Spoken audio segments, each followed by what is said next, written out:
In a slightly dim room, sunlight filtered through the thick velvet curtains, casting scattered patches of light that fell upon the desk, the water glass, and Sushi.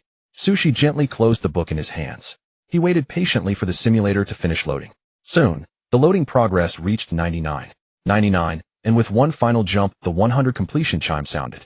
Sushi let out a sigh of relief. Fortunately, this simulator didn't pull the same trick as some shopping apps that stall at 99, 990, at the very last moment. But then again, I didn't expect someone as ordinary as me to get a golden finger. He muttered to himself. The refined-looking young man sat in his wheelchair, head lowered as he gazed at the book in his hands. Recalling the past, he couldn't help but heave a deep sigh. 5 years ago, the earth once peaceful and ordinary.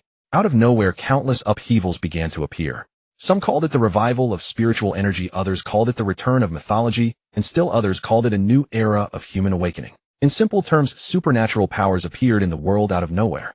Whether it was the Eastern cultivation system or the Western magic system, beings that once existed only in fantasy now appeared in reality. Affected by this, the real world suffered extremely turbulent shocks. Many people died amid the supernatural upheaval.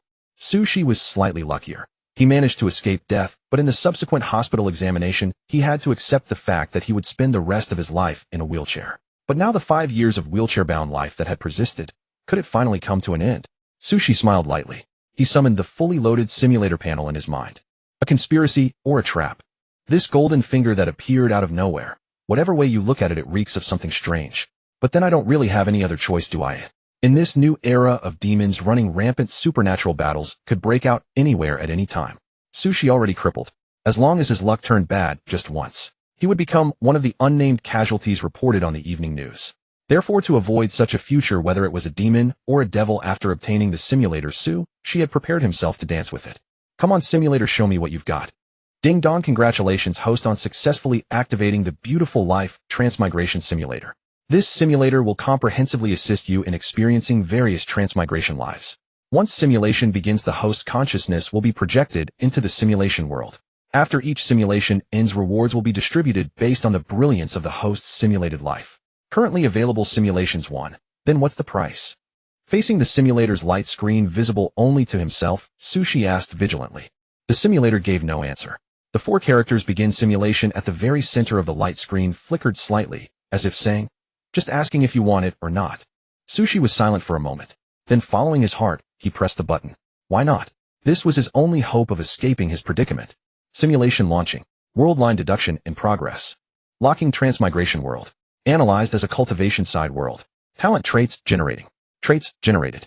Please select 3 traits as your initial simulation life talents. Trait grades in order: white, green, blue, purple, gold, red. Slightly wealthy family: green, you are born into a prosperous family. Brute strength: white, your strength is slightly greater than an ordinary person's. Just that little bit. Heavenly spiritual root: gold, you are born with outstanding spiritual root aptitude. Sudden inspiration: purple, you can occasionally perceive things with keen sensitivity. Great love: blue, you harbor great compassion. 4 arts of cultivation: blue as the fundamental livelihood skills of the cultivation world. Alchemy, artifact forging, formations, and talismans are specialties that every transmigrator must experience. You are highly proficient in them. Sushi quickly browsed through the 6 traits. He quickly made his decision, selecting heavenly spiritual root gold, sudden inspiration purple, and 4 arts of cultivation blue. This was the best combination he could choose after weighing the pros and cons. Trait selection complete. Begin simulation. Yes. As Sushi steeled himself, a blinding white light suddenly bloomed before his eyes. His consciousness detached and rose, floating, drifting toward an unknown and mysterious boundary. Simulation No. 01 officially begins. The sun is bright, the weather is clear. You staying at home suddenly feel like going out for a stroll. You laboriously wheel yourself out of your familiar home, but the moment you reach the street, you are struck by great luck. You are sent flying by a heavy Dayunbrand truck. But you astonishingly find yourself not dead, but transmigrated to an entirely new world. Moreover, you have regressed to the age of 7A, and your crippled legs have fully recovered. You are overjoyed, believing this is the blessing from 10 years of reading legitimate web novels. You are full of confidence, ready to showcase your talents in this cultivation world. But before you can even survey your surroundings, a sudden great famine ruthlessly and mercilessly drowns you. Powerlessness, suffocation, despair. On the parched fields, skeletal remains of the starved could be seen everywhere. Under the scorching sun, a sea of refugees stretched across mountains and forests, shuffling forward slowly. Their eyes were hollow, staring blankly ahead, nearly stripped of human thought and reason. The footprints just pressed by those ahead were instantly covered by those behind. Sushi was among them. He hadn't expected this so-called simulation to be so terribly real. His stomach felt as though a ball of fire was raging inside, wantonly burning through his stomach walls, spreading that feeling of helplessness throughout his entire body. "Child, have some water." A kind woman, seeing that Sushi was still young, took pity and handed over a gourd filled with water. Water cannot satisfy hunger.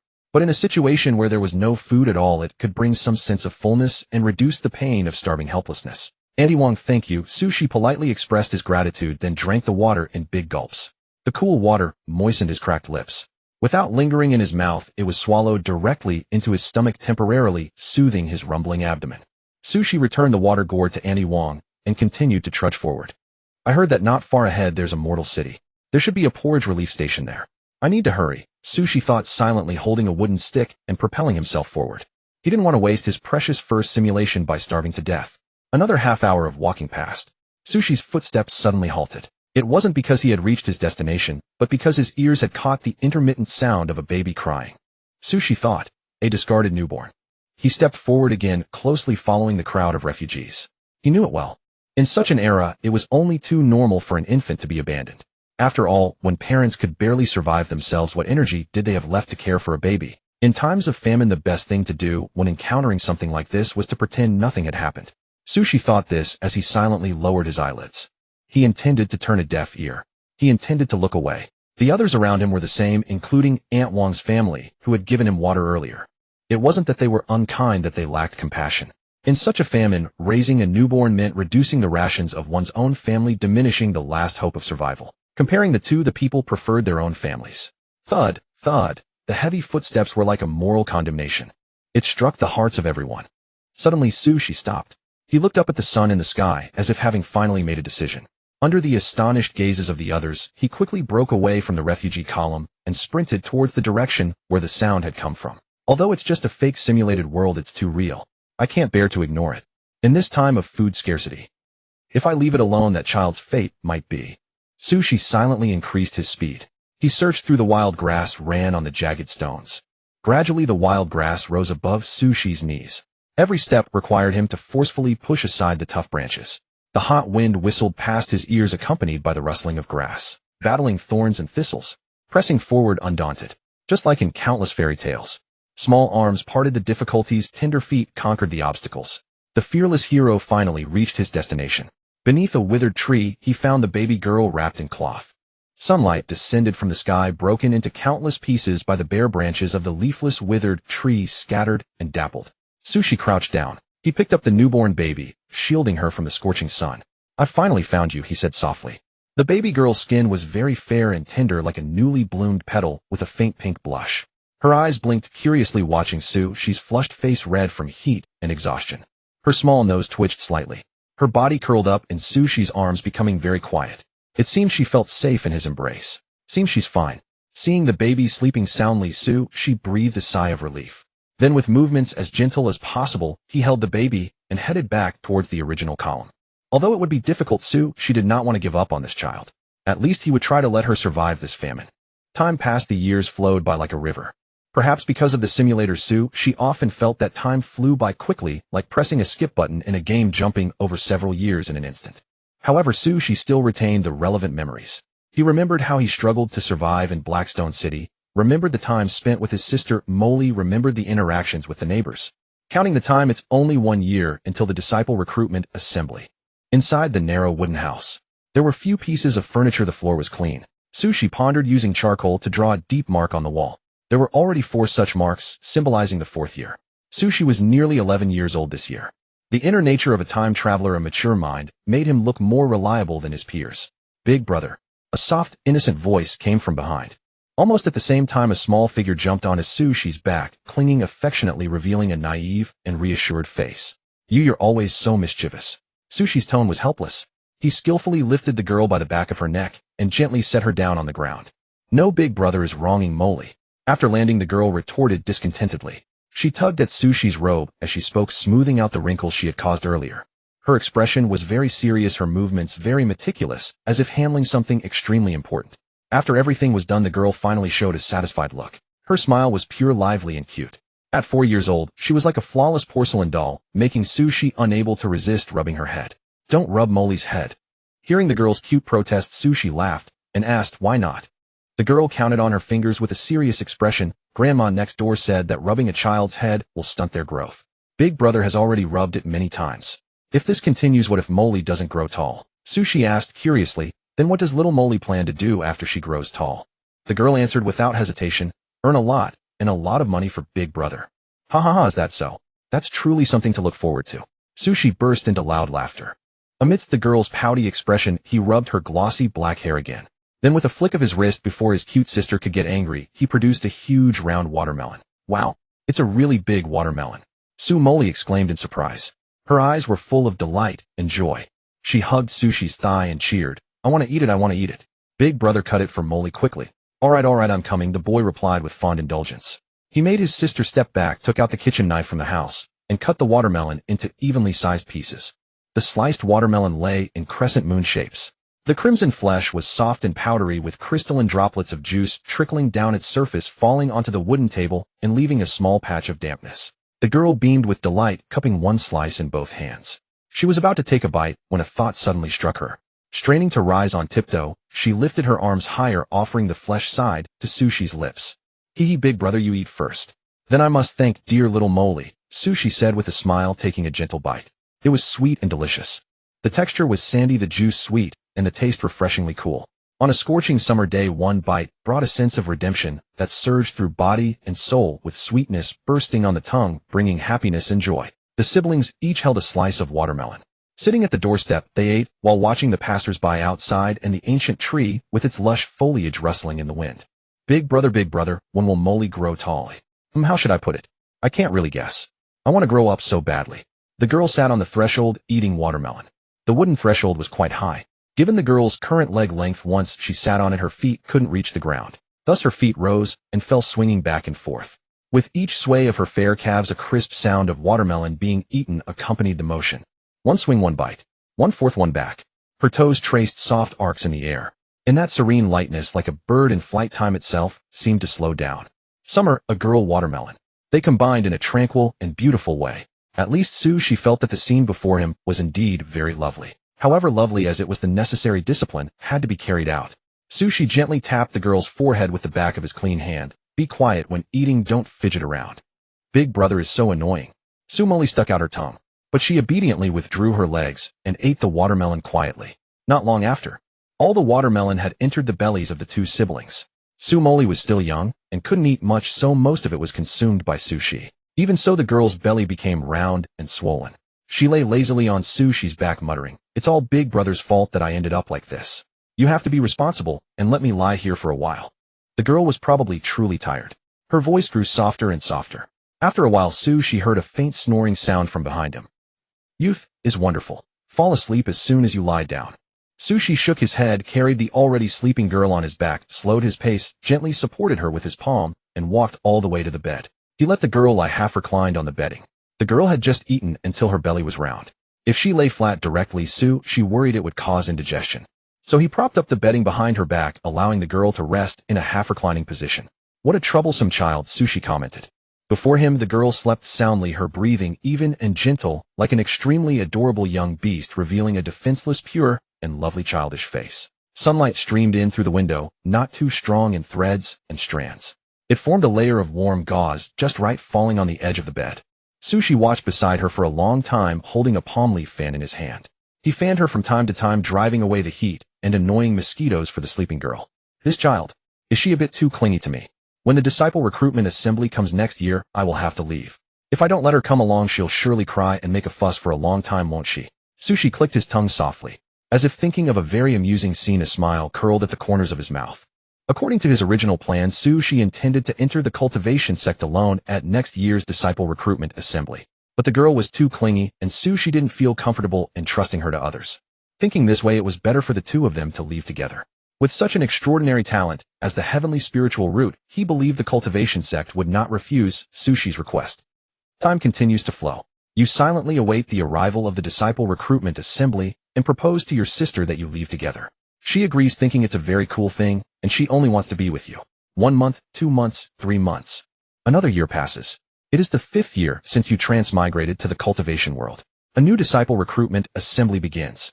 The immortals descend from the sky either riding flying swords or piloting flying boats. Together they release a large formation covering the entire city used to identify the spiritual roots of mortals. 3 spiritual roots, 4 spiritual roots, 5 spiritual roots. As the formation activates, those with spiritual roots in the city are quickly screened out one by one. You are surprised because there are very few people with spiritual roots and most are mediocre mixed spiritual roots. Suddenly, you feel a great tremor in your body. A surging aura bursts through your chest. The heavenly spiritual root no longer conceals itself and reveals its presence. Your sister Sumoli is very happy, but at the same time she feels inferior because she is a pure mortal without any spiritual root. A year later in Haishi City, within the spiritual root formation, a towering green light suddenly shot up. The cultivators who had been casually discussing cultivation experiences were instantly startled. This aura, could it be? Hiss, there's no mistake. This is a wood attribute heavenly spiritual root. Ha ha ha, this child is fated to be with our Tianjian sect. Almost at the same time, the cultivators who had seemed lofty and untouchable in the eyes of mortals all revealed ecstatic expressions and appeared in a flash before the Su siblings. Big brother. It's okay, let me handle this. Holding tightly the trembling little hand, Sushi shielded the girl behind him and faced the cultivators alone. Some cajoled, some recruited, some tempted with benefits. For a moment the scene became as chaotic as a mortal marketplace. In the end, Sushi chose Tianjian sect as his final destination. In terms of heritage, Tianjian sect was the strongest among the sects present, with multiple nascent soul cultivators stationed there. In terms of sincerity, the cultivators of Tianjian sect were the most practical, promising that upon entry he would become a true disciple with a personal cave dwelling and abundant cultivation resources. Moreover, they allowed the 2 siblings to leave together. Young man, have you thought it through? Yes, senior, I am willing to join Tianjian sect. The cultivators of Tianjian sect are very pleased with your choice. They immediately take you and your sister away from Haishi City, riding a flying sword straight into the clouds. You don't know how long you flew or how fast you went. You only know that the clouds swept past on both sides and the sun and moon in the sky changed once. Only then did the flying sword slow down, landing on a magnificent mountain range. This is the sect of Tianjian sect. You and your sister are placed in a room and sleep briefly. When you wake up, you are hurriedly taken by the cultivator who brought you to the main hall of Tianjian sect. Here, many great cultivators who have heard the news rush to accept you as their disciple. In the end, after weighing the pros and cons, you decide to join the Sunjian Peak, which is associated with the wood spiritual root. You become the true disciple of the nascent soul ancestor, the Peak Lord of Sunjian Peak. Sushi's first impression of the Forest Sword Peak Master was quite favorable.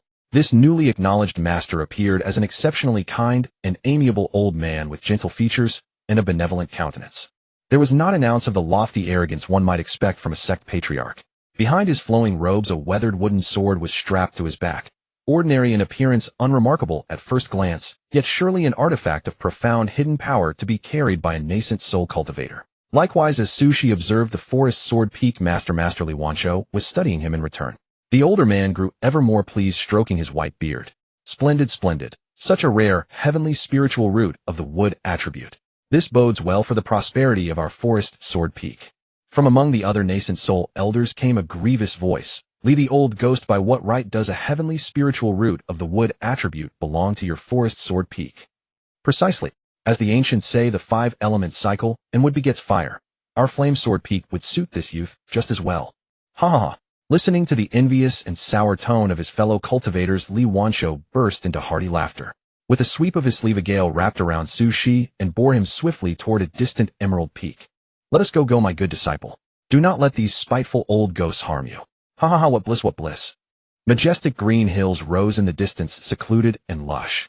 Streams and peaks layered upon one another in clear distinction, while clouds and winds stirred together with a thunderous roar. Before Sushi could fully recover from his daze, he was already threading through the mountain ranges, swiftly putting distance between himself and the Heavenly Sword Sect's main hall, heading toward Forest Sword Peak. Senior. Sushi quickly corrected himself. Master, is it truly proper for us to depart without saying goodbye? Li Wanshou laughed and rebuked him gently. Pay it no mind. Those old ghosts have long mocked me, saying Forest Sword Peak has no one of substance. Today it is their turn to lose face. The old man was extraordinarily free-spirited in his conduct.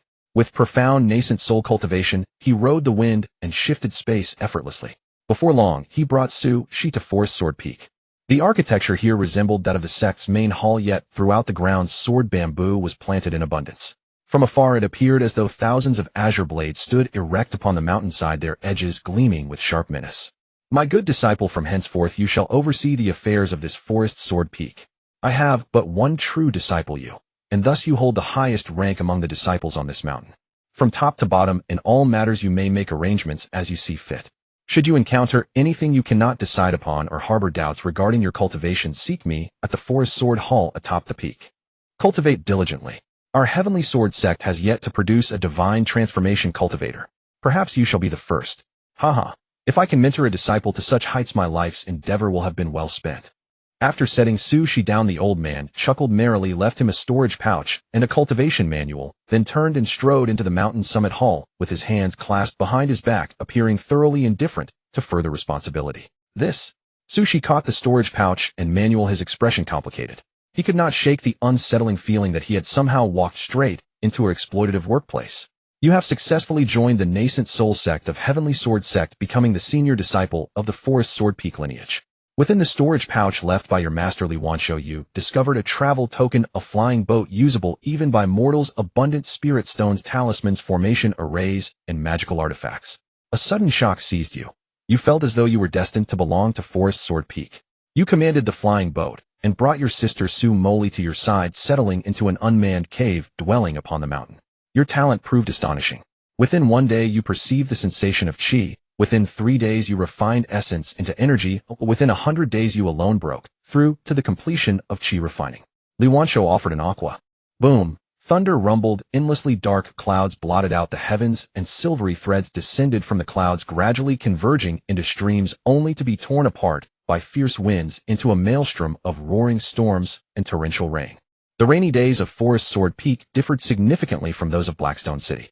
The former were pure and tranquil, the latter bustling and raucous with the clamor of humanity. But one thing remained the same. Someone was always waiting for Sushi. Brother. A tiny figure laboriously held an oil paper umbrella far too large for her frame, waving excitedly at the cave entrance. Didn't I tell you there is no need to wait for me every time? Sushi took the oil paper umbrella, tilting its canopy slightly to better shield her petite form. Oh, but the book says doing so makes brothers happy. What book? The one the sister from the alchemy hall lent me. 108 Stratagems to Win Over a Man's Heart. Sushi fell momentarily silent, then gently rubbed Su Moli's head. Do not read such books in the future. They are not suitable for young girls. Oh, the girl, already shaping into a budding beauty, nodded with half understanding. She did not need to fully comprehend, only to obey her brother's words. That was all she thought. The tall and the small walked together through the rain. The broad canopy of the oil paper umbrella kept all wind and rain at bay, leaving only a faint damp freshness drifting into their nostrils. Upon returning to the cave dwelling, the protective formations activated on their own, sealing out even the sound of rainfall. Speaking of cave dwellings, most people envision a quiet stone-carved retreat. Yet this was not entirely so. In the cultivation world, the true value of a cave dwelling lay in its concentration of spiritual energy, which determined the speed of one's cultivation. As for the specific style of habitation, little importance was attached. Sushi's cave dwelling was quite simple, closely resembling the wooden houses of Blackstone City, merely somewhat more spacious. Yet it carried an air of emptiness and loneliness. Sushi did not mind, but the girl was determined to change things, constantly seeking to bring in small flowers and plants to lend the dwelling a touch of vitality. After playing until weary, she would run over to Sushi and pester him with question after question. Brother, what does cultivation feel like? Can brothers fly into the heavens too? Of course. Once I break through to the foundation establishment stage after the new year, I shall be able to ride a sword through the skies myself. Then I shall take you along. Yay. Molly will wait forever. Do not worry, it shall not be long. Sushi patted Molly's small head. The girl was overjoyed, her eyebrows and eyes lively, her eyes curving into crescent smiles. Then Sushi opened his right palm, revealing 2 hard candies. I bought these on my outing today, have them. The girl grew even happier, her eyes seeming to sparkle with stars. Brother is the best. Your cultivation journey proceeded smoothly. After reaching the peak of qi refining, you did not hastily attempt the foundation establishment breakthrough, but instead followed Li Wansho's advice to carefully refine your foundations, forging an impeccable foundation establishment. During this period, you began studying the 4 arts of cultivation: alchemy, artifact refining, formations, and talismans. Your talent proved astonishing once more. Not only did you master the 4 arts in an extraordinarily short span, but one inspired impulse led you to devise an entirely new pill formula. The sect placed great importance on this, granting you further rewards, and your life alongside your sister became ever more comfortable. Sushi began to reorganize Sinjian Peak. A female disciple of the Dan Hall at Sinjian Peak was punished by being sent to work as a firewood burner for 3 months just because she stepped into the hall with her left foot first. The other disciples were so terrified that they all entered with their right foot thereafter. Sushi devoted himself to cultivation and welcomed his first new year after joining the Tianjin sect. He chose to stay in his cave dwelling and spend it with his sister Sumoli. He cooked an extremely sumptuous meal. The girl was very happy eating bite after bite without stopping. The winter world was filled with bleakness. Leaves withered, flowers wilted. The once verdant mountain forest was left with only bare branches swaying unsteadily in the cold wind, accumulating layers of snowflakes, gradually turning pure white. Sushi actually did not like winter very much, especially after entering the simulation world. During the 5 years living in Blackstone City, the income Sushi could earn was meager, just sustaining the food for himself, and his sister consumed all his energy. Naturally, the two siblings could not afford heating charcoal. At that time, Sushi could only go out of the city every day to pick up coal cinders fallen on the road or gather scattered twigs and bring them home to barely kindle a small flame. Sushi still clearly remembered those days when snowflakes flew and tiny ice crystals entered his lungs with each breath. Every day a small figure curled up and shivering in the cold wind would persist in squatting at the door of the wooden hut waiting for Sushi. And when Sushi returned, she would vigorously rub her small hands, warmly cover his frozen purple cheeks, and smile to welcome him home. The cold wind remained biting. Nothing had changed. But every day during that period she would receive temporary warmth, allowing him to continue moving forward. Now as Sushi with his heavenly spiritual root had been accepted into the Tianjin sect and possessed an independently operating cave dwelling, he no longer needed to worry about the intrusion of the cold wind. But just looking at the flying snow outside, he would still be dazed for a few moments, recalling the hardships of the past. "Brother," the lively voice of the girl interrupted Sushi's reverie. "I'm here, what's wrong?" "Brother, if you don't eat soon the food will get cold." 6-year-old Sumoli put on a serious face, wagging her little finger and scolding, "You can't do this, you have to eat while it's hot."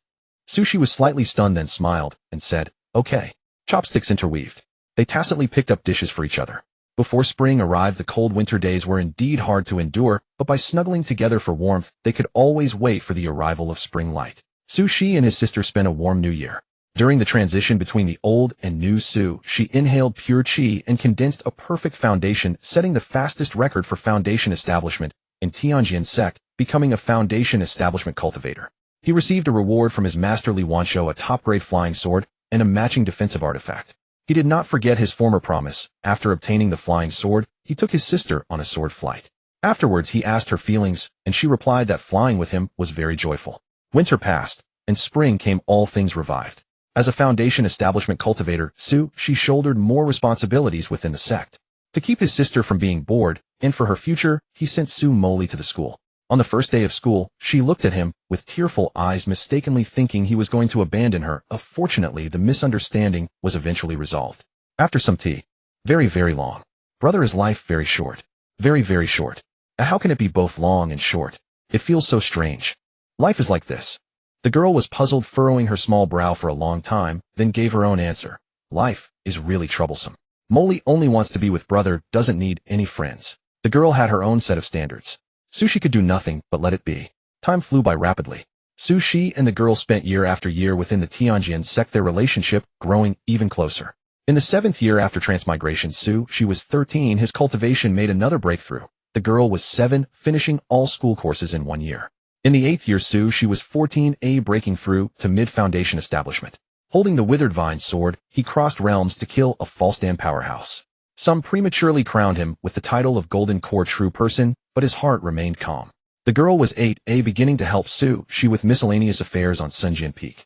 Due to her adorable appearance, she was greatly loved by the disciples of Sunjian Peak. In the 9th year, she was 15, truly growing up, shedding his past childish appearance. Wherever he went, he received praise from both elders and juniors. He overpowered the contemporary new tale. Time passed year by year. Days gradually improved. Sushi was very satisfied with this life.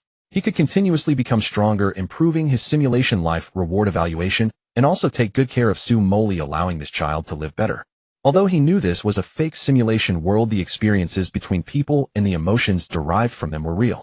Therefore, she wanted to make the girl's life as good as possible. Time flies so fast. In the blink of an eye, it's the 10th year, and Molly's 10th birthday has also arrived. I always feel that the matter of picking her up during the famine escape happened just yesterday. In the 10th year of entering the simulation world, Sushi was 16 years old. He looked up at the sun in the sky, feeling quite emotional, and flew on his sword towards his cave dwelling, preparing to give his beloved sister a birthday gift. Everything was beautiful, everything was going smoothly. It was supposed to be like this. Brother. Molly hurt so much. Sushi entered the cave dwelling but did not see the adorable figure that always waited for him, as usual. Walking a few more steps, he found the girl lying on the ground. Her face was very pale. Blood flowed from the corners of her mouth, dyeing her lips an eerie red. It looked terrible, looked dangerous, looked impossible to ignore. Molly. Rushing to the girl's side at the fastest speed, she took out all the healing items he had and tried everything, doing his utmost to save the girl. Fortunately, this approach was effective. After sleeping for half an hour, 10-year-old Molly slowly woke up. She looked weakly at Sue. She forced a smile and said in a faint voice, Molly knew. Brother would definitely come to save Molly. So Molly has been waiting. Great, Molly has finally waited. The girl's physical condition is far more severe than you could imagine. This is no ordinary mortal illness nor any injury inflicted from outside. It is a withering collapse from within. Her body is gradually spiraling toward its end. You cannot comprehend it. You do not understand why. All you can do is pour every ounce of effort into finding a cure. Yet regrettably, even the miraculous pills of cultivators cannot eradicate her ailment. They can only slow the decay of her body. You strive. You try. Like a bird frantically beating its wings, you spiral through a thorn-choked forest searching for that infinitely slender thread of hope. But no matter how hard you struggle, no matter how many wounds you endure, no matter how humbly you beseech everyone, including your master, not a single soul can discover the true cause of her affliction. All you can do is watch her suffer day by day. All you can do is watch her fade away bit by bit. You are powerless. There is nothing you can do. Reality. Years passed. The interior of the cave dwelling remained largely unchanged. Still those same tables and chairs, and the flowers and plants the young maiden had planted with her own hands. Amid the faint fragrance, an unspoken wordless stillness permeated the air. The young maiden lay quietly on her bed. Her hair was black, long and straight. Her beautiful eyes held no spark. Her lips were pale. She possessed a fragile quality, as though she might shatter at the slightest touch. It's all right. We don't need to apologize to each other, Sushi said, shaking his head as he placed a pill into the maiden's mouth. This is today's 9-leaf pill. Take it, and then have a good rest. The young maiden obediently nodded and swallowed the pill. After finishing it, the gravely ill girl smiled at Sushi. A smile like morning sunlight, like a beautiful dream, like a flawless sky. Just as she had since childhood, she asked Sushi for her reward. Senior brother Emily took her medicine obediently. Her eyes sparkled with mirth. The girl seemed never to have grown up at all as she acted coquettishly towards Sushi. Just at that moment, the contrast between Molly's frail, sickly body and her lively voice was striking. A juxtaposition that filled any onlooker with a profound sense of suffocation. It made one unable to help but fall silent. It made one unable to help but feel sorrow. Emily is such a good girl. Sushi forced a smile, fought back the sour sting in his nose, and took out the candy he had long since prepared. The girl placed it in her mouth, savoring it as though it were the most precious treasure in the world, tasting it slowly, delicately. Was candy really that delicious? Sushi remembered. Every time he brought candy for Emily, she would wear the most blissful expression. After finishing the candy, the young maiden did not fall asleep as she usually did. Instead, she made a request. She wanted to go outside and see things. Sushi agreed. Riding a sword through the sky was out of the question. The excessive speed would ravage her already fragile body. Therefore, Sushi supported the young maiden as they walked. They stepped out of the cave dwelling and took a brief walk around Sunjian Peak, where autumn had already settled in. They walked very slowly, far slower than the rings of a lifetime's passage. They walked with meticulous care, even more painstakingly than the smallest details of daily existence. Strolling across the ground carpeted with autumn leaves, a touch of color returned to the young maiden's face. But even such a slow walk, even such a short distance, placed an immense burden on the 14-year-old Molly. Her steps suddenly halted. She clutched tightly at the fabric over her chest, her face becoming abnormally pale. If you can't walk anymore, don't push yourself. Just like when they were children. Sushi bent down and carried the young maiden on his back, letting her rest against him. The young maiden responded softly, I understand, senior brother. Lying on that familiar back, feeling its solid steadiness, her eyes gradually narrowed. Only a surging wave of drowsiness overwhelmed her. Before she drifted off to sleep, she asked him this. Senior brother, will Emily die? No. Senior brother will bring you back. Emily believes senior brother. Senior brother would never lie to Emily. Molly's voice grew ever fainter. Blood trickled from the corner of her mouth. She rested against Sushi, burying her face in his shoulder, doing everything within her power to stay awake. But the blood in her mouth continued to seep outward, draining the young maiden's strength bit by bit. By the time Sushi realized something was wrong, The girl had already fallen into a coma. You successfully joined the Heavenly Sword sect. You became the sought-after outer disciple with a heaven-grade spiritual root. Your future is bright. Your life is magnificent. You are unquestionably the prodigy of the cultivation world. But opposite you, your younger sister fell gravely ill, and by her 14th autumn her condition worsened dramatically. There was nothing you could do to save her. All you could do was tirelessly complete sect missions and study alchemy on your own using pills so precious that even cultivators would prize them deeply, in an attempt to save your sister from death. In the 15th year after your transmigration, you were 21. Su Moli was 15. You successfully broke through to the late stage of foundation establishment. Your strength had a heaven's curse, spiritual root, spiritual energy. So that's how it is. Within the domain of the Tianjian sect, a cultivation market, Sushi perused the ancient tome in his hands, reading each word to the end before closing his eyes. After a long moment, a bitter expression crept across his face. He had never imagined that bringing the young girl to the Tianjian sect would endanger her life. According to the ancient records, though spiritual energy permeated every corner of the world, even in places with the most meager concentrations, the heaven's curse would not allow one to live past 40. From the very beginning, she had been utterly ignorant of the heaven's curse. He had only brought the girl with him to the Tianjian sect out of a desire to protect her, even though Mo Li by her very nature would never blame him, her elder brother. Yet, a mistake is a mistake. Sushi sighed inwardly. His face, already haggard from years of ceaseless toil, now grew even more despondent. Unease, guilt, remorse. If after committing a wrong one only knew how to shift all blame onto others, then to whom could Sushi shift it? To his sister who had trusted him since childhood? Or to the natural spiritual energy that had no consciousness and simply existed as it always had? Wasn't that utterly absurd? I truly am not a worthy elder brother. Sushi's heart was heavy. He soared through the sky on his flying sword, heading straight for the Tianjian sect. The mistake had been made. His sister's heaven's curse had already descended. Fortunately, the ancient tome contained a means of salvation. The heaven's curse in essence referred to those born exceptionally sensitive to spiritual energy, but lacking a spiritual root within their bodies, thus turning this gift into a nightmare. Therefore, the solution was simple: grant a spiritual root to the afflicted and let them begin cultivation. Granting a mortal a spiritual root? I've never heard of such a thing. I hope Master can find a way, Sushi muttered, frowning as he stood on his flying sword, cutting through the wind and clouds. Though the cultivation world possessed methods of soul seizing, they were nothing more than exchanging one body with a spiritual root for another. If one could truly create something from nothing, granting mortals spiritual roots or transplanting them, the number of cultivators would not be so scarce. Having learned the cause of your sister's illness, you rush back to Sunjian Peak at top speed. But you do not return to your cave dwelling. Instead, you fly directly into the Sunjian Hall at the peak summit. This is the secluded cultivation site of your masterly Wanshou. This is also the second time you have visited Sunjian Hall for personal matters. The first time you sought your master's insight into your sister's affliction. This time you wished to inquire about forging a spiritual root to help her regain true health. You enter Sunjian Hall meetly Wanshou and state your purpose, directly seeking the method to create a spiritual root. Your master regards you as his heir and is always willing to help, but even he, a nascent soul cultivator, cannot provide the answer you seek.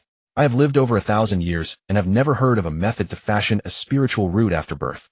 Spiritual roots are bestowed by heaven. Mortal efforts cannot alter them. Only the legendary immortals perhaps could accomplish such a feat. Sunjian Peak. At the temple atop the mountain, the ethereal white-haired elder stroked his beard and sighed. Disciple, it is not that I am unwilling to help you. Even if a divine transformation cultivator were to intervene, there would be no solution. Sushi remained silent, continuing to bow. The elder added, your stubborn nature. I recall that in ancient times there was the method of external spiritual roots. Use the rarest treasures of heaven and earth to replace the natural spiritual root, assisting the body in cultivation. But such an endeavor is nearly impossible. Why impossible? Because it was too difficult. The celestial treasures of the world were exceedingly scarce. Even the great cultivators barely had enough for themselves. How could they spare any to forge a spiritual root for a mortal? Even the Tianjian sect and nascent soul-level entity possessed no such treasures. Sushi understood the difficulty. Hard, but it was still a path forward. Thank you, Master, Sushi said sincerely before taking his leave. The old man watched his retreating figure, letting out a long sigh, as if mourning something or reminiscing about something. Upon learning of the external spiritual root method, your heart surges with excitement. Returning to your cave dwelling, you set up a spirit-locking array for your sister, greatly alleviating her pain and prolonging her life. She still looks at you with warm, trusting eyes, believing in you, relying on you. You begin your search for celestial treasures. Your quest is fraught with hardship. Low-grade celestial treasures cannot serve as external spiritual roots. high-grade ones are far beyond the reach of a mere quasi-golden core cultivator like yourself. You embark on a path of self-help, continuously researching and exploring, seeking alternatives for external spiritual roots, such as replacing them with formations or artifacts. You overdraw your energy, triggering a surge of inspiration, and your proficiency in the 4 arts of cultivation improves. You overdraw your vitality, triggering a surge of inspiration, and your proficiency in the 4 arts of cultivation improves. You overdraw. Endless trials and tribulations tempted Sushi to give up, but every time he recalled that trusting gaze, he found renewed strength to press on. Yet reality was too cruel. The external spiritual root method was like a floating log to a drowning man, offering a glimmer of hope only to be followed by towering waves that mercilessly plunged him back into the abyss. With his current quasi-golden core cultivation, Sushi simply lacked the power to obtain such celestial treasures, let alone fashion them into an external spiritual root. If one were to ask, Sushi's only celestial treasure was himself. He possessed a wood-type heavenly spiritual root, the very opposite of the heaven's curse. A heavenly spiritual root was the favor of the heavenly Tao itself. Even though he had neglected cultivation over the years, he was on the verge of breaking through to the golden core stage without any hindrance. As for the 4 arts of cultivation, Sushi had clearly overestimated the limits of his blue talent. Even with continuous surges of inspiration, his skill could never reach the level required to create an external spiritual root. Perhaps I should change my approach and first focus on improving my own strength. After repeated failures, such a thought dawned on Sushi. He no longer obsessively pursued the creation of an external spiritual root. Instead, he turned his attention to his own cultivation, secluding himself to cultivate gulping down elixirs. Having broken through to the foundation establishment late stage less than 2 years ago, he now directly advanced to the golden core stage. At less than 30 years of age, he became the youngest golden core true cultivator in the sect's history, and awakened his innate divine ability. Wood regeneration. This was a divine ability of immense survival power. By consuming golden core spiritual power, it could unleash an exuberant vitality, capable of regenerating severed limbs and broken bones. When the vitality reached a certain intensity, it became even more miraculous, nourishing golden core and nascent soul cultivators, healing their souls and mending long-hidden injuries. Frankly, this was a divine ability that could dominate the cultivation world. Paired with the cultivation speed of a heavenly spiritual root, whoever possessed it would inevitably become a supreme cultivator of the realm. But Sushi saw something more within it, a possibility to save Su-Mo-Li. What qualifies as a celestial treasure? In mythological tales, the great sun true fire and the imperial lunar fluid are certainly considered such. But these divine objects are too transcendent, nowhere to be found. But now Sushi, having ascended to the golden core stage, gazed at the abundant vitality released by his divine ability, and a thought involuntarily arose in his mind. Can the product of a heavenly spiritual root's divine ability be considered a celestial treasure? The answer: yes. An item capable of healing golden core and nascent soul cultivators. How could it not be a celestial treasure? Moreover, this divine ability has no limits. In theory, the purer the spiritual power Sushi invests, the more golden core essence he activates, the more vitality Wood rebirth will release, forming even more precious divine objects. Truly remarkable. How should I put it? Is this the benefit of a golden tier keyword? In the past, I would have been so overjoyed that I thought myself the son of heaven. Under the fading thunder tribulation, Sushi, having achieved the golden core, received blessings from all directions of the Tianjin sect. Congratulations. Junior Su is promising at such a young age. Congratulations to senior brother for condensing a golden core and attaining the rank of true person. More and more blessings came from nascent soul senior experts of the sect, from golden core peers, and from foundation establishment and chi refining juniors. There were applause, cheers, and spiritual beasts spouting fire like fireworks in celebration. Liveliest clamor, the entire sect was in an uproar. As if some earth-shattering feat had been accomplished after Sushi's breakthrough to golden core, the world before him inexplicably erupted in revelry. Yet despite the noise, it seemed to be separated from him by a thick barrier. You are too kind, Sushi replied out of politeness. Facing the bustling crowd, he felt little joy within, even a sense of loneliness and tedium. If one must ask why, it was probably because he lacked the laughter of a girl, like the morning sunlight, like a beautiful dream, like an unblemished sky, and the ceaseless cries of elder brother. 17th year after transmigration, you are 23, Su-Mo-Li is 17. Despite the aid of the spirit locking array, your sister's vitality has been sustained, but the heavenly calamity's damage to her is so severe that she often falls into a coma, sometimes only waking once every 10 days or more. Your cultivation has broken through, you have become a golden core cultivator, and you have awakened the divine ability Wood rebirth. You decide to use your divine ability as a foundation to create an external spiritual root that can be used by mortals. You have no retreat left, like a gambler at the end of his rope, clinging to the last thread of hope, refusing to let go. You succeed. Your research on the divine ability goes quite smoothly.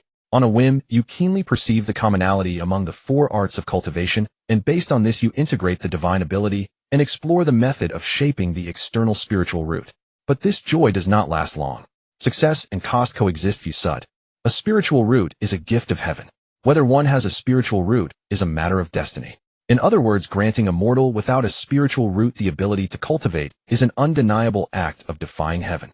The cost is naturally not small. If he had a divine object in hand, the price of defying heaven would be borne by the object itself, but Sushi had none, so he had to bear it himself. Although I knew the cost was huge, I didn't expect it to be this immense, requiring me to burn all my cultivation and my heavenly spiritual root. If I really do this, I'm afraid I'll not only revert to a mortal, but also have my lifespan drastically shortened. In that case, this simulation will basically be declared over. Tianjin Sect, Xinjian Peak, Wooden Hut, Cave Dwelling. Sushi, who had just finished studying the divine ability, crouched beside a bed, gazing at the girl's sickly pale face, involuntarily recalling the winter in Haishi City, when Emily, only 3 or 4 years old, shivered together with him. Life was truly hard back then, but even so, little Emily would rub her hands warm to help Sushi warm his cheeks. Thinking of this, she could not ignore the girl's safety.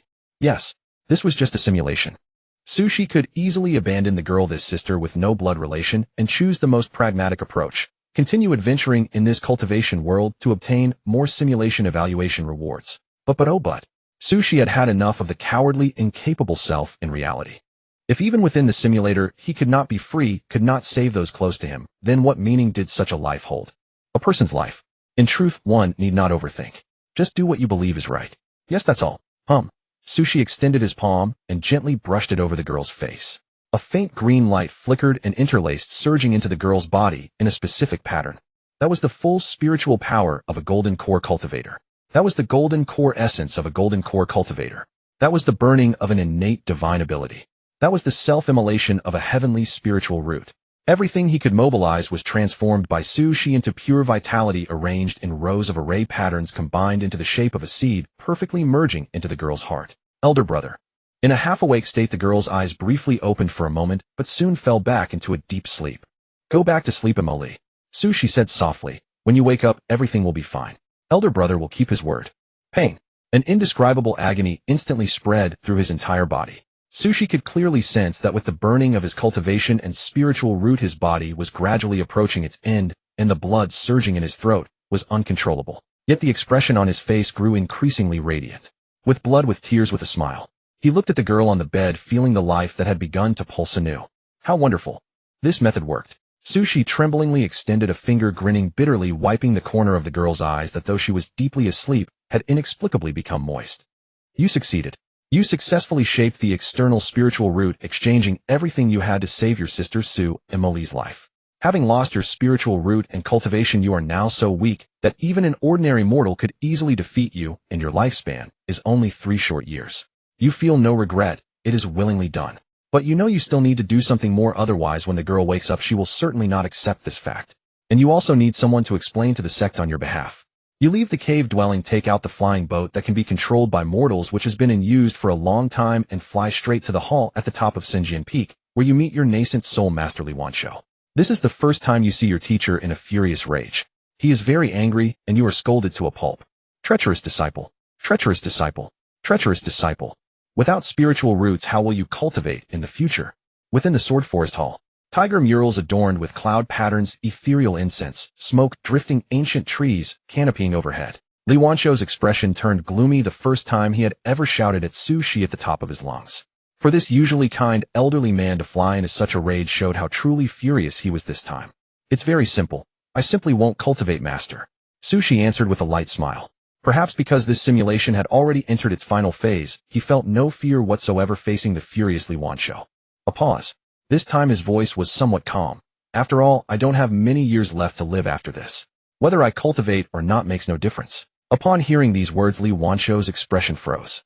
The anger gradually faded from his face, transforming into an extremely complicated expression as he gazed at his beloved disciple, who had lost all his cultivation. Speak. Tell me everything from the beginning. What exactly have you done? Yes, master. No concealment, no need for concealment. Sushi recounted without any omission how he had researched external spiritual roots and his act of burning himself to create external spiritual roots, allowing Li Wanshou to understand thoroughly. Li Wanshou's eyes widened enormously. He even accidentally pulled out a white beard in shock. How is this possible? I merely spoke casually back, then yet you actually managed to create external spiritual roots. A genius of unparalleled talent, a genius of unparalleled talent. Li Wanshou was overjoyed at first, then shook his head in regret. Alas, child, you have severed your own spiritual roots. Otherwise, ascending to immortality might not have been impossible. The old man fell silent. He paced back and forth within the hall, shaking his head and sighing. Finally, he stamped his foot in frustration. He glared at Su Shi in anger. Treacherous disciple, why were you so impatient? Do you even understand what you've done? Why didn't you tell your master beforehand? Receiving the old man's scolding head-on, Su Shi shook his head slightly. If I had told you beforehand, you would have stopped me, wouldn't you? I understand your intention, master. You wanted me to take it slow and steady to save Mo Li's life, without harming myself. But I cannot do it. I cannot stand by and watch my family member walk toward death. The old man was speechless. His lips subconsciously quivered twice, but in the end he couldn't bring himself to scold anything. His gaze gradually became one of understanding accompanied by a hint of gratification. It was like watching a naive child grow into an adult, an elder, feeling heartfelt emotion. This master understands. Since this is the decision you have made, then this master has nothing more to say. All the fury had subsided. Li Wanshou said, regarding the sect, I will handle things for you. This old man still has some influence. But as for Mo Li, Li Wanshou hesitated, wanting to speak, yet stopping himself, then stopping only to speak again. He knew the deep bond between the two siblings.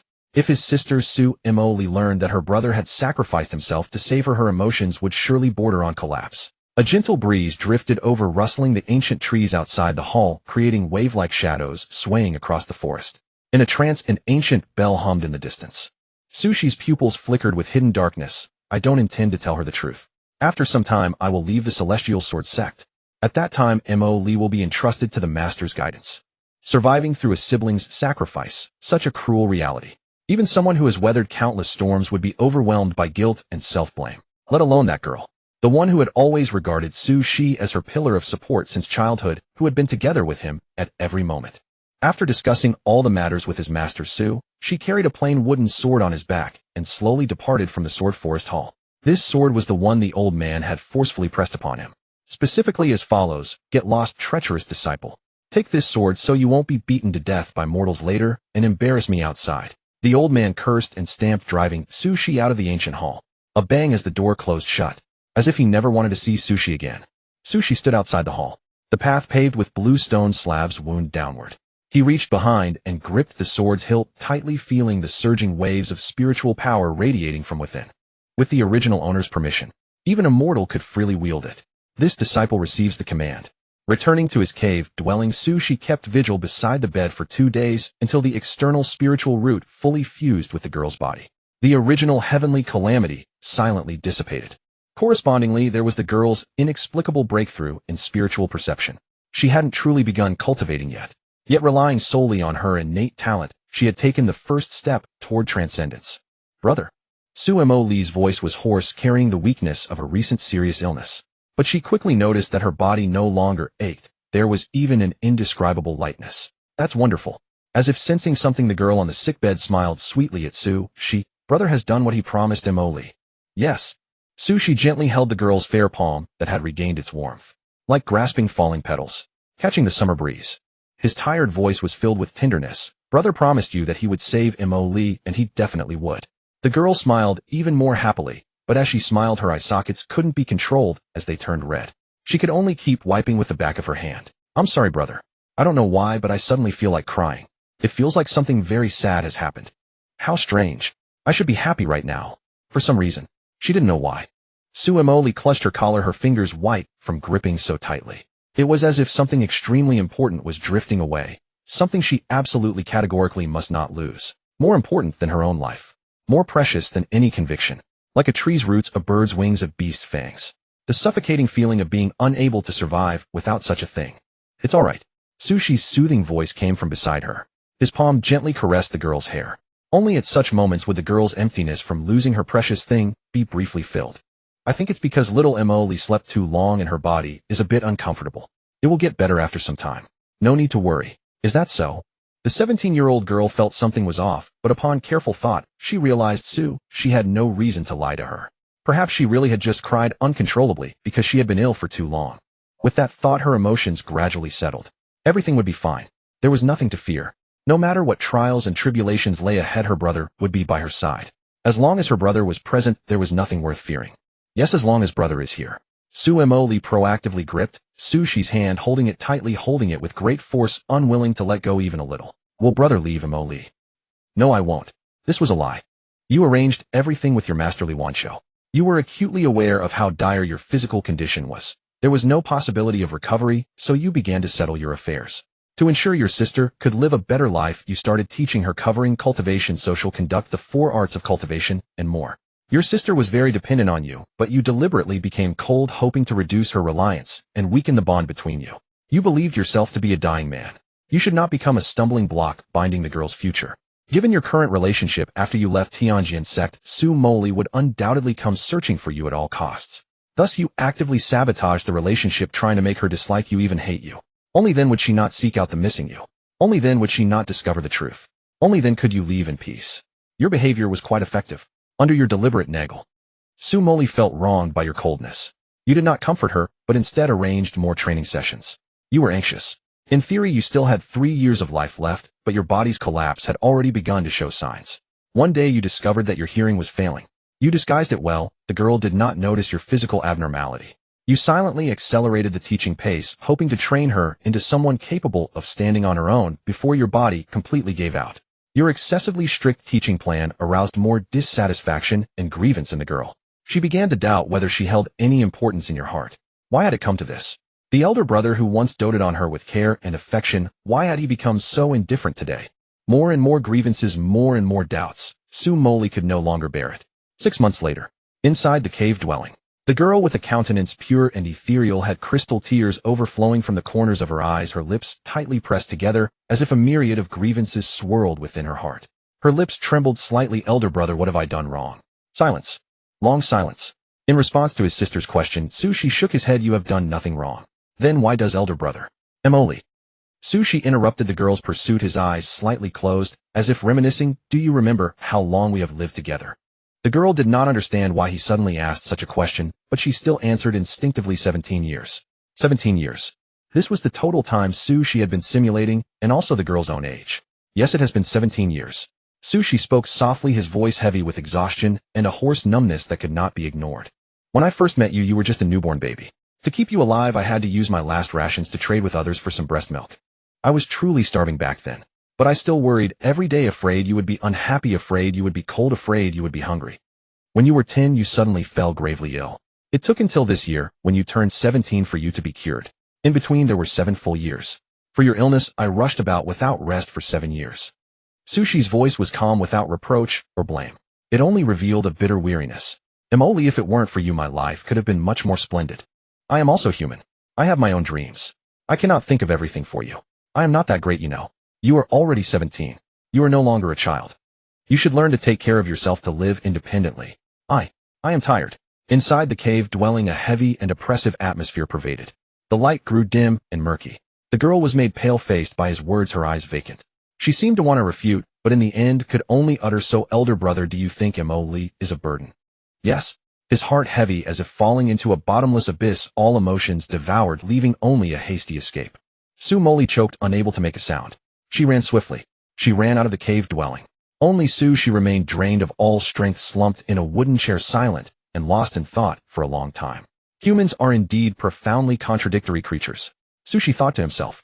He had long prepared various excuses to destroy his relationship with his sister, to erase the image of a good elder brother from the girl's heart. But when it came to actually carrying it out, he still felt distressed and reluctant in his heart. It really hurts, so much more than when I burned my spiritual root back then. Sushi clutched his chest and murmured to himself, but this way that child will be completely free from my influence, and can live well in the cultivation world. Your words were incredibly sharp, like swords, piercing and tearing apart the girl's heart. She ran out alone for a long time. Alone she wept bitterly, alone she wiped away her tears, alone in a deserted corner, in the most pitiful, aggrieved, and lonely manner, she forced herself to find comfort. When Su Moli returned, her expression had grown much colder. The look she gave you no longer held the reverence it once did, and she no longer complained about your training. Your heart ached, your heart rejoiced. After this incident, the girls will become much stronger. Amidst your mixed feelings, you casually covered your mouth, not letting her see the blood you coughed up. You devoted yourself wholeheartedly to assisting the girls' cultivation. The intense mental focus caused your body to deteriorate even faster. One morning in the 18th year of your transmigration, you found yourself increasingly weak. You knew it was time for you to leave. Although reluctant, although you wished to, you were lost. For the 18 years since your transmigration, your goals had always been only cultivation and taking care of your sister. But now neither of these goals could be pursued. You pondered for a long time and decided to return to the former Haishi city to spend the rest of your days alone. The cultivation world was vast with countless mortal dynasties and pleasure places numerous as stars. But to you none were as familiar and comfortable as Haishi city, for it held the 5 years of memories with the girl. Whoosh! The flying boat descended from the sky, unnoticed by anyone. Silently, the young man, now devoid of any cultivation power or spiritual root, moved into the old wooden cabin with a wooden sword. He lived alone, calmly awaiting death. During this time, neighbors who still remembered the young man greeted him, and he responded to each one. When asked why the girl was not seen, he simply smiled and changed the subject, avoiding the topic. Brother has already departed. Tianjian sect, Xinjian Peak. The cave dwelling, already rather lonely, grew even more desolate and chill after being left with just one person. The girl sat in silence alone on a woven rattan chair with candlelight flickering beside her, wavering, uncertain, causing her features to grow increasingly shadowed and obscured in the firelight. Without the sun, plants cannot grow. Without wings, birds cannot soar. Without feet, humans cannot run. For the girl, Sushi was precisely such an irreplaceable presence, the one and only who would never have a substitute. But alas, that singular devotion had already drifted far from her. How? Why had things come to this? Her injuries had fully healed, and her brother's cultivation had broken through to the golden core stage. These should have been 2 occasions of immense joy, yet why had everything turned out like this? Drip drip. Her gaze was hollow, as though she had lost the ability to perceive the world. Tears swirled within her eyes for a long while before they finally overflowed and slipped down her cheeks. Even her breathing ached. Her throat constricted with burning intensity. Alongside that surging wave of despair, tears traced both sides of the girl's face before gathering at her chin, quivering before falling to the ground with crystalline echoes. The tears shattered much like the pillar of support within the girl's heart, which would never exist again. I must not cry. I cannot cry. She longed to scream, to weep uncontrollably, to unleash this despair. But the only person who could ever embrace her, the sole individual who accepted Su Moli, had completely departed. Moli understood it very well. Ever since that argument with Sushi long ago, a faint and elusive premonition had taken root in her heart. One day, she would cast aside his burden and vanish entirely from her life. Unwilling to accept it, unwilling to let go. To prevent that day from coming, Su Moli had exhausted every effort in her studies, hoping to move her brother with her diligence and prove she was no burden. But why? Despite her immense effort, following Sushi's teachings, mastering everything she ought to have learned, why did he still have to leave? Had she not done enough? Was her temperament not obedient enough? Had her very existence brought her brother sorrow? Su Moli closed her eyes and let the tears flow freely. When Sushi had first disappeared, she had clung to a sliver of hope that he might merely have stepped out briefly. But after half a month of waiting, even the most stubborn person would understand that man would never return. He had cast aside his burden, broken free from useless shackles, and departed in freedom. Of course, this was only natural. Everyone was free. What right did she, his burden, have to demand Sushi remain by her side forever? Such a laughable, naive fantasy should have been shattered long ago. Liar. Great liar. You promised me you wouldn't leave. The crying girl wept even louder. Her hand clenched tightly around a storage ring, left behind by Sushi before his departure. It contained countless items. Vast quantities of spirit stones, top-grade magical formations, and artifacts, talismans piled as high as a small hill, and abundant pills for cultivation and healing. But to Su Moli none of it held any meaning. Filled with anger and sorrow, she hurled the storage ring with all her force against the wall. After a series of echoing bounces, the storage ring tumbled away into the darkness along with everything inside it. Everything Su Moli chose to abandon. Meaningless. All of it was utterly meaningless. I only want you, I only want you. The girl covered her face and wept, her knuckles whitening from the force of her grip. Yet no matter how bitterly she cried, no matter how sincerely she wished, that hero who in her childhood had braved scorching sun and starvation, choosing to save her when everyone else had abandoned her, that brother she regarded as her spiritual anchor, the one she absolutely could not lose, would never return. No, he never would. No matter how fiercely she refused to admit it, no matter how desperately she tried to face reality, this would not change. Suffocation. As though plunging into the deep sea swallowed by boundless despair, Su Moli felt all strength drained from her. Her mind grew too dizzy to think, and she could only allow herself to continue falling. Perhaps, because the sun within her heart had vanished. She had been spiraling out of control all along, weeping endlessly in this despair. An indeterminate span of time passed. When the girl finally stepped out of the cave, dwelling, her eyes had lost their former luster, growing colder than at any moment in her past. She seemed to have reached some resolution. Alone she walked toward the Xinjian Hall at the mountain's summit. Soon news spread throughout Tianjin sect the renowned direct disciple Su. She had vanished without a trace, while his sister Su Moli became the second direct disciple under the master of Xinjian Peak. Some were puzzled, others bewildered, many astonished. Amid the sect's fervent discussions, Su Moli's performance proved extraordinarily brilliant. Like a dazzling meteor streaking across the sky, she displayed unmatched talent, even surpassing her brother, and advanced to foundation establishment cultivation at an even swifter pace. She never ceased her efforts, constantly pushing forward, as if determined to prove something. Su Moli's steps grew ever more aggressive. Gradually the stir she caused within the cultivation world grew ever more profound, whether by venturing into ancient heritage sites or slaying powerful enemies beyond her cultivation realm. The righteous path regarded her as a seed of immortality, while the demonic path hated her as a thorn in their side. This uproar was so great that even mortal cities far removed from the cultivation world heard whispers of the girl. Sword immortal, favored by the heavenly Tao, an immortal reborn. These were all praises bestowed upon her. Within Haishi City, when Sushi first heard these appraisals, he could not help but pause in astonishment. Especially the so-called favored by the heavenly Tao, which nearly drew a wry smile from him. And then, Sushi felt a measure of relief. The worry that had gnawed at him during his prolonged absence from the girl finally found rest and solace. Wonderful. It seems even without me, Moli can survive perfectly well in the cultivation world. With that, I have nothing left to worry about. Sensing his body growing ever more sluggish and feeble, Sushi smiled faintly. To be honest, his current condition was poor, bordering on torment, far worse than his wheelchair-bound state in reality. Sushi had considered more than once ending this simulation prematurely through suicide. But each time that thought arose, a vision of Moli would surface in his mind. He could not help but want to stay a little longer to watch over her a bit more. After all, once the simulation ended, the two of them existing in different spaces and times would never have the chance to meet again. This body has only 1 year of life remaining. Let the simulation end naturally. Sushi spoke as he walked. He laboriously moved his stiff legs, returning toward home. Learning that his sister was doing well, his mood was light, yet he could not let go of her. He decided to silently watch her growth during his limited time. Your body is in terrible condition. To create the external spiritual root, you burned away everything you had. Your life began its countdown. For many, life is extremely limited and precious.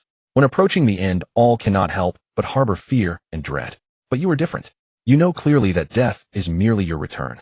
More than the dwindling lifespan, what troubles you more is the constant deterioration of your body, bringing more pain and countless inconveniences in daily life. The first month of the final year, in the early morning you wake to discover that your left leg has completely lost sensation. No matter what method you use to stimulate it, you cannot make it walk normally. You find solace in hardship, thinking you still have one leg, which is far better than the real world. You take out the wooden sword Ji. In the end, Li Wanshou asked thus, "Do you regret it?" Sushi shook his head, as he always had no regrets. Li Wanshou then asked, "How do you feel?" Sushi answered honestly, "It hurts." The nascent soul elder laughed, angered by Sushi's response. He waved his hand, casting multiple techniques, knowing they were useless, yet still treating Sushi's body. Then master and disciple sat on the doorstep chatting. Both knew this was their final conversation. The atmosphere could not hide its silence and sorrow. The old man spoke of Su Moli's progress, while Sushi spoke of his life in Blackstone City. Li Wanshou said, "That child Moli is already preparing to break through to the golden core stage." Sushi said, "So fast. I remember her breakthrough to foundation establishment was less than a year ago." Li Wanshou nodded. "Her talent is even more astonishing than either of us anticipated. Given time, she may truly ascend to the immortal realm." Sushi smiled, his body in so much pain that the smile appeared somewhat grotesque. "That's wonderful." When the sun set in the west, the old man rode his sword away. In merely the blink of an eye, he vanished completely across the horizon. Sushi painstakingly shuffled his body, positioning himself against the right side of the doorframe. Leaning there, he gazed at the magnificent sunset. At this very moment, his life was like this setting sun, proceeding toward its end at a speed visible to the naked eye. However, there was nothing worth lingering for.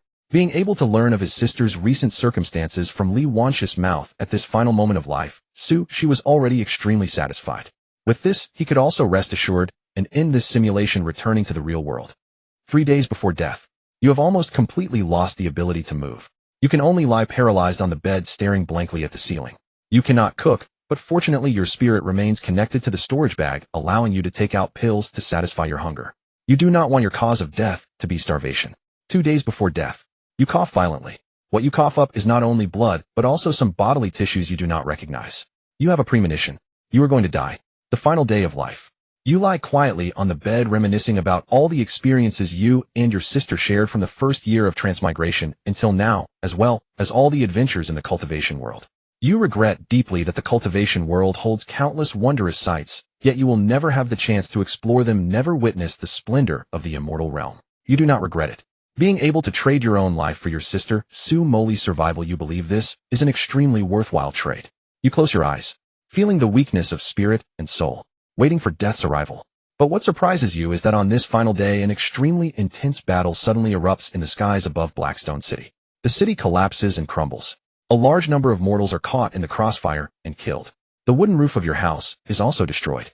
Thanks to this, through the damaged roof, you see a large number of cultivators engaged in combat in the air. Rumble, rumble. Various techniques bombard the sky. Occasionally flying swords shatter or spirit beasts are cleaved in two. Righteous path, demonic path, sect cultivators, countless independent cultivators.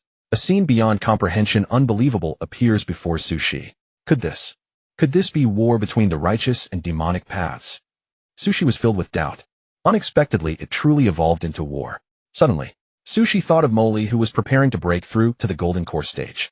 If this truly is war between the righteous and demonic paths, then Sue Molly, as a righteous path prodigy, with the bearing of an immortal, will inevitably become the primary target of attack for demonic cultivators. If this truly is war between the righteous and demonic paths, then Sue Molly, as a righteous path prodigy, with the bearing of an immortal, will inevitably become the primary target of attack for demonic cultivators.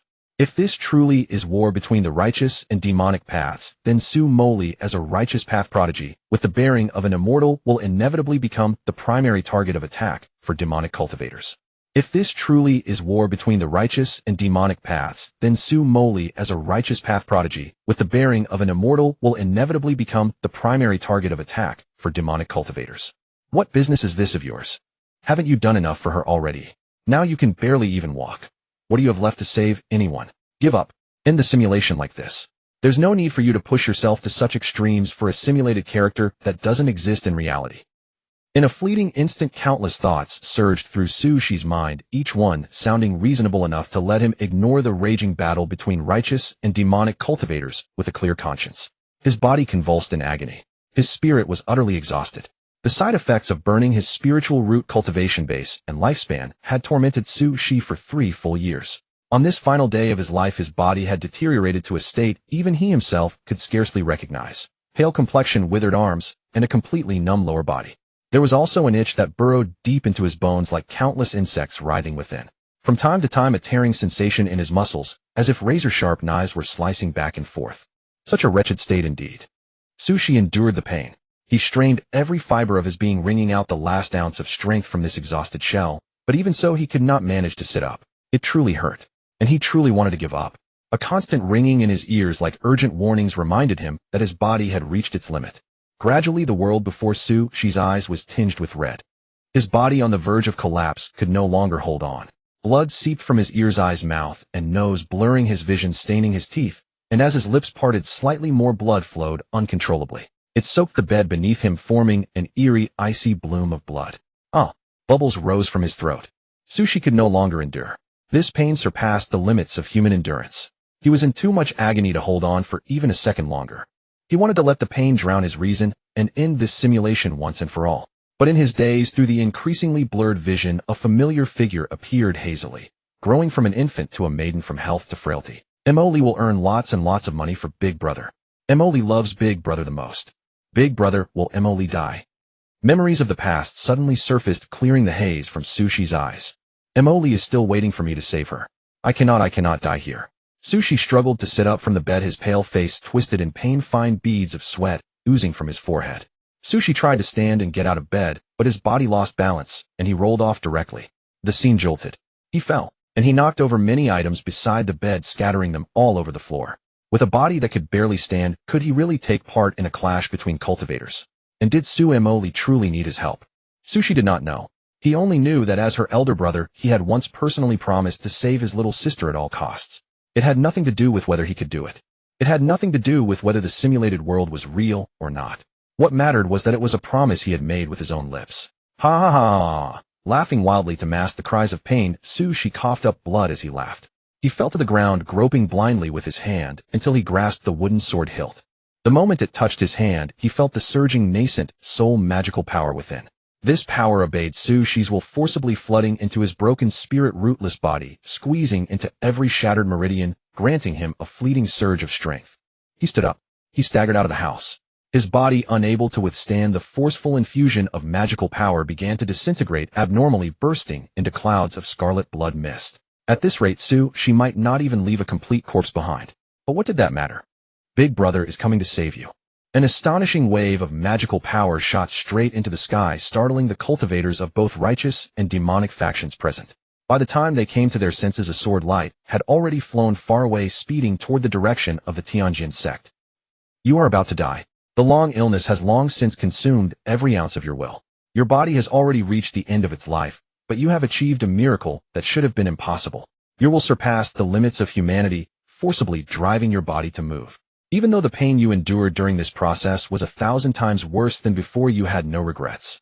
You rode the sword light for the first time in ages, heading toward the Tianjin sect, as you remembered. When you returned to the sect, you found it had already been breached by the demonic path, and the grand protective formation had completely lost its effect. Blood, severed limbs, damaged artifacts. The war was still raging, but the river of blood had already formed. The entire Tianjin sect had become a living hell. In shock, you worried about your sister and master. You forced the wooden sword to kill enemies. Some recognized you, some with joy, some with fear. You went berserk. As a Na, though it was not among the very top in the cultivation world, it was still a first-rate orthodox sect with a proud heritage. Disciples of past and present all took pride in the Tianjin sect. But, in the torrent of the clash between righteous and demonic paths, facing the overwhelming number of demonic cultivators, even a sect as powerful as Tianjin had to accept the reality of defeat. The sword peak collapsed. The main hall was severed in two. Countless disciples were slaughtered outright, each peak was surrounded, and even several nascent soul grandmasters fell. It was a scene of despair, fueling rage and bloodshot eyes. Before the formal assault, the demonic faction had devised a meticulous plan. Some people had to be killed. For instance, Su Emoli. This second true disciple of Xinjian Peak was simply too astonishing, completing foundation establishment in 1 year, then aiming to condense a golden core in another. Countless demonic ancestors exclaimed in terror at such prowess. It could be said that the main reason the demonic path concentrated its attack on the Tianjin sect was largely because Su Emoli was too heaven-defying. Even the demonic overlords could not resist the urge to recruit or control her. If they failed, they would kill her on the spot to eliminate future trouble. Surrender, Fairy Emoli. If you join our Tianma sect, the position of Saintess is yours for the taking. You are like a bird in a cage. There is no hope of escape. 2 late golden core cultivators, 5 mid-golden core, and 9 early golden core. That was the number of demonic cultivators surrounding Su Emoli. They shouted their offers of surrender while casting wary glances at the aloof white-robed figure holding a long sword directly opposite them. Su Emoli truly lived up to her reputation as a prodigy gifted with an immortal's grace. Her strength was formidable and domineering. With a foundation establishment cultivation, she had successively slain several golden core cultivators in reverse. Yet after all, she was only a foundation establishment cultivator with limited magical power. No matter how heaven-defying, she could not escape the encirclement of over a dozen golden core cultivators. We have truly reached the end of the road. A calm voice echoed through heaven and earth. Compared to the innocence of her childhood and the frailty of her youth, 20-year-old Su Emoli's eyes were like a dark abyss, her beauty cold and peerless. As her robes fluttered, she resembled an immortal descended from the heavenly court. Black hair cascaded like a waterfall lightly gathered by a jade hairpin. Slender fingers gripped a sword in defense. Sharp, formidable, piercing. No one knew what experiences Su Emoli had endured. Every move she made carried terrifying power, striking fear into the demonic cultivators. Yet human strength has its limits. As the demonic cultivators formed their grand array, Su Emoli, at merely the foundation establishment stage, quickly found herself surrounded and trapped. Am I going to die? She sensed the spiritual energy nearly depleted within her and examined the jade hairpin hovering above, nearly shattered. She looked around at the impenetrable demonic array encircling her. Su Emoli laughed softly, her smile carrying a lethal edge. You demonic rats, come then fight me. She paid no heed to their so-called demands for surrender. Before the shocked and furious eyes of the demonic cultivators, the female, sword immortal, delivered her final breathtaking strike, instantly slaying 2 early-stage golden core cultivators. Then she was struck by countless magical treasures and plummeted straight from the sky. The young woman understood. Given the current state of the battle, no one would come to rescue her. But she felt neither fear nor regret. Long ago she had prepared herself for death at any moment, for she was someone who had already walked through the gates of the underworld once. Yet thinking of bidding farewell to this world, a lingering reluctance stirred within her heart, toward Heavenly Sword Sect, toward Master Li Wansho, toward Blackstone City, and the man who had accompanied her through 8/10 of her life, warm and reassuring, yet long since gone. Over these past 3 years, Su Moli had experienced much and traveled to many places. But no matter how breathtaking the new landscapes, nothing could fill the emptiness left by his departure. What exactly did she feel for that man? On every quiet night, when the world slept, Su Moli would ask herself this question in her heart. Was it hatred? Perhaps. Hatred that he had left without warning. Was it love? Somewhat, yet not quite. It differed from the love and affection spoken of by ordinary people. It was something indescribable, a longing to be together forever. But at this point there was no need to ponder such things anymore. After all, she was about to die. For some inexplicable reason, at the brink of death, as Su Moli watched the demonic cultivators gathering their killing intent, once more a thought of relief emerged in her heart. Fortunately, that man had long since left Heavenly Sword Sect. Otherwise he too would have faced danger today, and might very well have perished, a sight she never wanted to see. Ryup. The sound of tearing fabric echoed abruptly through the sky. The girl who had resigned herself to death paused, looked up, and saw the desperate firmament torn apart by a world-shaking sword light. Gazing closely, she could make out a familiar blood-stained figure staggering toward her. That was the older brother she relied on most. He was the hero who belonged only to her. He was someone she felt joy and sorrow for, an important person. But why? Why was that person here? No, don't. Stop, hurry, and stop. No, you can't, absolutely not, don't come any closer. Panic and distress instantly swept across her previously serene face. She could faintly sense what was coming, a future so horrifying that she could never accept it. But she continued forward, just as he always had, rushing to her side whenever she needed him most. Pain too painful, your consciousness drowned in endless suffering, your ability to think nearly gone, yet you still clearly remembered your purpose for coming to protect your sister. You guided your wooden sword back to the long unvisited Heavenly Sword Sect. You saw the sect fall, your fellow disciples slaughtered, your grown-up sister trapped in the demonic encirclement. Without hesitation you swung your wooden sword, channeling former techniques, striking at those who sought to harm your precious one. You were discovered, and you engaged the demonic cultivators in fierce combat. Muscles screamed in agony. Bones shattered. Blood sprayed everywhere. On the battlefield of Heavenly Sword Sect, She's entire body was drenched in crimson, looking as though he should have died long ago. Yet he kept moving, numbly swinging his wooden sword. Spiritual energy from a nascent soul realm. Energy he did not belong to, condensed into rainbow-like force. He bisected a late-stage golden core cultivator at the waist. But in retaliation, a demonic cultivator's counterattack severed She's foot, sending it flying into the unknown. That's She, Heavenly Sword Sect's top disciple. Quick, everyone, kill him. A demonic cultivator cried out in terror, recognizing She's identity.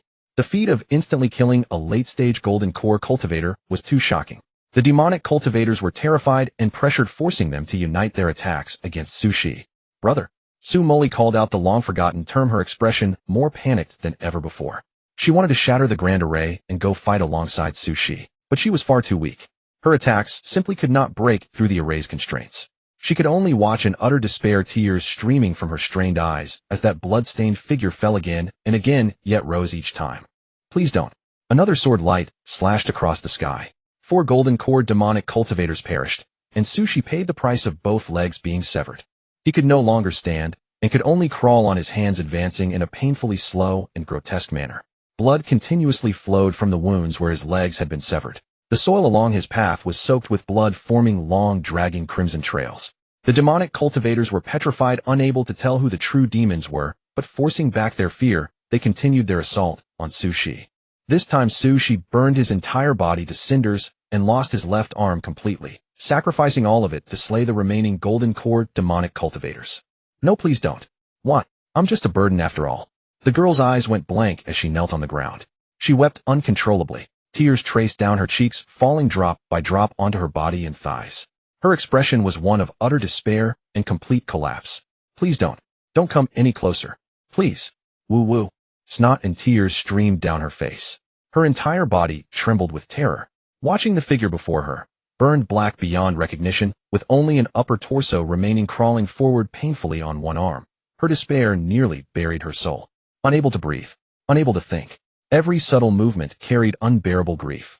She could only shiver and wait for the tragedy to descend. Crack. Finally, that monster, whose human form had been burned beyond recognition, reached the grand array, trapping Su Moli crawling forward with excruciating difficulty, using his remaining right arm to prop himself up with a wooden sword. With his last strength, with his last spiritual energy, one sword thrust pierced through the entire array. Sushi's cracked lips parted slightly, as if wanting to say something, but his vocal cords had long been destroyed, unable to produce any sound. But Su Moli understood the words Sushi truly wanted to express. Brother has come to rescue you, Moli. Brother didn't lie to you. Bang. Almost at the moment the array shattered, She gently closed his eyes. Only exhaustion surged over him in an instant, and he could no longer do anything, wishing only to sleep and never awaken. In the girl's desperate and shattered gaze, Sushi's burned black body dispersed in the wind, not giving her even the slightest chance to save him.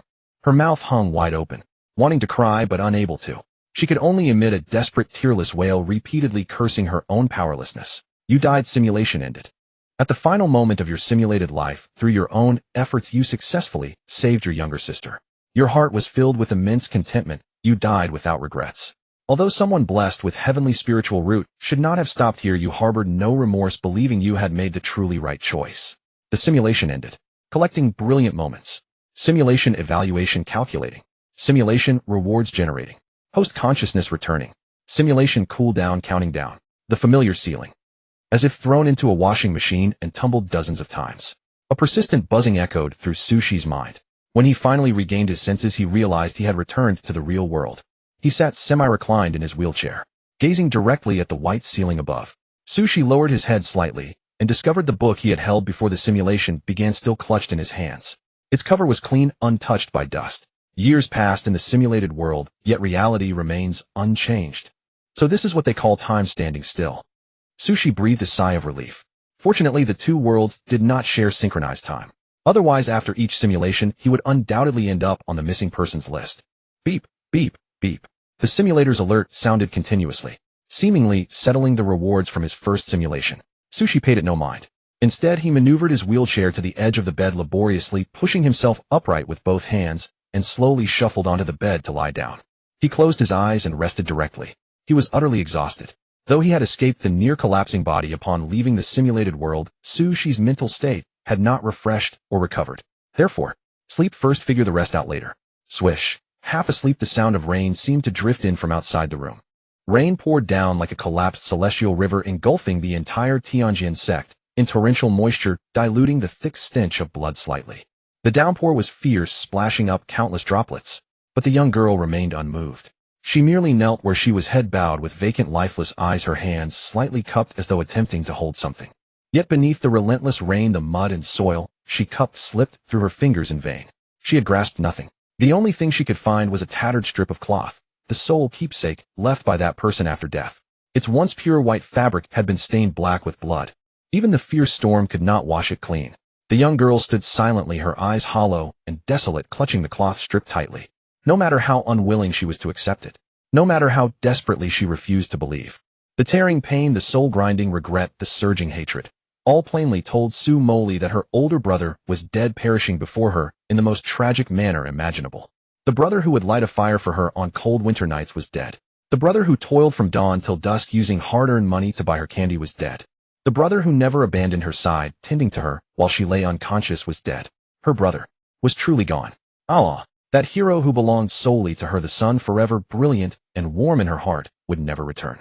Not a brief separation, but an eternal parting. Su Moli's heartbeat grew fainter amid the clamor of the rainy night, as though it might cease at any moment. Her eyes had long since shed all tears, holding only dried-up sorrow and despair. How she longed to simply die and end it all. But even such a thought was a luxury she could not afford, because this life had been saved by her brother. If she died so carelessly, his death would have meant nothing. And so Su Moli decided to abandon herself, letting despair swallow her whole. Outside, the battle raged fiercely. It seemed other righteous sects had come to reinforce, joining forces with the Tianjin sect disciples at the critical moment to repel the demonic cultivators. Terrified, the demonic cultivators could only flee in panic. None of this concerned Su Moli anymore. Whether righteous or demonic, she no longer cared to bother.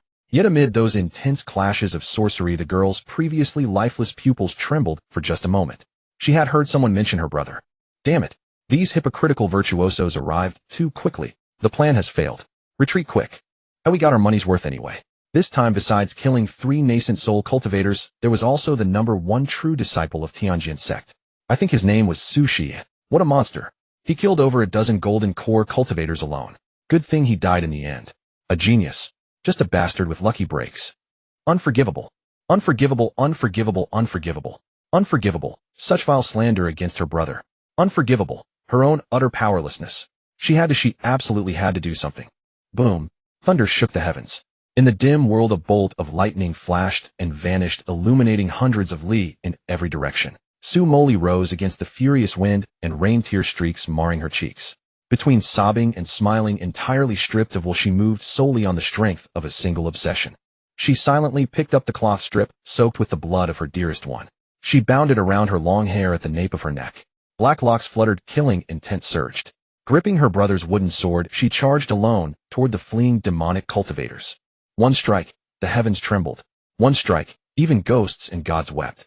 One strike, the golden core formed. I want you all to accompany my brother to his grave. The girl cried and laughed, speaking words colder than any winter. She entered the Tao through pure killing intent, treating the Foundation establishment bottleneck as nothing, and her golden core formed instantaneously.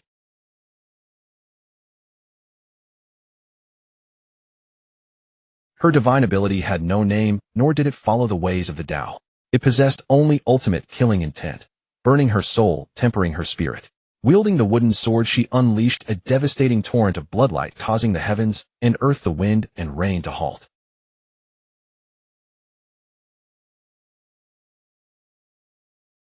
But barely had the words left his mouth when his vision tilted and he rolled several times. The last thing he saw before death was a blurred figure, clothing stained crimson red, wooden sword in hand. She was killing even more ferociously. Kill. Again. And again. Until every slanderer of her brother ceased to exist. Ha ha. Su Moli let out a morbid laugh.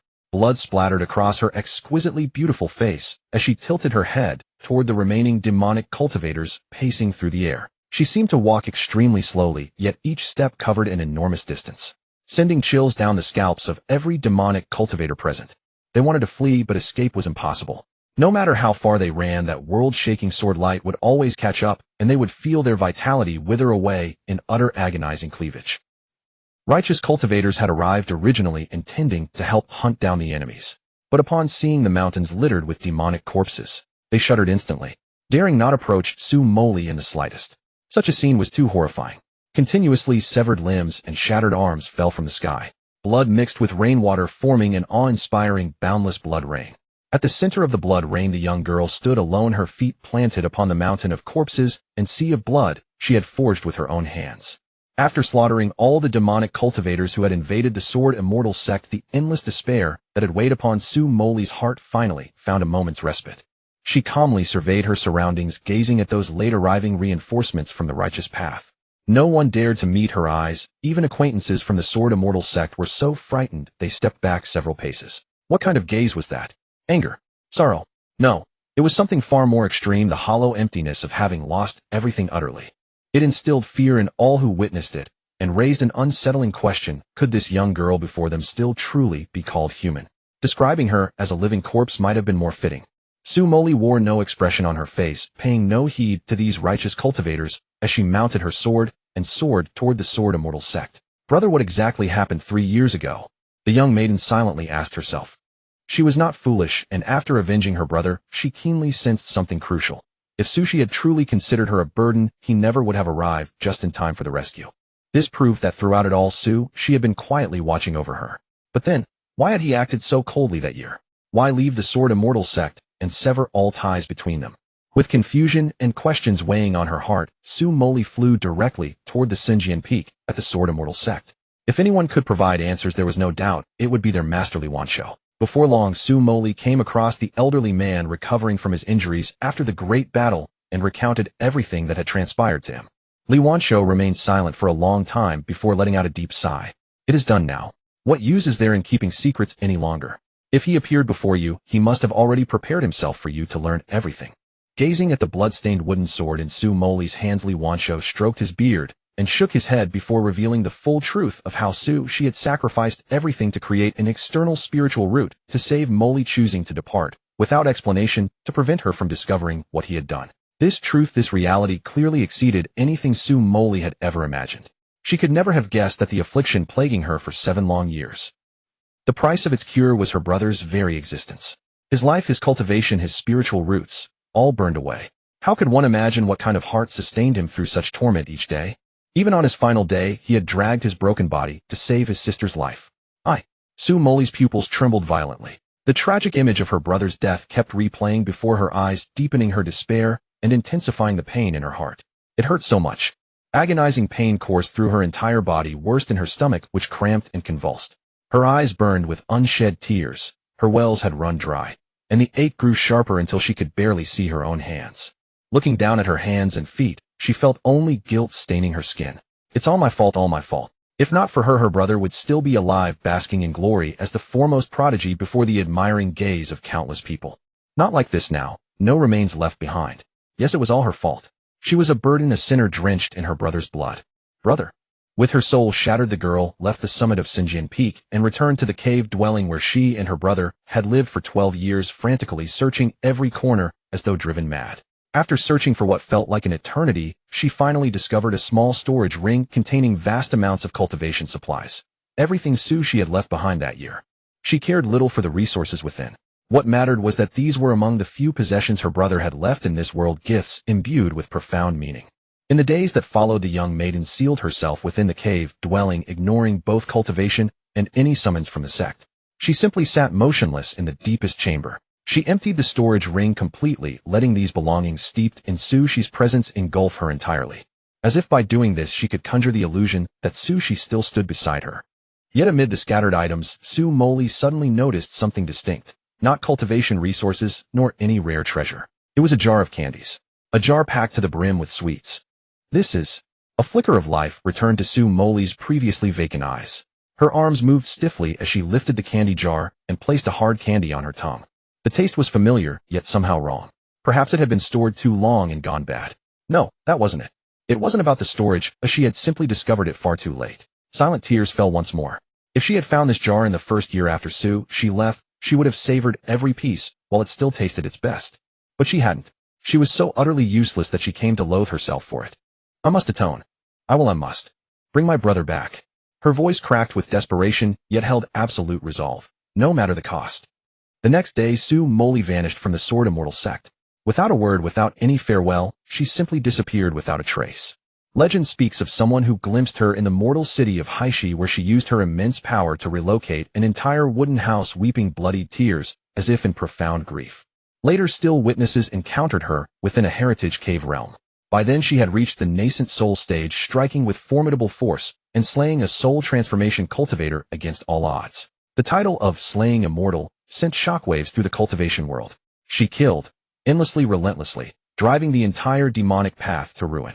As if harboring an irreconcilable grudge against demonic cultivators, she single-handedly pushed the demonic path to the brink of extinction, drawing out a tribulation-cultivating demonic titan. Yet she escaped him nonetheless. And she was not done. When Su Moli surfaced again, she had broken through to the tribulation stage herself, wielding a single sword strike, empowered by profound divine abilities to annihilate that tribulation-cultivating demonic master and his top-tier demonic sect from existence. What came after remained unknown to cultivators. Su Moli's genius was simply too monstrous, too heaven-defying. The lower realm could no longer contain her. She deemed it unworthy to linger in the cultivation world, as if nothing here held what she sought. So she parted the heavenly gates with her sword, before even reaching the threshold for ascension, and used supreme offensive divine abilities to carve a path to the immortal realm, entering alone. How dare a mortal creature trespass into the immortal realm?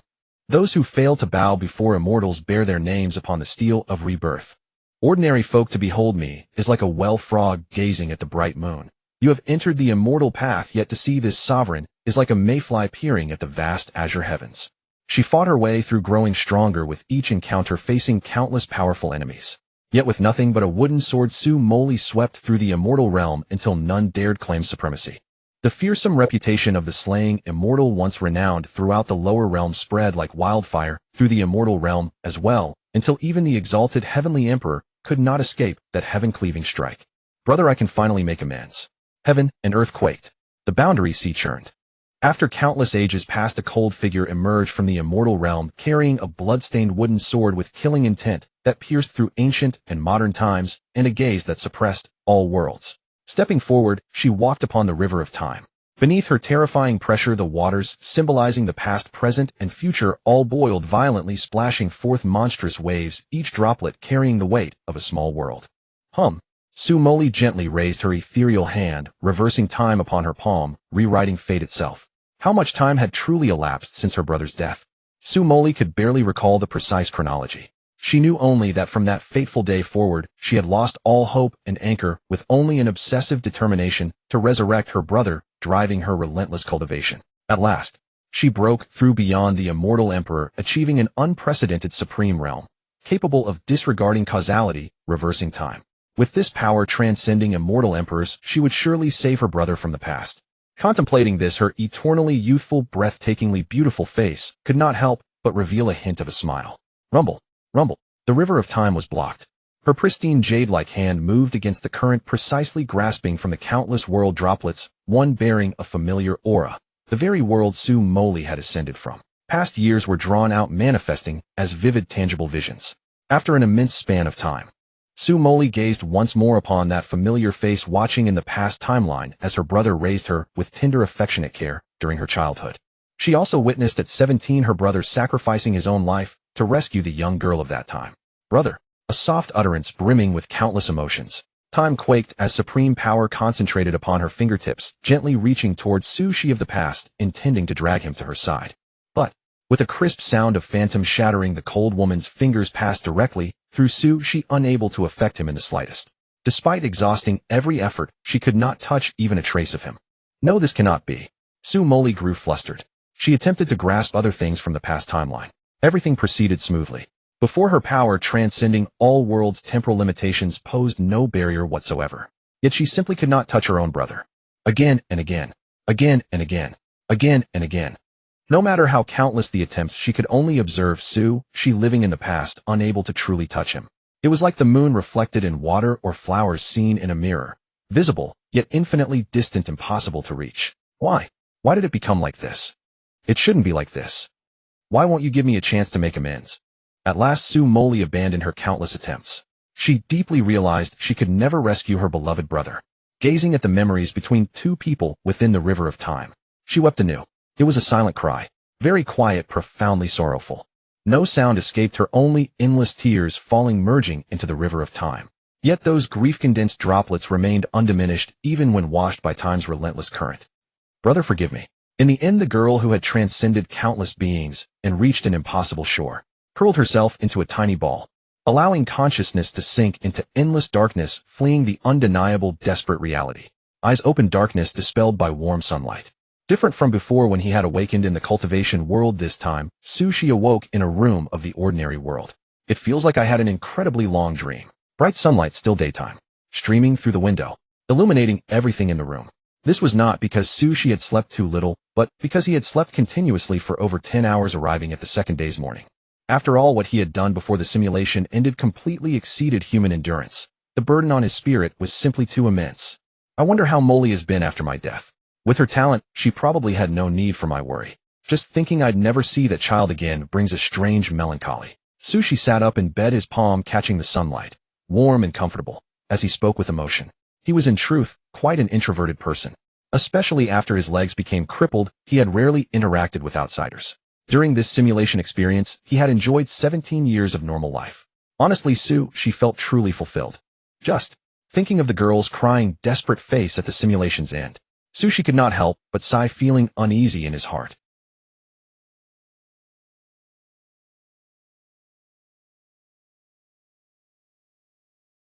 Su clicked his tongue softly.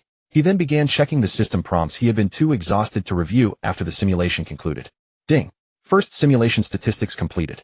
Congratulations on activating the following achievements: Hero of 1, Reformer of the 4 Arts, Premature Death, the man behind him. Hero of 1, you are the hero of just one person, also the light in her heart. Reformer of the 4 Arts, your mastery of the 4 cultivation arts reached a level of founding a new school. You completed a revolution known to no one. Premature death. Your future could have been even more brilliant, but you died somewhat quickly. The man behind him, your existence meant nothing to the world, yet you indirectly facilitated the birth of him. Some call you the man behind the unspeakable taboo. Sushi. The first 3 achievements were quite normal. How did the last one suddenly change style so drastically? From the description, him clearly refers to Moli. Sushi pondered with interest. It seems after my death that child became quite an extraordinary person.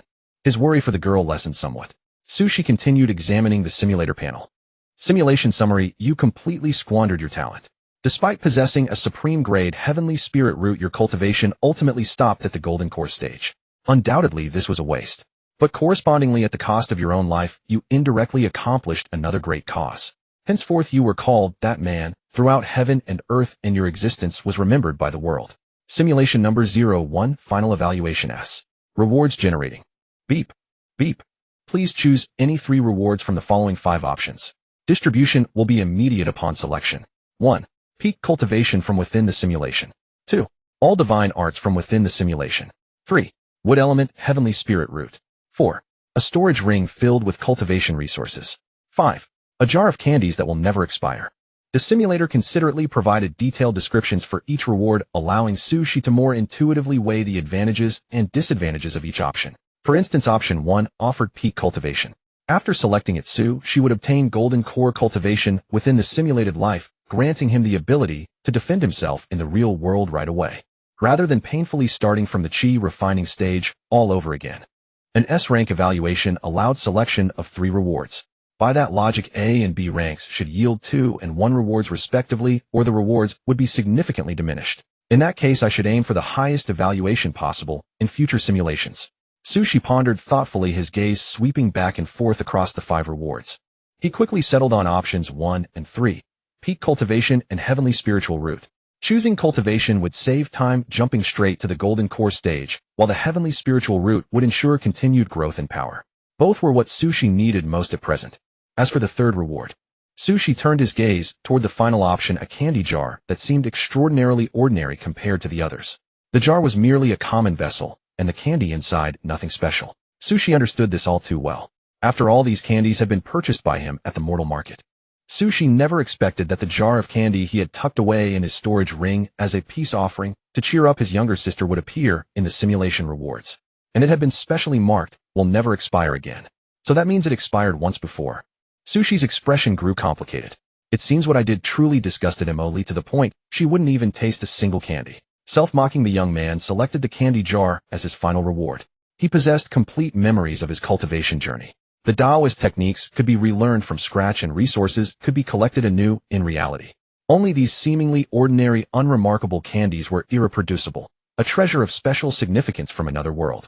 Even if they served no practical purpose, she wished to keep them as a memento of the girl he could never hope to meet again. Ding.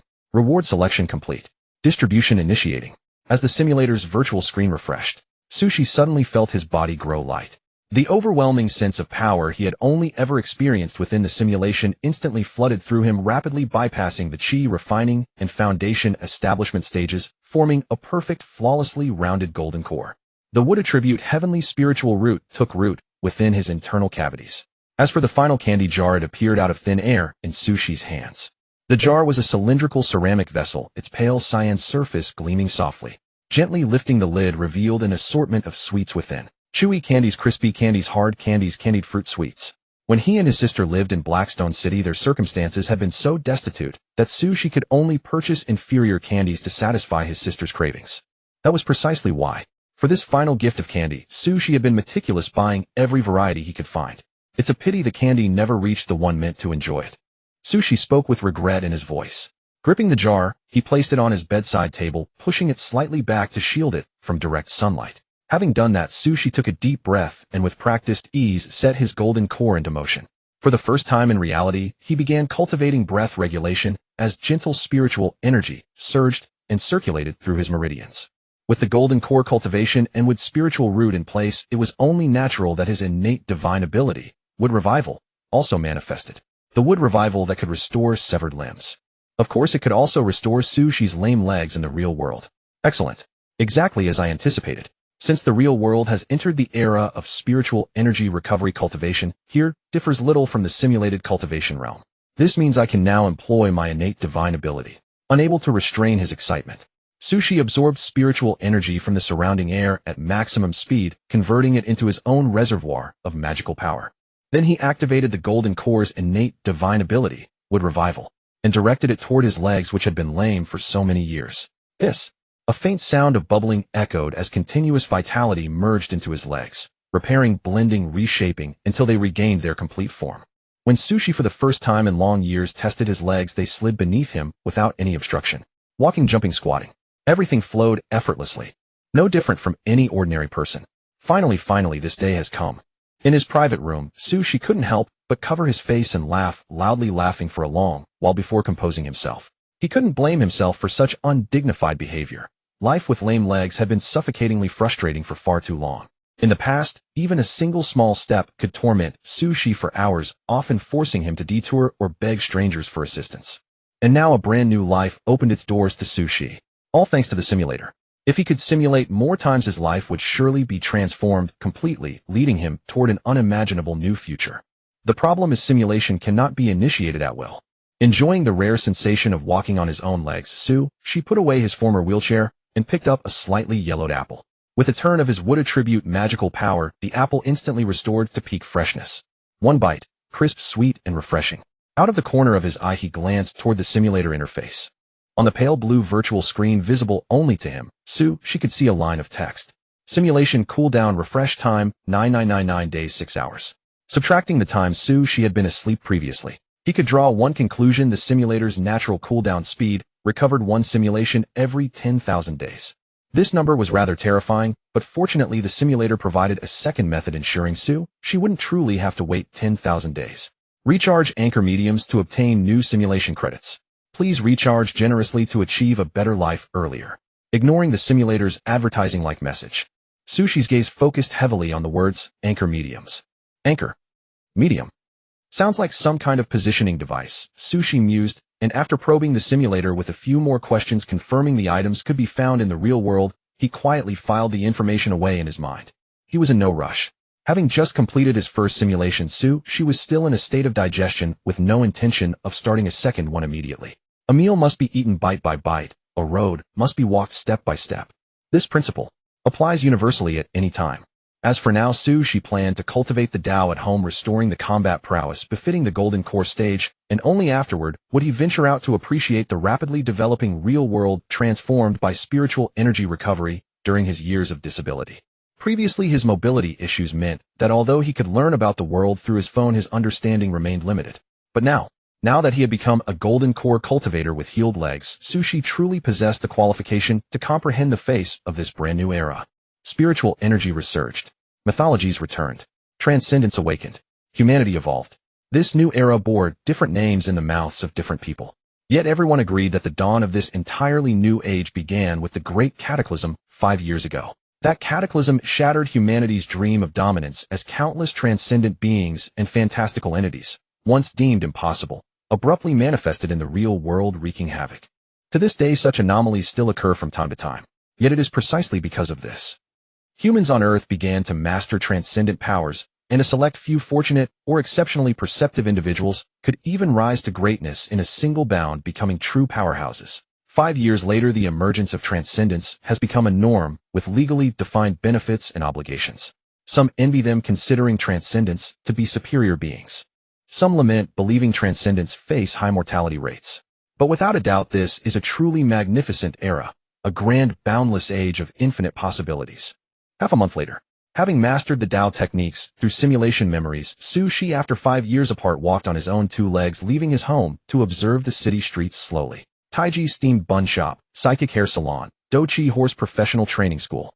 Gazing at the diverse shops lining the streets, a fusion of Earth's native culture and transcendent systems, Sushi felt a momentary daze. Now humanity's technological tree had veered completely off course. Signs of transcendent power were everywhere. Of course, in just 5 years, while the number of human transcendents had increased, it had not yet reached universal transcendence. Most of these street-side shops had merely changed their names to capitalize on the trend.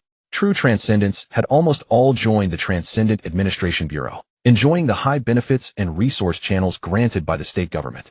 In return, the authorities issued tasks and collaborative projects for Transcendence to complete, naturally with compensation. Mutual benefit, a true win-win.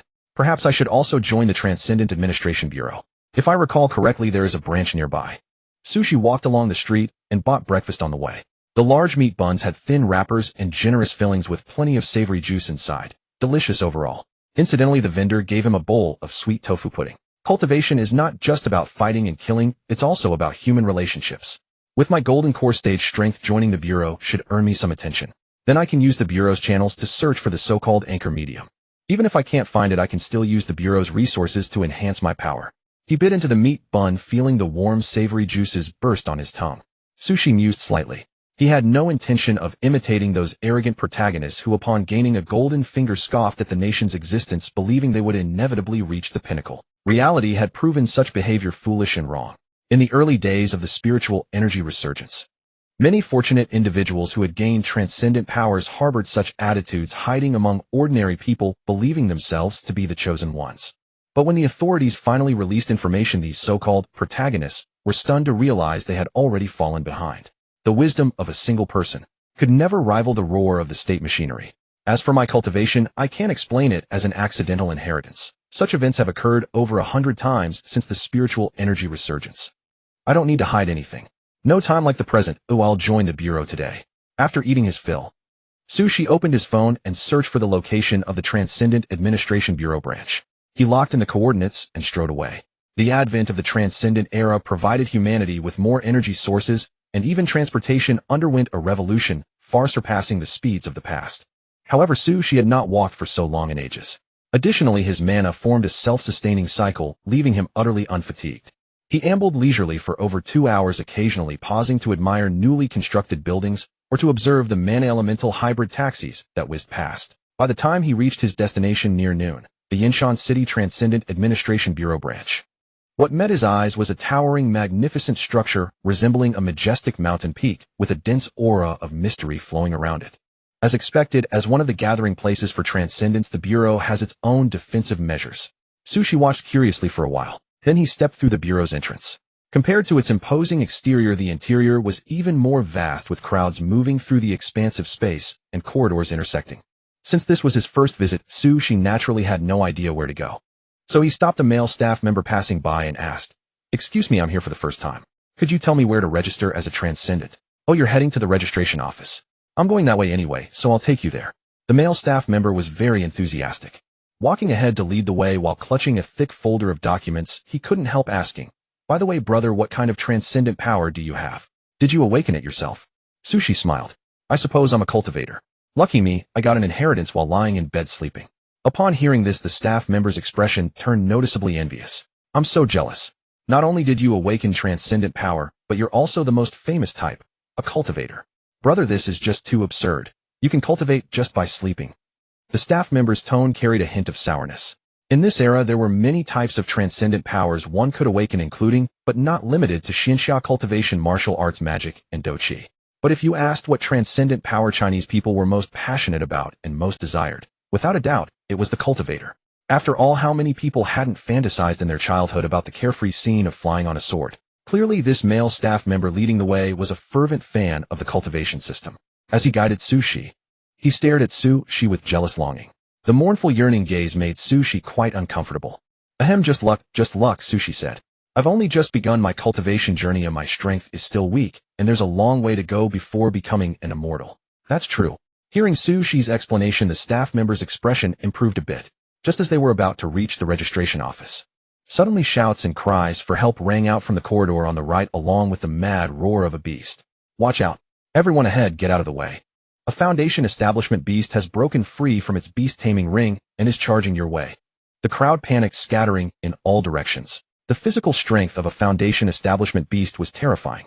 It was a scarlet-eyed, furious tiger, and as it galloped on all fours, it effortlessly smashed through the corridor walls on both sides. Even transcendents of the same level found it difficult to face the charge of such a Foundation establishment tiger. At the critical moment, she stepped forward, his 5 fingers forming a claw. With a faint sound of tearing air, surging currents formed an invisible cage, suppressing the rampaging tiger beast, forcing its 4 claws to the ground. "Staff member, This is what you call weak.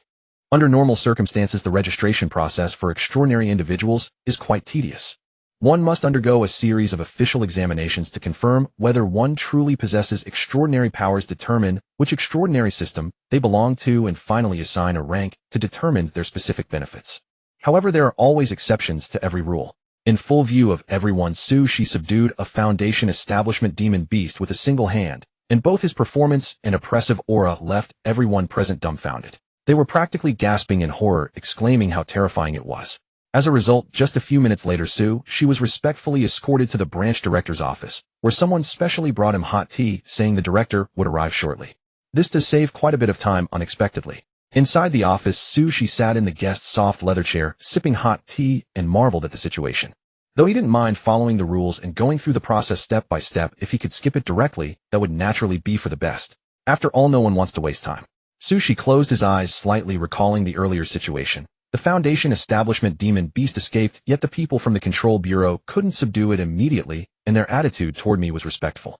From this, it's not difficult to infer that Golden Core stage, or rather extraordinary individuals of Golden Core level, are still quite rare in the mortal world. At least in Yinshan City, that is the case. After a rough calculation, She had a general understanding of the situation in the mortal world. Now he simply had to wait for the arrival of the Yinshan City Control Bureau's branch director. After waiting about 10 minutes, a middle-aged man with a square face rushed through the door, appearing quite excited. "Sorry to keep you waiting, Mr. Su. I am Zhang Yaowa, the director of the Yinshan City Extraordinary Control Bureau." Facing Zhang Yaowa's outstretched hand, She rose and extended his own hand, politely shaking it. "A pleasure to meet you, Director Zhang. I am Shi." Seeing Shi being so gentle and polite, the middle-aged man's expression clearly relaxed considerably. As the branch director of the Extraordinary Control Bureau, over these years Zhang Yaowa had met far too many people who were arrogant and domineering because of their abilities. Therefore, when he heard that a Golden Core cultivation extraordinary individual had arrived at the Control Bureau, Zhang Yaowa was excited, but also worried about Shi's personality.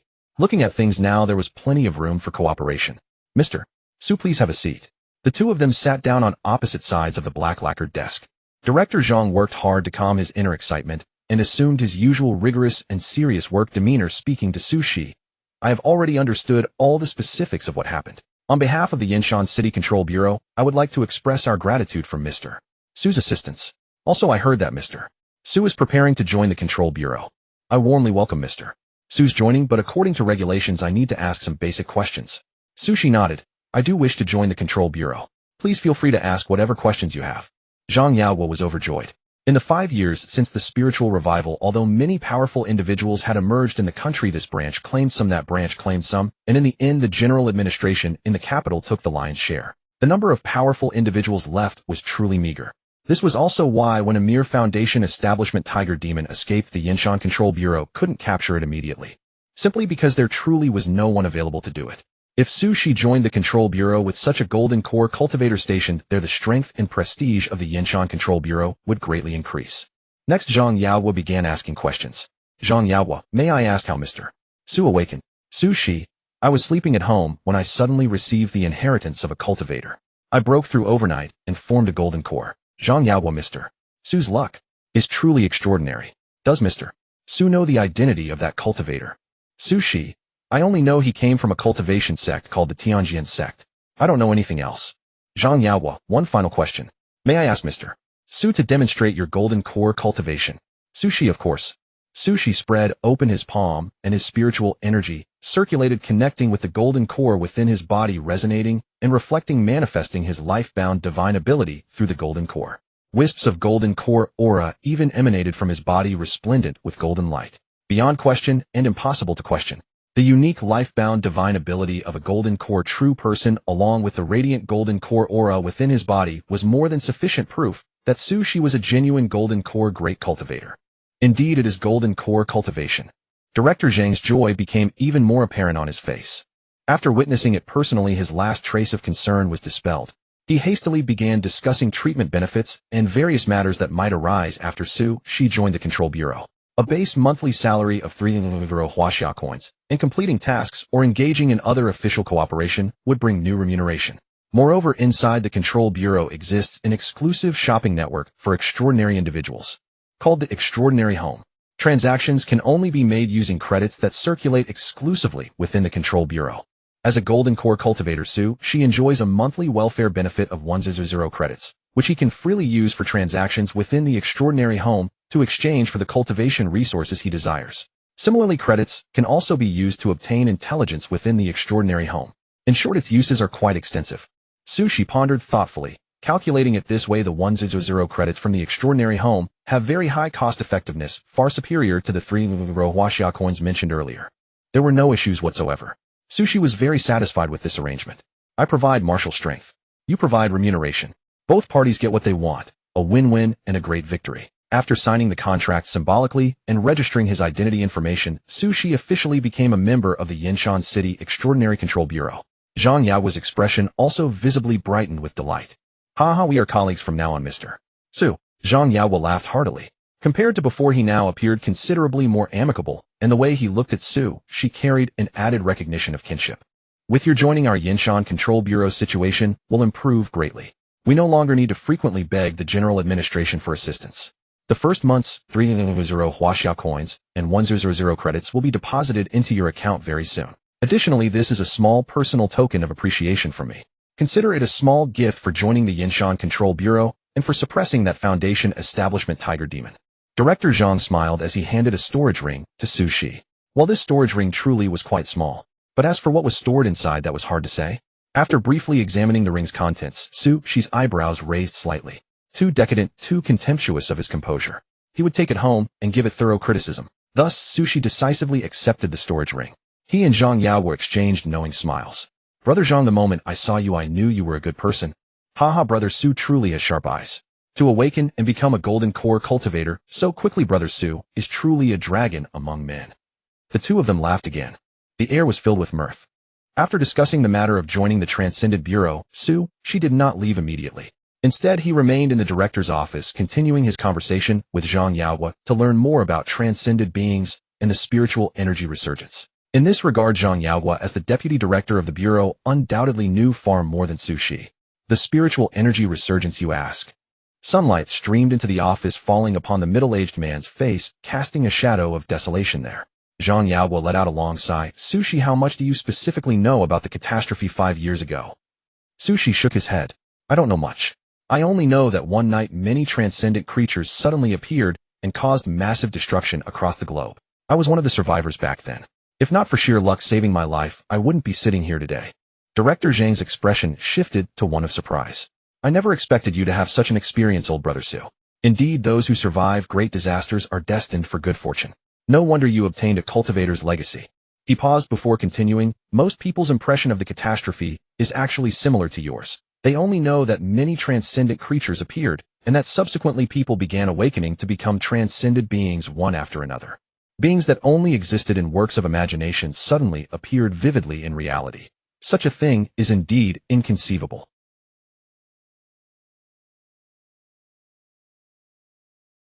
However, Zhang Yao's face contorted into a bitter smile. The word resurgence is somewhat inappropriate. Those abilities were never native to Earth from the beginning. Rather than resurgence and awakening, it would be more accurate to call it an invasion. Cultivation, magic, martial arts, fantasy, along with even more incredible existences, all descended upon Earth in one fell swoop. Invasion. Listening to Zhang Yao's explanation, Su Shi furrowed his brows slightly. He had contemplated many possible truths, yet the word that escaped Zhang Yao's lips still startled him. Director Zhang, are you saying those transcendent creatures are actively invading us? Regarding that point, it's not necessarily the case. Faced with Su Shi's inquiry, the middle-aged man weighed his words carefully before speaking. In previous operations I participated in, I encountered some transcendent creatures capable of communication, even humans from other worlds. They too seemed unable to comprehend why they appeared on Earth.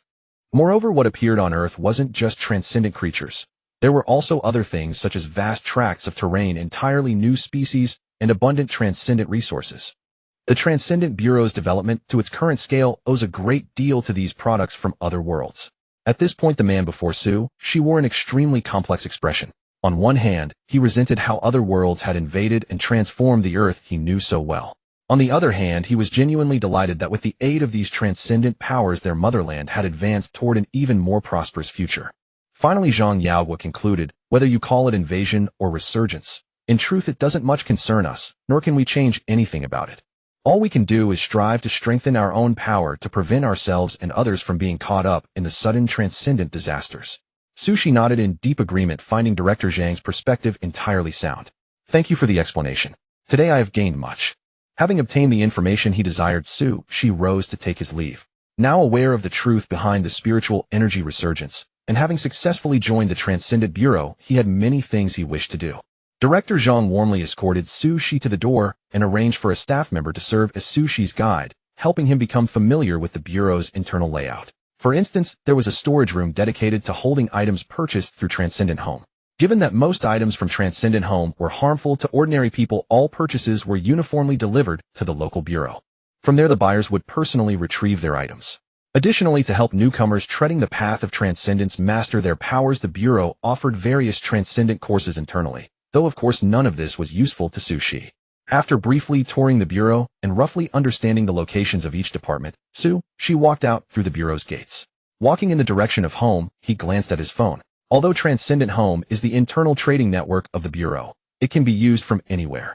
Buying and selling, searching for intelligence, accepting missions, all of this can be done from home. It's far more convenient than I imagined. Looking at the phone that had been activated and bound through the Bureau, she was quite satisfied.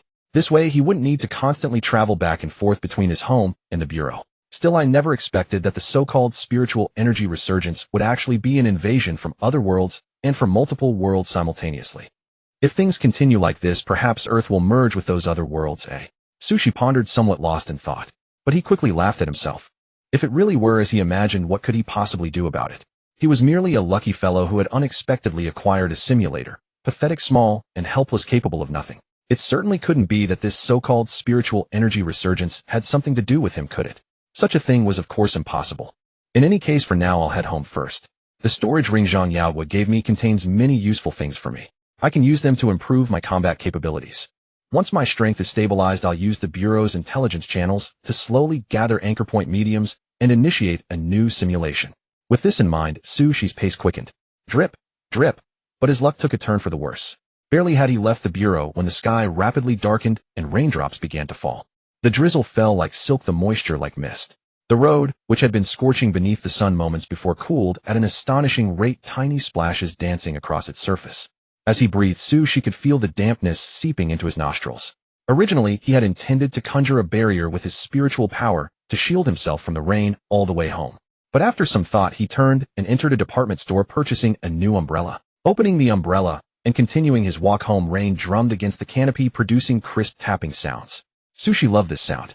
Like a dream, like an illusion, resembling a lullaby. Speaking of which, the last time I walked through the real world holding an umbrella like this was 5 years ago. Time truly flies. I spent 5 years in a wheelchair, just like that. Sushi mused, suddenly noticing his left shoulder growing damp. He adjusted the umbrella in his right hand, shifting the canopy slightly to the left. But not long after, large raindrops struck his left shoulder once more. It was then that Sushi realized. When holding an umbrella, he always unconsciously tilted to the right instinctively, trying to shelter a figure that was no longer there from the wind and rain. After a moment of silence, Sushi stopped correcting his posture. Maintaining this posture, which might seem strange to others, he continued forward under the umbrella, allowing his left shoulder to be soaked by the rain. Sushi knew he couldn't break this habit in a short time, nor did he intend to. If asked why, perhaps he was hoping for some impossible miracle. Ding. After returning home, Sushi had just finished folding his umbrella when an exceptionally crisp chime sounded beside his ear.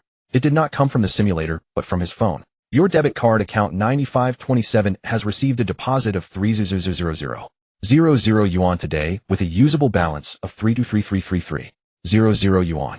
So fast. He took out his phone to check. Sushi raised an eyebrow, surprised by the speed of the Superhuman Control Bureau. But thinking about it carefully, 300,000 yuan was indeed nothing compared to a golden core cultivator. It was only natural for the Bureau to take this matter seriously. Sushi did not pay much attention to this sum of money. After changing into clean clothes, he lay back on the sofa and opened the app, Superhuman Home, passing through multiple verifications to enter the trading network reserved exclusively for those with supernatural abilities.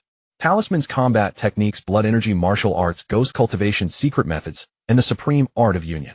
Meteorite bows, alchemy, furnaces, holy light, enchanted Gatling guns, and thunder-enhanced armor-piercing rounds. An overwhelming density, a dazzling variety.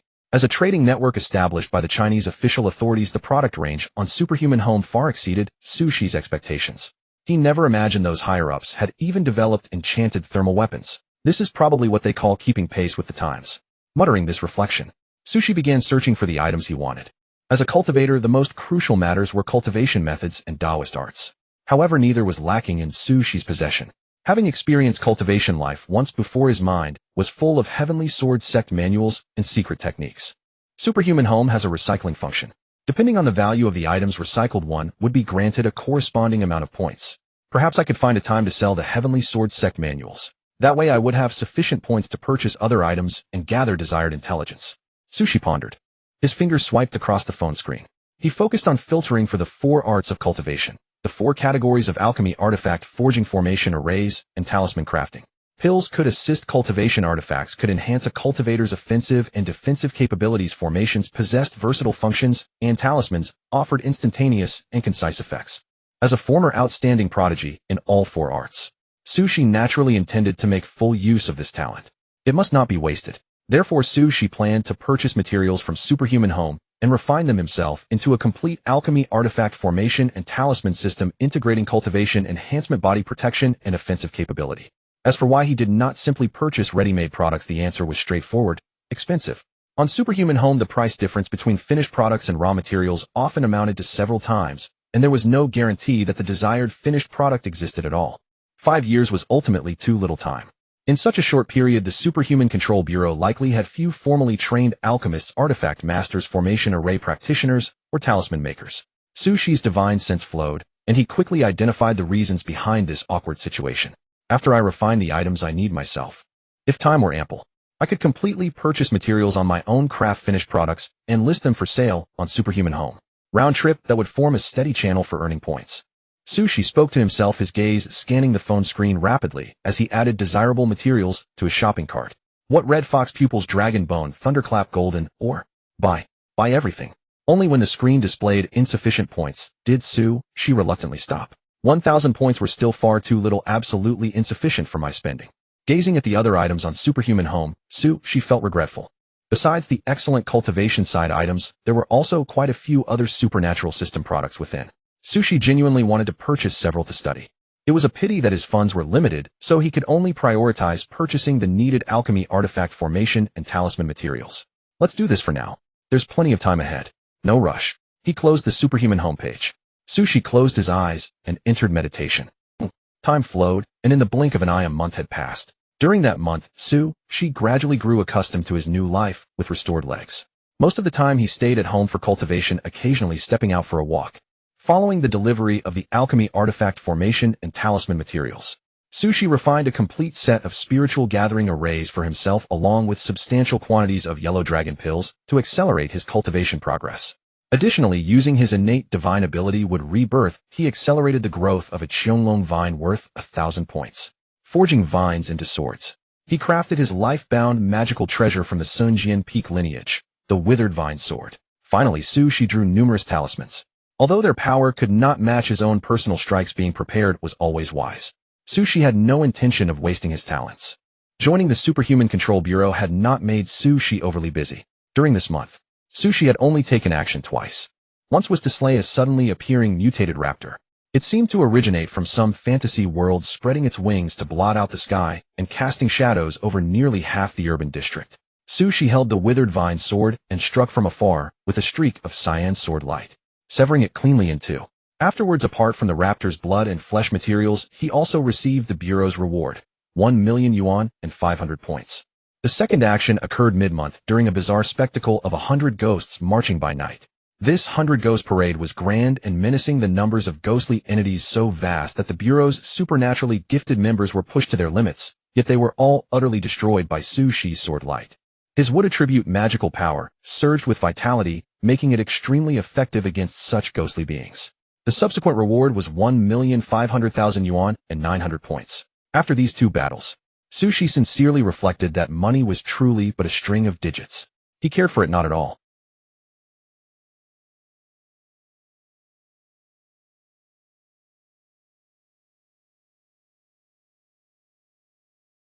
According to Bureau Director Zhang Yao's words, fine steel must be used on the blade's edge. As one of the rare golden core combat forces within the Yinshan Control Bureau, Su After joining the Transcendent Oversight Bureau Sue, she learned that what descended upon Earth were not only various transcendent life forms, but also fragments from otherworldly realms bearing alien landscapes and structures.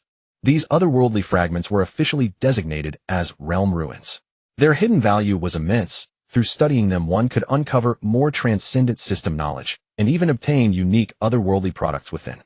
The abundance of goods at the Transcendent Home was largely acquired from the realm ruins. However, the emergence of realm ruins was not necessarily a good thing. Some were extremely dangerous, not only yielding little profit, but also threatening the surrounding areas upon their landing. Sushi now faced such a special situation. It's a cultivation-side realm ruin, on the outskirts of Yinshan City. After receiving Zhang Yao's message, Sushi rushed there at top speed. From a distance, the azure sky was shrouded in a rain of blood with mountains of corpses and seas of blood faintly visible in the downpour, filled with nameless terror and overwhelming horror. It was hard to imagine how many had died within the realm ruin to create such a Rakshasa hell.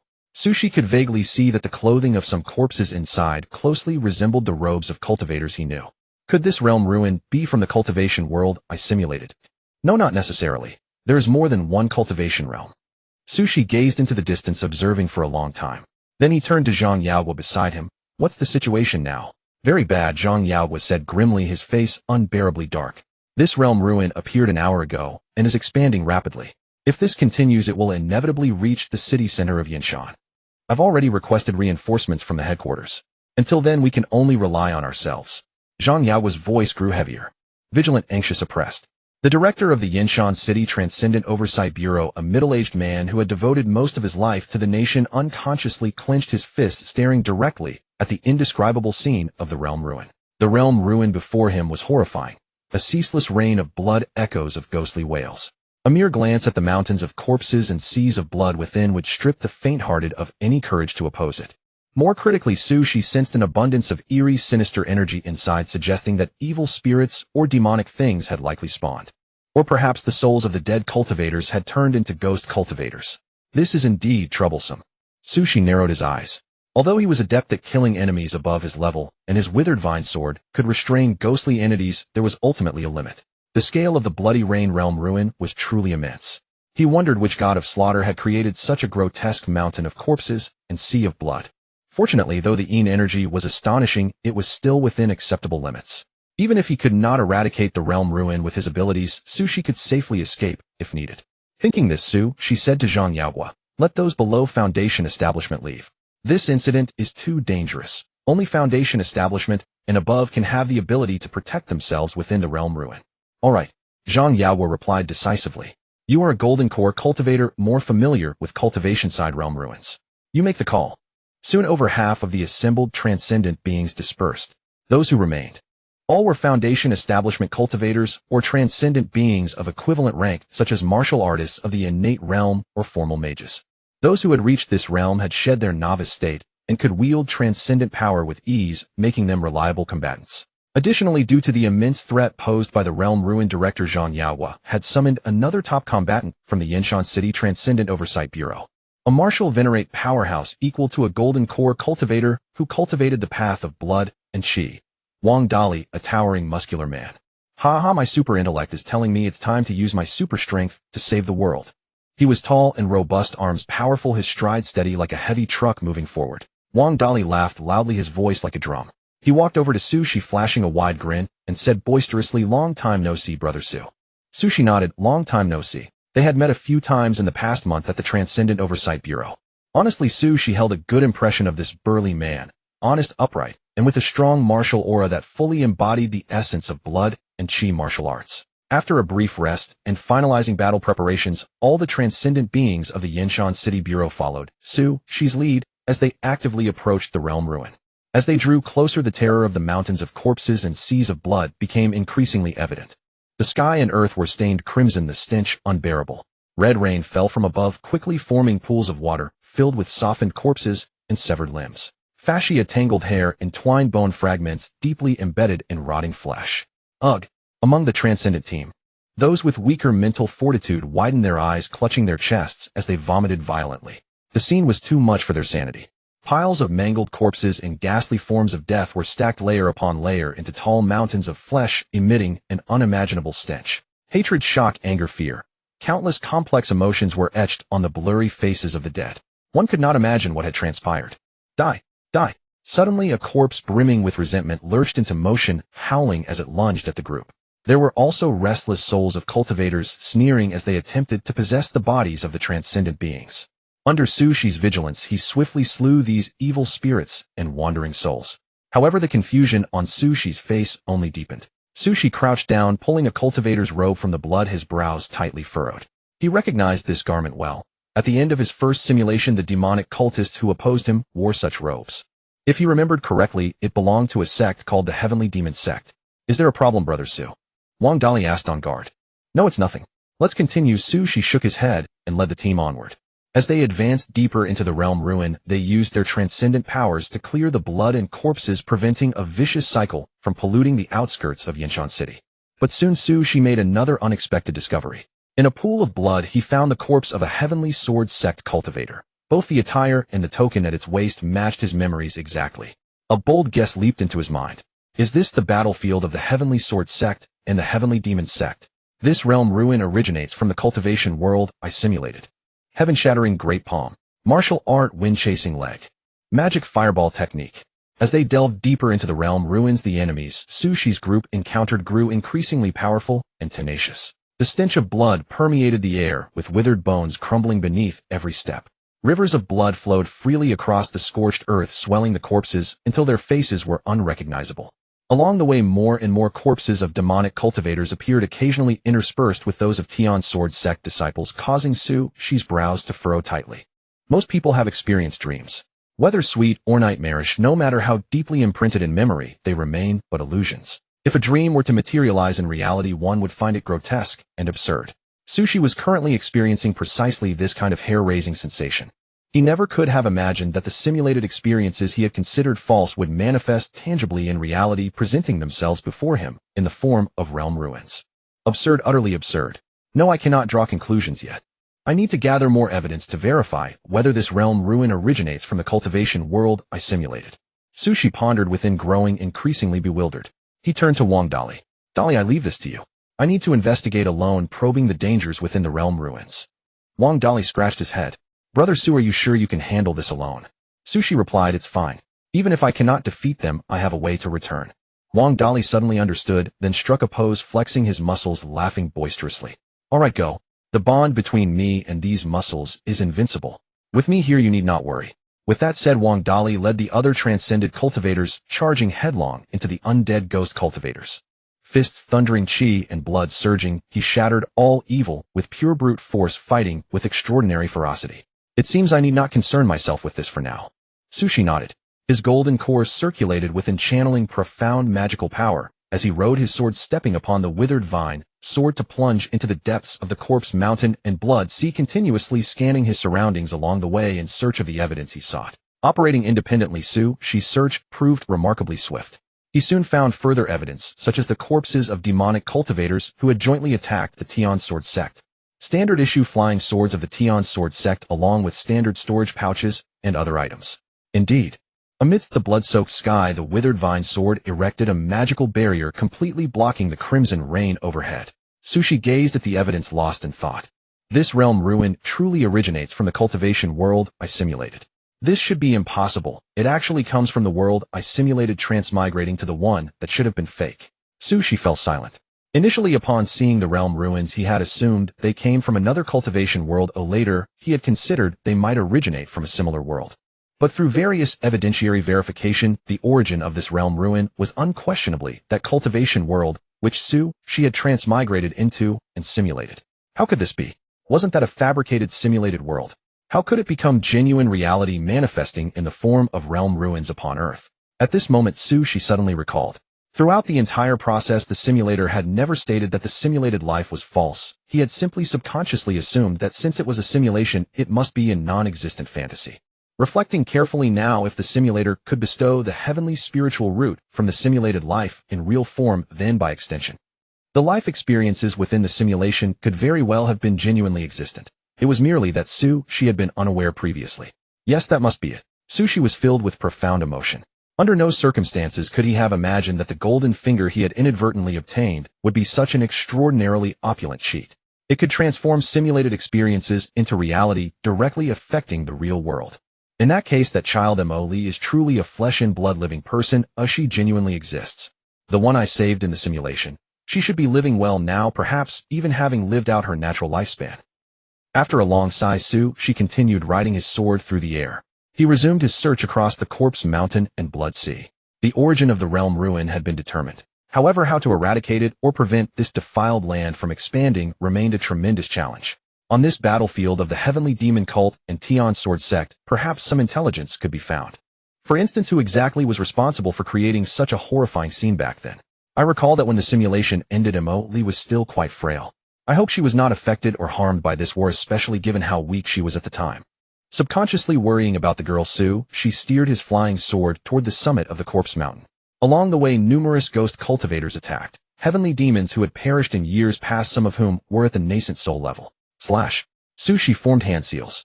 The withered vine sword split into countless blades, instantly forming the forest sea sword formation, encircling those cursing ghost cultivators and evil spirits. He then unleashed a massive barrage of talismans, striking with the force of a violent storm. He easily carved a clear path forward, upward ascending, soaring. At full speed sword flight, Sushi quickly reached the very apex of the corpse mountain and blood sea. There he saw a cold, aloof figure with her back turned to him.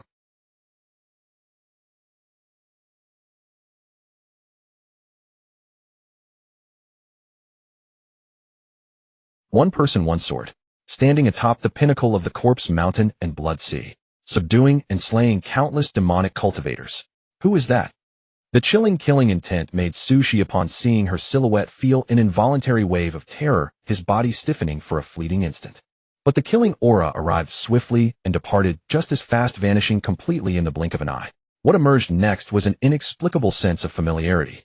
Sushi grew alert and instinctively sought to distance himself to flee from this place of danger. However, before his neck had fully turned, and before the withered vine sword could fly far away, the figure standing atop the corpse mountain and blood sea seemed to sense something, turning to gaze at Sushi.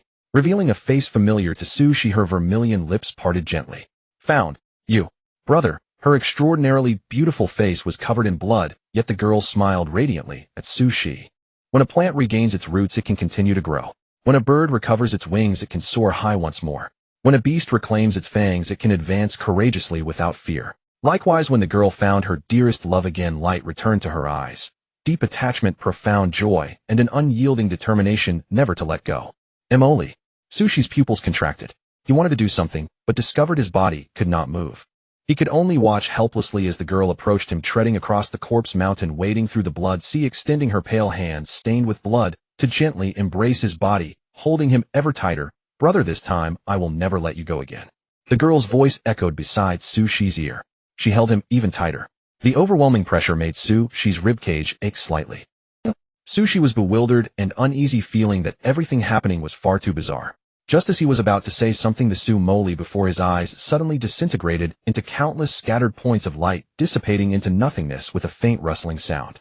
Only a crystalline object shaped like a water drop remained, falling into his palm. Ding dong. Congratulations to the host for obtaining a special item, Eternal Tear. Eternal Teardrop. Item description: her sorrow, her tears, her grief, her pain, her hatred, her regret, all converge here. Item effects: spiritual energy cultivation efficiency increased tenfold, the 4 arts of immortal cultivation progress tenfold, Tao arts power increased tenfold, comprehension of heaven and earth tenfold, sword path effectiveness tenfold, divine ability effectiveness tenfold, damage against evil demons and heretics increased tenfold. A protective spiritual light refreshes daily, capable of withstanding a full-powered strike from an immortal emperor. A vital life force refreshes daily, automatically healing all injuries of the body and slightly increasing lifespan.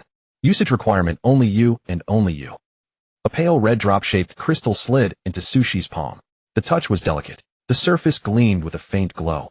It felt like a little girl's affectionate nuzzle or a maiden's remorseful lamentation. Cool to the touch, it grew warm when rubbed. A teardrop. Whose tears?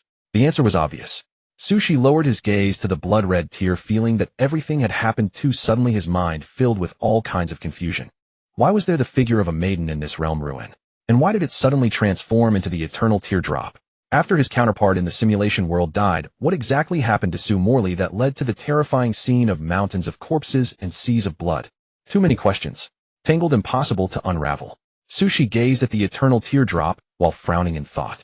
Suddenly the teardrop glowed as if responding to Sushi's thoughts, revealing the grief and despair within. It was the story after Sushi's death. It was an overcast day with pouring rain.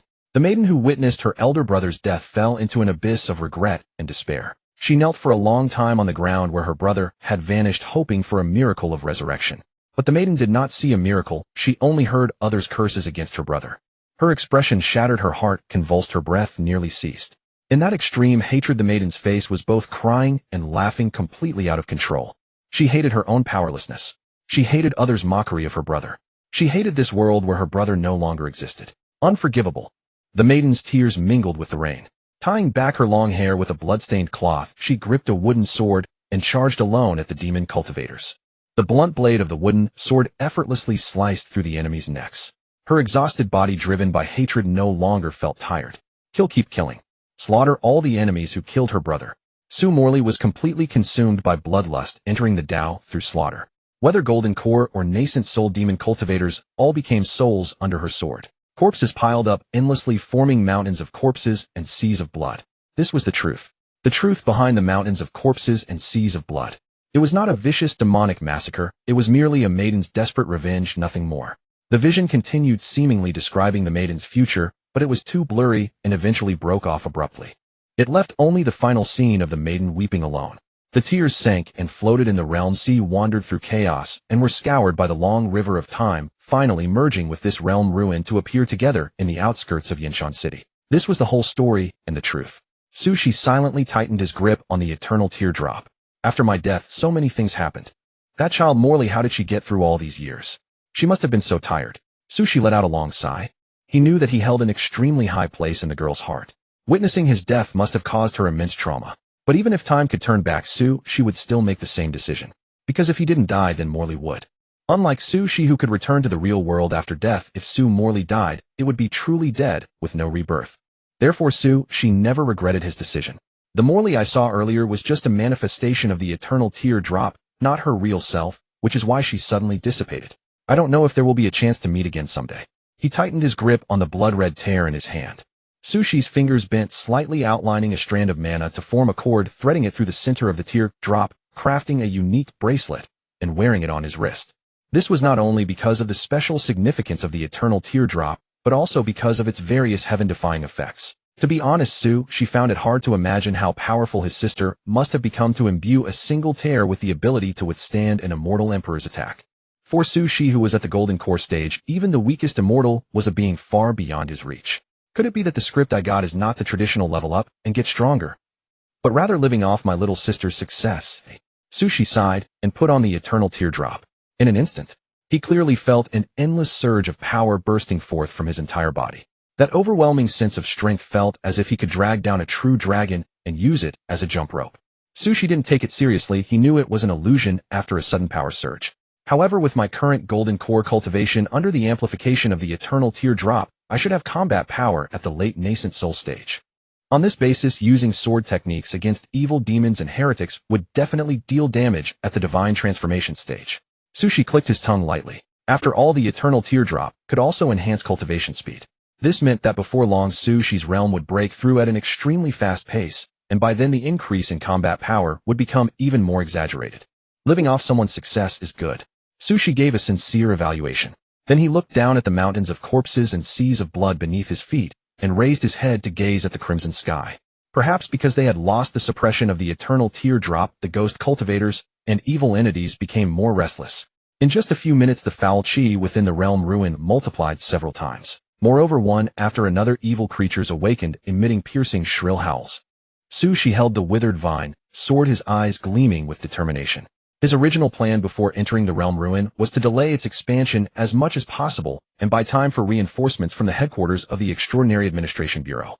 But now, with the blessing of the eternal teardrop, he could indeed fight. Heaven's sword style slash. Sushi shouted softly, and the withered vine sword condensed 1,000 zhong, sword light flickering with a dark green glow, cleaving the boundless sea of blood and the crimson sky into two distinct halves. Some evil demons and ghosts merely grazed by the sword light died on the spot. Another sharp slash was unleashed. The blood rain dissipated. The corpse mountain collapsed. The entire realm ruin rumbled and shook violently, and the blood mist that permeated everything evaporated, greatly widening the field of vision and exposing the hidden evil entities. Sushi also saw Wang Dali and the others who had been separated from him earlier. At this moment, they were all stunned, astonished by this earth-shattering power. Living off someone's success, truly delicious.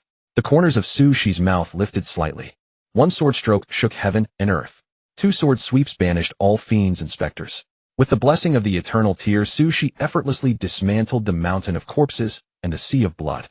Yet the battle was not over. Among the ruins of the corpse mountain and blood sea, numerous evil spirits and demons still lingered. Only by eradicating them completely could this fight truly draw to a close. Rarayak. A deafening roar of bursting air echoed through the heavens. Thunder trembled, winds howled, and clouds surged.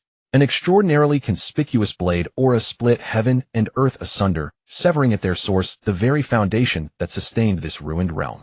All the ghostly aura, demonic energy, bloody miasma, and resentment that flooded the skies and robes billowed in the wind, a long sword piercing like the rising sun. Sushi hastened toward Wang Dali and the others, the blade in his hand barely pausing. Each strike annihilated vast numbers of evil spirits and wraiths. You junior of the Tianjin sect, how dare you? Let this old ancestor seize your body and carry out the great demonic cause. Ha ha ha. A mere youngster, yet so arrogantly reckless. Those demonic cultivators once slain by Su Moli had had their souls nourished by the mountain of corpses and sea of blood. Now manifesting as ghost cultivators, they deployed various techniques to attack Sushi. Rower. A bloody flooddrake some 10 meters in length soared across the heavens with vertical pupils as dark as abysses, murderous intent fully revealed as it pounced upon Sushi. With each lash of its tail, boulders and rocks thundered in response. But Sushi remained unmoved. Noisy. With a simple, straightforward hook punch, the bloody flooddrake exploded on impact, its gore splattering across the sky in a rain of crimson before pattering rapidly to the ground, seeping into the mud beneath his feet. Then, raising two fingers into a sword form, he slashed through the air at a nascent soul ghost body. His sword held a pale verdant hue. Thunder rolled. Life force blooming to its utmost extreme carried within it the power to destroy all things, cleaving the nascent soul ghost body to fragments until not a single wisp of soul remained. Golden core. Nascent soul. Not worth mentioning. The current Su, she was quite inflated with confidence. Unless a soul formation level entity appeared, he felt no pressure at all. Damned brat, where in the world did you come from to be so terrifying? Everyone attacked together. Today either he dies, or we perish. The assault of the evil spirits and wraiths grew even more frantic. Fear etched on their faces, their gazes filled with apprehension towards Su. She, as all manner of supremely evil magical treasures rained upon him. Among them were the notoriously infamous 10,000 Souls banner, the corpse bone pavilion, and the human skin scroll. Sushi shook his head. Such magical treasures, forged by slaughtering human lives, were inherently suppressed by him, not to mention that the eternal tear had bestowed upon him a stack of enhancement buffs. In my life, I have walked on thin ice, relying solely on my own diligent cultivation. Eternal tear, aid me. Divine ability would revise again. Sword Dao, heavenly sword style. And dazzling, almost unendurable verdant sword aura erupted from Sushi as its center, cleaving down from the heavens and up from the earth's bones, obliterating thousands upon thousands of evil spirits and demonic entities beneath the blaze of sword light. Seizing this opening, Sushi accelerated and arrived beside Wang Dali and the others. Their appearance was wretched.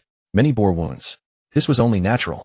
Aside from Sushi and Wang Dali, everyone else present possessed only foundation establishment cultivation. Even encountering a single golden core evil entity would place them in an unwinnable predicament. Brother Su, just now you. Seeing Sushi return, Wang Dali looked as though he had seen a ghost. The bulliest, most heroic muscle man, having witnessed the scene of slaughtering a nascent soul cultivator as easily as dispatching a dog, now stuttered, visibly clearly shaken to his core. Oh, it's nothing. Simply achieved a minor breakthrough. Sushi smiled. You all should leave first. I'll handle clearing away all the evil entities here. A minor breakthrough. You call that a minor breakthrough? The supernatural practitioners on site exchanged looks that wavered between wanting to speak and holding back. But ultimately, they obediently followed Sushi's orders, supporting their injured teammates, and under Wang Dali's protection, evacuated away from the ruined realm. They knew that staying any longer would only become a burden to Su, she offering no real assistance whatsoever. Senior Su, we are deeply grateful. Leave the rest to you, Brother Su. Soon enough. The combat personnel of the Yinshan City Supernatural Bureau, save for Sushi himself, had all evacuated the ruined realm. Now I can act without restraint. Sushi spoke as he cast his gaze upon the remaining evil spirits and demon ghosts. Some kowtowed, begging for mercy, some had lost their minds to corrosive malignancy, some attempted to flee, and others contemplated mutual destruction with Sushi. Slash. A calm voice reverberated throughout heaven and earth. The withered vine sword swept horizontally. At first, it was merely a faint glimmer like dawn's first light, bright, yet exceedingly slender. However, within a few breaths, that sword light became like the great sun at noon. It was so dazzling, it illuminated the entirety within the ruined realm. The living were renewed, the dead were utterly consumed, and all evil spirits and demonic entities were annihilated in tranquility. Time seemed to stand still. All sounds fell silent. Oh, just then a gentle breeze drifted by. All evil spirits and demonic entities reduced to fine powder, dissipating peacefully into the wind. Within the entire ruined realm, the previously terrifying visage had vanished, leaving only harmless magical treasure fragments and the personal effects of certain cultivators. Sushi took a casual look and, finding most of it too shattered to salvage, lost any interest in scavenging. Just as he prepared to depart, the corner of his eye caught something unusual. It hardly resembled a product of the cultivation path. This is a magic side wand. Sushi picked it up and examined it, suddenly recalling that these likely belonged to the magical supernaturalists from the Yinshan Bureau team. The gap between the cultivation path and the magic path was immense. Though both were supernatural powers, they represented two entirely separate paths. Sushi had little interest in research. Just as he was about to discard the wand, a notification sound from the simulator made him pause. Ding. Detected magic side anchor medium. Would you like to proceed with recharging? Reminder: the anchor medium will be completely consumed after recharging. Magic side anchor medium. On the brown earth where wind and sand swirled, Sushi first glanced at the suddenly appearing simulator panel, then looked at the wand in his hand, and suddenly understood. The so-called anchor medium referred to supernatural artifacts. But if that's the case, why didn't researching alchemical pills, artifacts, formation arrays, and talismans trigger the simulator's prompt before? Sushi murmured to himself. Before long, he deduced the answer. Alchemical pills, artifacts, formation arrays, and talismans all belonged to the cultivation path's supernatural items. And the world of his first simulation also belonged to the cultivation path. So that's how it is. Simulation worlds of the same type can only be accessed once. No wonder the simulator specifically emphasized a magic side anchor medium. If anchor media were universal, there would be no need for such specific emphasis. Sushi pondered, then selected confirm recharge on the simulator panel before him. Immediately afterward, before Sushi's very eyes, the wand vanished from his hand at extraordinary speed, disappearing completely, as though devoured by something. Ding. Magic side anchor medium loading. One host, please continue recharging, diligently striving to enjoy a better life soon. After confirming that no more demons or evil beings remained, Sushi departed from the Boundary Wasteland. This news, once confirmed, immediately sparked an enormous uproar. No one could have imagined that the mountain of corpses and sea of blood, which had required the full might of the Transcendent Bureau headquarters to barely suppress, would be resolved by Sushi alone. How could this be possible? The weakest among them were Foundation establishment-level evil creatures, with quite a few at Golden Core and nascent soul stages. With Sushi's cultivation at Golden Core, he shouldn't have been able to eliminate the enemies alone. A sharp hiss escaped from the crowd. Everyone present wore shocked expressions, gazing at Sushi in disbelief. I understand now. Senior Su is a hidden transcendence cultivator. The Golden Core cultivation was merely a facade shown to us, just like in those novels, playing dumb to devour the tiger. From the moment I first saw Senior Su, I knew he was someone to cling to. Father, do you need a leg to hang on to? Ahem, actually I have a younger sister. Facing the excited crowd, Sushi explained helplessly, I truly am only at Golden Core cultivation. However, no one believed this sincere statement. Even the most simple-minded Wang Dali wore an expression that clearly said, you must be joking with me. In the end, Sushi could only let the misunderstanding persist. After all, with the eternal tear in hand, his combat prowess truly far exceeded that of an ordinary Golden Core cultivator. Thus the matter was perfectly concluded. The headquarters Transcendents, who had hurried to provide reinforcements, turned back halfway, leaving only a small group of Transcendents and research scholars to remain at the site to collect data from the Boundary Wasteland. Afterward, Zhang Yaowa asked Sushi what reward he desired. This Boundary Wasteland had posed enormous dangers. That Sushi had resolved it ahead of time meant his contributions were immense, leaving Zhang Yaowa genuinely uncertain how to reward him. If possible, I would like to exchange everything for transcendent items. Yes, all of it. And I do not need any transcendent items from the cultivation path. No Huaxia currency requested. No credits either. In Zhang Yaowa's startled expression, Sushi put forth this bizarre and unusual request. Alright, I understand. Though he did not know what a cultivator like Sushi would do with transcendent items from other systems, Zhang Yaowa readily agreed. Before long, Sushi received over 1,000 transcendent items. Their quality varied, some damaged and some intact.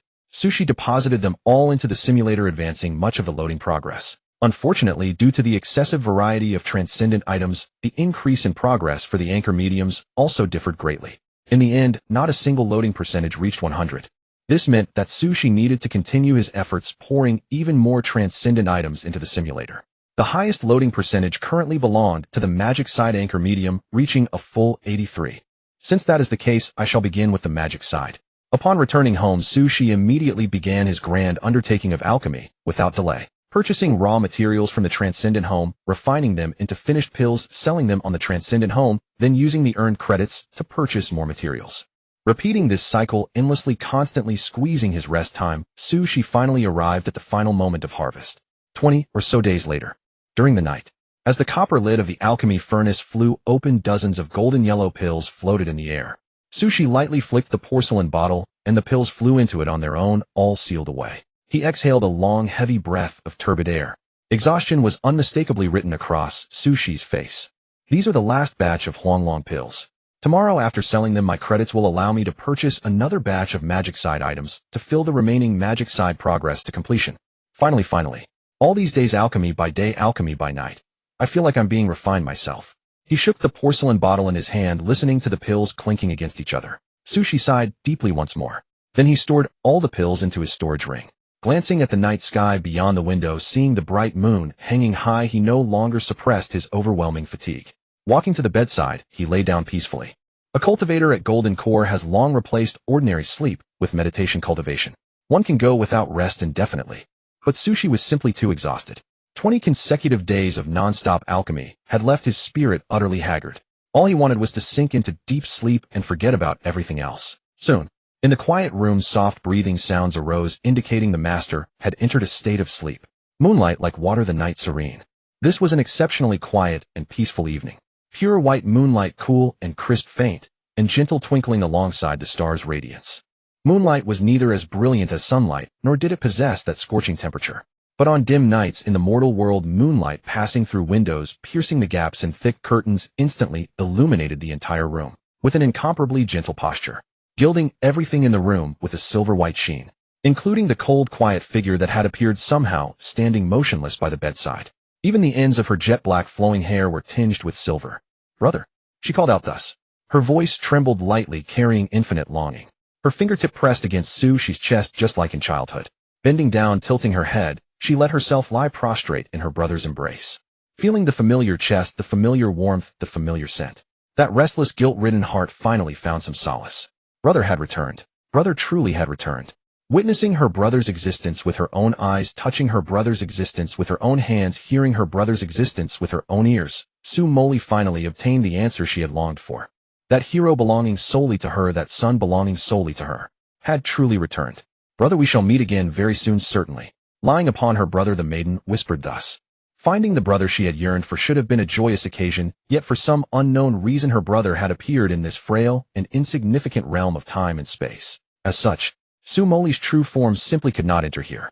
If she forced a descent, she would only inflate and explode, all things destroying everything.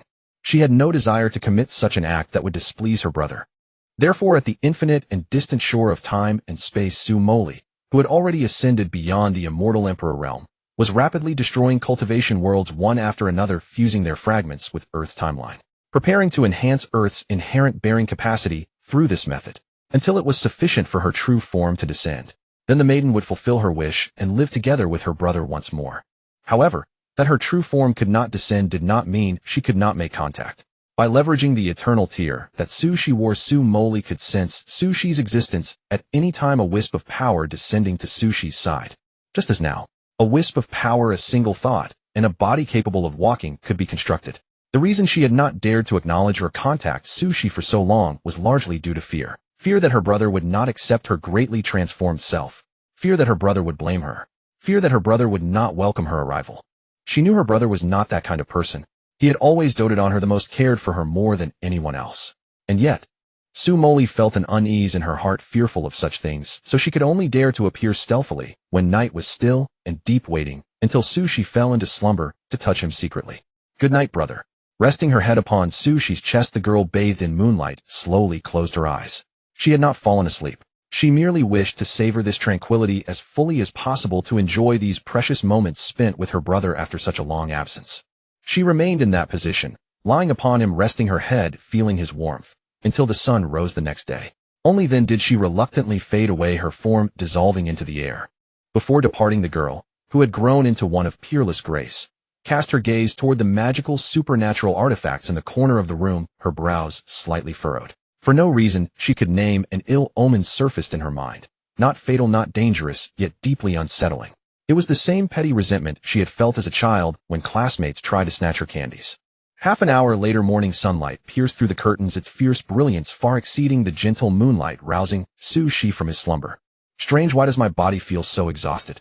Opening his eyes, Sushi sensed something amiss.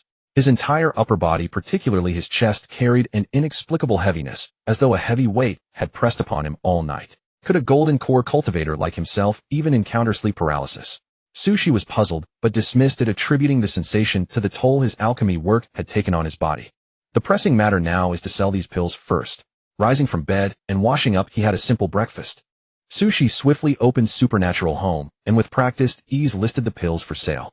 Before long, a regular customer purchased them. He switched pages to open the magical supernatural items purchase section, having pre-selected the items he wanted, adding them to his cart one by one. Now all that remains is to visit the Supernatural Bureau, Sushi said before leaving home. His Kuting sword swelled with the wind, carrying him toward the Yenshan City Supernatural Bureau.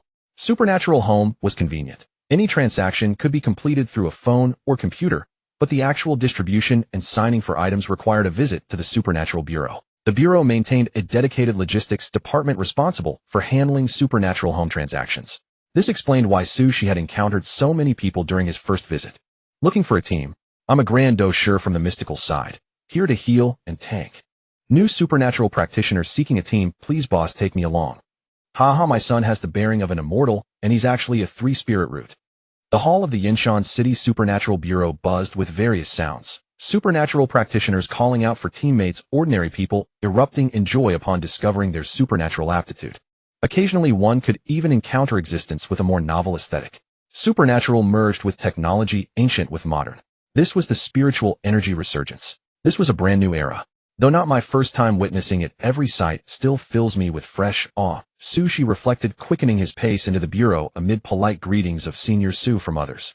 Transaction, sale confirmation, and transaction again, repeated several times. From dawn until noon, Sushi finally converted all his pills into the magical supernatural items he needed, storing them entirely within his storage ring. Not wanting to waste a single moment, he flew back home at full speed on his sword, depositing all the magical supernatural items into the simulator in one go. Ding. Magical side anchor medium loading 1111. The progress bar rose gradually. Each vanished magical item contributed a subtle increment to the anchor's loading. Slow yet resolute, it crawled toward completion. Finally, the last sliver of empty space on the progress bar filled completely. Magical side anchor medium loading complete. Congratulations, host, you have obtained a simulation count. Would you like to begin the simulation and embark on a wonderful simulated life? Current available simulation count 1. Finally, it succeeded. A smile of delight spread across Sushi's face. Nearly 2 months had passed since the last simulation ended, during which she had already fully absorbed the rewards from his first simulation. Now the second simulation arrived at just the right moment.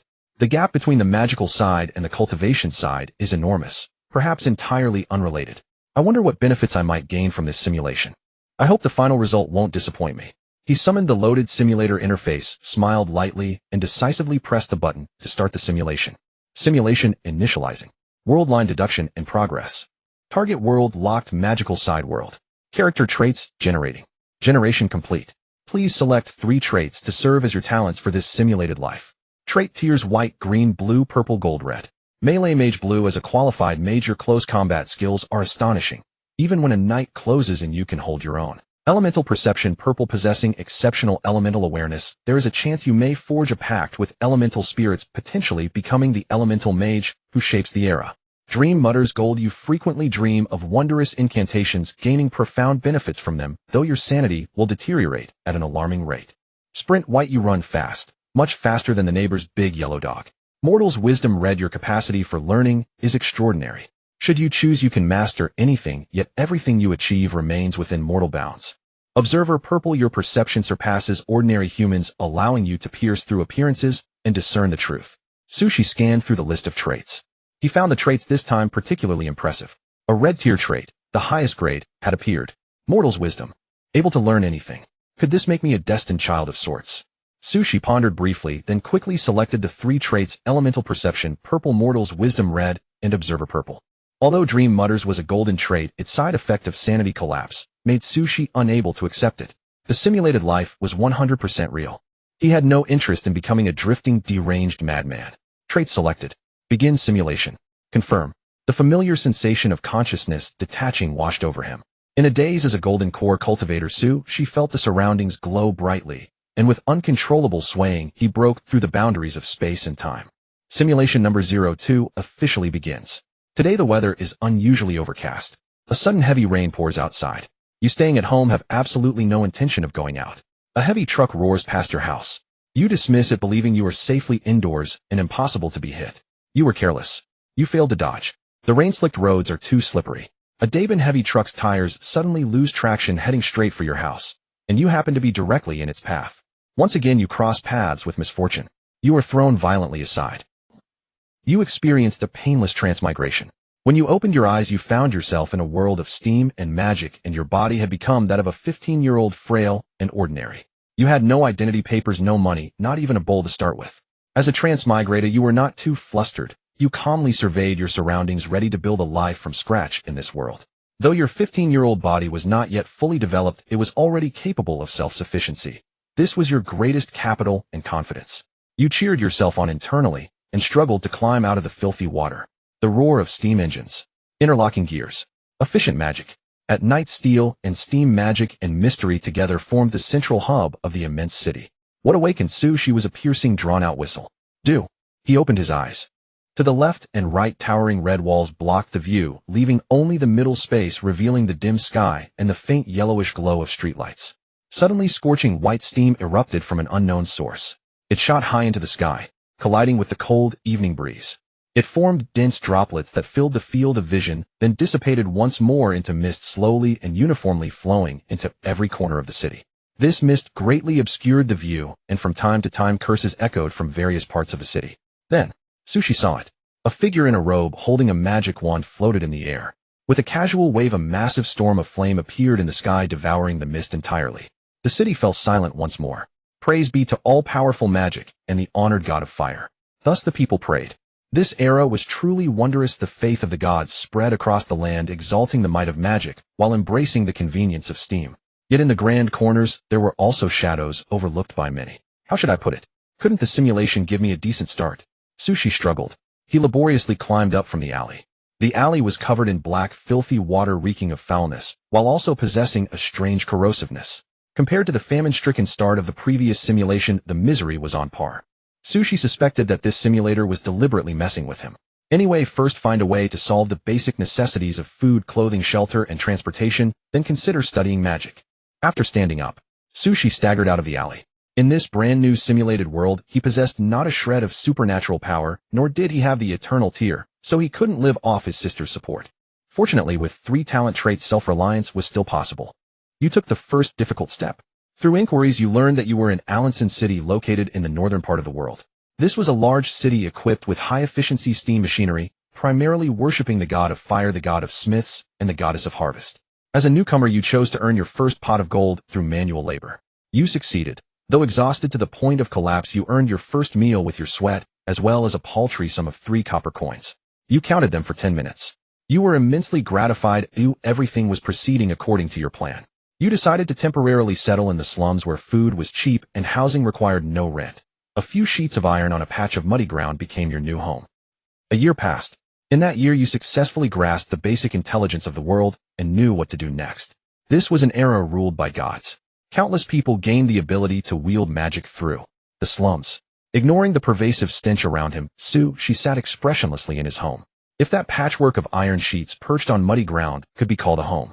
A year TSK. Although the sensations in the simulated world aren't as acute as in the real world, I've truly had enough of this year in the slums. Sushi sighed, shaking the transparent, colorless slime mucus in his hand.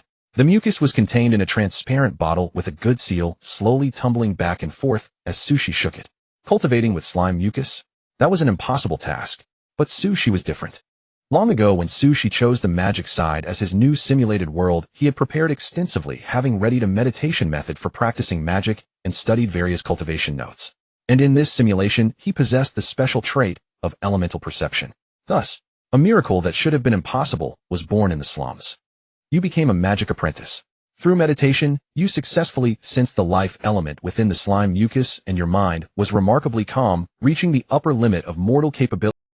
This elemental fluctuation in your spiritual sea. You thus learned the level 0 spell life mucus generation. You left the slums and went to the Mage Association in the center of Allenson City, registering as a magic apprentice entitled to a monthly allowance of 10 silver coins. Your life improved, truly beginning to get better. You crossed class boundaries from a mud-stained nobody in the slums to a respected magic apprentice. Everyone was astonished, believing you to be a devout follower of the goddess of life. Because in this world elemental mages were extremely rare, even those who wished to learn found it difficult to perceive the elements, making them the stuff of legends. You smiled, neither confirming nor denying. In an era where everyone believed in the gods an atheist would.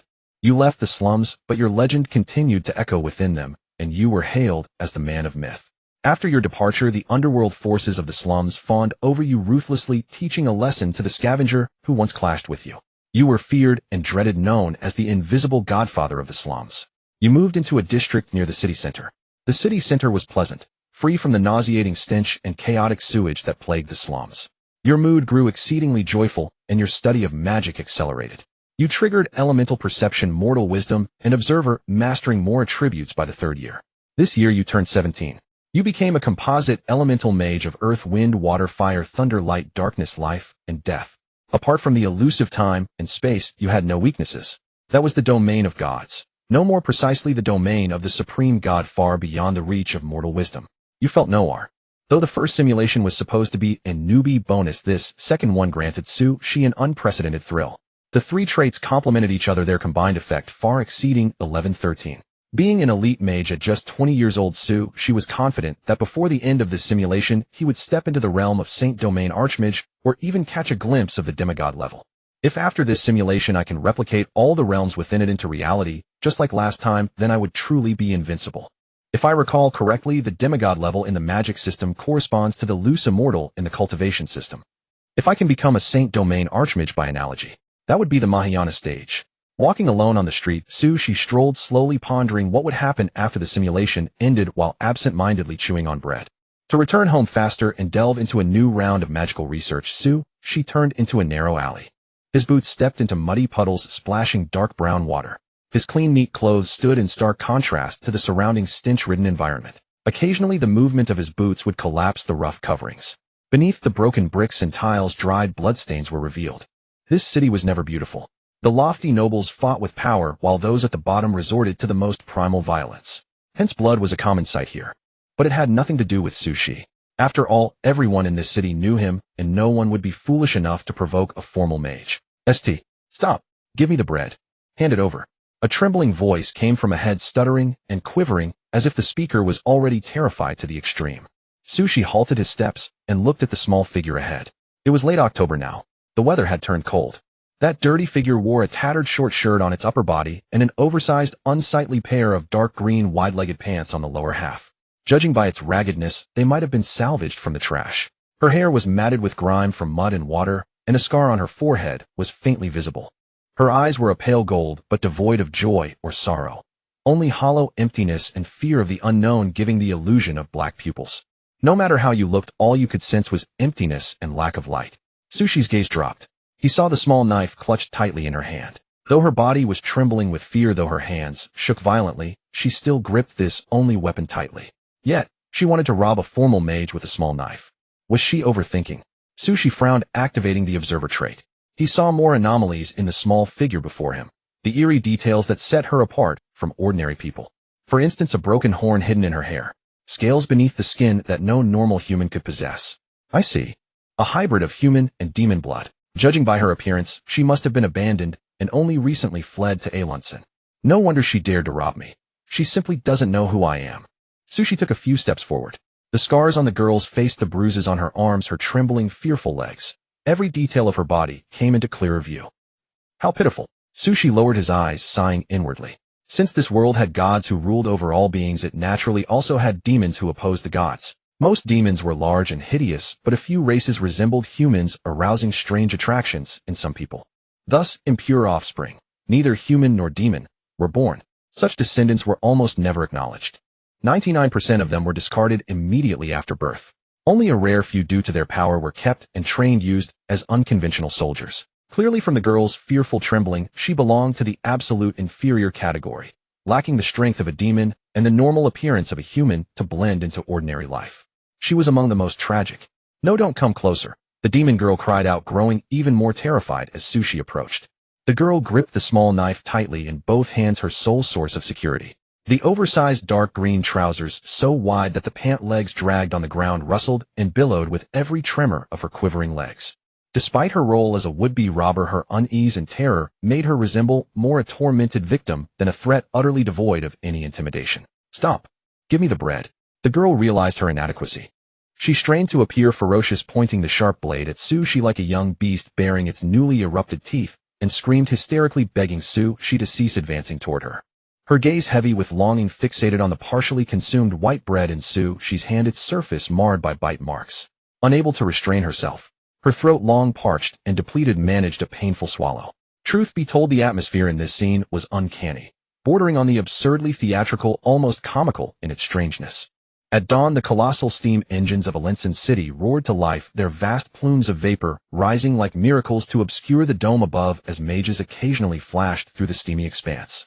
In a remote alley, unnoticed by all, a half-demon girl of human-demon descent attempted to rob a prominent figure of Alenson City, wielding an absurdly small knife. Sushi, publicly known as a formal mage, yet secretly an elite one. Such a scenario defied even the most implausible tales sung by traveling bards.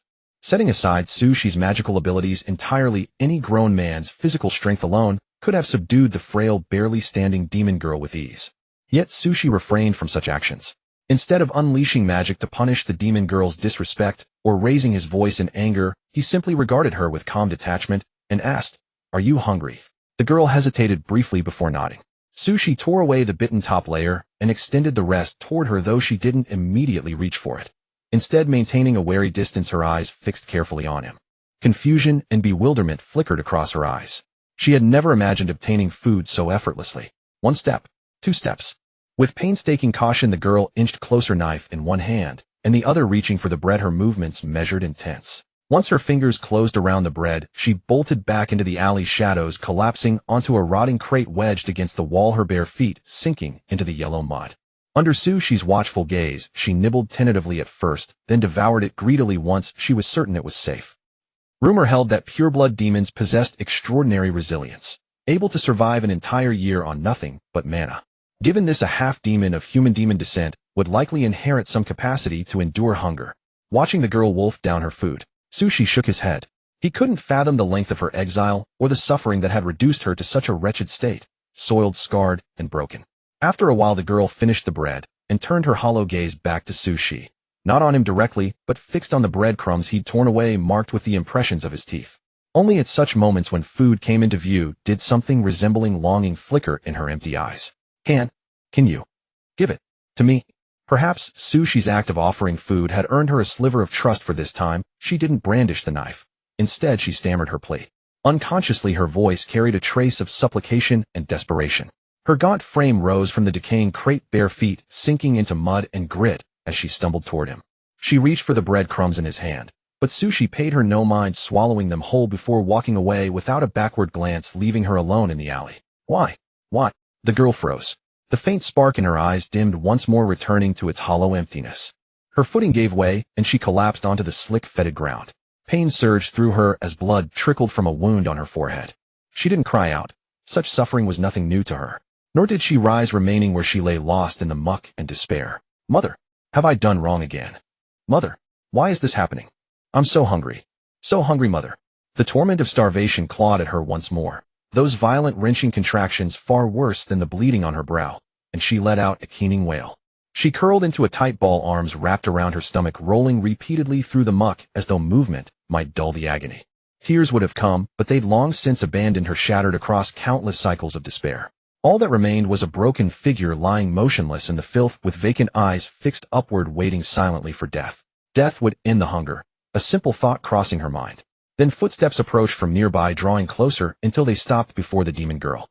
A warm, firm hand pulled her upright. She saw it was the young man from before. He had returned, and this time with fresh bread.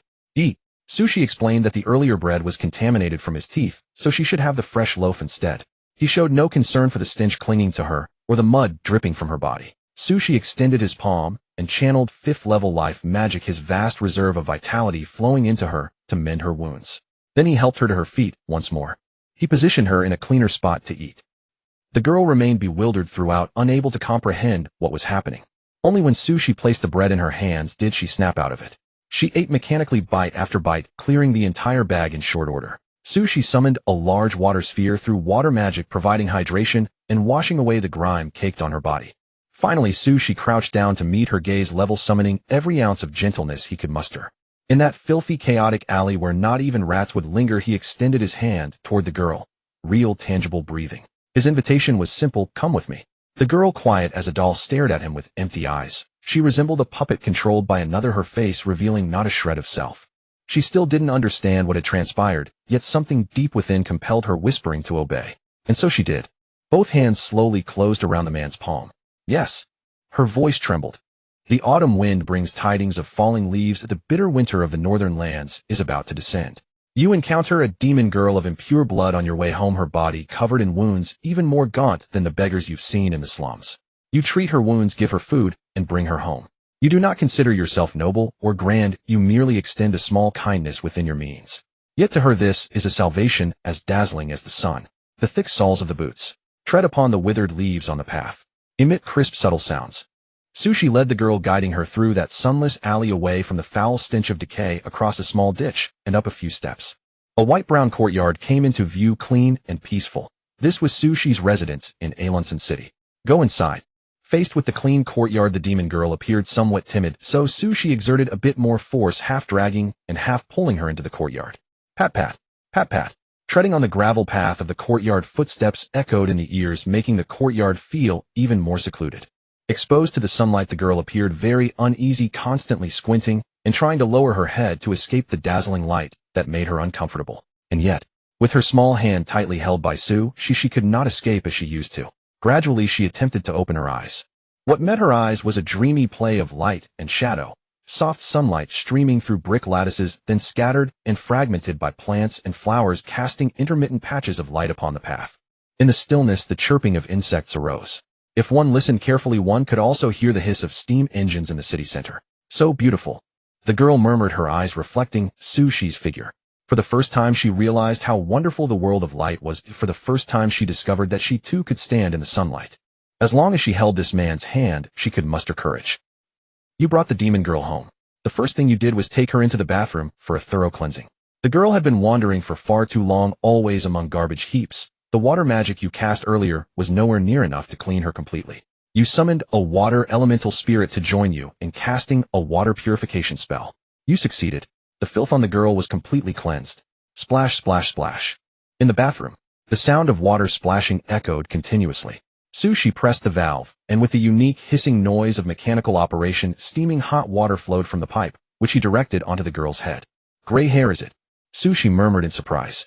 He rubbed the girl's scalp with his palm, washing away the clumps of dried mud and water. When the hair was clean, what emerged was a head of silver-gray long hair. The hair's luster was dull, and it felt rough like withered straw. This was a sign of extreme malnutrition. Naturally, there was no need for surprise. After all, the girl's body was emaciated with protruding bones visible through the skin, a manifestation of fragility with a stark impact that she might die at any moment. With such a physical condition, merely being alive was a miracle. Naturally, there was no extra nourishment to spare for her hair. Truly pitiful. Sushi sighed again, inwardly washed the girl's hair and hands clean, then under her bewildered gaze handed the hot water pipe to her. Now you wash yourself? Can you do that? Sushi said. He could help wash her hair and hands, but for the more private parts of her body, he decided it was better for the girl to do it herself. After all, the girl was no longer a crying infant as she had grown up. Some things needed to establish boundaries from now on. Okay. The girl nodded slightly. After handing her the hot water pipe, she left the bathroom. Taking advantage of the time she was washing alone, he went out again to buy some clothes. He had been living alone before. There were no clothes in the house that a little girl could wear. As for what the girl had been wearing, it could hardly be called clothes, or rags would be more accurate, and Sushi had burned them early on. After buying the clothes and returning, the girl had just finished washing. She stood alone in the bathroom, holding the hot water pipe, motionless like a hardened statue, while the pipe in her hand still poured endless hot water, disappearing down the drain. Her eyes were vacant. When Sushi appeared, she looked at him, like a robot waiting for his next instruction. Come out and dry yourself off. To turn off the hot water, press here. With the girl's bewildered expression, Sushi pressed the valve on the bathroom wall. After a few seconds, the hot water pipe in her hand stopped flowing. Then Sushi draped a large towel over her and dried her wet body. He did not neglect her hair. With fire magic in his left hand and wind magic in his right, she conjured a unique warm breeze that dried the girl's hair completely, leaving no trace of moisture. Then came the new clothes. The clothes he bought for the girl were not particularly fancy. Even so, after she changed into them, there was a refreshing sense of renewal. If one had to describe it, it was a feeling of finally becoming a person, not a piece of trash to be discarded, not a forgotten withered leaf, but a person truly standing here. Looking at the utterly transformed girl, Sushi broke into a smile. You look much more spirited now. He took her hand again. Sushi prepared to take her to the living quarters. The corridor stretched straight inward, not very long, and at the end was the room prepared for the girl. With his hand on the doorknob, just a second before pushing the door open, she seemed to recall something and looked down at the girl. Do you have a name? Kelly Shaw. The demon girl, who had been silent all along, finally reacted. She looked up and met Sushi's eyes. Kelly Shaw Kelisitingna.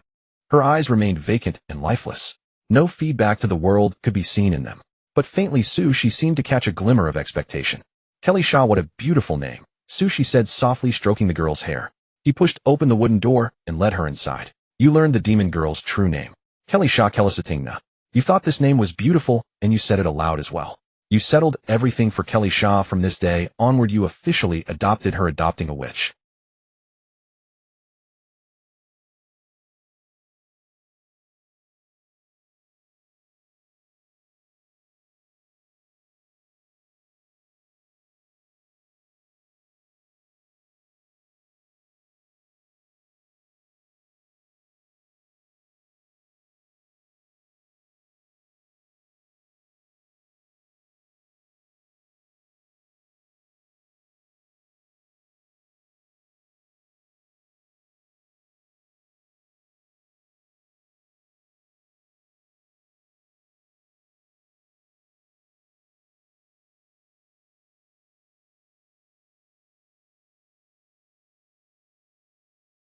The autumn wind howled fiercely, sweeping up countless withered leaves with ease.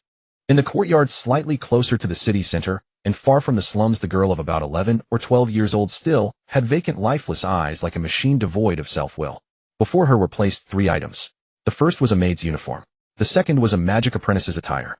The third was a heavily stuffed bag of coins. These 3 items represented 3 different paths in life. Without any hesitation, Krista directly bypassed the bag of coins. Although the bulging pouch could have ensured her a carefree life henceforth, she did not waver for even a moment.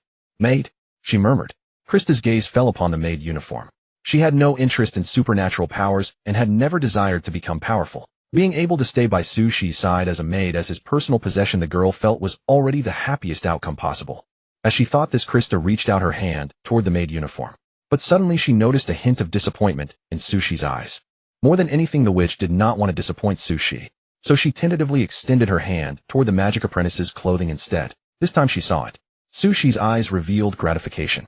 Thus the witch no longer hesitated and grasped the magic apprentice's attire with her hand. Minter, I have made my choice, Krista said in a flat, uninflected tone. The black magic apprentice robe she wore, paired with her silvery gray long hair, exuded a mysterious aura. Krista, come to the meditation chamber, starting tomorrow. I will teach you from the most basic meditation techniques. Sushi spoke with an apologetic expression, gently stroking the girl's hair, which was beginning to regain its luster.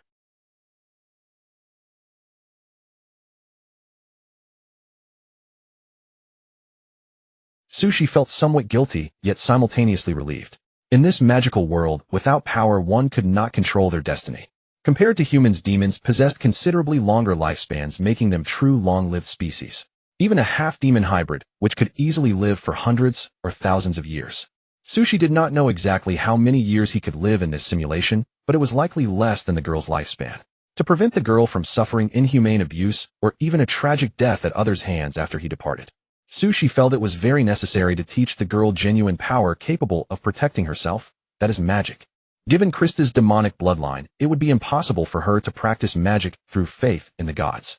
Fortunately, I am an elemental mage and can teach her to perceive the elements. Sushi murmured to himself, raising his head to gaze at the great tree in the courtyard. The weather had turned cold. The once lush green leaves had all fallen, leaving only bare branches swaying back and forth in the chilling wind. Flowers inevitably wither. Trees inevitably shed their leaves. If one waits until something happens to regret not acting earlier, it would be far too late. Let's go inside, Krista. The wind outside is strong, and you'll catch a cold. Yes, master. Minter. The girl followed closely behind, she never straying far. The next day, at the deepest part of the courtyard house in the room she used as a meditation chamber, the light was dim and candle flames flickered. Both she and Krista sat down. Special magical arrays were inscribed within the meditation chamber, helping one focus more intensely and enhancing their perception of the elements. Ideal for a novice like the girl. Krista, empty your mind. Do not think of anything. Perceive the elements in the most natural state. Within the meditation chamber, she held a brown wooden staff and waved it slightly. The dark cold air grew warm and humid, carrying a faint burnt scent. Clear spirit grass and herb originating from the fertile lands beyond the city walls. Legend held it to be one of the divine miracles bestowed by the goddess of harvest. For magic apprentices encountering magic for the first time, it possessed remarkable spiritual awakening effects, making it easier to perceive and comprehend the existence of magic. In Sushi's estimation, after a month of continuous exposure to clear spirit grass combined with the focusing enhancement of the magical array, the girl should be able to successfully become a magic apprentice without needing to worship any deities. Take your time, there is no rush, Sushi said calmly, preparing for a prolonged effort. After all, in this world, elemental mages who did not worship gods were already rare. Among demons, becoming a mage was unheard of. In a certain sense, she was attempting to create a miracle. Minter, I am ready. If doubt could be materialized, Sushi's head would surely be covered with a dense array of question marks. For Krisa to successfully meditate, she had prepared multiple plans well before today and was ready for a long-term assault. He never expected that the girl would succeed in her very first meditation. Krisa described the feeling of meditation. Sushi asked the girl to be safe. Yes, I saw. Krisa answered obediently. She occasionally stumbled over her words, but compared to their first meeting it was much better. Elements. Magic power. Spiritual power. From Krisa's description, Sushi could confirm that she had indeed meditated successfully. But why? In the dim meditation room, the scent of burning clear mind herb still lingered, somewhat pungent and spicy. The demon girl, dressed in a jet-black magic apprentice robe, quietly awaited Sushi's next command. Sushi looked at the girl, lost in confusion and thought. I succeeded in meditation and transformed from an ordinary person to a magic apprentice because I had the highest grade red trait, plus 2 purple traits to assist. With 3 traits in hand, I came with a cheat, so it was natural for me to succeed on the first try. But this child also. Sushi pondered. He contemplated the factors that determined this meditation success. Aside from the most basic talent and comprehension, there must be something else unnoticed, a unique advantage that other demons did not have, nor humans. So that's it, is that it? Looking at the small figure before him, she suddenly fell silent. He understood. The demon girl before him was indeed no genius. She possessed neither the powerful physique of a pure-blooded demon nor a superior spirit compared to humans. Her body was frail and battered, suffering from others' torment and beatings. Her spirit was like stagnant water, sealed in long-term despair, devoid of emotion, unaware of joy or sorrow. However, this was the truth behind Krisa's smooth first meditation. The essence of meditation is the caster's spiritual power contacting and perceiving the elements of all things, requiring an extremely high mental state. Ordinary people fail due to emotional fluctuations, hesitate due to overthinking. But Krisa does not. Without emotion, there is no fluctuation, without thought, there is no hesitation. Only when suffering pain and torment did this half-demon girl briefly show fear due to intense pain. This truth is truly cruel. Sushi silently clenched his magic wand. Krisa having a talent for magic was a very good thing, but the price behind this talent was so tragic that it left one speechless.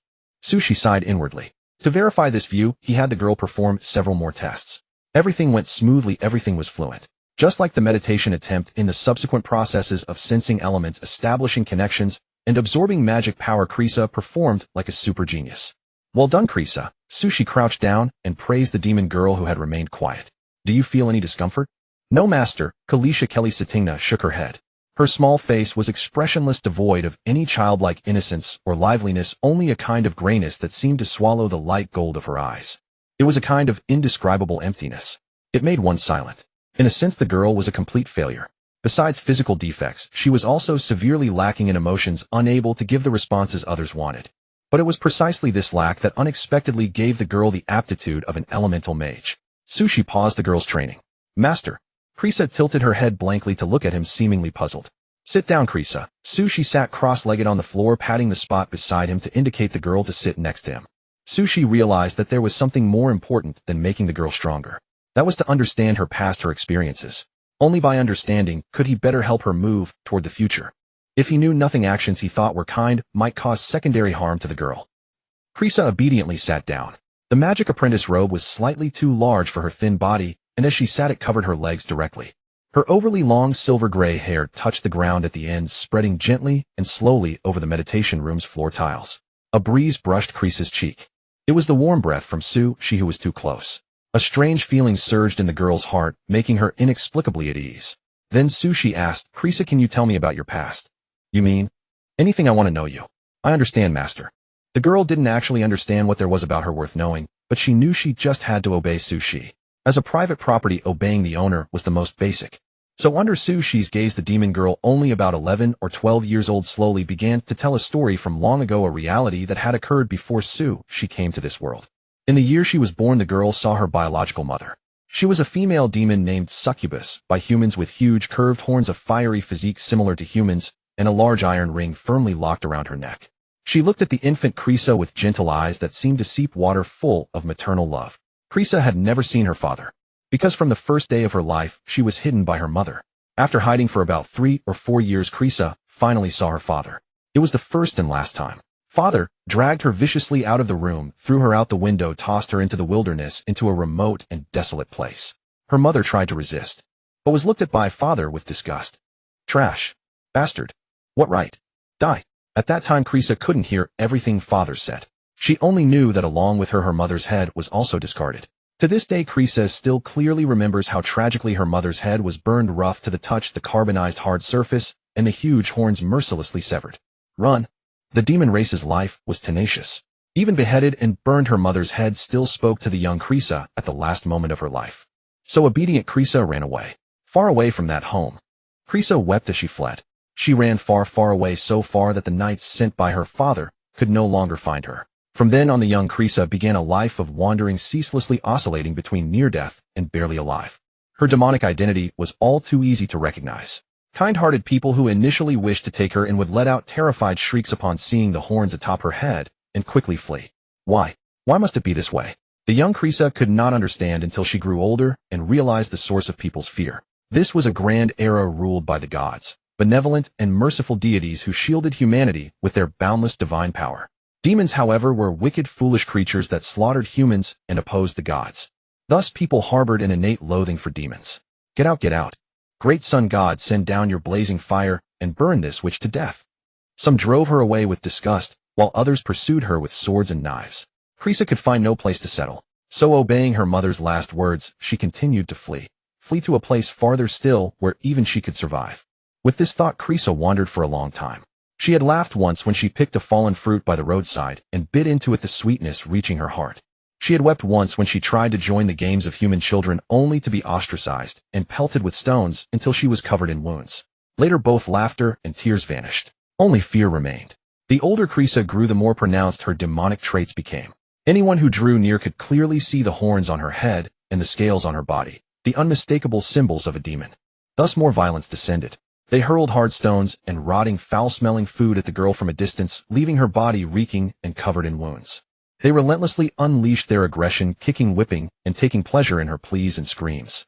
They even tied her to the back of a carriage and dragged her across the ground. Mother, why is this so? After repeated torment, the light in the girl's eyes faded completely. From then on, her emotions became flawed. She knew not what joy was nor understood the source of sorrow. Actually, this is a good thing. Krisa said, her eyes staring blankly, a head devoid of ripples, only eternal emptiness. Without sorrow, there would be no tears, saving much energy. After losing her emotions, she could run much faster than before. As long as she ran fast enough, she wouldn't be beaten. Krisa shared her escape experience with Su, she speaking with a flat expression and a voice devoid of any inflection. She could no longer feel cold heat or the warmth of her heart. It was as if she were a robot recounting her past. She told Su that muddy water was not good to drink because it was full of grit and sand, which made her stomach ache. In comparison, the city's drainage ditches were better and the rats there could be eaten to stave off hunger. Enough, Krisa. Su suddenly interrupted the girl's words. He took a deep breath, his voice heavier than ever. I'm sorry, I'm truly sorry for making you recall so much pain. I'm so sorry. His self-reproach shattered the silence in the air. especially when he met Kreesa's hollow, lifeless eyes that guilt and remorse deepened. Sorry. The demon girl appeared confused. She couldn't understand why Sushi was apologizing to her. Had she said something she shouldn't have? The master could never be wrong. The son who had redeemed her could never be wrong. Kreesa truly believed this. Since Sushi was not at fault, then the fault must be hers. Thinking this, Kreesa looked at Sushi and earnestly suggested, I must be so useless to cause you trouble. Please discard me. Useless things should be thrown away. That was the girl's belief.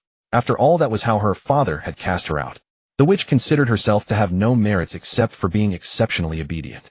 Although she liked Sushi deeply, although she wished to stay by his side forever, although she never wanted to wander again, if Sushi chose to discard her, she would leave without hesitation. Just as her mother had once told her to flee, she obeyed and fled for a long time. Yes, all she had to do was obey. Kreesa sat primly in place, her fingers interlaced and pressed against her thighs, waiting for Sushi's verdict, to let her get out of this beautiful, dreamlike home. A little reluctant, but there was no help for it. After all, she was so ugly, useless, and lowly. Being discarded was only natural. Having experienced such a period of gentle treatment, she should be content. How could she dare to ask for more? Kreesa sat still wearing that hollow, expressionless face, but her interlaced fingers unconsciously rubbed against each other. Though only a few seconds of waiting, it felt infinitely prolonged, even stirring an inexplicable unease in the emotionless girl. Finally, she awaited the final judgment. A warm, familiar broad hand gently covered Kreesa's head, moving back and forth with a light rub, transmitting a faint warmth and comfort. I will never abandon Kreesa. Sushi said this. His voice was soft, but his tone was firm, filled with deep affection and pity. This result was clearly beyond the girl's expectations. She let out a flat, surprised sound which was unexpectedly cute, and looked up at Sushi. Really, Mentor? She asked. Yes, really, Sushi answered. The misfortune that had shrouded her since birth suddenly vanished, and the beauty that only appeared in dreams now shone into reality. Like a beam of light bringing brightness to the girl. Kreesa was dazed for a long time. She thought that if it were before, she would have laughed with joy or cried with emotion. But after the emotional defect, she had never experienced those two feelings again. Thank you. In the quiet meditation room, the girl suddenly felt a slight sting in her nose. Perhaps she was tired from practicing meditation, she thought. The witch's talent surprised you, but what concerned you more was her past and experiences. Abuse, bullying, pursuit, torture, torment. Every conceivable evil, Kreesa had suffered almost all of them. Her life was filled with hardship. Had she been older, things might have become irreparable. You couldn't help but wonder whether human malice surpassed the demons of the abyss. You realized that nurturing Kreesa's power alone was far from enough. You needed to cultivate her character to make her an independent person who could survive even without you. A day ended in meditation. After dinner, she sent Kulisha back to her room. Then he walked alone through the silent corridor, entered the study located outside the courtyard, turned a knob, and several glass lamps inlaid with light crystals radiated a soft glow, illuminating the previously dark room. That child's situation is quite difficult. An emotional loss caused by such extreme past experiences is almost impossible to recover from. All I can do is try my best. The voice echoed in the empty study. Sushi walked to the desk, pulled out a chair, sat down, and took out a stack of densely written papers. It recorded Sushi's research on new magic covering almost all attributes. It was all-encompassing and creatively novel. It was a unique foundation that Sushi had created for himself based on the red keyword mortal wisdom. Even after the simulation settled, there were no reward options related to these new magics. Sushi could also replicate them one by one in the real world through memory. But tonight Sushi did not intend to delve into new magic. After briefly glancing over the new magic materials, he placed the papers into the cabinet, then took out a blank new sheet. He paused to think from time to time, then wrote down marks. Cultivating a healthy personality for Kulisha cannot be rushed. That child is still in a sensitive period. Rashly exposing her to too many things will only make her fearful and shrink further into her sorrowful past. Let's follow the current pace and first gradually teach her magic. Possessing extraordinary power is the first step to cultivate her confidence. Then the second step, the third step, slowly filling the void in her heart until she can leave me and live independently. Hot steam surged through the room's pipes, providing ample warmth for Sushi. His wrist turned. The nib lightly touched the paper like fine rain gliding across a window. The continuous rustling sound was especially clear in the night, carrying a peculiar tranquility. It was not until late at night that Sushi put down his pen. The paper was filled with his future arrangements for Kulisha. Beep, beep. Outside, the sharp, prolonged sound of a steam whistle caught Sushi's attention. He subconsciously looked out the window. What he saw was dark clouds obscuring the bright moon, and the entire Alunson city was engulfed in darkness. The buildings built of magical bricks still stood tall. The steam-roaring mist still filled the sky. But under the cover of night, the entire city seemed to transform in an instant into a twisted, ferocious dark forest, and the steam emitted by the engines turned into nightmare mist. Occasionally the windows of a few houses emitted a faint light, but it only made the scene more silent and eerie. Steam, magic, gods, elements, demons. The elements of this world are a bit too many. Gazing at the darkness outside the window, Sushi clicked his tongue lightly. He felt that this magic-side simulation world, like the Alunson city before him, buried many mysterious unknowns in the darkness that he had never glimpsed clearly. The previous cultivation-side simulation world was actually similar. It was just that Sushi died too early. His cultivation stopped at the Golden Core stage, and he never even got to visit the legendary Immortal Realm. He hoped this second simulation would make a breakthrough. At least don't die so quickly. At least until Kulisha has the ability to protect herself, she can leave with peace of mind. Your cultivation of Kulisha has officially begun. In the magic system, meditation is only the stepping stone to establish contact with the world. What truly matters is how to communicate with elements and manipulate the corresponding magic. The girl wanted to become a nearly all-element magic master like you, but she clearly lacked your talent. You smiled and let the girl start practicing from the most basic earth, wind, fire, and water. The first thing you taught was earth magic, Kulisha. Empty your thoughts and feel the earth beneath your feet. Sense, communicate, release. Take it step by step slowly. In the courtyard where the autumn wind howled, the little girl dressed in a magic apprentice robe laboriously mobilized the magic power within her body, and after a minute, she gathered a small mound of earth. The mound was small and scattered. It was a level 0 spell used by magic apprentices for practice earth gathering. To be honest, Kulisha's performance was very good. She succeeded in casting the spell on her first try. Although it was not perfect, Sushi did not spare his praise. Well done, Kulisha. Remember, the secret to casting earth magic is steadiness, slow and gradual, thick and heavy. Sushi said in a gentle voice. He crouched down and helped the girl brush off the dust from her clothes. The earlier earth gathering, besides forming a small mound, had also left the girl covered in clumps of soil, making her look a bit disheveled. I understand, master, she replied obediently. The second thing you taught was wind magic. After she became proficient in earth magic, able to gather earth without affecting herself, she began teaching the wind element level 0 spell. Windblade. This was the simplest and also the most widely spread wind magic. Its lethality was limited and its attack range was not very far.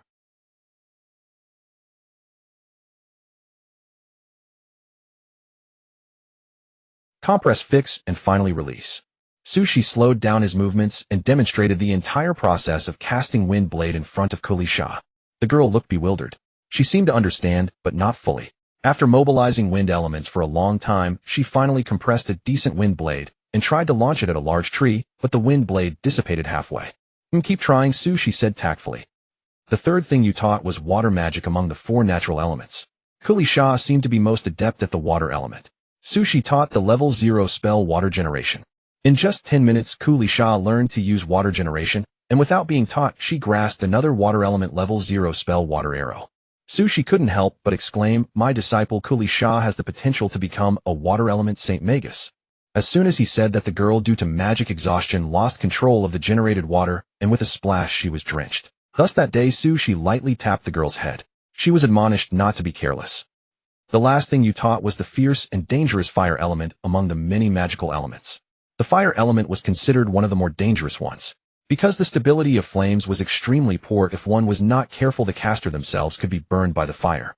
Therefore, Sushi first had Kulisha become proficient in the other 3 elements, and only after she could use them with ease did he begin teaching basic fire magic. Level 0 spell, Fire Bullet. This was the predecessor of the level 1 spell, Fireball. It had advantages such as fast release, strong power, and some impact penetration. Its disadvantage was also obvious. Only magic apprentices could cast level 0 spells, and magic apprentices often could not control their magic power, while causing the fire bullet to injure themselves. Fortunately, thanks to Sushi's preparatory education, Kulisha eventually mastered Fire Bullet. At this point, the witch's elemental cultivation path had taken a solid first step. What needed to be done next was to continuously improve on this foundation, allowing the frail sapling to grow into a towering tree. Until that day arrived, she would always watch over the girl. Your instruction of the witch was remarkably successful. She had mastered the 4 fundamental elements: earth, wind, water, and fire. Her emotional deficiency made her different from ordinary people, but it also allowed her to progress in magical cultivation at an astonishing pace, and in certain aspects, she possessed a unique understanding of magic. You felt gratified for this. Meant the witch's innate talent was not lacking. You believed that such growth and progress could to some extent fill the fragile and sensitive heart of Kulisha. You began to teach her more profound magical knowledge. Kelly Shah studied, earnestly committing all your teachings to memory, and treated you with utmost respect. Besides learning magic, she voluntarily took on household chores. You did not stop her, for you clearly understood that to restore a broken heart one must not only instill confidence, but also provide a sense of existence, offering unconditional help and displaying boundless kindness and noise, clamor, and commotion. Sushi sat in the warm and comfortable study, quietly listening to the sounds of revelry coming from outside. Since the weather turned cold, he had not heard such lively sounds for a long time. Children playing, adults laughing, adding a touch of color to this silent and desolate winter. In previous years, Sushi had spent it alone. But this year was different. He had a witch by his side. Master, please. A calm voice sounded beside his ear without intense fluctuation or any emotion, like a gently flowing stream or a light breeze brushing through the treetops. This was a unique and enchanting tone belonging solely to Kelly Shah. Thank you, Kelly Shah, Sushi said, turning to his right. After 2 months of nutritional supplementation, the little girl who had been emaciated and pitiful had regained basic color and physique. Her silver-gray hair was smooth and soft, flowing naturally like a waterfall. She wore a black and white apprentice mage's robe, standing quietly, holding a cup of hot drink in her hand. Shaka, this was a magical beverage that circulated in human society. Sushi interpreted it as the coffee of the magic world. Taking it from the girl's hand, he took a light sip.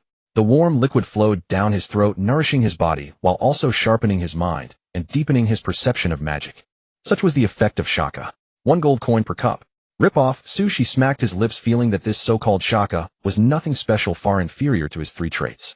But upon reflection, he understood that the native mages of the simulation world lacked trait bonuses, so it was understandable that they had driven up the price of Shaka for the slight boost it provided. Shaking his head, Sushi dismissed the thought. He placed the cup back on the tray and stood up. Kelly Shah, I need to go out. The house is in your care. Yes, please, rest assured. Sushi, dressed in formal mage robes, cast a wind barrier and a warmth of fire upon himself, then used a wind-riding spell, riding the air currents out of the courtyard. The girl stood at the entrance of the courtyard, silently watching the departing figure until it was completely out of sight. Then she returned to the house to continue her chores. Today was the last day of the old year. Sushi planned to go to the Mages Association in the city center to settle some commissions, purchase some new magic books, and also make an appearance. Sushi was not fond of socializing, but the fame of the slum mage was too high. Many mages, driven by curiosity, sought to make his acquaintance. Through these networks, Sushi obtained many useful supernatural materials and learned a great deal of information. The news of the orc invasion at the border came from this source. Thus, gradually, Sushi developed the habit of occasionally visiting the Mages Association. Yosu, long time no see. Isn't this the famous light of the slums? Come, let's drink to our heart's content. Damn it, Tadeafu, you old geezer, you used wind magic to cheat on my dice again. Your tricks are the most useless. How can a mage's actions be considered cheating? Upon entering the Mages Association of Alunson City, familiar faces greeted Sushi while strangers were immersed in entertainment. Compared to usual, the association hall was much quieter. It seems most people have gone home for the new year, Sushi mused, nodding in response to those he knew. Then he skillfully walked into the inner part of the association to settle some previously accepted commissions. With the commission gold in hand, his wallet bulged considerably. Sushi purchased some supernatural materials and magic books he had not yet read. Through the red trait, Wisdom of Mortals, Sushi could rapidly assimilate supernatural materials and knowledge, transforming them into his own intellectual reserves, advancing further on the path of the mage. There was a famous saying in this world, the stronger the more learned. It meant that powerful mages possessed vast knowledge. Conversely, it could also be understood that the more learned a mage, the more powerful they were. In the advancement of the magical system, spiritual power and knowledge are particularly crucial. The former is the key through which mages connect with the world, while the latter is the manifestation of their understanding of the world. Combining the two with magical power as the energy source for catalytic release is what the masses recognize as magic. As for me now, on this transcendent path of magic, there remains an exceedingly long journey ahead. Alenson City Mages Association.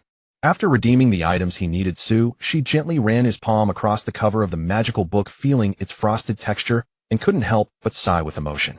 No transcendent path is easy to walk. Both fortune and talent are indispensable. Fortunately, he had the simulator to assist him. As long as he could live to his natural end, not to mention becoming a deity, he could certainly become a Saint Domain Archmage. With these thoughts in mind, she stored the transcendent materials and magical book into his spatial ring, then turned around. The delicate walls around him were lined with candlelight, burning an expensive incense from the distant southern lands. The scent was quite pleasant, similar to clarity grass, keeping one's mind sharp and alert. At the same time, one could faintly hear an elegant female voice drifting down from the second floor of the association above, enchanting the listener. The voice was beautiful, Most likely noble mages were holding a banquet up there. Sushi's steps toward leaving paused not because he was drawn to this voice, but because it reminded him of a certain girl waiting for him to return home. Lisa the child should probably be cleaning right now, right? I always feel a bit worried. Before heading back, let me buy a New Year's gift for her. After all, she's been training in magic quite diligently. Sushi turned back. He walked toward the transaction window of the Mages Association once more. After careful selection, he chose a necklace with a white exterior and blue interior. The silver outer ring gleamed brightly, and at regular intervals fragments of shimmering star stones were embedded, making it quite eye-catching.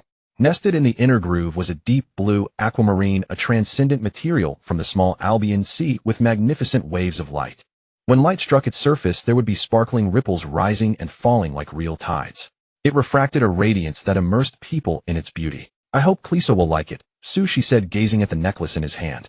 From his personal perspective, he felt this necklace suited the witch very well and would look beautiful when worn.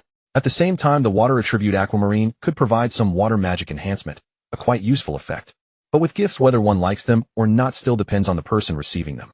After paying the gold coins for the necklace, she left the Mages Association. Someone extended an invitation to join the banquet being held on the second floor, but he politely declined. Following that, she rushed toward the market district. He planned to buy some more ingredients and other daily necessities needed. Buzz, buzz, steam hissed, cold wind howled.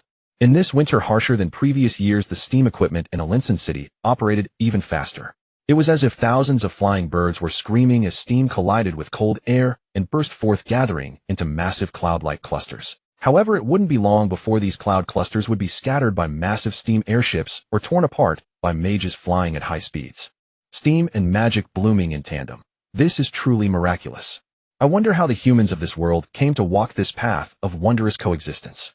Sushi sighed with emotion. Once more he cloaked himself in multiple layers of protection. Using wind riding technique, he flew toward the market in the city center. He flew swiftly and soon acquired all the items he needed. Thus he turned around and flew toward the direction of his own courtyard. As he landed, a small figure had been waiting for quite some time. "Welcome back, master," the girl with silver-gray long hair spoke as such, gently rising on her tiptoes to help she remove his large magical robe while patting it a few times to brush off the snow atop it. Her expression was serious, as if she were doing something important. "I'm back," Sushi replied with a smile. "This world is so vast that even the gods can find room within it. This world is so small that Lisa's eyes hold only you." After finishing cleaning the house, the young witch stood at the courtyard gate waiting for your return. She got her wish and waited for you, helping you off with your robe, preparing soft slippers, and taking the ingredients for tonight's dinner from your hands, preparing to cook the New Year's Eve meal alone. You thought about it and stopped the girl. After all, the girl had only recently started attempting to cook, frequently making various blunders. Normally you wouldn't mind these, but tonight is New Year's Eve, and you felt it necessary to ensure your stomach's safety. Your timing for entering the kitchen was perfect, successfully preventing a kitchen explosion. You began cooking personally. Mortal wisdom activated. Observer activated. You perceived the entirety of the recipe. You observed the details of the ingredients. From this moment, pots and pans. In the winter night, the streets of Alinson City had few pedestrians. Cold fog enveloped everything, shrouding all things, yet people's laughter and the joy of celebration connected and communicated with each other. Praise the god of fire. Praise the god of the smith. Praise the goddess of harvest. Your glory, your greatness, your radiance, all gather here. We are grateful. Under the leadership of the 3 divine churches in the city, hymns of praise rang out from every corner of Alinson. Forming a stark contrast was the cold desolation of Sushi's home. Empty and hollow, every corner steeped in winter's chill. Only on the table laden with delicacies was there a hint of vitality. Sushi sat at the head position. Lisa sat on the right side. Several glass lamps cast bright light, illuminating the oily sheen on the dishes' surfaces, clarifying the detailed grain of the broad dining table. Another year has passed. Next year will be the 7th year in this simulated world. Suddenly, Sushi felt a sense of daze. The life simulation was simply too real. Although in his mind there were still memories of the real world and the first simulation, and he could summon the simulator panel at any time. But having lived in Alinson for so long, she would unconsciously forget that this was a simulation. Then again, it's not such a bad thing. When I was young, I always dreamed of being able to traverse worlds. Now in a sense I've achieved an alternative version of that dream. Sushi exhaled lightly, his expression leisurely and at ease. The sumptuous dinner began. The meat was tender and smooth, the vegetables crisp and delicious. The hot soup was also exceptionally flavorful. In this magical world, people commonly use knives and forks, but Sushi was more accustomed to chopsticks, so he carved 2 for himself. Krisa originally used knives and forks as well, but after seeing Sushi use chopsticks, somehow she became eager to learn how to use them. Thus a peculiar scene unfolded in Sushi's home. While others were joyfully spending New Year's Eve with knives and forks, the little witch struggled with the chopsticks, repeatedly experiencing the embarrassment of picking up food only to drop it. She blinked blankly. Difficult. Krisa couldn't understand why, after more than half a month of practice, she still couldn't master these two small wooden sticks. Though they were just ordinary sticks, they were harder to learn than magic. Krisa, take it slow. Sushi comforted her, demonstrating slowly for Krisa. After another 10 minutes, the girl finally managed to pick up her first piece of meat with the chopsticks. As if she had accomplished some ultimate goal, she breathed a sigh of relief. Chopsticks, eternal nemesis. To avoid the dinner turning cold, the girl eventually gave up her struggle with the chopsticks and switched back to the familiar knives and forks, beginning to savor the delicious food she had prepared. Is it good? Sushi asked.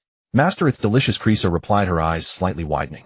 The clinking of knives and forks against plates. The sounds of teeth chewing food and tongues rolling occurred simultaneously. Without a doubt, from her demeanor, the girl truly enjoyed Sushi's cooking. But after taking the first bite, she immediately stopped moving, turning her empty eyes towards Sushi as if waiting for something. Alright, I'll eat too. Sushi smiled and began eating as well. Under the light, the figures of the adult and the child cast long slanting shadows. The dazzling white light and the pitch-black shadows were so distinct, yet perfectly harmonious. The New Year's Eve dinner for just the two of them was very quiet, far less lively than the ordinary households in the city. But Sushi felt this was enough. With delicious food and a companion, wasn't that more than sufficient? Whoosh, whoosh, the strong wind beat against the windows. Outside the house, the world was covered in snow. The once beautiful courtyard filled with blooming flowers now only had deeper snow, including the withered tree whose branches were laden with heavy snow blocks. Sitting inside the house, she took a sip of hot soup and felt an inexplicable warmth. Not only because of the warm steam flowing indoors, but also because of the girl sitting beside him. It feels like home. Watching the snowflakes drifting outside the window, this thought arose in Sushi's mind. For this New Year's Eve dinner, she had expended a great deal of effort wanting to give Krisa an unforgettable new year. But for two people, 4 dishes and 1 soup were clearly a bit too much. Even though the girl possessing demonic bloodline had a slightly larger appetite than ordinary people, after half an hour of battle, much food remained on the table. Krisa stood up and took the initiative to clear the dishes, intending to wash them, but Sushi stopped her. Wait, Krisa. Master. Amid the girl's bewildered expression, Sushi's fingers brushed over his space ring, retrieving a carefully prepared ocean blue necklace and a gold coin. He placed the ocean blue necklace in the girl's left hand and the gold coin in her right hand. Her expression grew even more confused.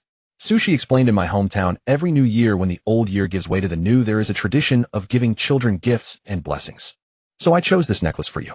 I thought if Krisa wore it would surely look beautiful. Moreover, the ocean blue pearl inside the necklace has a certain amplifying effect on your water magic. As for this gold coin, it's your New Year's lucky money, symbolizing my wish for you to be safe and sound. Sushi spoke gently. He waited for Krisa to accept the gifts. But the young witch neither accepted nor refused. She simply stood there still with those empty, lusterless eyes gazing at Sushi's figure. The room was very quiet, but Krisa's eyes were even quieter. They were like a fragile mirror, bright and delicate. This mirror had shattered many times over and over, so many times that even Krisa herself had forgotten how many times it had happened. And today, this fragile mirror, these lifeless eyes, reflected only Sushi's figure, filling the entire world before her. Somehow Krisa suddenly felt her throat go dry. Her lips opened and closed several times before she could barely utter a complete sentence. Why are you giving me? Do I need a reason? Sushi reached out his hand and gently tousled the girl's hair. After 2 months of rest and recuperation, her once dry straw-like hair had become soft and smooth. But, the girl's eyes were filled with confusion. But a wretched creature like me doesn't deserve gifts. I should have been discarded, worthless, a loathsome waste. To be able to bask in the warmth of the sun and live in the light was already enough to make her happy, enough to make her feel blissful. As long as she could maintain such a life, the witch felt genuinely satisfied.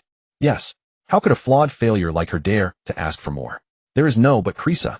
Sushi's words interrupted the girl's bewilderment and helplessness. Those words carried warmth like a flickering candle flame, drawing in the one struggling in the darkness, unconsciously wanting to draw closer. This is what he said: in life, one doesn't actually need to think too much, nor are there so many whys. Do what you like and don't do what you don't like. Krisa is usually very good and obedient, so I like Krisa and am willing to give Krisa gifts. Similarly, if Krisa likes the gifts I give, just accept them, unless Krisa doesn't like them. Hearing this, the girl quickly shook her head, clutching the necklace and the gold coin tightly in her hands, expressing her fondness for the 2 gifts through action. I like Master's gifts. Is that so? That's great. Hearing the witch's reply, a smile appeared on Sushi's face. The frail and slender Krisa appeared very quiet and well-behaved, but her expressionless face and empty, lifeless eyes still made one unconsciously worry about her. However, compared to 2 months ago, it was already much better, wasn't it? Sushi's eyelids drooped slightly, and his mind conjured the pitiful state in which he had first seen the girl 2 months ago. A filthy alley with flowing sewage, a broken body, covered in injuries, a young face, smeared with blood, trembling legs of fear and weakness. At that time, Krisa held a small knife and tried to rob Sushi. But what Sushi saw and heard was a clear cry for help. Save me. It was a desire hidden deep in the witch's eyes, a plea concealed in every wound, a cry for help hidden in every ounce of pain. Even the witch herself hadn't realized it. She longed for someone to see her. She prayed for someone to take her away from despair. She silently cried out for help to every person she met. Sushi saw it and heard it all, so he saved Krisa at that moment. He could not abandon a witch crying out in such anguish. A thunderous explosion echoed from outside.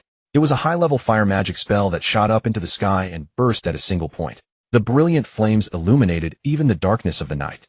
Within the city of Alanson, the mages under the 3 major churches, the god of fire, the god of the forge, and the goddess of harvest, were continuously unleashing a variety of powerful magic to manifest the divine might of their deities. Every year at this time, the churches would compete with each other in secret. Whoever emerged victorious would gain more followers in the coming year. The fierce sounds of magical bombardment from the distant sky interrupted Sushi's memories. He looked beside him. The young witch appeared bewildered, clutching the necklace and gold coins tightly in her hands, still wearing that vacant, listless expression. The magic outside was too dazzling. So dazzling that the light spilled into the room, illuminating half of Krisa's pale cheek, her silver-gray soft hair, and her delicate little nose.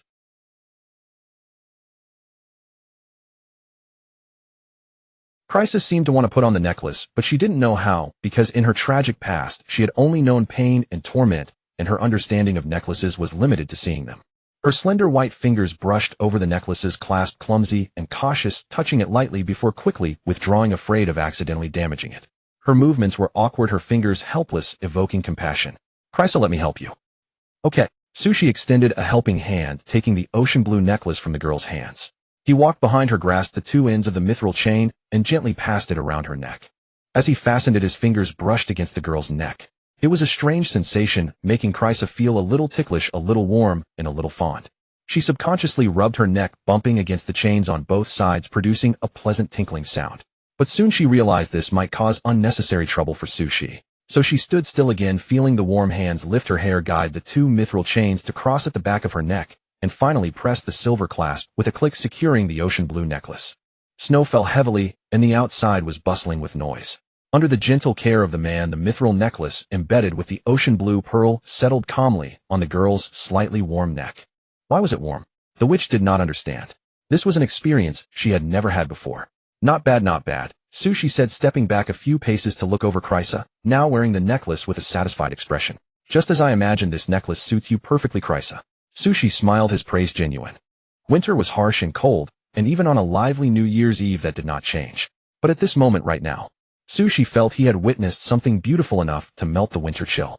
Her gray-silver hair slightly covered her snow-white neck. The scars from before had vanished, replaced by tenderness and softness. The emotionless witch lowered her head, holding the ocean blue necklace that hung from her neck.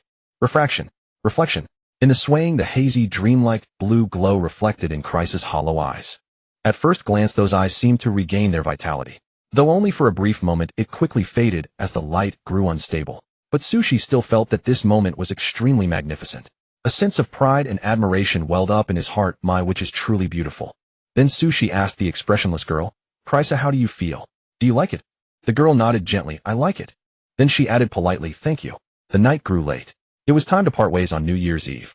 After giving New Year's gifts and lucky money, Sushi left the kitchen. He headed toward the study, planning to meditate and break through his spiritual power before sleeping. After he left, Krisa sat alone in a daze for a long time. A long time, longer than all her past memories. A chaotic mess more tangled than the thoughts inside her. When Krisa came back to her senses, she realized she had unconsciously cleaned the dishes and returned to her room. She curled up in the corner of the bed, hugging her knees, staring blankly for a long time. Even now, Krisa still felt that an object like her, so easily discarded, had no right to receive gifts or the affection of her master.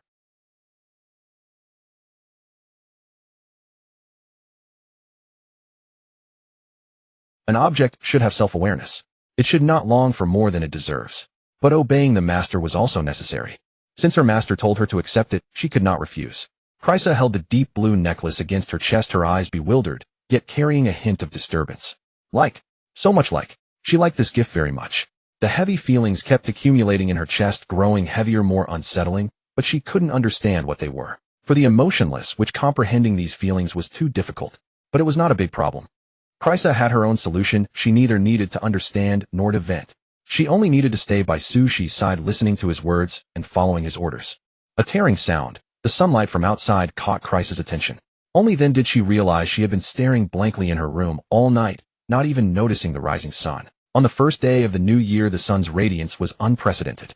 It burst through the curtains in a violent, aggressive manner, falling upon the dazed demon girl, much like the salvation that man had brought 2 months earlier. Praise the great sun god. May the sun god forever protect you and me.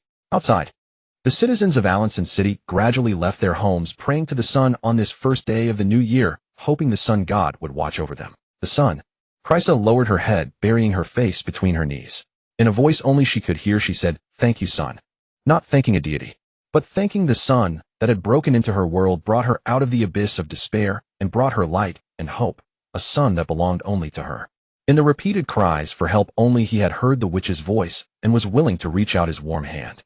That warmth, that kindness, it was deeply engraved in the witch's heart, unforgettable. For this, the witch's future would only exist for that sun.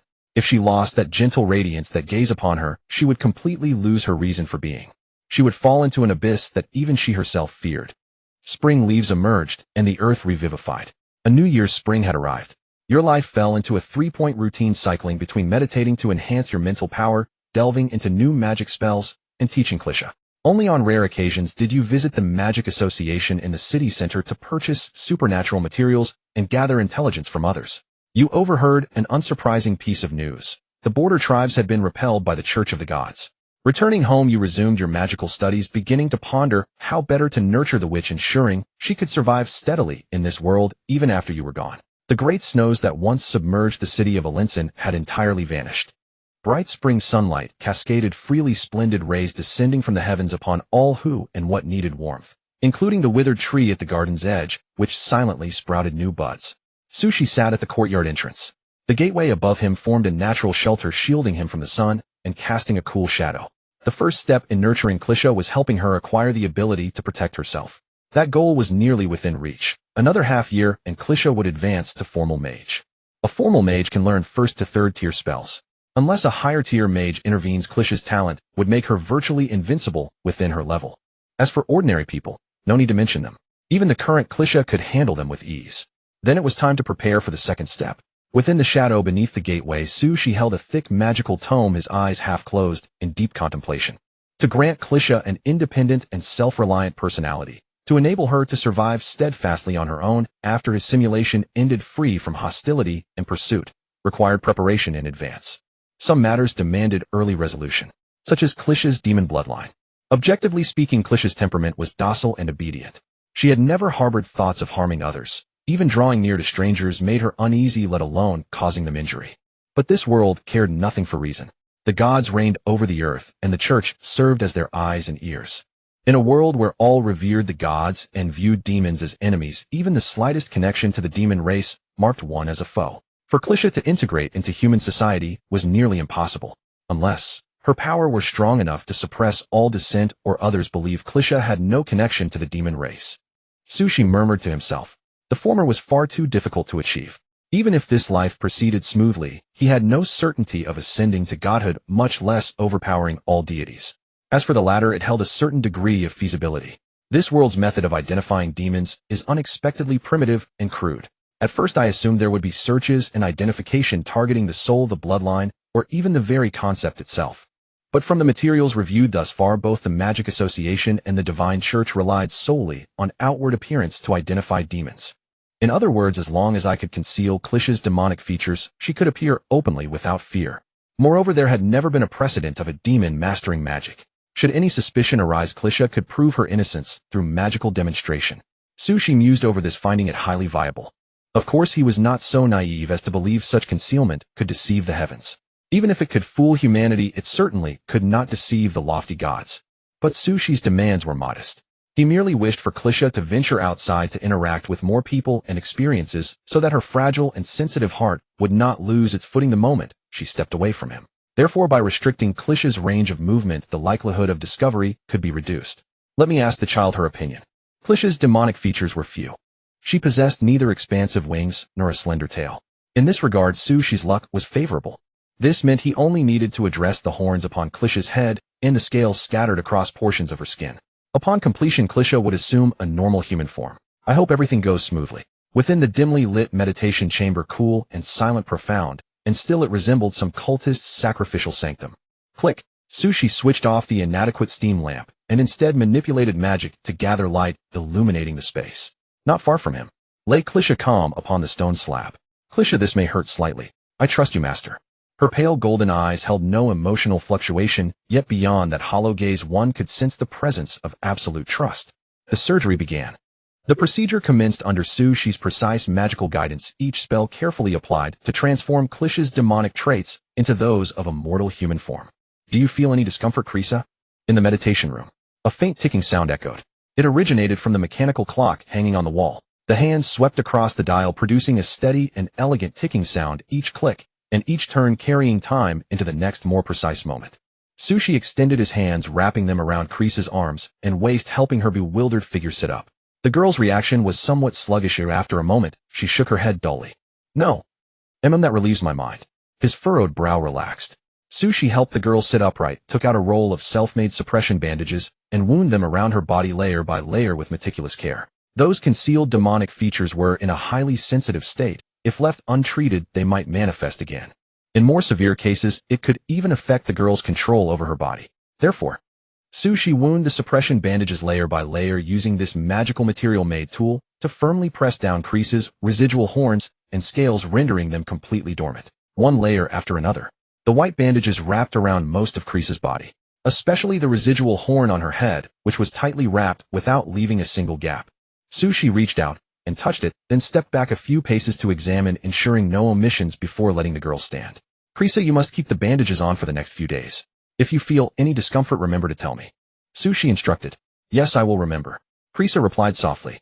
Her small face remained expressionless, inherently pitiful and vacant, and after being wrapped in bandages, the fragile sense of being shattered became even more pronounced, like a broken toy forcibly stitched together. Hollow eyes, pale lips, frail body. Every part had endured a silence, imposing torment. Though those wounds had long healed, the past agony was still deeply etched in unseen places, making the bandaged which appear even more pitiable. Krisa's eyes held nothing else. They were fixed on Sushi's figure. After the procedure, she began to clean up the tools and materials. That was originally what Krisa should have done, but Sushi disagreed. He insisted that Krisa, after the surgery, should continue to rest. Allah. She had truly become a human. Krisa lowered her head, slightly reached out to touch the top of her head where the horn had been, unable to believe that the demonic horn that had brought her misfortune had vanished so easily. In the past, people would rage and beat the girl upon seeing the twisted, broken horn. Countless painful, unbearable days and nights the girl had fantasized like this, wishing the horn of misfortune would disappear. But today the dream came true, yet her heart was utterly still. It was not due to emotional deficiency, but because she felt matter-of-factly that such a thing was not worth rejoicing at all. Whether human or demon, that kind of thing the girl had long ceased to care about. The reason she wanted to become human, the reason she had to become human, was simply that she felt this form was more suitable to stand by that man's side. If I become human, I should be able to get closer to him, right? Krisa's thought was as simple as that. Just a little bit, just a little closer, and she could more clearly feel that warmth, that light. Subconsciously, Krisa reached out her hand towards Sushi. Tentatively, hesitantly, she extended her small bandaged, trembling hand. The girl, who had long been as quiet as a puppet without a will of her own, for the first time had something she so desperately wanted to do. Yet midway her hand silently withdrew. It was not allowed, not permitted. How could an object presume to approach its master on its own? Krisa thought, thus slowly retracting her small hand.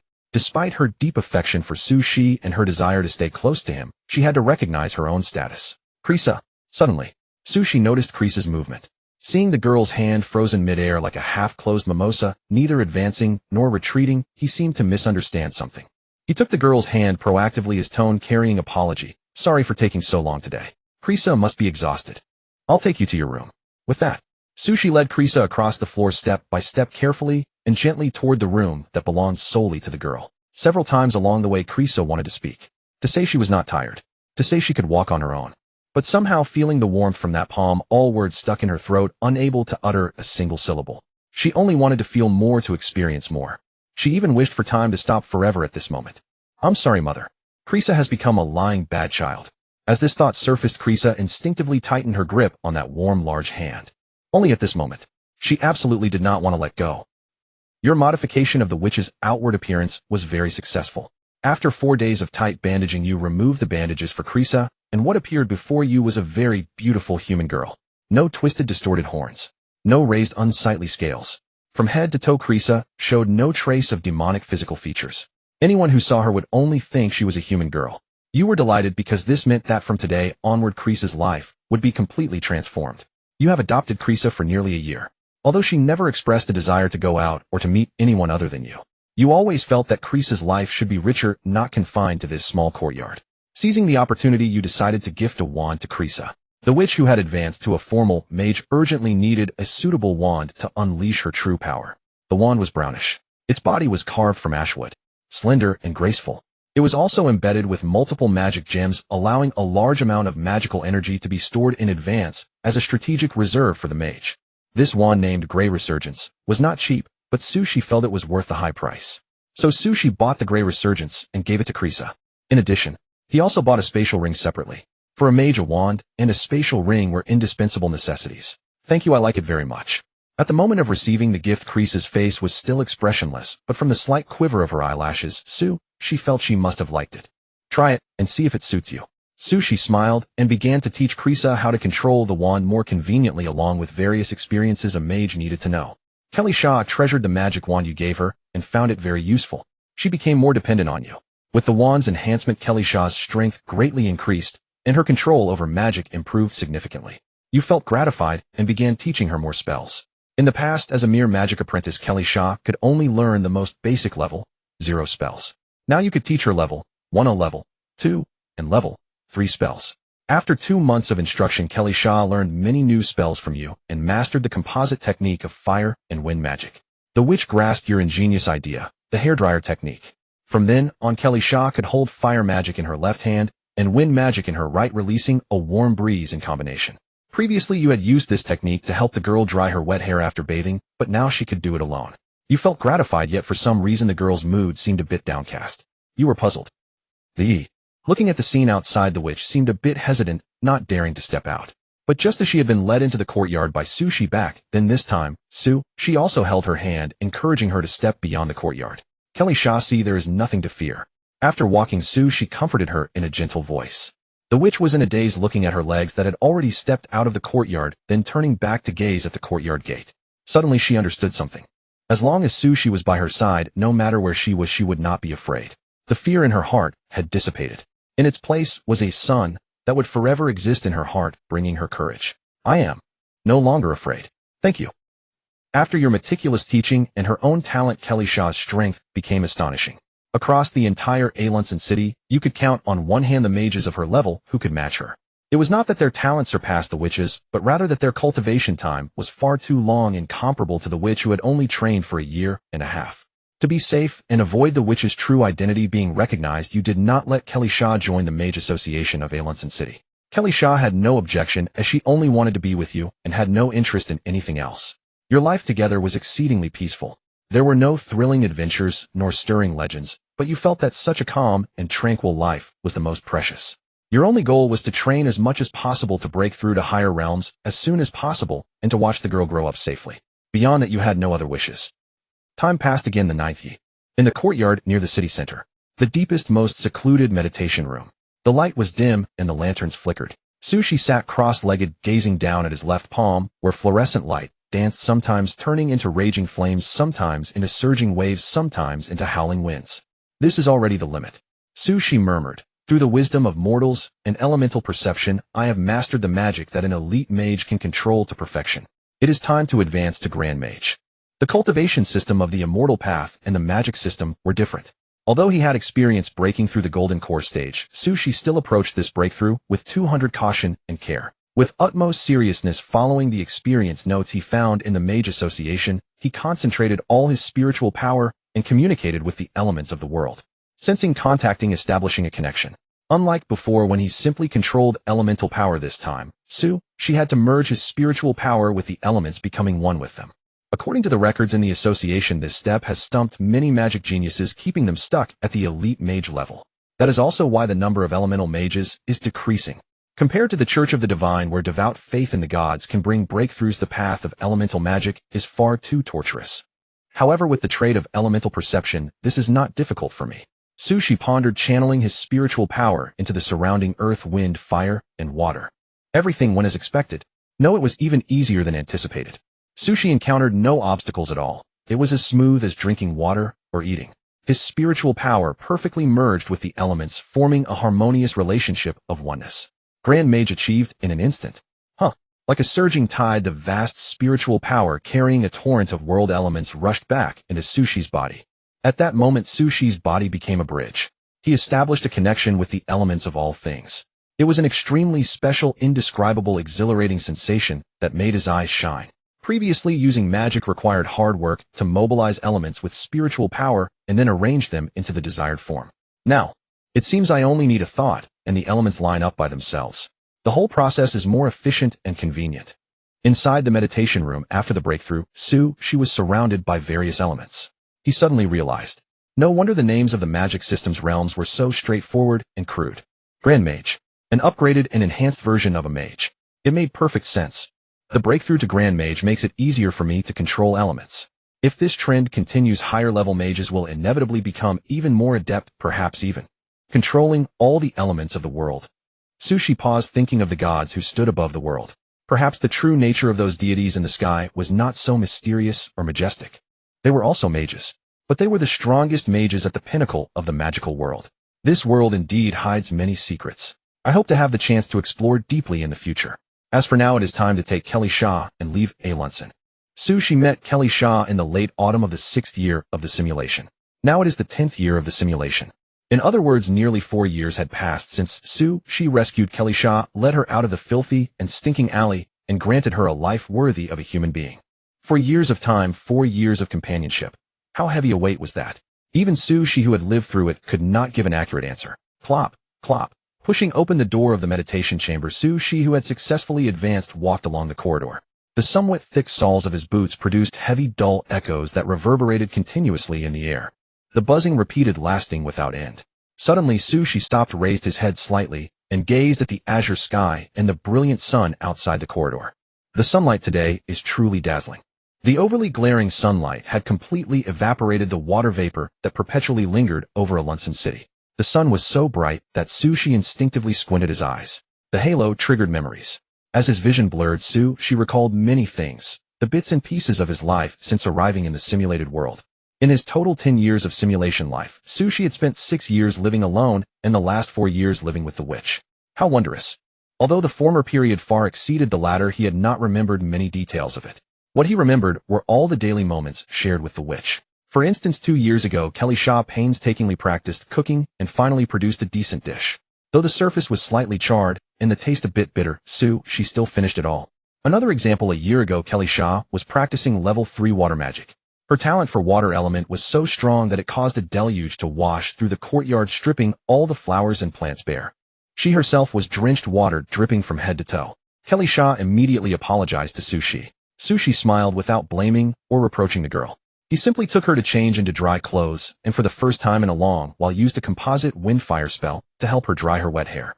One by one, these daily occurrences, mere trivialities of life, were like faint miracles twinkling in the ordinary years, evoking warmth and beauty. But alas, I must temporarily bid farewell to this life. Sushi's gaze still lingered on the sky. The pristine cloudless sky was beautiful, like a splendid painting evenly spread without the annoying water vapor. Yet it was precisely this that stirred a deep sense of crisis in Sushi. This situation was not normal. To supply the entire city's operation, the underground steam engine group in downtown Alunson was extremely massive. Its power and steam output were far more tumultuous than what I see today. But in the past month, the downtown steam engines have been getting quieter and quieter. Moreover, steam airships have been frequently dispatched, transporting some people away from Alunson. Something was wrong. Definitely wrong. Sushi had once gone to the Mage Association to gather information, but what left him startled and unsettled was that the high-ranking members of the association, like the nobles, had vanished without a trace. Only the most basic staff remained to keep the Mage Association running normally. From this, she concluded something is about to happen to Alunsan City. With insufficient information, he could not determine what it was. But leaving was certainly the right move. I have already broken through to Archmage. Even if I move to another city, I won't have any financial problems. I must evacuate as soon as possible. Sushi pondered in his mind. A magic shield appeared before him, blocking the overly glaring sunlight. It was not Sushi's own mana. Thanks, Kelly Shah. You used the magic shield very well. Sushi looked to the right. Unbeknownst to him, the 16-year-old witch had already walked to his side. For years had passed. The witch was no longer the frail, pitiful figure she once was. She had grown taller. Her features were delicate. Her silver-gray hair cascaded past her neck and shoulders like overlapping, interwoven waterlight. When a breeze blew, it rippled gently like a placid lake. She lacked the vivacity typical of girls her age. Her expression was calm, neither joyful nor sorrowful. Yet this did not diminish her beauty and allure. She wore a simple light white dress with a light blue outer jacket, adding a touch of gradient. Her attire was unadorned, and with the ocean blue necklace she had given her, she easily outshone the so-called noble ladies of her age. A natural beauty, after being polished by malice, became even more enchanting and unique. You flatter me. This is my duty. Kelly Shah stood beside she, hands crossed in front of her abdomen, appearing very quiet. Her voice was as devoid of emotion as her face. Looking at such an obedient witch, she felt regret. Over these 4 years he had tried many times, but still failed to restore the witch's emotions. Kelly Shah, any news from outside while I was away? Walking along the path to the living room, she asked. As you instructed, I kept an eye on the use of steam airships. The last 3 steam airships departed in the morning. This morning. Yes. Listening to Kelly Shah's calm reply, she halted his steps. His sense of crisis was stronger than ever. Something's wrong. Not a single one left behind. Does that mean they've completely abandoned Alunsan City? It seems we must leave, too, Kelly Shah.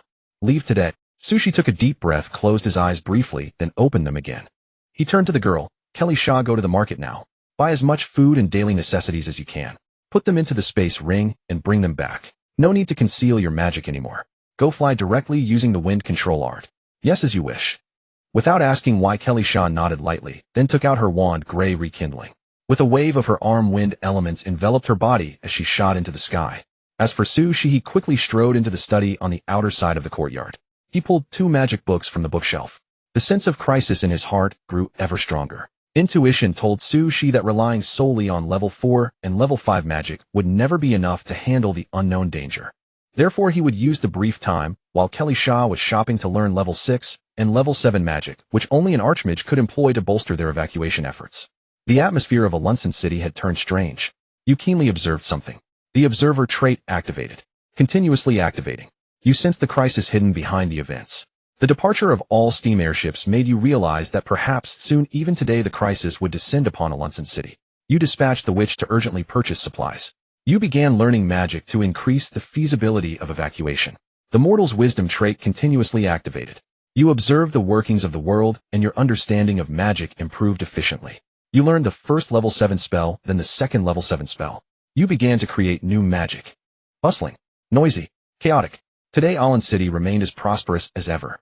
At the customs gate forged from steel and gears, merchants rode steam-powered carriages in and out, their faces brimming with smiles and joy, while residents chatted with family and friends just like any ordinary day. No one noticed. Among the crowd entering and leaving Alun City today, not a single grand noble was present. To commoners, grand nobles were exceedingly rare figures, so even if they had vanished, very few would have taken notice. Now at this very moment, within this steam-powered city standing at the northern edge of the world, only common folk and mid-level officials too insignificant to grasp the truth remained, while the true powers above had already departed. I must. As soon as possible. Buy what I need. Above Alun City, Klisha abandoned all pretense, channeling her magic to its absolute limit. She cast wind mastery to accelerate her flight, hurtling straight toward the bustling market at the city's heart. When she touched down, it sparked immediate astonishment among the onlookers. All eyes fixed on Klisha and the striking beauty of the young woman. The market vendors were well aware of her connection to a formal mage, speculating she might be a relative or perhaps the mage's personal servant. It was precisely this ambiguous relationship that had shielded the witch from any harassment. But today, witnessing Klisha unleash magic with her own eyes, the ordinary vendors in the market were utterly stunned, their eyes wide as they stared at Klisha clutching her wand, their voices trembling with disbelief. A mage? That child is actually a mage? Hiss. If I'd known beforehand, I should have been more courteous back then. By the harvest goddess, this is simply unbelievable. The crowd erupted into animated conversation, some filled with envy, others with jealousy, and still others completely lost in reverie. But swiftly everyone seemed to reach some unspoken agreement, their mouths flooding with extravagant praises for Clisha, calling her beautiful, kind, and generous. Some went so far as to boldly offer free goods. Delicate mechanical pocket watches, fresh and crisp produce, and extravagantly ornate garments for women. The vendors threw themselves into the rush, desperate and frenzied, shoving their finest wares toward Clisha with overwhelming urgency. How tedious! Clisha watched the spectacle before her with detached calm. Had it been the loss of the steam engine's dense vapor that stripped away whatever veil had hidden this from view? For some reason, though the market vendors and buildings remained unchanged, the malice and ugliness on people's faces had grown shockingly visible. They pressed together in the same space, groveling and flattering to win her favor. Yet wasn't this exactly what she had once desired most? No one struck her now, no one spurned her. All of them clamoring to be her friend, eager to draw near. Hadn't this been the life she had dreamed of? Then why did she feel such profound revulsion now? Oh, I see. Looking down at her fair hands, and then at her exquisite wand, she finally understood. Clisha suddenly grasped the truth.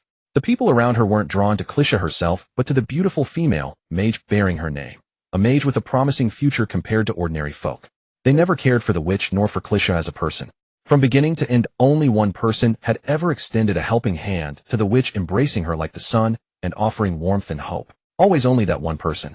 Only he, alone among all, would disregard the mud staining his hands, would take the witch's stinking form gently by the hand and lead her home with tenderness. I must complete my mentor's task as soon as possible, Clisha thought, wielding her wand to scatter the surrounding vendors with wind magic.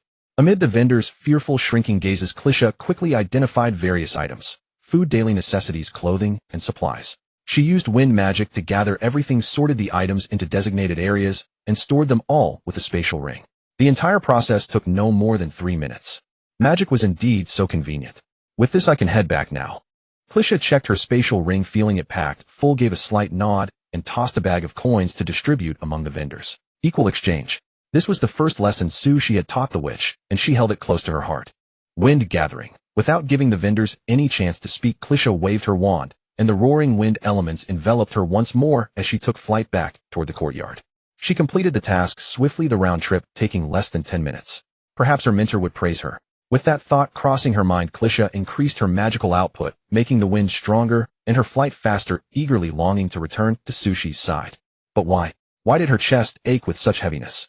Whoosh! The fierce wind howled through the sky. Clisha rode the gale, drawing closer to the courtyard with increasing speed. She was nearly there, yet the unease in her heart grew more pronounced. She clutched her chest, her eyes blank with confusion, not understanding why. She could only sense the crushing pressure in her heart and instinctively sped up her flight. This long-forgotten pain sent the witch into a panic. Return to my mentor. As long as my mentor is here, everything can be resolved. The witch, unable to comprehend what was happening, instinctively chose to rely on the person she trusted most. Sushi, her mentor, her son. As long as she returned to Sushi's side, all her unease and pain would vanish. Clisha truly believed this with all her heart. Soon Clisha, flying at high speed, caught sight of the familiar courtyard. Just the thought of the man within brought some relief to the pressure in her chest. So Clisha quickened her pace, driven by an urgency she couldn't explain, charging toward the courtyard, as if reckless, even forgetting Sushi's constant lessons and caution. Faster! Even faster! Please, just a little faster. The witch frantically activated wind mastery, and finally, as wished, she arrived near the courtyard. But that was when the sky darkened. Boom! An unprecedented barrage of fireballs rained from the heavens like millions of falling meteors, suddenly appearing above Allen City. The explosions roared and raged, devastating everything in their path. Among them, the fiery meteor that crashed down was heading precisely toward the courtyard Clisha had been trying to reach. No, wait. Don't. You can't. Foreseeing something terrible, Clisha's pupils contracted, and she let out a panic cry unlike anything before, her voice trembling with fear. The ache in her chest reached its peak at this moment. Calamity descended. No warning. No signs. Utterly abrupt, the sky, once azure and serene, was instantly scorched by terrifying magical flames. It was a hellish spectacle. Deep crimson fire meteors materialized out of thin air, countless as an endless sea of blood, dyeing the entire sky a despairing, low-hanging scarlet. SSS. The heavenly fire hissed. What reached her ears and met her eyes was the horrifying scene of a meteor shower plunging from the heights. Building after building was pounded into rubble. Countless people shrieked in terror as death loomed. There was no time to think. Before the witch could even comprehend what was happening, her body moved on its own. Like a moth drawn to the flame, she charged toward the fireball hurtling toward the courtyard. She brandished her wand, unleashed her magic. Water Guardian. Everything was futile. How could a frail moth hope to shake the savage flames? The water magic cast with all her might and drawn from the very reserves of her wand was effortlessly shattered and crushed by the falling star. Krisa had failed. Failed utterly. She could only watch as the meteor plummeted powerless to do anything. Boom! A colossal roar deafened her. The fire descending from the heavens brought annihilation. The instant blast wave unleashed 1,000 impacts, and the courtyard, filled with countless cherished memories, collapsed and vanished in a single moment. Even Krisa herself was hurled a great distance by the shockwave. She collided, tumbled, and finally slammed into a brick wall. It hurt. It hurt so much. The witch fell to the ground engulfed in unending agony. Every bone cried out in pain, every muscle tore and bled. That struggle, that torment made the 16-year-old, which ached so badly she could barely breathe. Yet, compared to the pain within her chest, within her heart, the pain that tore at her sanity, the physical agony was nothing. It was despair in its truest form. The mere thought of it threatened to shatter her very being. Master. Amid the blazing rubble of the brick wall, black smoke billowed and dust flew. The young witch staggered to her feet.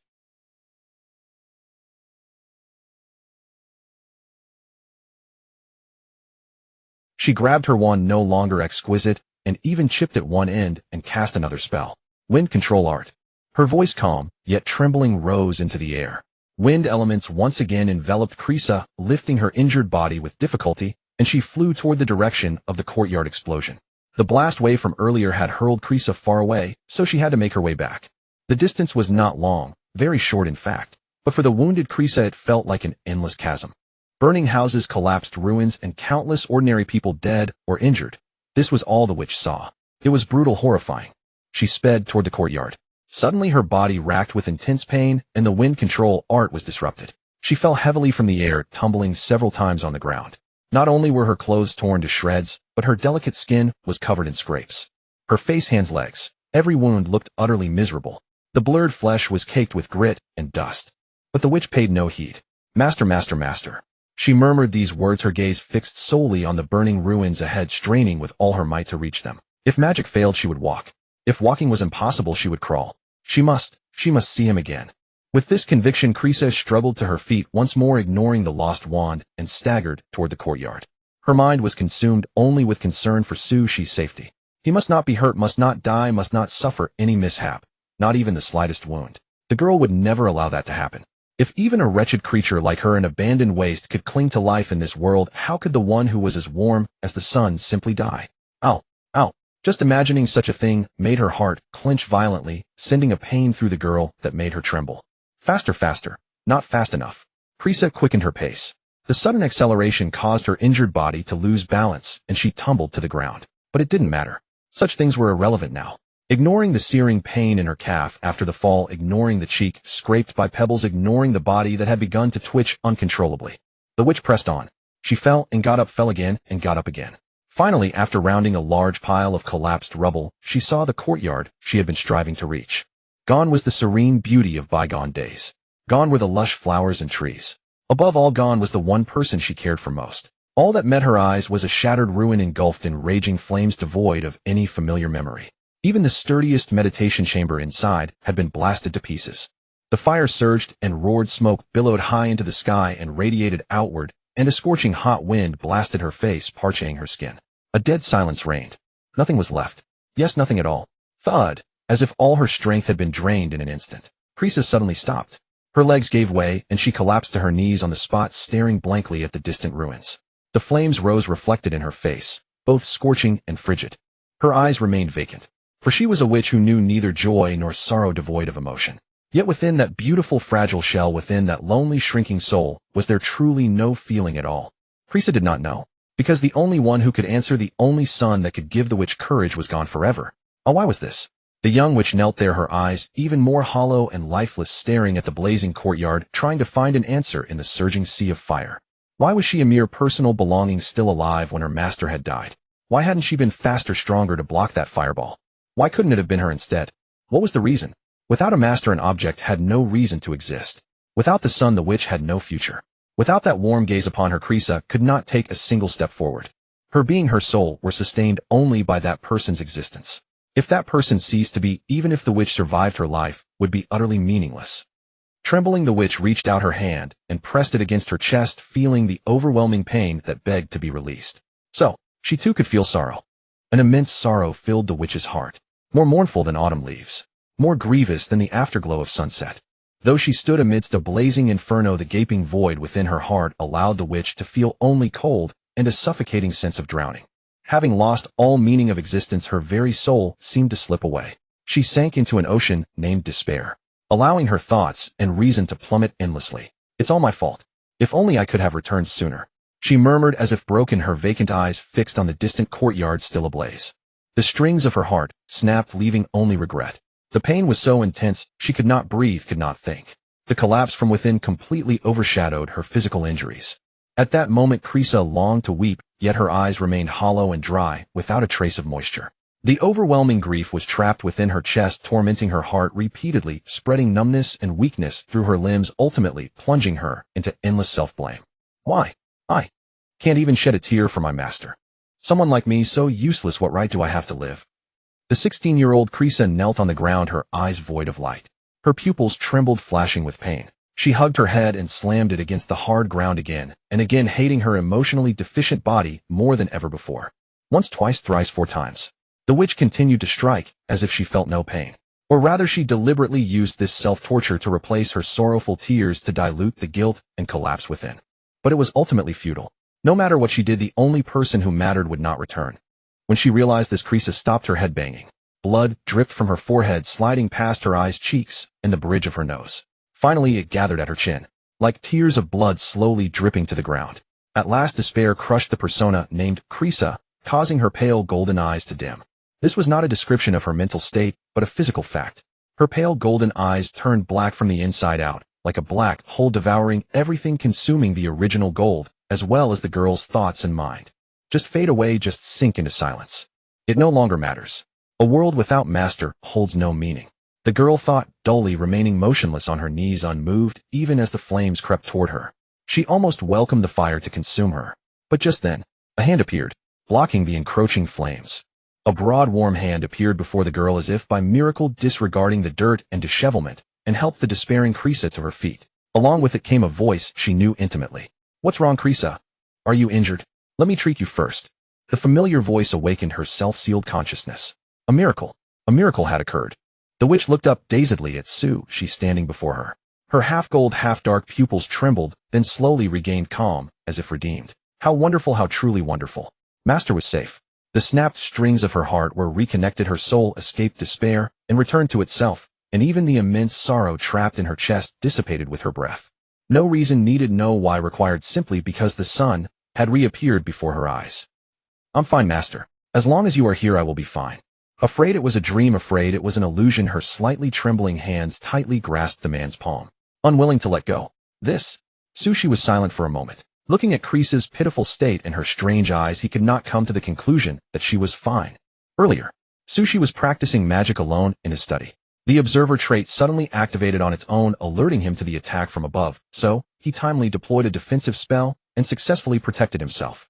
Considering Krisa was still outside, Sushi immediately flew to the market to search for her. After searching in vain, he finally decided to return to the courtyard ruins and wait, where he saw Krisa kneeling alone on the ground, her body covered in wounds stained with blood and an expression of immense relief. Everything indicated that Krisa had gone through something. A faint green light emanated from his palm as Sushi used life magic to heal Krisa's injuries. Then he began to inquire about what had happened. Krisa did not hide anything and told him everything, mistakenly believing Sushi was dead, filled with remorse and regret in the ruins alone, as well as her initial attempt to stop the fireball. Perhaps because Sushi was by her side, the girl's face showed no more abnormality, returning to her usual calm and expressionlessness. But it was precisely this demeanor that made Sushi even more silent. Crackle. The surrounding flames still blazed fiercely, fire serpents hissing as they coiled around the buildings, charring the outer walls black. Occasionally, large machinery would explode from overheating, producing even more terrifying sounds. Amidst the intense firelight and the rolling black smoke, the witch's figure appeared so small. Her clothes were burnt through by the flames, her limbs covered in tiny wounds, and her face still bore the lingering traces of despair and helplessness, evoking pity. "I'm sorry, Krisa. I should have come sooner. Letting you worry alone for so long is my fault as your master."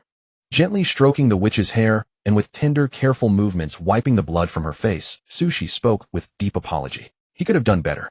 Avoided this crisis for himself and Krisa. But Sushi had underestimated the high-ranking officials of Alunson. He never imagined that their departure was for the purpose of destroying the city, annihilating the entire Alunson and its hundreds of thousands of residents. Unfathomable. He simply could not understand what benefit such an act would bring. It was truly against all reason. A wrong judgment led to wrong consequences. Because Sushi had not anticipated the destruction of the city, he and Krisa were caught in it enduring this series of ordeals. "It's fine, master," Krisa said, shaking her head gently. She cared about nothing else. As long as Sushi returned to her side and looked at her again, she was content. This was the self-awareness of being an object. If she harbored more thoughts, if she indulged in unnecessary whims, then the object would become an invisible burden to its owner. Krisa did not want to be a burden to Sushi. Faced with such stubborn Krisa, she had no better remedy but to care for the girl in his own way. He summoned a stream of water and carefully washed her face, restoring the soot-blackened little face to cleanliness. Throughout the process, Krisa remained very quiet. Like a delicate porcelain doll, she let Sushi clean her face. The black grime was wiped away, revealing a fair, delicate countenance. Then Sushi looked up at the sky. He had initially thought that the key to leaving Alunson City was solving the supply issue during the journey to other cities. But now it seemed the real difficulty lay in how to safely escape Alunson. The barrage of meteor showers was just the beginning. The true biggest challenge was the hordes of alien races that appeared from nowhere, roaring as they stormed into Alunson. Orcs, goblins, pureblood, demons, magical beasts. What exactly are those departed Alunson high-ranking officials plotting that they would have alien races attack their own city? Observer trait activated. You keenly sense danger and instinctively release a defensive spell, surviving a deadly strike by the skin of your teeth. You begin searching for the witch's trail, scours through the city of Ersin for what feels like an eternity, and finally, discover her amid the ruins of a courtyard. The anomalies in Ersin far exceed your imagination. Goblins, centaurs, kobolds, magical beasts, dragonkin, pureblood demons. Those alien races that should have dwelt only at the fringes of the world, driven far from human civilization, inexplicably materialize within Ersin itself. You even lay eyes upon the orc army, a host that should have been held at the borders by the Church of the Divine. Without hesitation, you resolve to abandon Ersin. Individual strength is finite. Even though Sushi possessed extraordinary talent with 10 times the mana reserves of an ordinary archmage and contracts with a vast host of elemental spirits, in the end, he remained merely an archmage. Neither an archmage nor a sanctified mage, nor a demigod blessed with divine power. He simply lacked the capacity to withstand a full-scale army. Thus, faced with the tidal wave of alien races pouring into Ersin, Sushi acted with unmistakable decisiveness. Grabbing Klisha, he took to the skies without a second thought. 7th tier spell, Chain Lightning Storm. 7th tier spell, Azure Gale Hurricane. 7th tier spell, Gleaming Blade Radiance. Swish, swish, swish, swish, swish. Amid the collapsing and burning ruins of the courtyard, she lifted his gaze toward the blood-red, overcast sky and the grotesque alien horde relentlessly surging forth. His staff struck the ground and the elements roared in thunderous defiance. With every breath, devastating high-tier magic thundered forward. Lightning and storm intertwined, forging a spinning wheel of blinding light that effortlessly annihilated countless alien creatures and carved open a passage for his retreat. All aerial threats were swept aside and slaughtered in one stroke. The power of a 7th tier spell truly far surpasses a 5th tier one. Sushi gave a slight nod. He was deeply satisfied with his newfound strength as an archmage. Glancing at the shattered corpses of the slain alien races, he lingered not a moment longer, instead channeling another potent wind spell to wrap himself and Klisha within swirling elemental winds. Without the slightest hesitation, he surged straight toward the heavens. Along the way, flying monsters screeched and dove to attack, only to be torn apart by the torrential storm of his magic. Even the more formidable monsters that caught sight of him were left powerless to react. The gale that carried him was simply too swift, and long before the encirclement could close, he had already slipped beyond the boundaries of Ersin. Impossibly fast. You cast 3rd tier spell, Wind Riding. You cast 5th tier spell, Gust of Speed. You cast 5th tier spell, Earthward Protection. You cast 5th tier spell, Torrential Waters. You cast 5th tier spell, Flameborn Charge. You cast 7th tier spell, Holy Light Blessing. You swing your staff, unleashing the surging mana within your body, and your wind riding spell is amplified to an unprecedented degree. Your accelerated speed carries you and Klisha beyond Ersin long before any true encirclement can form. You and the witch have successfully evacuated. The wind that met his face was no longer the scorching breath of destruction, but the refreshing cool breeze of the ordinary world. Sushi flew on, steering the wind elements beneath him, and glanced back toward Ersin. From the growing distance, the flames had blurred into a smudge of orange light. Crimson engulfed the steam city, slowly devouring everything in its path, gradually reducing prosperity to ash and void. The great and towering steam spire at the city's heart collapsed with a deafening crash, its molten red frame agitating clouds of ashes into the sky. A city he had called home for 10 years, fallen. Fallen absurdly. Fallen without reason. Just what exactly happened? Sushi murmured, his eyes flickering with unspoken questions. Truth be told, Sushi had absolutely no clue why Aerson had fallen. Judging from all the intelligence I've gathered, the noble families of Aerson have always been dedicated to developing this city. Clearly they treated it as their foundational stronghold. From a purely personal standpoint, they would never willingly abandon Aerson. Even if they knew an alien invasion was imminent, they would not have surrendered without a fight. Unless... Sushi paused, contemplative. There must have been something that forced them to abandon Aerson and flee alone. But what could it have been? Sushi was genuinely curious. Blessed by the observer trait, he could faintly sense the truth hidden beneath the surface. Therefore, Sushi decided to stay behind rather than press onward to the next city. He resolved to remain in the vicinity and continue observing Aerson, waiting to see what transpired after the alien races laid waste to the city. I had Klisha purchase supplies beforehand. My spatial ring holds more than enough food and essentials. Even sleeping in the wild would pose no problem. With that thought in mind, Sushi and Klisha continued their high-speed flight until they reached a modest mountain range where he finally brought them to a halt. The location was far enough from Aerson to remain unseen, yet close enough to observe the unfolding events. The reason for choosing this spot was simple: risk management. Should any further catastrophe befall Aerson, the distance would give him ample time to evacuate with Klisha at a moment's notice. Klisha, we will be staying here for some time. I understand, Master, the girl replied meekly. Thanks to Sushi's prior healing, her injuries had fully recovered, and she had regained complete control over her body. She stepped forward onto the mountaintop, her footsteps flattening the verdant grass beneath her. Her hollow, lifeless eyes scanned the area, and she soon locked onto a flat, suitable spot. She pressed both palms outward. Magic released. The howling wind elements swept across the lawn, shearing the grass clean. The exposed dry earth below proved perfectly suited for resting. Meanwhile, Sushi set up an extensive network of alarm spells nearby, then soared aloft to scout the surrounding area and confirm its safety. The girl watched silently as the figure in the sky grew distant and then drew near again. Only when Sushi descended and touched ground once more did she avert her gaze, as if some weight had been lifted from her shoulders, and returned her attention to the task at hand. You sense that behind the city's fall lies a secret that must never see the light. You decide to postpone your plans to relocate to a new city. You find a nearby location and remain with the witch, resolving to personally bear witness to Aerson's eventual fate. Is it the scheming of rival human factions? Or perhaps a power struggle among the divine churches? Or maybe the alien races have risen with such force that humanity is compelled to retreat? A myriad of questions swirl within your mind. The sudden departure from the city you had called home for a decade leaves you somewhat unsettled. Yet you are relieved to know that a familiar witch walks beside you. She gazes at you just as you gaze at her. The mountain wind of the night carried a certain loneliness. It was also somewhat cold. It rustled through the sea of trees and bowed the grass beneath its force. Sushi had not experienced such a thing for a long time. When he resided in Allen City, aside from his first year spent in the slums, he had always lived in warm courtyards. Even during the harshest winters, the steam apparatuses provided ample warmth. Fortunately, although the courtyard had been destroyed and Allen City fallen, Sushi could still wield fire magic. With the activation of the third-level spell, Warmth of Fire, a pale crimson barrier shielded the camp.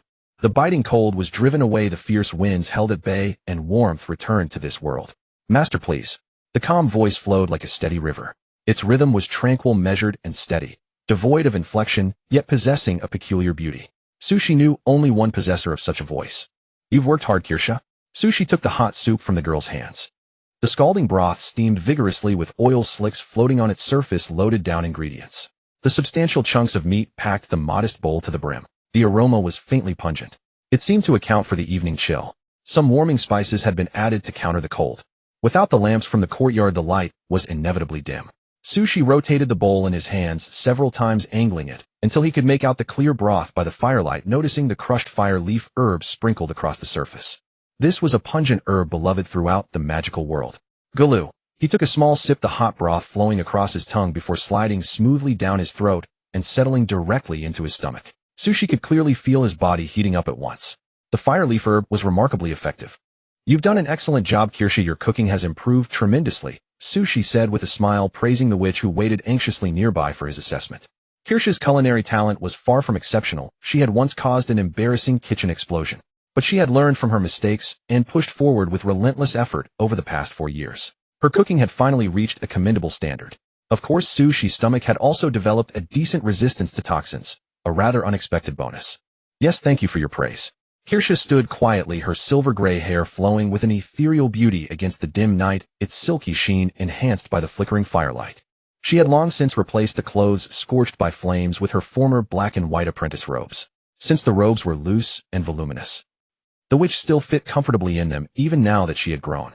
After receiving the compliment, Kirsha appeared to have completed some task, ladling herself a bowl of meat soup as well before sitting quietly beside Sushi to eat. She used a soup spoon and fork. Even now, chopsticks remained the witch's eternal adversary, something she could never master properly.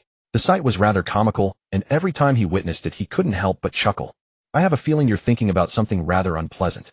Witch's intuition proved unexpectedly sharp. That must be Kirsha's imagination, I suppose. Sushi responded calmly. Was that so? The girl tilted her head in confusion. Perhaps it was. After all, there was no reason for her master to deceive her. With that thought, she buried her face in her bowl, once more chewing the cooked meat in small measured bites. Her teeth snapped through pieces of meat, while her tongue stirred the steaming broth. A sparse dinner for just two began. Tonight felt emptier and lonelier than ever before. Their completely open-air setting offered neither the comforting warmth of steam nor the sufficient brightness of glass lamps. Yet, Sushi found himself not disliking this atmosphere.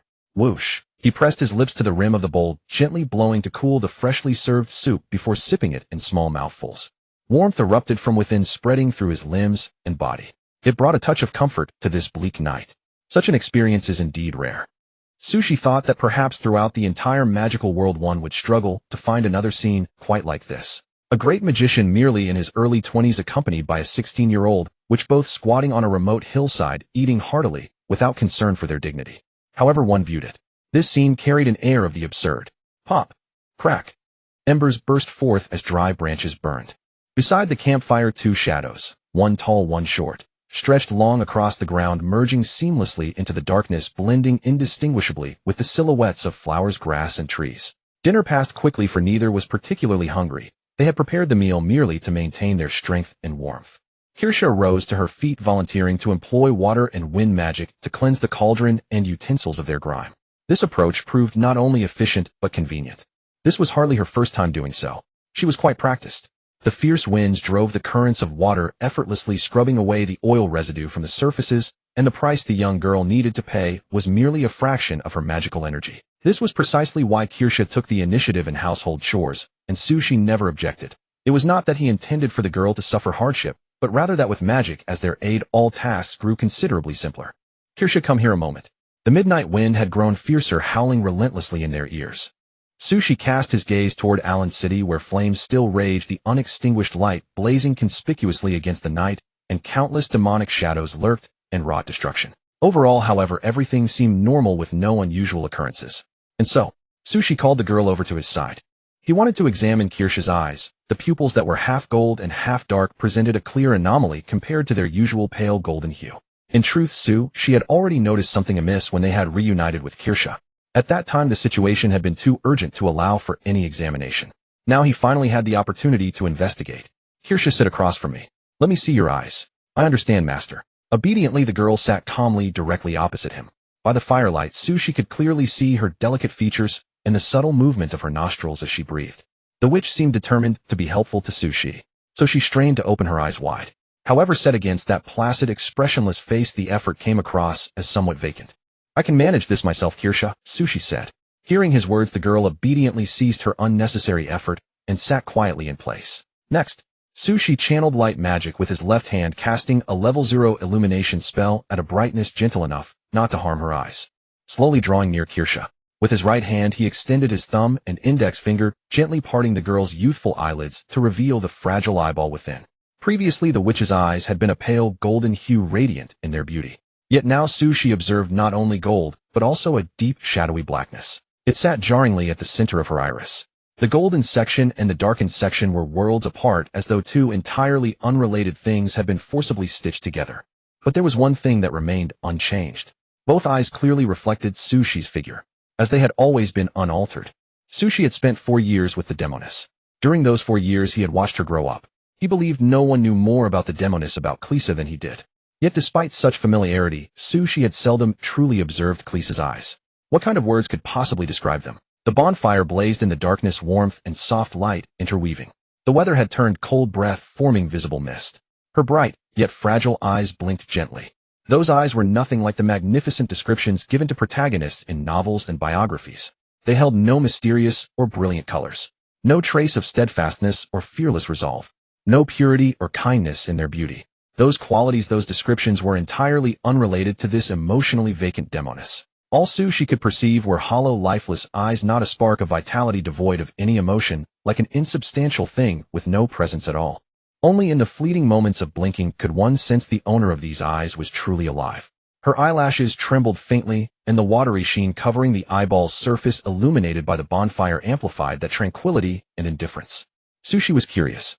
They say eyes are windows to the soul. What would Klisa's soul look like? He fixed his gaze, carefully observed intently. But no matter how he observed, all Sushi ever saw in those eyes was his own reflection, nothing else. That was only natural. After all, Sushi was gazing directly into Klisa's eyes. It stood to reason her field of vision contained only Sushi. It seemed that saying was false. Sushi felt a tinge of regret. He could not see through the demoness' heart via her eyes. Without further delay, Sushi began to seriously observe the gold and black intertwining within Klisa's eyes. Two colors intertwined and embraced like stars shining against each other in the night sky, merging inseparably in a way beyond Sushi's comprehension. It was not beautiful. One might even say it was frightening. The twisted colors caused psychological discomfort. Klisa, could you describe when your eyes changed? Sushi inquired. It was before you returned. The girl answered in a calm tone. Regarding the eye abnormality, even the demoness herself did not understand. But through her narration and the various questions he posed she quickly grasped the root cause of the eye transformation.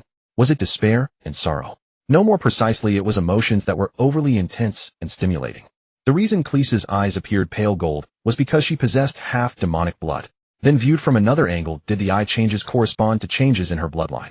Gazing at the motionless doll-like, quiet girl she fell into contemplation.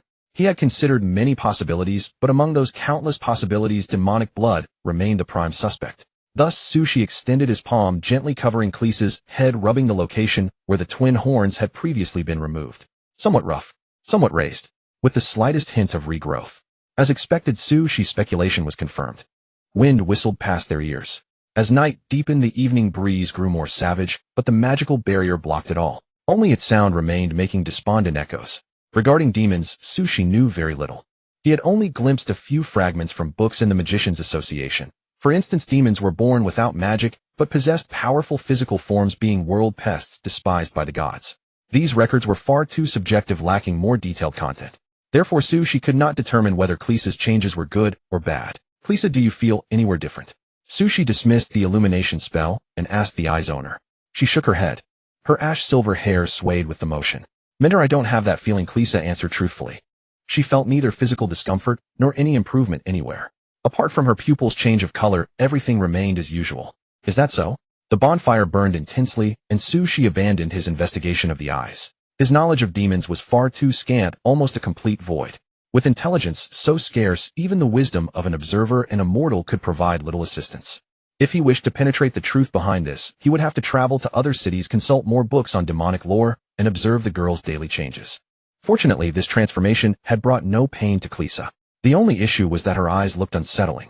Sushi didn't mind, and Klisa didn't care, so there was nothing much to worry about. In the time that followed, Sushi and Klisa sat around the bonfire. Protected by the warmth of the flames, no fierce wind could blow in nor extinguish the temporarily constructed fire. It was a peculiar sensation. Sitting quietly inside, sipping warm water, watching the raging winds of nature not far away, as if cut off from the world, transcending the boundaries of life and death. Looking up, one could see countless stars scattered across the heavens. Looking down, one could see the vast wilderness. Glancing sideways, one could see Alanson burning. Minter. In such an environment, Klisa remained, as always, occasionally wanting to do something for Sushi, like heating water or organizing items within the spatial ring. She couldn't sit still, always wanting to do something for Sushi. In the end, it was Sushi who spoke up, asking the girl to sit and rest. Only then did she sit down quietly. Klisa, we're not in Alanson right now. You can relax a bit. Yes. Seeing the still somewhat restless girl, Sushi decided to tell some stories to help distract her. He talked about many things and quite mixed topics. There were mythological stories from Earth, tips and techniques for practicing magic, or perhaps just some leisurely daily life of ordinary people. Klisa listened very attentively. Was it because the stories were truly wonderful, or because the person telling them was Sushi? Or perhaps neither. Halfway through his narration, Sushi noticed the girl had fallen into a deep sleep at some point. Her breathing was steady, she slept soundly, emitting soft murmuring sounds. Her exquisite features bathed in moonlight held a unique, cold elegance. She's really just a child. Sushi smiled helplessly. He stood up, walked to the sleeping girl, and covered her with a thick, warm blanket. As if sensing Sushi's movements in her dream, the girl mumbled indistinct words appearing quite adorable. Honestly, when he first met Klisa, she never could have imagined that skinny, mud-covered girl would grow into what she is today. Is this a beautiful life simulator or a little girl raising simulator? Under the starry sky, she summoned the simulation panel, falling into contemplation. On the second day after leaving Alarison City, you awoke to Klisha's apologetic good morning. She was sorry that she had fallen asleep while you were speaking and hoped you would punish her. You said it was unnecessary, but the girl insisted. So you gently curled your index finger and tapped her forehead, claiming this was your punishment. You began to wash and dress. You began to eat. From the mountaintop, you gazed at the distant Alarison City and found it still plagued by demonic beasts. The twisted and sorrowful flames showed no sign of dissipating. You decided to continue waiting, communicating with the elements on the mountaintop and attempting to create broader, more comprehensive magic. Elemental perception activated continuously. Mortal wisdom activated continuously. Your understanding of magic deepened. On the third day after leaving Alarison City, the sky was overcast, and a heavy rain suddenly struck. The rainfall was intense, extinguishing the great fires of Alarison City. On the fifth day after leaving Alarison City, your patience was finally rewarded. You witnessed a new change. The earth trembled. Dark waves surged across the horizon. Endless iron wheels mercilessly crushed the terrain, and thousands of steam-armored magical vehicles appeared, their exhaust vapor rising like towering white pillars straight into the sky. Amidst the overlapping shrill whistles, perfectly synchronized iron boots marched forward. Heavy and oppressive, steel gears began to turn. Scalding steam roared at this moment. Legions bearing the crests of various divine churches advanced in a thunderous host. Above, mages stood ready in battle formation, praising the glory of their gods. Prayers, roars, and thundering footsteps. 10,000 voices merged, 10,000 sounds rang in unison, and finally became a synchronized cry. With the gods above, destroy these heretics. Pitch-black steam cannons began to charge, and elemental converging staves prepared their spells. War had begun. The legions from human kingdoms and divine churches in an extremely ruthless manner launched a lightning-fast offensive against the demonic beasts within Alarison City. Explosions of all kinds rang out frantically. A single wave of volleys had already slain over 1,000 powerful demonic beasts. The results appeared quite promising. But Sushi furrowed his brows deeply. The scene before him seemed normal, human legions and faith-aligned mages joining forces against foreign races. But in reality, numerous doubts and anomalies lurked beneath the surface. For instance, the Orcish tribes appearing within Alarison City should have been blocked by the Divine Church. Why did they break through the defensive line? And why was the Legion's arrival so delayed? After several days, there were hardly any survivors left in Alarison City. Furthermore, the most crucial point of all, Sushi spoke softly. With merely these steam weapons and a mage legion of this strength, victory is impossible. When evacuating Alarison City, she had briefly engaged those demonic beasts. In most cases, she emerged victorious with overwhelming strength, but among the countless enemies there existed special individuals that made him feel genuine danger.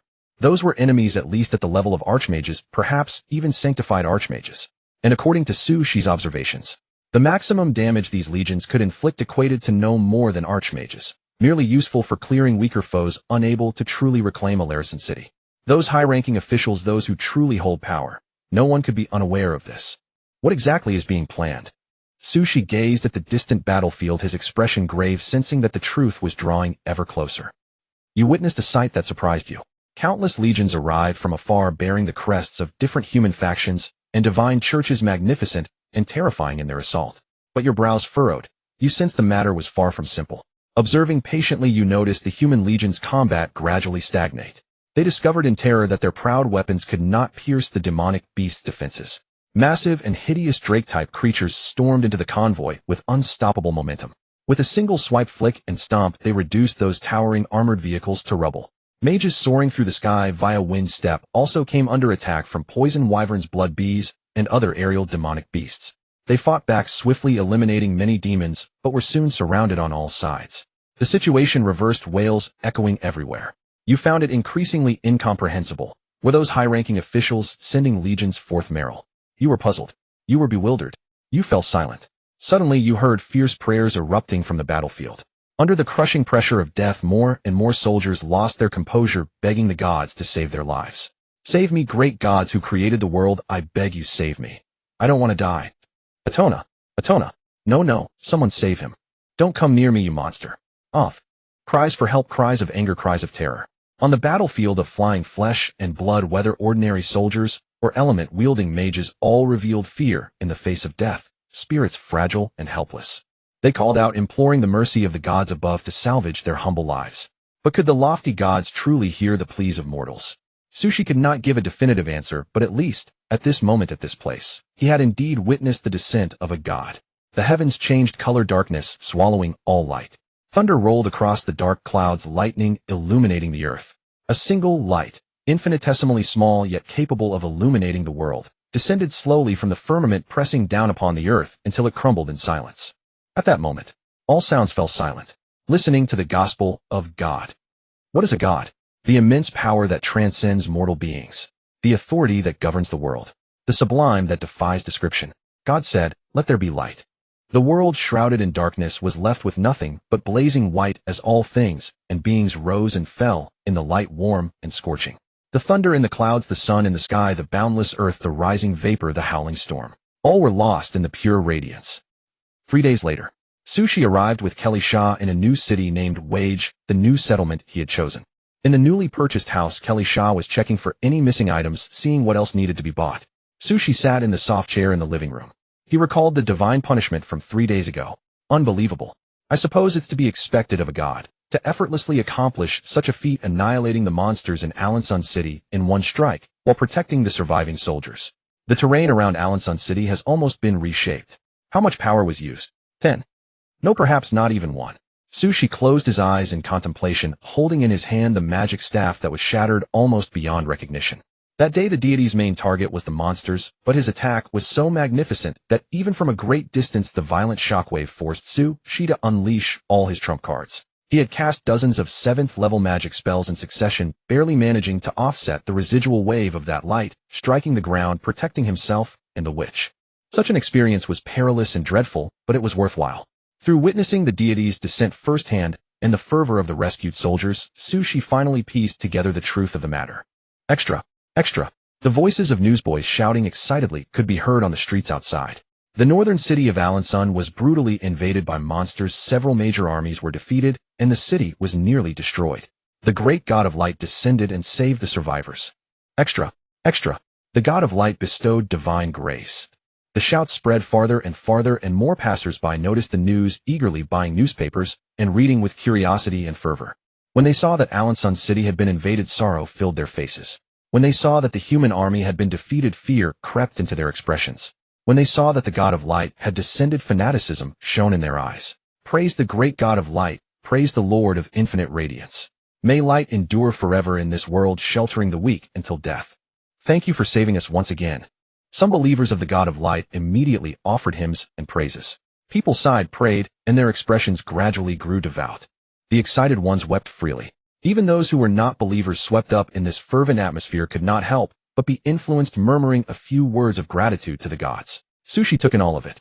He saw through the gods' schemes, deliberately creating the situation of monster invasions, then sending the human armies to die, further highlighting the monsters' power and the crisis at hand. Finally, the lofty gods intervened, not only harvesting human faith, but also instilling awe. Sushi pondered and let out such a sigh. What ruthless means. The gods' grasp of human psychology had clearly reached an extremely high level. They understood that if humans were too comfortable, no one would believe in the gods. Therefore, the gods actively created dangers and disasters, and when humans writhed in despair, they appeared as saviors to offer help. In this way, they could harvest people's faith and ensure the devotion and love of their followers. It had to be admitted that this method was indeed effective. Within Sushi's range of sight, many people had already chosen to join the churches of the gods, hoping to experience divine power more intimately and to become mages who serve the gods. Perhaps this is also one of their goals, Sushi said, lightly tapping his index finger on the armrest of the chair, producing a faint echo. Faith mages and elemental mages. Both could cast magic, but they followed completely different paths. The source of a faith mage's power came from the deity they believed in. How much the deity granted determined how much the mage possessed.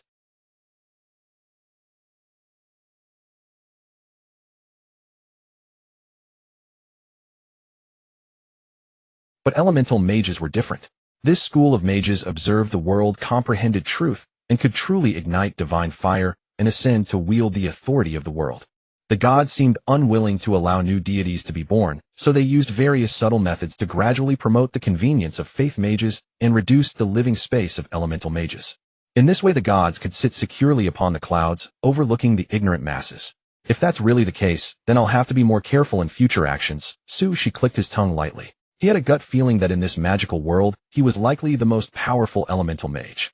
If his strength continued to increase, it would probably draw the attention of the gods. That was not a result Sushi wished to see. He did not want to wake up one day and find himself merely a great mage facing dozens or even hundreds of true gods ganging up on him. Me fighting against gods. Is that real? The scene was too absurd and desperate, and Sushi had no desire to confront it. Ignorance is also a kind of happiness. Sushi slowly rose and stretched lazily. His gaze passed through the window, seeing the streets outside filled with excited believers of the gods. The believers thought the gods loved the world. But in truth the gods only love themselves. Such a lie, such a carefully woven deception could not be called bad. People provided faith and the gods provided power. This was nothing more than a mutually beneficial transaction. 9 out of 10 people were destined never to walk the path of an elemental mage. If they could, through the intensity of their faith, obtain greater achievements from the gods, that would actually be a good thing. If there was any cost, it was that from time to time they had to live in fear, trying to avoid becoming a victim of a miracle. Take this incident in Alanson City, for example. The local citizens plus the reinforcements from the army. The death toll was closing in on 1 million, a truly lamentable number. A whistling sound of steam echoed. Faint water vapor filled the new house. Approaching him was Kelly Shaw, who had activated the steam equipment in the new home. Master, everything is in order. I found no omissions. Thank you, Kelly Shaw. Looking at the girl with silver gray hair, Sushi instinctively glanced at her eyes. As before, the only thing he could see in them was his own reflection. Come on, I'll cook today. The witch was a little surprised, but obediently followed Sushi. Time passed. The home was no longer the home it once was, and the surrounding environment was completely unfamiliar. But because a familiar figure was before her eyes, she felt no fear.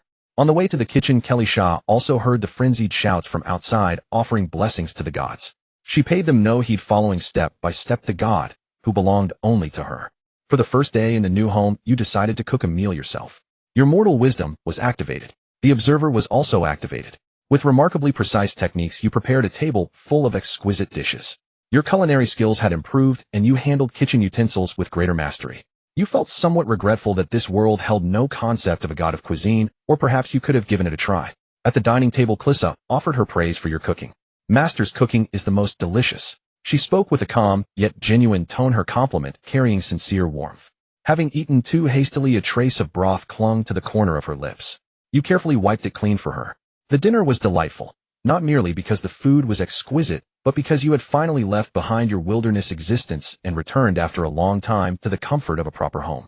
After the meal, during your casual conversation, you shared intelligence about the gods with the witch, mentioning that you might one day find yourselves opposed to them. Though her understanding was slow, she struggled to fully grasp your meaning. Yet deep within her heart, there could only be one answer. As long as you needed her, she would always remain by your side. Her response was as measured as ever, yet this time it carried an unshakable resolve. Even if you were to stand against the world itself, she would walk with you to its very end. Clissa, this matter is dangerous. I know, Master. Then don't you need to consider it? No need, Master. There was no need to weigh the dangers, nor any reason to hesitate. For a witch who had been mired in malice since childhood, tormented to the brink of death, such considerations simply did not exist. What she needed to do, what she was capable of doing, was simply to remain beside that son. The witch had her own unwavering code of conduct, resolute and decisive. You felt gratified for her, yet also worried that Clissa might draw the gods' attention. You resolved to protect her more carefully in the days ahead. You continued your conversation with her. You imparted much knowledge about the gods, allowing the girl to understand her enemies rather than remain ignorant. She was astonished by the gods' power and recalled the divine punishment of the god of light that she had witnessed firsthand near Alanson last time. The witch posed a question to you: in this world, did there exist a force more powerful than the gods? You pondered for a long while. Eventually, you offered a half-joking reply. Perhaps the power of love could. After all, sometimes the force of emotion is infinite. You spoke these words with a smile, recalling the countless passionate anime you had watched before transmigration. Protagonists who shouted about friendship bonds, love, and justice, and in doing so defeated all their enemies. Unfortunately, the real world was cruel. Strength required gradual cultivation. You could not overthrow the gods in such a manner. As the year drew to a close, a new cycle began. In the 11th year of the simulation, you were 25 and Klissa was 17. Time flew. In the blink of an eye, you and Klissa had already spent a year in Wage City. You did not use your former identities, but instead fabricated false ones. 1 year was enough to dissipate that sense of unfamiliarity and unease. You returned to your former routine, living peacefully in Wage City, just as you had in Allenson. In spring, you would take Klissa to appreciate the fragrance of mountain flowers and trees. In summer, you would sit in the courtyard listening to cicadas, while Klissa, inside the new courtyard where you had lived for a year. Sushi gazed at the gray-haired witch, now 17, and nodded slightly. He could feel Klissa's spiritual power undergoing a transformation, advancing toward a deeper threshold. This meant Klissa was on the verge of breaking through to elite mage. Her strength would grow greater. Her ability to defend herself would be more sufficient. In this world, though many were strong, they were not so common as to be found on every street. The power of an elite mage was enough for Klissa to stand on her own. Klissa, relax a little more. Let your spiritual sense perceive the elements as broadly as possible. Sushi offered guidance. Above his head stretched a massive canopy, leaves brushing against one another in the wind, creating dappled patterns of light. The young girl stood precisely beneath it. Her cool, refined features shifted between light and shadow. Yes, master, she responded softly, concentrating as she mobilized her spiritual sense, carefully feeling the earth, water, wind, and fire surging around her. The soil beneath her feet, the flow of air, the humming steam, the scorching sunlight. The 4 fundamental elements hidden within all things. They were gradually being captured in sync with Klissa's spiritual power. But just then, without Klissa herself realizing it, her eyes changed rapidly. The intermixed black and golden hues blended swiftly, swirling like a vortex. Thump. Her spiritual power had broken through successfully. The witch had advanced to elite mage. At the same moment, for reasons unknown, she fell straight down into a deep unconsciousness. Klissa. Sushi's expression shifted slightly, and he rushed forward to check on her. You were greatly pleased by the witch's progress. You believed that at her current pace of cultivation, you could undoubtedly train her into an archmage before you left this world. A witch possessing such power could protect herself even when you were not by her side. You envisioned the future and had prepared 4th and 5th level magic tomes in advance, intending to teach the 17-year-old witch new spells. But you never expected. At the very moment of her breakthrough, her eyes, which had remained unchanged for a full year, underwent another transformation, plunging the witch into a deep coma. You urgently cast a life spell, but discovered she was not injured. The magic had no effect whatsoever. You were astonished and bewildered. The observer was activated, continuing its observation. Recalling the witch's eyes, you surmised that the coma might stem from a mutation in the girl's demonic bloodline, giving you a new direction for research. You swiftly carried the witch to. Compared to the old meditation chamber in Arleson City, the new one was far less dim. The glow of mithril, the brilliance of gold-veined crystal, and the white steam rising from the apparatus created an atmosphere that felt almost dreamlike. Click. Sushi turned the knob and lit the glass lamp embedded with a light crystal.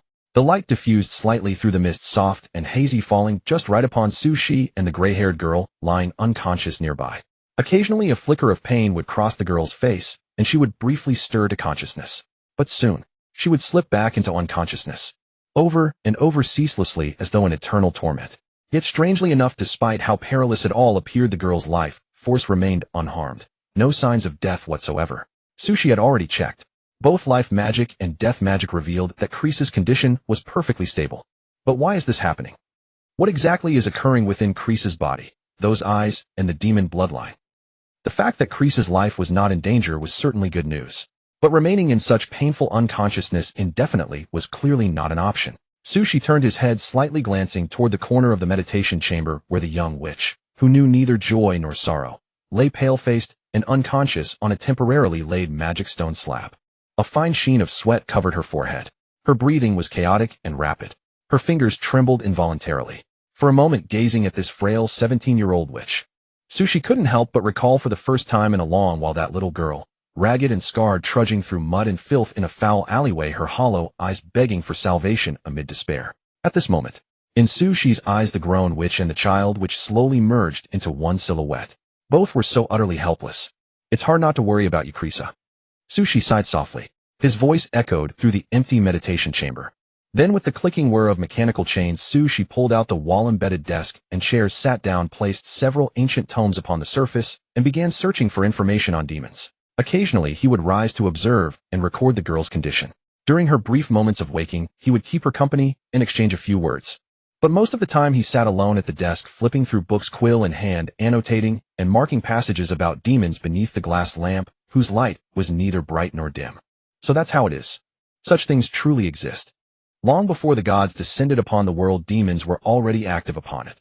It seems the Church's doctrine of divine creation is not entirely trustworthy. The gods too are merely products that emerged after the world was born. He muttered to himself, quickly recording his findings. With the aid of mortal wisdom, Su Shi's research and analytical abilities had improved substantially. His understanding of demons was gradually deepening. You are deeply worried about the unconscious witch. You begin researching demon-related materials. Your original intention was to relieve the witch's coma, but unexpectedly you discovered truths about the world that you had never known from various ancient texts. There are two versions of the creation myth in the magical world. One is the widely known version: the gods of the heavenly realm joined forces to create the world, shaping all things, the sky and the earth, thereby becoming its rulers. The other is a primordial theory hidden within obscure texts known by very few. The world was born from chaos, elements spontaneously generated all things, and the so-called gods are merely latecomers, even appearing later than demons. Astonished, you continue consulting detailed records on demons. Those materials are overly cryptic and the languages used are exceedingly rare, which slows your research considerably. Mortal wisdom, Conti. You busily study. When hunger strikes, you endure it temporarily. When thirsty, you use water magic to quench it. When drowsy, you meditate to stay awake. Aside from a few necessary meals, Su Shi maintained this state consistently. His spiritual energy was remarkably strong. Such strain meant nothing to him. It merely left him somewhat haggard, unavoidably so. Tutor, have I caused you too much trouble? Along the way, Krisa briefly woke once. Seeing Su Shi so exhausted, her gaze was vacant, her tone bewildered. Even a girl stripped of emotion would still care for those she valued. She could not bear for Su Shi to grow so worn and weary on her account. It's all right. Krisa is well behaved and never causes me trouble. The man's voice remained consistently gentle. His palm was broad and steady, as reassuring as ever, gently stroking the top of the witch's head and granting her a faint but precious warmth. It was warm, comfortable, soothing enough to lull the listless witch back into slumber. And then, Su Shi checked once more, confirmed that Krisa's body remained unharmed, and threw himself back into his demon research. He was close to a breakthrough. Day after day, one after another. Sunrise, sunset, cycle upon cycle. 9 consecutive days passed before Su Shi finally finished reviewing all the demon materials, sorted through the fundamentals, and formed some initial theories regarding the cause of Krisa's coma. However, his mind was thoroughly overwhelmed. To prevent a clouded intellect from affecting his subsequent thinking and planning, Su Shi decided to rest briefly, allowing his overworked body a chance to sleep. He did not return to his bedroom to lie on a soft bed. His exhausted body simply craved immediate rest. Drowsiness swept over him like a tide, swallowing Su Shi's consciousness, and he fell into a deep sleep while still seated, looking remarkably peaceful. Gurgle, gurgle, without the rustle of writing or the flipping of pages. The vast meditation chamber was left only with the sound of churning steam and the hazy yellow-white lamplight. Occasionally, a faint hum drifted in from the outside. That was the colossal steam apparatus in the city center, roaring like a behemoth, supplying energy to the entire metropolis. 1 hour later, in the meditation chamber, the stone slab inscribed with life restoration magic trembled slightly. Krisa, who had been unconscious upon it, had awakened. The girl opened her eyes. Within her pupils, shades of black and gold still swirled and intertwined like an endless spiral ascending upward without termination. Instinctively, she turned her gaze towards Su Shi. He was the only person she cared about. Every time she had woken before, she could hear Su Shi's voice or the sound of him studying. But this time the chamber was unusually silent. Unaware that Su Shi had already fallen asleep, the witch's first instinct was worry. Anxious, fearful. Had Su Shi pushed himself too hard and suffered some mishap? The moment such thoughts arose, the witch could no longer remain calm. She braced herself with both arms against the stone slab and forced her weakened body to stand upright. Master! Her feeble legs seemed ready to give way at any moment. She advanced in a swaying motion, pacing amidst trembling steps. Her body was frail. Her voice was faint. Krisa's condition was dire. She was so weak that even walking was a challenge. She could only drag her feet forward one painful step at a time, approaching Su Shi in short-labored breaths. The scene was silent, yet it carried a power that touched the heart. The witch proved one thing. In the face of true will, a sickly body could not hinder her in the slightest. The lamplight fell upon the girl, illuminating her pale, bloodless face. Trembling, she extended her slender fingers and rested them on the chair where Su Shi sat. Using this support, she greatly reduced the strain of moving and managed to reach Su Shi's front. Then, Krisa saw the familiar face, deeply asleep from exhaustion. Master, it's nothing. She tilted her head and blinked. The truth was different from what she had imagined. Sushi was not in trouble, merely sound asleep, nothing more. That's a relief. A calm voice echoed in the air. Within her chest, the accumulated sorrow and worry dissipated, returning to the usual emptiness. What to do next? Krisa felt lost. After confirming Sue, she was fine. She suddenly didn't know what to do. Should she lie back on the stone slab and patiently wait for him to wake? Light and shadow go hand in hand. When light appears, the shadow follows closely, for once it leaves the light's range, the shadow ceases to exist. Then, when the light falls silent, where should the shadow go? Krisa had no answer to this question. Her life, her everything, had long been accustomed to staying by Sushi's side. Everything else held no interest for the witch. But in her current physical state, even if awake, what could she do? She could barely take care of herself, let alone anything else. So Krisa abandoned the impractical notion of helping with household chores as she used to. She stood in a very quiet manner, her face calm, and indifferent, hands crossed in front of her abdomen. Leaning against the edge of the table, she silently stood guard beside the sleeping Sushi. The room was dim, the lamplight hazy.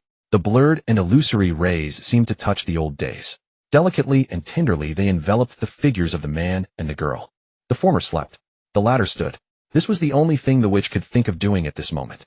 And also the only thing she wanted to do. Since the light was asleep, the shadow would stay by its side until the warmth returned to the world, giving the shadow its reason to exist.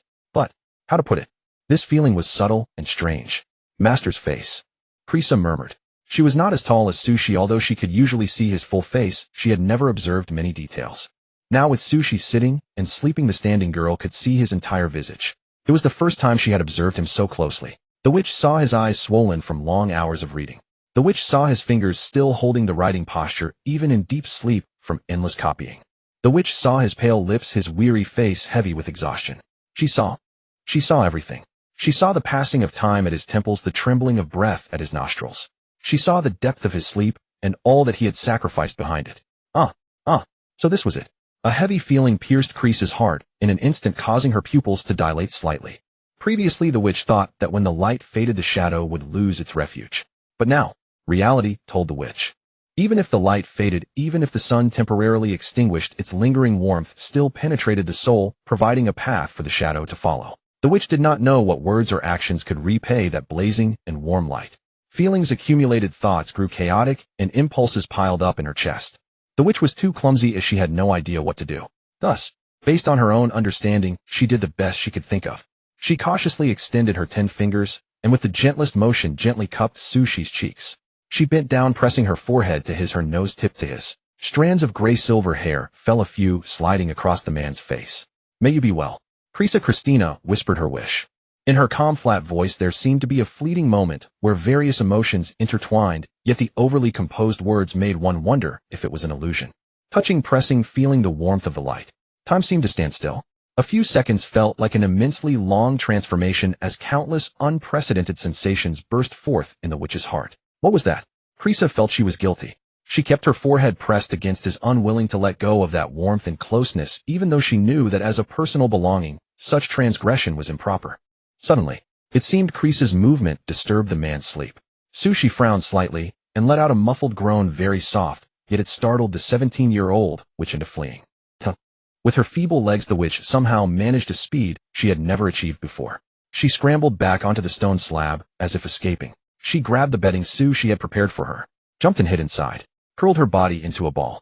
Like a silkworm cocooning itself, she wrapped herself tightly, leaving no gap, afraid to give the outside world even a sliver of observation.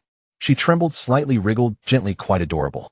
Her heart pounded violently, bringing unprecedented tension. The witch didn't know why she was so scared. She had only transgressed by pressing her forehead lightly, yet her heart was filled with inexplicable panic. "Master." After waiting a long time, there was no movement. Nor did she hear the master's reprimand. Krisa cautiously poked her head out, letting her eyes peek above the bedding. Seeing that Sushi was still asleep, her tense mood gradually calmed, returning to its usual emptiness. But, so strange. So hot. Krisa was bewildered. She gently touched her pale cheeks and found them burning. The witch suspected she might have a fever. Was this the price for transgressing against her master? The witch's knowledge increased. She thought that as long as the master didn't find out, this price was acceptable. The steam tower in Wage City rumbled upward, piercing through the clouds like a bizarre iron volcano, spewing mist thick enough to shroud the entire city. Engines roared, gears spun. A speeding bullet streaked across the pitch-black night sky. Glittering magic illuminated the dim stars. At night, the colossal chime of bells echoed through the steel capital, parting layers of mist and scaring away the wretched things lurking in the darkness. By now 15 hours had passed since she fell asleep in the meditation chamber. A thirst arose from his body's instinct. It stirred him gently awake. "I didn't expect to sleep this long," he murmured, opening his eyes to the familiar sight of the meditation chamber. He glanced at the mechanical clock on the wall and let out a sigh of wonder. But that was only natural. Who else had worked 9 straight days and nights? Gurgle, gurgle. He casually summoned a large mass of clear water, replenishing his fluids while stretching his slightly stiff body. Overall, she was quite satisfied with the effect of this sleep. Not only was all physical fatigue gone, but his listless spirit had also been restored. It's time to move on to the next step. "After going through so many historical records, I've finally found a clue," she said, turning to glance at the corner of the meditation chamber. There on a temporarily laid magic stone slab, the girl with ashen silver hair still lay quietly asleep. She walked over and gave her a brief check. After confirming that Klish's vital signs were still stable, he returned to his work desk, with relief, his gaze falling upon the stacks of handwritten notes and key points. The text was fine and densely written, listing detailed information on various classifications of the demon race. It could be said that she had now reached a very profound level of knowledge regarding demons. Some obscure or incomplete knowledge had been comprehended and supplemented with the help of the 2 traits observer and wisdom of the mortal. The name demon race is a human definition. Strictly speaking, they should be called the ancient race or the primordial clan. The meditation chamber in the dead of night seemed even more hollow and serene. She sat down again. From the bottom of the pile of drafts, he pulled out a fresh blank sheet of paper and began writing new key points on it. The claim that the gods created the world is obviously wrong. If the gods truly possessed such divine power, they wouldn't need the mere faith of humans. Therefore, the correct history should be as written in the biography of Mage Lebregvo: the world was born from chaos and elements gave rise to all things. And the so-called demon race is the first batch of living beings in this world. They possess incredibly powerful physiques and world-gifted innate abilities. From birth, they have extraordinary strength, surpassing other races, and the strongest among them can contend with gods. Their only flaw is that the emotions and desires of pure-blooded demons are extremely unstable, which completely cuts off their path to mage cultivation. Only exceptions like Klisha with shallow demonic bloodline and broken emotions can learn magic without being affected. Steam surged, occasionally bursting open the copper lid with a crackling echo. Accompanying it was the rapid friction of the pen tip against paper, like a gentle breeze brushing through 10,000 leaves, a delicate, soft, rustling sound. Gazing at the demon records he had noted down, she fell into deep thought. Perhaps the demon's flaw was no accident. The development of things. The development of the world has always followed the most fundamental law: from nothing to something, from chaos to order. When the magical world was first born, even the world itself was incomplete. The so-called demon race was actually a manifestation of the world's disorder. This is why the demon race was later replaced by the gods. Because the gods symbolize order, law, and the embodiment of the world's orderly operation. From this perspective, the cause of Klish's coma is very clear. Sushi put down his pen. Staring at the still wet ink on the paper, he looked up, slightly gazing at the dim, lightless ceiling, and let out a sigh. It was neither a disease nor a curse. The reason for the witch's coma was the struggle between the demon bloodline and the mage's spiritual power. They represent disorder and order respectively, as incompatible as fire and water, unable to let each other go. In the past, the witch was weak, pitiful, and helpless, frail in body and depleted in spirit. So naturally, there was no need to worry about this. However, the anomaly in a Lunson city, the influx of massive lamentation and despair, activated the demon bloodline. After her promotion to elite mage, her spiritual power also achieved an unprecedented breakthrough. And so body and spirit disorder, and order, demon and god. Fates, symbolizing 2 different paths, clashed fiercely within Klisha's body, sometimes slow, sometimes intense, causing Klisha, as the owner of that body, to oscillate repeatedly between coma and consciousness. No life-threatening danger now doesn't mean there won't be later. Troublesome. He rubbed his swollen temples with his fingers. Sushi's expression was complicated. Although he had understood the cause of the coma, how to solve it and what to do remained a huge challenge. Frankly, this realm involving gods and demons was somewhat advanced for a grand mage. But what was inside Klisha was not a true god or demon, and Sushi was no ordinary grand mage. With the power of the traits, there was still a chance.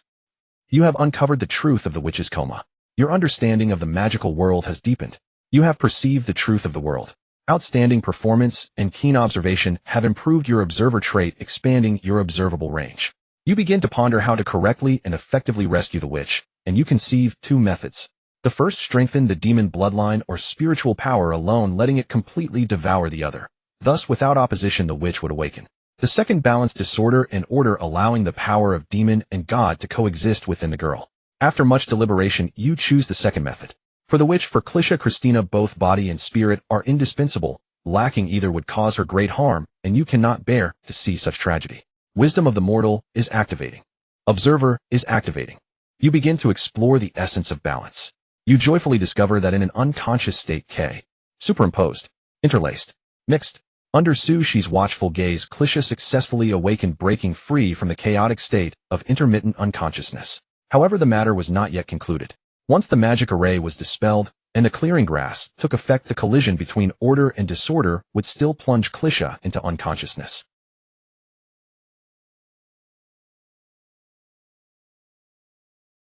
Su Shi advised from the side, standing guard just in case. Yes, master. The demon witch responded obediently. Her face remained pale, lacking the healthy, rosy glow of past days, filled with a fragile kind of beauty. Guide's spiritual energy calmed the bloodlines within her body. Use her own will to create a reconciling middle ground for the two, allowing water and fire to coexist, enabling gods and demons to merge, harmonizing spirit and body in perfect coordination. With Su Shi's help and through the approach offered by mortal wisdom, Clisha stumbled along, guiding the two powers to intertwine within her body. Finally, balance was born. Su Shi witnessed with his own eyes that the witch's black and golden eyes were gradually settling, no longer carrying the terrifying intensity of before. Black as the core, gold as the ring. The dark portions resembled a sea of stars with faint light flickering, concealing infinite unknowns and mysteries. The serene yet brilliant golden portion carried an ineffable nobility, the ring that bound the stars firmly sealing the dark sea of starlight. The only jarring element was this: at the very center of both calm eyes there existed an imperceptible gap of emptiness, preventing the black and gold from fully merging, as though something still remained lacking. Yet this did not hinder the witch's sublimation and transformation. The hollow gaze marked by emotional deficiency. The tranquil expression devoid of joy or sorrow. What was once an image too familiar to bear now evoked an entirely different feeling, reminding Su Shi of the god of light he had once witnessed. Divinity. No, it transcends even that. Su Shi couldn't help but exclaim. The witch, who possessed both body and spirit in perfect balance, ordering and disordering in harmony, would inevitably surpass the gods in her future achievements. But before that arrived, a long period of growth lay ahead. When the time came, the miracle of surpassing the gods would shock the entire world. Master, am I all right? The calm voice carried confusion and hesitation. Clisha sat on the magic stone slab, gazing at her hands, then looking up at Su Shi's face filled with helplessness. Even having become a miracle beyond the gods, even having accomplished what was never before achieved, the witch still cast her gaze toward the one she trusted most whenever facing any matter. Her eyes, like a clear mirror, reflected Su Shi's figure. Yes, you're all right now, Clisha. Su Shi reassured her, gently taking the witch's cold palm in his, using his own hands to transmit a touch of warmth. You've worked hard, Clisha. Staying here must have been uncomfortable. Now we can go home together. Su Shi spoke softly, gently leading the demon witch's hand as he guided her out of the meditation room. In Su Shi's heart, the meditation room was hardly a home. It was merely a place for cultivation and emergencies. He wanted to bring Clisha back into the sunlight, letting the tormented Clisha enjoy warmth and food. The young girl seemed to want to say something, but ultimately said nothing. She simply tightened her grip on Su Shi's large hand, following closely behind, walking in the shadow he cast. Wherever you are is my home. These were the words the witch kept hidden in her heart, unspoken. After leaving the meditation room, Su Shi personally cooked and prepared a sumptuous feast for Clisha, who had fully regained consciousness.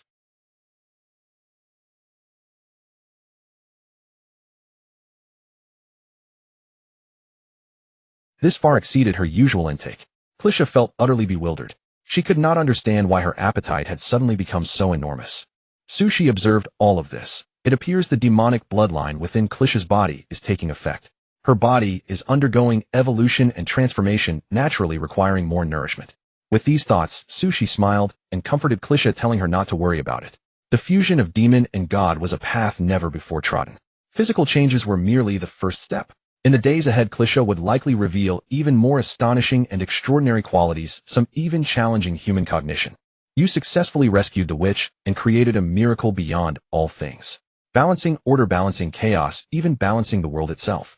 You cannot imagine what storms she will stir in this world when she grows up. Perhaps she will become one who transcends all. You envision such a future, smiling as you prepare a grand meal for the witch. She chews quickly, overeating until her stomach is full. The next day you examine the witch, now recovered.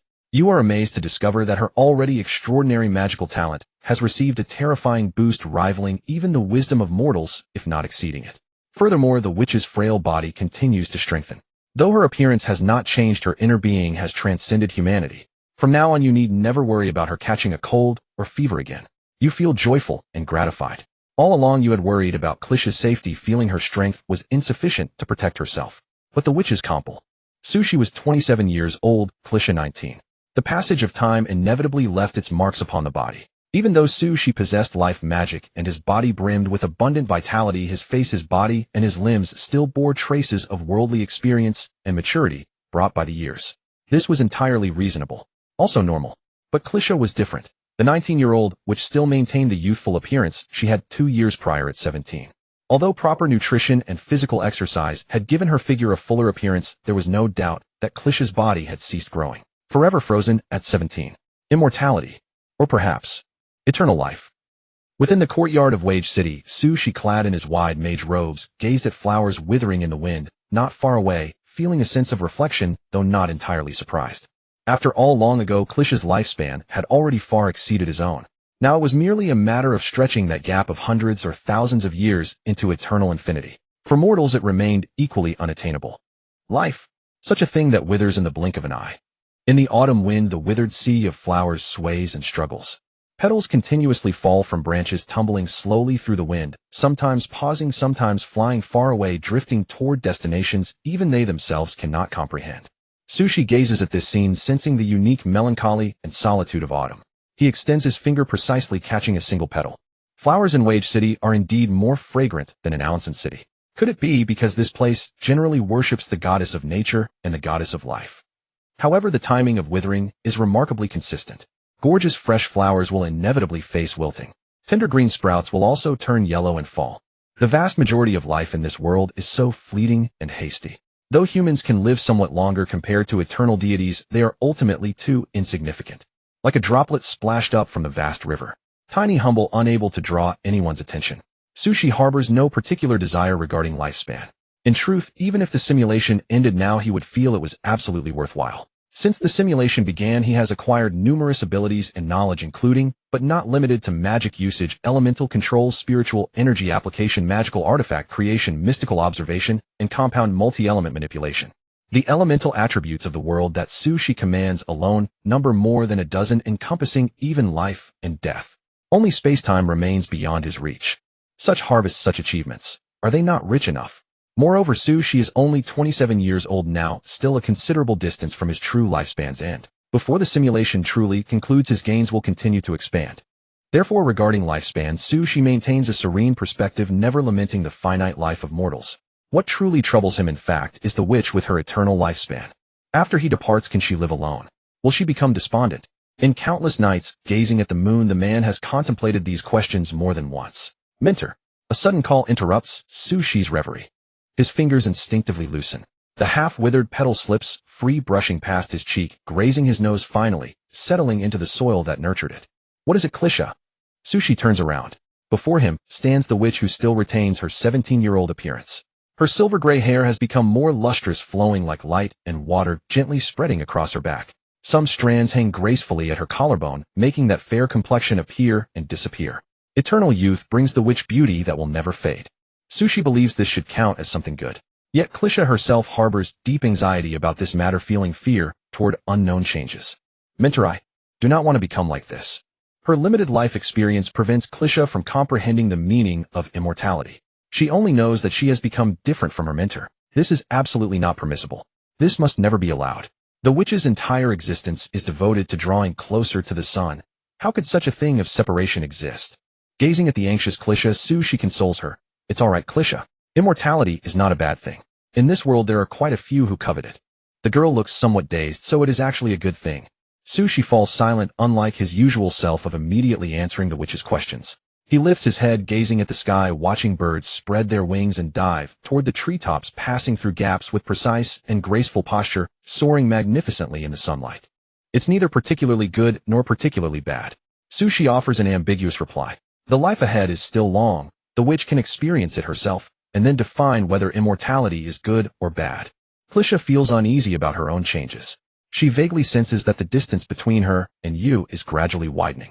Despite your numerous reassurances, this unease shows no sign of dissipating. The witch begins to work harder. The witch's strength improves. The witch's housekeeping skills improve. Clisha continuously strives for excellence in every aspect, hoping to make her relationship with you more intimate. You are at a loss between laughter and tears. On an afternoon, you gently tap Clisha's head, telling her not to overthink and to live well each day. Clisha heeds your words, and her busy figure slightly moderates. In the 14th year of the simulation, you are 28 and the witch is 20. Clisha still maintains her 17-year-old figure and appearance. From this year onward, Clisha begins consciously reducing her outings. The eternal lifespan grants her an unchanging exterior, but her mental growth continues. The witch realizes that with 3 years of UNC, they merely slow that process infinitely, so gradually that the naked eye finds it difficult to observe. Within the human body, various organs continue to grow and age. Clisha is different. She is truly immortal, truly incorruptible, truly, with time frozen at that 17th year. Ordinary people may find it difficult to distinguish the difference. But for mages, highly acute spiritual sense allows them to instantly see through the distinction between immortality and youth preservation, thereby recognizing Clisha's non-human essence. After all, which ordinary person can live forever without aging? In the common understanding of the magical world, only deities and extremely few long-lived species can achieve this. To avoid trouble, to avoid conflict, to prevent Sushi's peaceful life from being disrupted, Clisha chooses to remain within the courtyard, no longer going out to purchase supplies as before. This way of life continues for 2 months. Watching the witch, still doing housework daily, still diligently practicing magic, still sweeping fallen leaves in the courtyard, Sushi makes a decision. Clisha, let's prepare to move to another city. This unexpected news clearly exceeds the witch's expectations. That composed and serene face rarely displays confusion. Why would you make such a decision? Clisha asks blankly. Sushi does not hide it, explaining gently. Living in a new city where no one knows either of us. That way, Clisha, you can go out again. But Clisha becomes even more perplexed. She looks at Sushi and sincerely suggests, you need not do this. The witch has little interest in going out in the first place. Every action is merely to better serve her master. Even if confined to the courtyard for a lifetime, she would only feel happiness. Therefore, the witch sincerely believes there is no need for Sushi to move from this newly stabilized home simply because of her. She would only feel happiness. What is the definition of an item? In the worldview forged by that girl's miserable childhood, an item is something that can be arbitrarily commanded by its master and possesses a certain usefulness. Being useful means having food. Being useful means the right to remain. Witnessing the hardships of wandering. Observing the terrors of flight. Clisha had seen far too many items discarded by their respective masters because they could no longer fulfill their purpose. Although Sushi had said he would never abandon her, although his words carried such gentle warmth that the witch trusted him completely, a tiny spark of inferiority still lingered in her heart, compelling her to want to do something. To prove she was useful. To prove she would not become a burden to her master. For this reason, Clisha wished for Sushi to abandon the idea of moving away, unwilling to let herself become his impediment. However, suddenly, Sushi spoke such words to Clisha, saying with a smile, Clisha, do you know why birds can fly? Despite the confusion in her heart, not understanding why Sushi would ask this, Clisha still answered truthfully, because birds have wings. This was the simplest answer, yet also the most essential truth. Without wings, even the lightest of birds could never soar through the heavens. Sushi nodded, affirming the girl's response. You're absolutely right. The reason birds can fly into the sky is because they have wings. Wings grant them limitless possibilities. What is the meaning of flight? Where does the journey end? These things are not truly important. What truly matters is only that pair of unconstrained wings. If a bird were locked in a cage, its wings bound, unable to fully stretch its body, then the bird's very meaning would be stripped away. His voice paused briefly. That familiar warm hand once again settled upon Clisha's head, gently stroking her ash-gray hair, bringing her hope and affirmation. Clisha, right now you are like that caged bird bound by constraints you should never have endured. This is not what I wish to see. So come with me. I want to see once more the sight of you unbound. Sushi's voice was soft, gentle. This caused Clisha to stand frozen for a long while. A crosswind blew through, gently lifting her overly long ash-silver hair. In the silence, a deep blue wave flickered at her chest, the refracted light of the sea-blue necklace. Perhaps she had overworked her eyes today. Clisha felt a faint soreness in them. She could not understand Sushi's words. Because she was an item belonging exclusively to Su, she living forever as a shadow beneath the sun, not a bird flying freely. But even Clisha, who had no confidence in herself, even Clisha, who believed she was worthless, possessed one quality she considered commendable. Obedience. Yes, as long as she obeyed, that was enough. The witch, with no will of her own, chose to follow Sushi's words, packing her belongings, and leaving Wag City. She stepped through the courtyard gate for the first time in ages beneath the sunlight within the radiance, walking side by side with Su Shi, her palm held in his, stepping toward a brand new future. Just as in that autumn's end, when Su Shi had pulled her out of the fetid alley.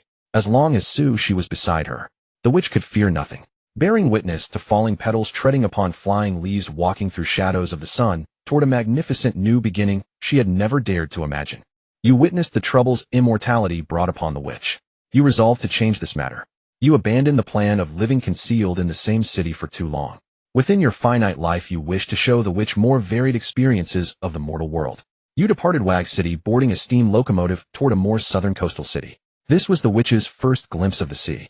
Though her emotional deficiency prevented any expression of joy from appearing on her face, you knew the witch's mood was far better than usual. You felt your decision was correct, deciding to settle in this new city. Aboga City. In the common tongue of the magical world, this meant city of water. Unlike Alson City where you had previously lived, winter here was nearly non-existent. The climate remained perpetually warm and pleasant, bordering the endless sea, abundant in water aspect, transcendent materials. Sparkling waves, surging tides, magnificent scenery. Su Shi was very pleased with this city. Beautiful scenery, high elemental concentration, and most importantly, far enough away. Here no one knew Krisa. She could move about freely, never again forced to huddle within a house. Of course, living in Aboga City was merely temporary. Given enough time, the local magicians here would eventually sense something amiss. When that time came, another city would be needed for residents. Shall we go, Krisa? Su Shi called softly, leading the witch toward the third city they would call home. Radiant sunlight, majestic sea, howling sea wind. Having lived in Alson and Wag for so long, you had long grown weary of icy, snowy landscapes. Now with a change of environment, you found your mood most pleasant. You began arranging magical formations for the new residents. The witch began purchasing necessary furnishings. Over the following days, you faintly noticed the sense of constraint on the witch had vanished, because she could venture out once more, going out to handle purchasing and errands for you. This made the witch feel she had successfully helped, that she was a useful existence to you. You felt heartened, gladdened to see Krisa lively once more. You felt worried that Krisa could never separate from you, that she would struggle to become independent. You and the witch settled in Aboga City. Your life was calm and peaceful, but occasionally the witch would receive your stern lectures, because you often discovered the witch alone using water magic to dive into tea.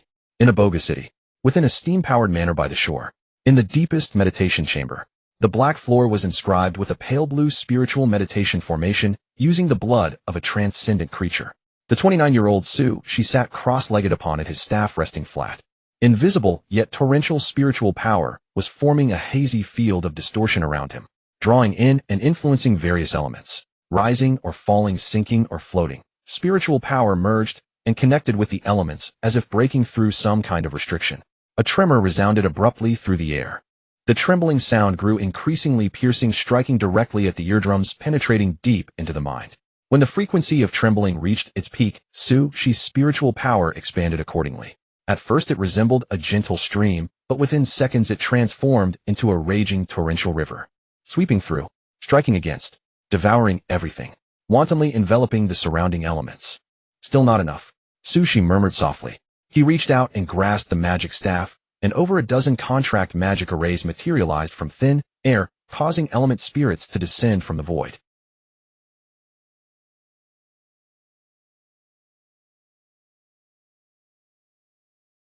Earth, wind, water, fire. Light, darkness, lightning, air. Life, death, nature, destruction. There were simply too many, far too many.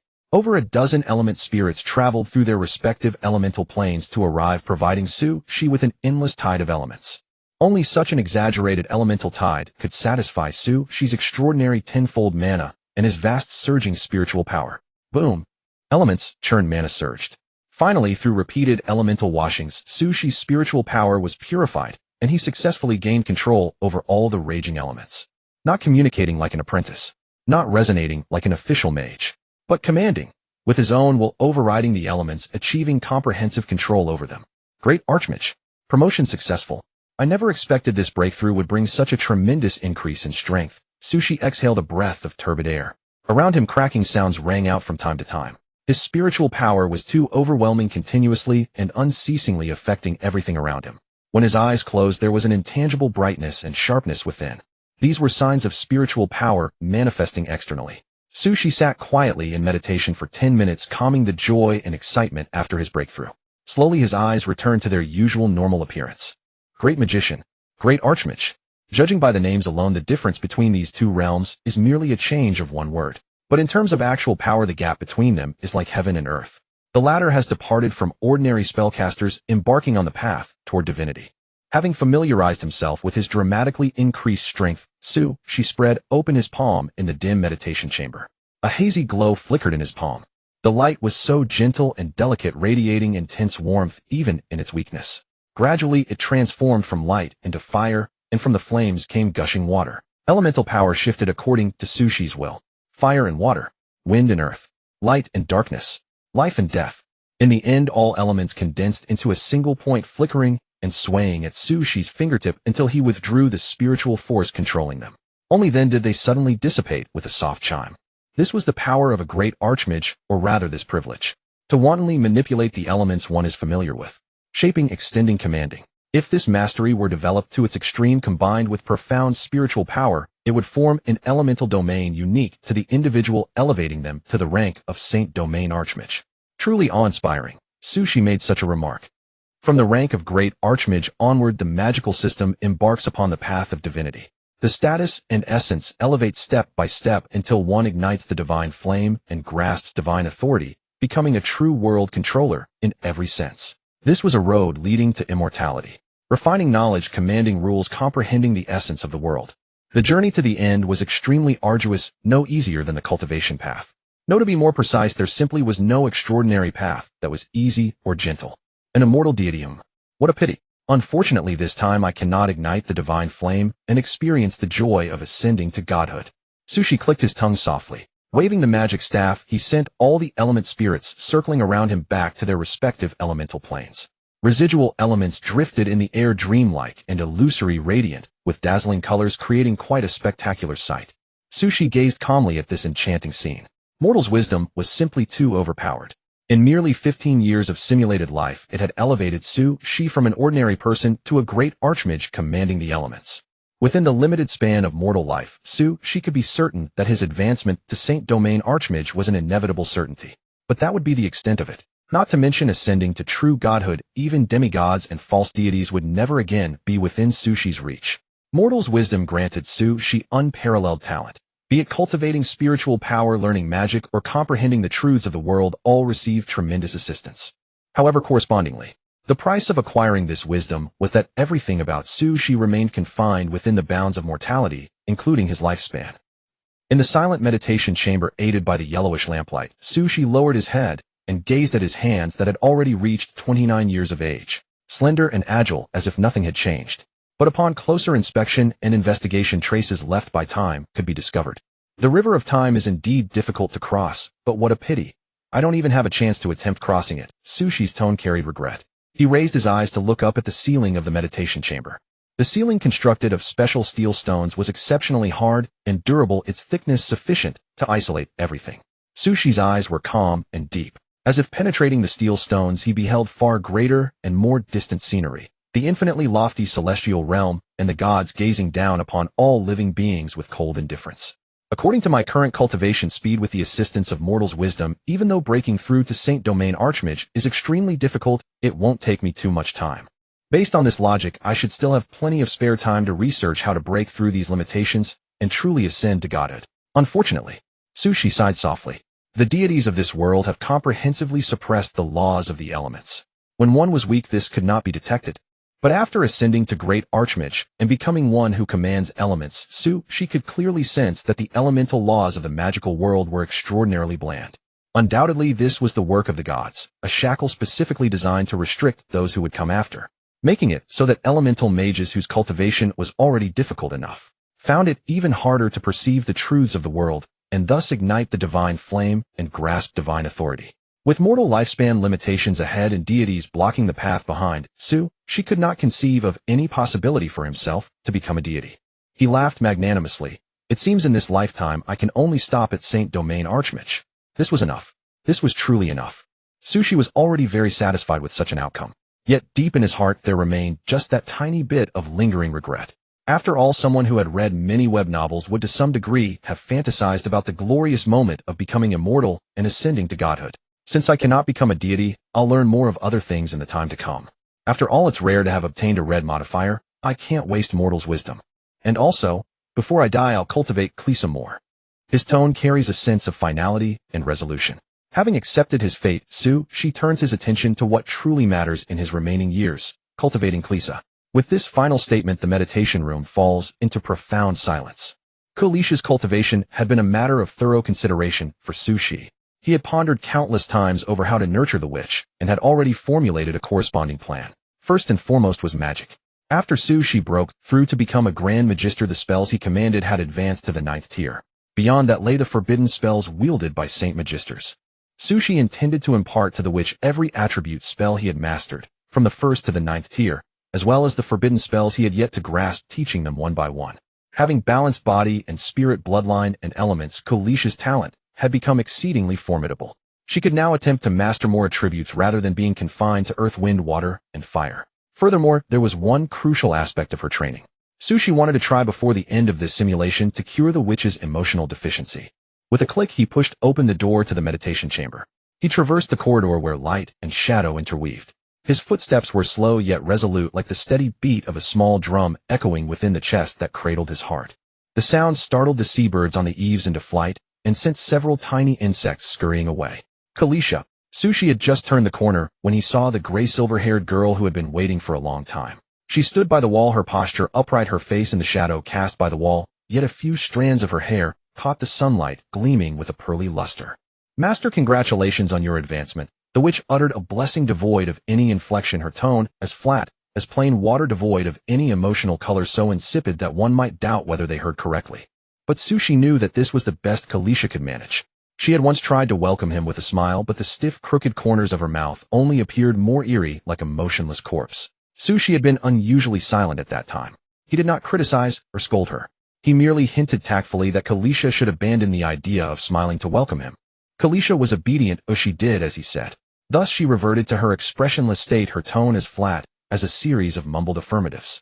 Whenever Shi advanced in his cultivation or delved into new magic, the witch would dutifully wait not far from the meditation chamber, patiently awaiting his return. You've worked hard, Kalisha, waiting here all this time. It is my duty, master. Shi stepped forward.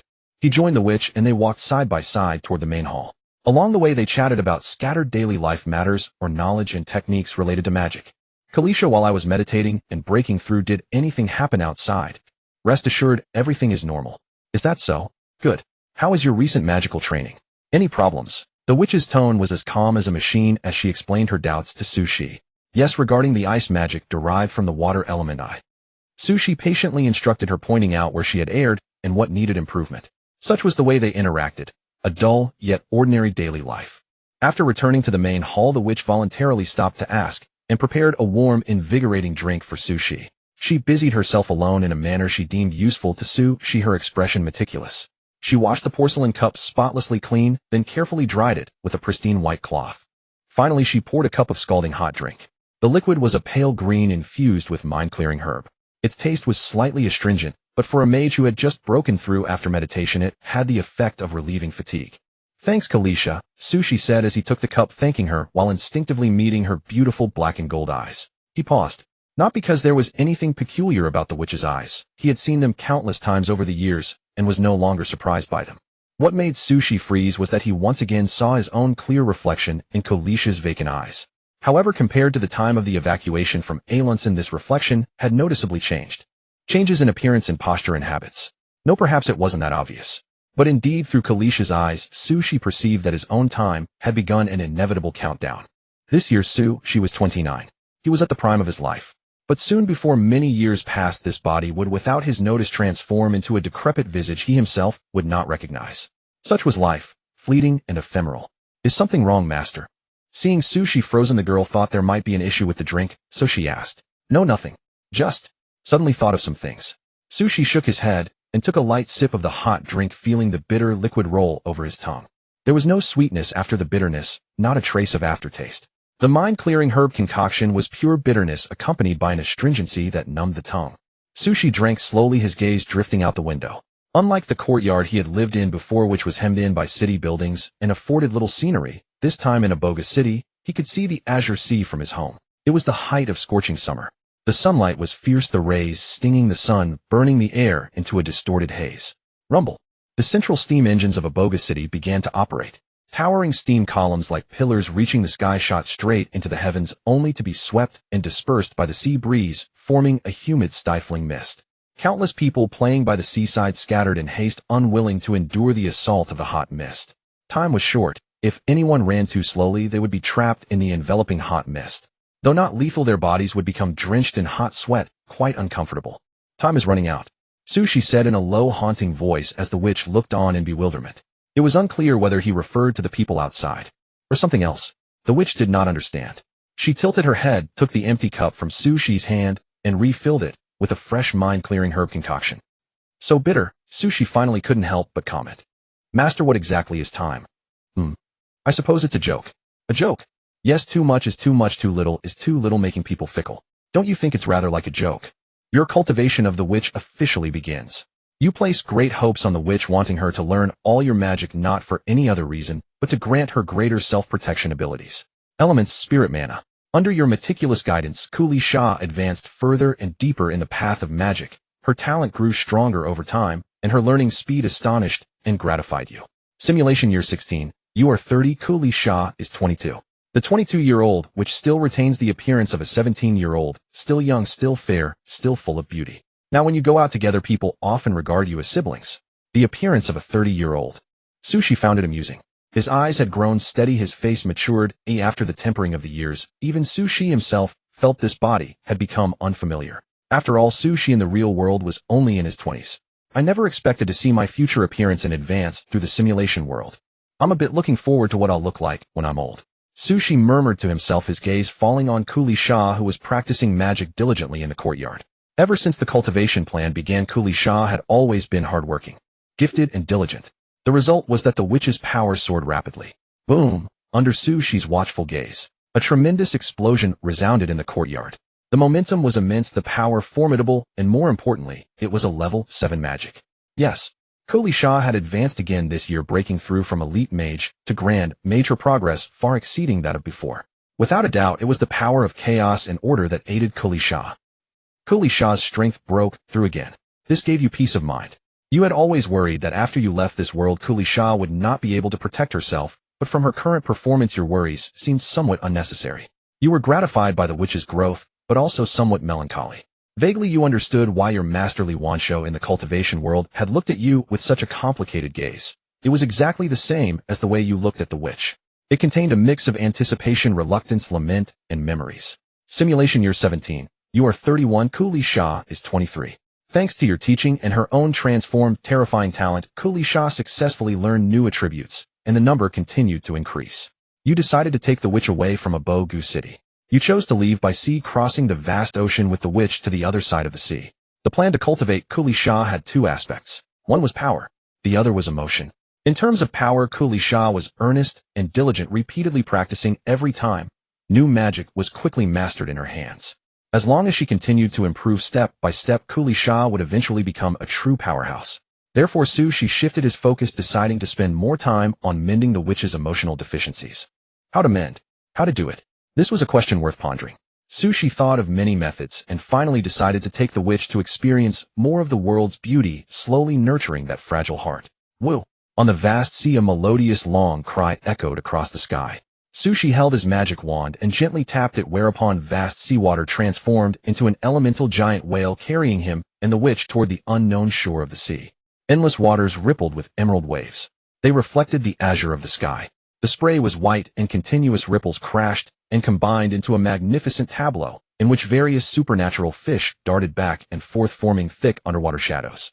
So beautiful. Kuli Shah stared blankly at the scene. It was a beauty she had never seen in her past life, and a vastness she had never experienced. The light and shadow were gorgeous, hanging across the sky in rainbow colors, as if one could reach out and touch them, caressing the legendary bridge of rainbows. The witch tried to reach out, but she failed. The beautiful rainbow seemed right before her eyes, yet it was empty and illusory, not existing in this world at all. Naturally, no one could touch a rainbow. As if thinking of something, Kuli Shah nervously grabbed Sushi's clothes. It had texture, she could feel it. It was not illusory or non-existent. That's a relief. The witch inexplicably sighed in relief. What's wrong, Kuli Shah? Are you feeling unwell? Sushi asked. No, it's nothing.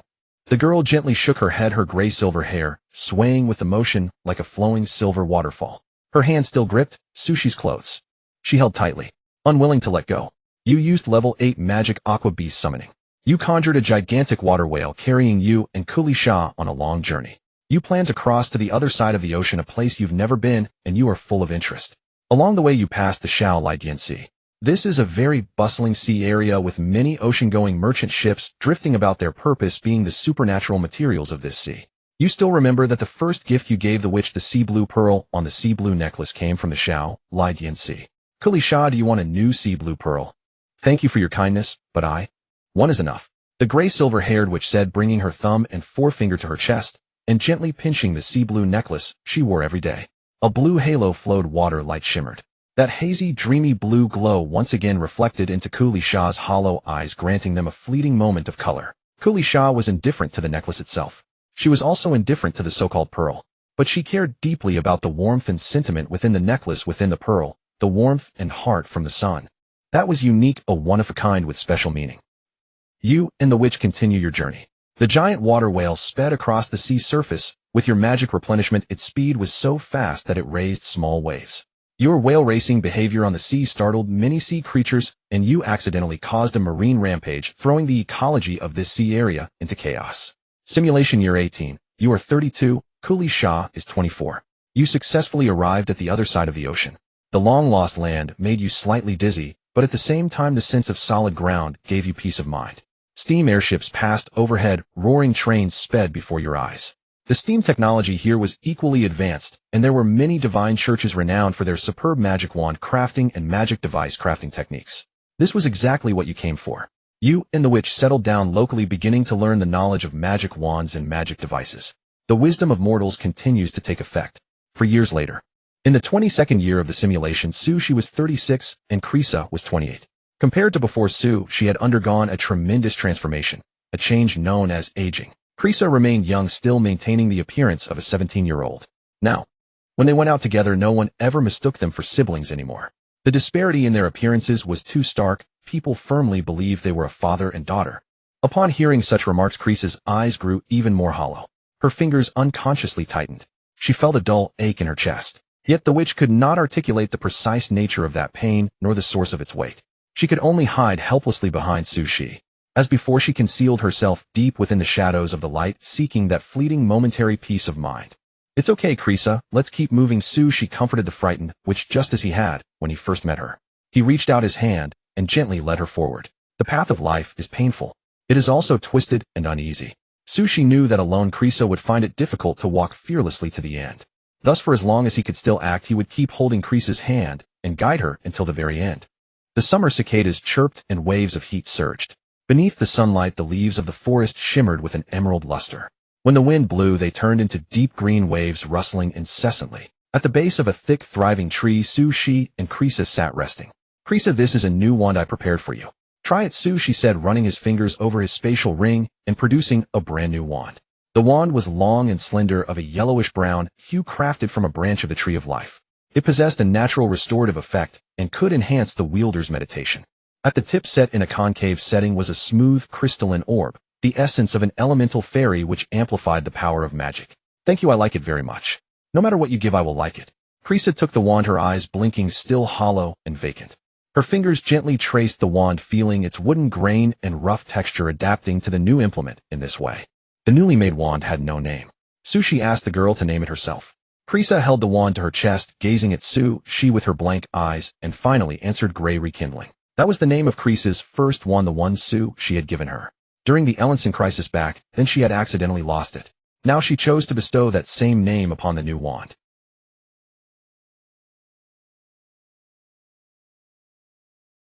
Krisa, don't worry. This kind of dragon is very gentle. Just tap them like this, and they'll understand what we mean. More obedient than a pet. On the lake island where dragon roars once echoed endlessly, it was extraordinarily quiet today.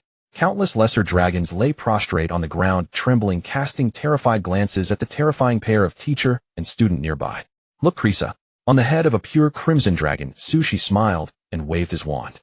9th level Earth Magic Gravity Field. 9th level Fire Magic Sky Flame. 9th level Lightning Magic Thunder Roar. 9th level Light Magic Holy Thorn Pierce. The small long wand simultaneously cast 4 9th level spells and amidst the red dragon's terrified whimpers, it gently tapped the creature's head. Dragon scales shattered, dragon blood sprayed. It was a dragon's nightmare. But soon, thanks to the dragon race's powerful physique, the red dragon regained consciousness, bowing obsequiously to Sushi, terrified of being struck again. "See, Krisa, dragons are very gentle." "I understand, master." The witch obediently replied, committing the dragon-taming secrets Sushi had taught her to memory. "You taught the witch how to communicate with ferocious monsters and dragonkind, and she grasped your teachings, keeping them in her heart. You and the witch became dragon riders. For a time your spirits lifted. Afterward you left Dragon Island, but your fame spread and took root in the minds of all dragon-blooded creatures. In the 30th year of the simulation, Sushi was 44 and Krisa was 36. Sushi looked older. Once while drinking water, he saw his reflection in the surface. A strand of white hair had appeared at his temple without his notice. He paused for a moment, then plucked it out. The witch knew nothing of this. Taking the witch, he traveled to a country without steam-powered devices. This nation still maintained a primitive lifestyle, using human labor to till the fields, but its scenery was beautiful. For the first time the witch saw the boundless golden waves of wheat. Amid the harmony of soil and light breeze, she learned to observe the world in stillness. In the 35th year of the simulation, she was 49 and Krisa was 41. The passage of years and the flow of time had not affected the miracle that transcends gods in the slightest. Krisa still maintained her beautiful 17-year-old appearance. But her inner self, through long travels with you, had grown much more mature and steady. You noticed that at some point, whether during travel or rest, the witch's gaze always rested on you, as if she was worried about something. In the 38th year of the simulation, Sushi was 52 and Krisa was 44. He prepared to break through to the realm of Saint Magus. "Good morning, Kuli Shah." "Good night, Kuli Shah." "Good morning, master." "Good night, master." Every morning's greeting, every night's farewell. Silently time slipped away amidst these mundane words. A day, a month, a year. When one is in the midst of it, time seems so slow, yet looking back, decades feel like a single fleeting moment. In an instant, the sorceress had grown up. In the blink of an eye, Sushi had aged. At 52, not yet truly at the end of life, but Sushi could already feel the decay and withering buried deep within him. Still, there is something to be glad about. After so many years of waiting, I have finally reached the limit, once more gaining the possibility of further advancement. The realm of sainthood Archmage was within reach. To break through and ascend, Sushi halted his journey around the world. He and Kuli Shah stayed in the nearest city, continuously meditating to nurture their spiritual power, striving to achieve the breakthrough in the best possible state. The city was named Lawushi. It was steeped in a strong religious atmosphere. Most citizens were devout believers of the deities, and churches dedicated to various gods could be seen everywhere with divine emblems engraved on every corner, such as the sun pattern of the sun god, the hammer emblem of the god of smiths, and the vine grain of the goddess of nature. The most magnificent wonder was a lofty statue dedicated to the god of light, embodying the craftsman's painstaking efforts and carrying the faithful's prayers, standing solemnly upon the earth. "Praise the god of light, praise the Lord of endless radiance. Great Lord, your humble follower beseeches your protection. May the eternal light accompany me into dreams. A light above, holy radiance shines upon me." Voices, devout attitudes, humble the mortals knelt before the statue, offering hymns to the god of light with the most fervent posture they could imagine. Sushi first watched the multitude of praying believers. Then he looked up at the sky. In his perspective, the city of Lawushi was constantly emanating golden threads of faith, continuously rising into the heavens, converging to the abode of the gods. Yet compared to that devout faith, the presence of the gods was exceedingly scarce. This indicated that Lawushi, despite its numerous believers, had not garnered the gods' attention. "Master, why do they do this?" asked the sorceress beside Sushi, puzzled. "Kuli Shah, some people cannot survive on their own. They need a goal of faith to give their hearts a sense of security. Only then can their godless bodies move forward.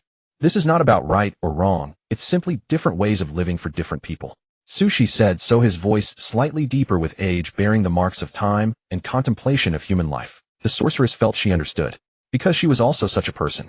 Only unlike those pitiful believers who received no response, Kuli Shah felt she was fortunate, favored by fate.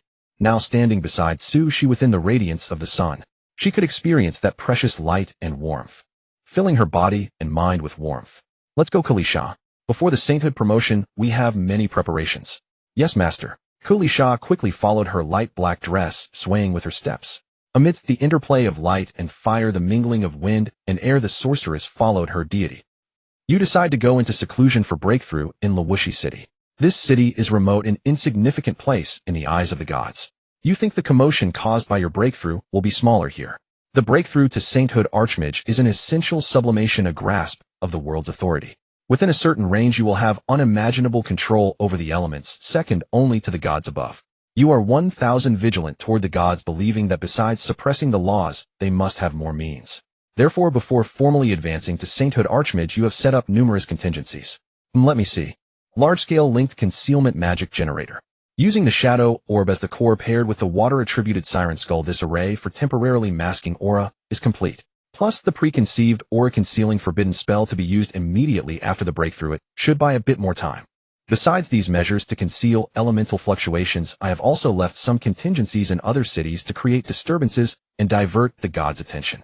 3 days later, in the outskirts of Lawishi City, Sushi stood in the boundless wilderness, eyes closed in contemplation, reviewing whether his arrangements had any omissions. Kuli Shah stood not far away holding the staff, gray rekindle, expressionlessly standing guard for Su, she wary of anything that might interrupt this promotion.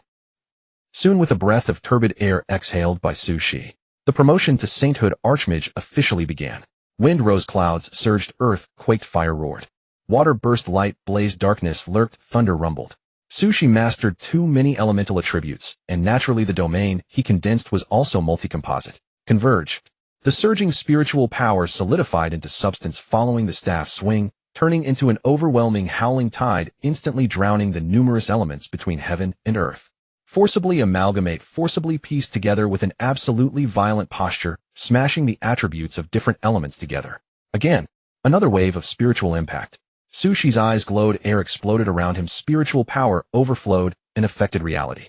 Amidst the ceaseless crackling hum of air, his spiritual power forcefully dominated over a dozen elements. Compression, condensation, finally exploding at an infinitesimally small point. In an instant it expanded into a vast domain. Now I lack nothing, Sushi said, with over a dozen elemental forces circling his body. With a gentle raise of his hand, the heaven-earth changes caused by the domain instantly calmed. With just a thought, the vast ocean-like spiritual power restored the turbulent elements to their original state. This is the power of a sainthood Archmage, second only to the deities. Sushi marveled at the new strength, but he did not test it extensively. Instead, he quickly took Kulisha away from Lawishi. At the same time, all the previously prepared arrangements were deployed in an instant.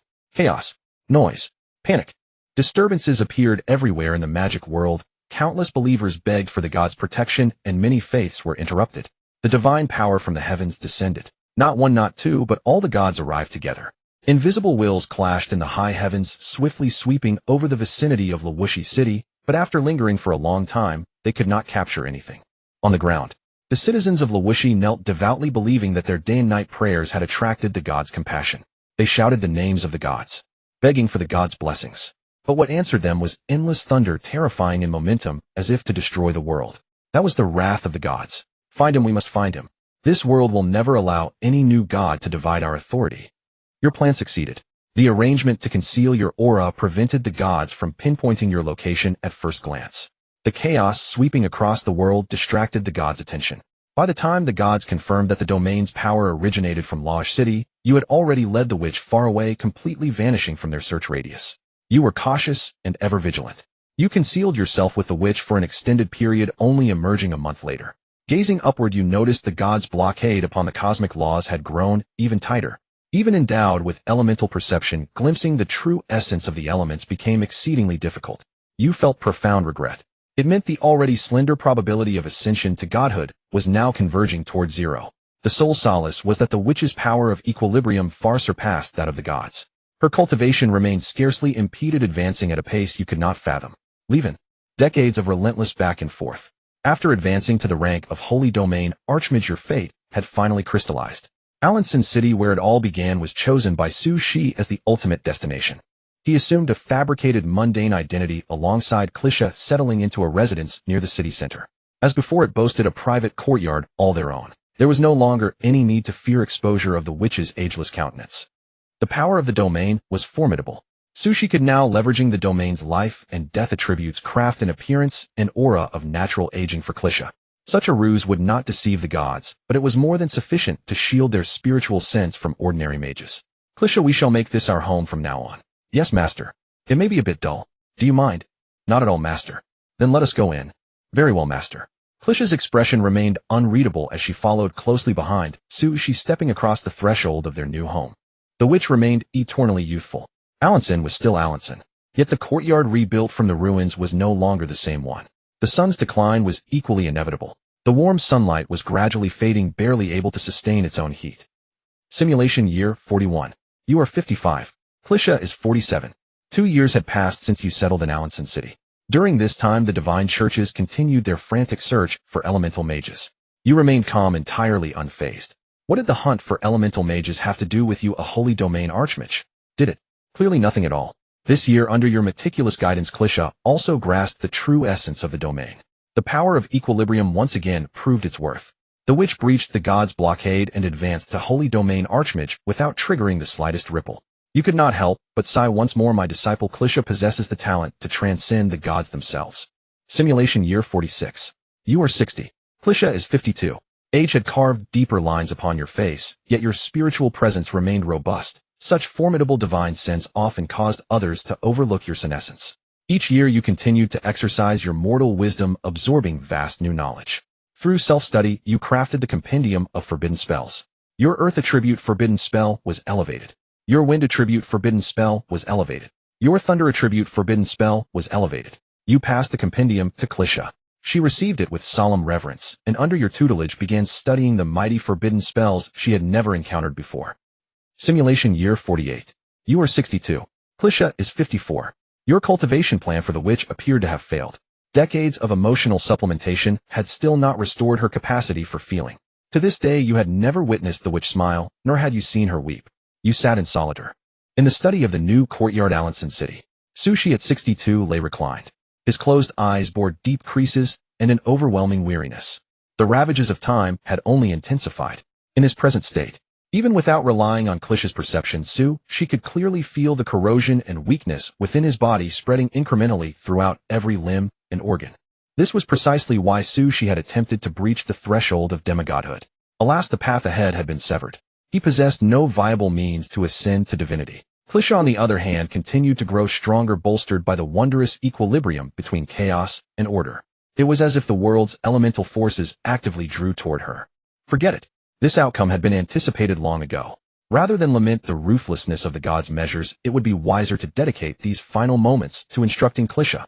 Sushi covered his mouth and coughed several times. The sound was muffled and heavy. His body remained relatively sound, yet constrained by the limits of mortal wisdom. Each of his organs began to age to varying degrees. How long he had left to live, Sushi himself could not say. Simulation year 49. You are 63. Clisha is 55. You notice something amiss about the witch. In the past, she maintained her age disguise only when stepping outdoors. Yet for some reason, even within the safety of their home, she refused to shed the pretense lately. Your eyes met Clisha's. In silence you understood. With a helpless smile you extended your weathered, age-roughened palm and stroked the top of the witch's head, as you had done so many times before, saying you preferred the 18-year-old Clisha because she was beautiful that way. The witch's body trembled ever so slightly. Her dull, unseeing eyes reflected your aged visage. Finally, she reverted to her original form, the one you cherished. The false layers peeled away one by one, like falling petals, like shattered mirror reflections. In the faintly shimmering haze, Clisha's face revealed its true form. It was the visage of a 17-year-old maiden, unmarred by time, unwithered by the past. Her delicate features still held the aloofness that Sushi knew so well. Beautiful, isn't it? Sushi said softly, his gaze full of tender affection. He stood before the immortal witch, one visibly aged, the other ageless, a stark contrast. Invisibly, a boundary named life and death silently emerged, creating a tiny gap between them. The atmosphere was heavy with silence, tinged with an elusive sorrow. Sushi could only stroke Clisha's head, using that gesture to soothe the witch's trembling body. Outside, a rustling sound arose, the noise of autumn, leaves falling. Autumn had arrived, signaling that the bitter winter was not far off. The years turned like a film pressed on fast-forward, racing through the mind at a maddening speed. By the time he came to his senses, only a myriad of blurry memories remained. Sushi's body aged year by year like a setting sun at dusk. Though it still radiated light and warmth, behind that fading glow, endless gray stillness could be seen. In the 61st year of the simulation, she was 75 years old. By then he had a head full of white hair. He sat at the courtyard gate, half reclining in a resting posture. His grizzled hair glistened faintly in the sunlight. On his wrinkled face, a pair of deep, steady eyes held all his spiritual energy, within concealed and unexpressed. How stifling, Sushi said. He had long known that an aging body would be far more inconvenient than in youth. But when that day truly arrived, she realized that the experience of aging was far more terrifying than he had imagined. Many things that were once easy to do, after just a few years, could no longer be done. It's only because my spiritual power is strong enough, allowing me to use it and magic to find alternative ways, assisting in every aspect of life. Otherwise, this retirement life would truly be unbearable. Wind elements surged, propelling Sushi to stand. Earth elements sank, dusting off all the dirt from his robes. Then Sushi's body rose into the air, his robes billowing, and gently floated into the house within the courtyard, enveloped by the mild wind elements. "Master, welcome back," said Kalisha, her ash-silver hair already waiting for a long time. She opened the door for Sushi and entered the house together with him. On the dining table was the lunch the witch had prepared in advance. It was steaming hot with an enticing aroma. "Kalisha, your cooking has improved even more," Sushi said with a smile after tasting it. "Yes, thank you for your praise. I will continue to work hard." The witch's voice was as flat as water. But Sushi knew that this did not mean she was being perfunctory. It was simply that her lack of emotions prevented her from properly expressing joy, anger, sorrow, or happiness. After the meal, Kalisha used wind magic and water magic to clean the dishes and tidy up. Sushi, on the other hand, walked slowly to the living room, approached a wooden recliner, and facing the sunlight and the flowers, closed his eyes and lay down quietly. He was truly old. The sluggishness of his body caused mental fatigue. Now he grew sleepier day by day, especially in the afternoon, often feeling drowsy. "Then let me sleep a little more today." Lying on the cool brown wooden rocking chair, the fatigue from his body quickly overwhelmed his consciousness. Sushi felt the surroundings grow darker and quieter. His entire being, his entire soul, his entire self, all plunged downward at breakneck speed. "Master! Master!" In his daze, Sushi seemed to hear Kalisha's voice. He thought it must be an illusion. So tired, he wanted to sleep a little longer. His consciousness drifted in a haze, his soul lost in emptiness, sleeping deeper and farther away. After a long time of shifting changes, he finally returned to his body. "What is this?" Sushi opened his eyes in confusion. He found that he who should have been lying in the living room was actually back on the bedroom bed. Was it Kalisha? Sushi guessed, instinctively trying to speak, but a burning dry sensation in his throat made him cough violently. Cough. Cough. Cough. "Master, water is here." At the critical moment, Kalisha handed him a glass of water. Sushi drank it all in one gulp. The cool water moistened his lips, then flowed freely down his throat, replenishing the moisture in his parched body. "Thanks, Kalisha." Sushi set down the empty glass and instinctively looked toward the witch. But at that glance, Sushi froze. The witch before him had not only changed her clothes, but her face was also haggard, as if she had experienced something extremely sorrowful. "You are finally awake, Master." You lay down for an afternoon nap, as usual. This sleep was extremely peaceful, making you feel comfortable. It seemed as if all fatigue and aging had left you completely. After waking, you learned from Kalisha that you had actually slept for 3 whole days. You were surprised, stunned, and began to investigate the reason behind it. Mortal wisdom continues to activate. You understood the truth. As you grew older, your decaying mortal body could no longer bear your transcendent spirit, so your body spontaneously entered a state of deep sleep to allow itself to rest. High-speed machinery operating for prolonged periods grows hot. A body exerting itself to the utmost feels fatigue and pain. This is normal, part of the world's governing order. Yet Sushi's condition is far worse. His body ages year by year, increasingly unable to bear the spirit of a Saint Domain Archmage. A disparity between the weak and the strong. The frail body can only dilute and share the mental pressure through slumber. This means that in the days to come, Sushi will frequently sink into sleep until his life ends. This is irreversible, unchangeable. In the study, Sushi stared at the results he had calculated and fell into silence. He had never imagined that his already limited lifespan would face further complications. Though the upper limit remained unchanged, subtracting the time lost to sleep left him with truly precious little. And moreover, Sushi sighed, who can guarantee that the next slumber will not be true death? Now looking back, the so-called sense of ease was clearly a prelude to the soul's return to the underworld. In that hazy state between soul and flesh, one careless slip would turn sleep into death. Troublesome. Sushi picked up the calculation paper, his eyes scanning the results. In the stillness, flames burst from his fingers, reducing the sheet to ash. Regarding death, regarding lifespan, Sushi had long prepared himself. The only one he could not set his mind at ease for was the witch, who understood neither joy nor sorrow nor emotion.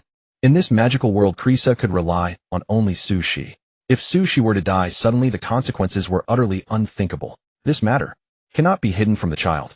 Telling Krisa in advance might be hard for her to accept, but at least it gives her time to adjust.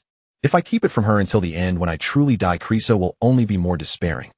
Turning the knob, he switched off the lamp. Sushi left the study. You tell the witch the whole truth, but to your surprise, she shows no sign of being unable to accept it. She is stronger than you imagined. You are relieved. You need not worry too much about the witch's future. You habitually thank for her forgetting that she once traveled the world with you, accumulating vast life experience and a mature mindset for handling affairs. Master, what is it, Krisa?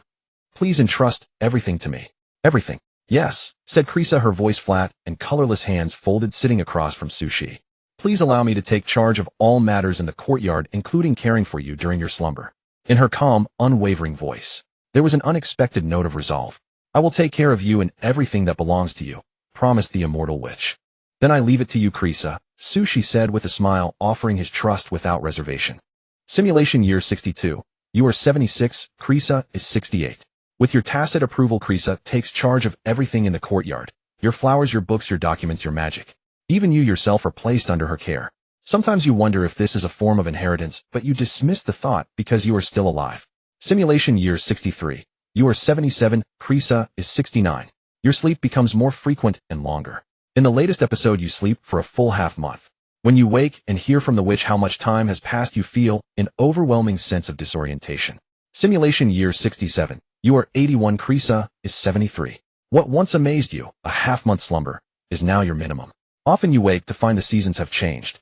The witch tends the dragon blood grass with great care. You enter the courtyard to inspect and find the grass thriving with traces of fresh dragon blood on the leaves. You give Krisa a lecture on sustainable harvesting, and she listens, deciding to be. In the quiet room, a lonely echo lingered. Sushi's consciousness gradually cleared. Before his eyes fully opened, Krisa's voice reached his ears. Long time no see, Krisa. Sushi spoke with some hesitation. In his perception, he had simply taken a nap. The yesterday was still vivid, but in truth half a year had passed.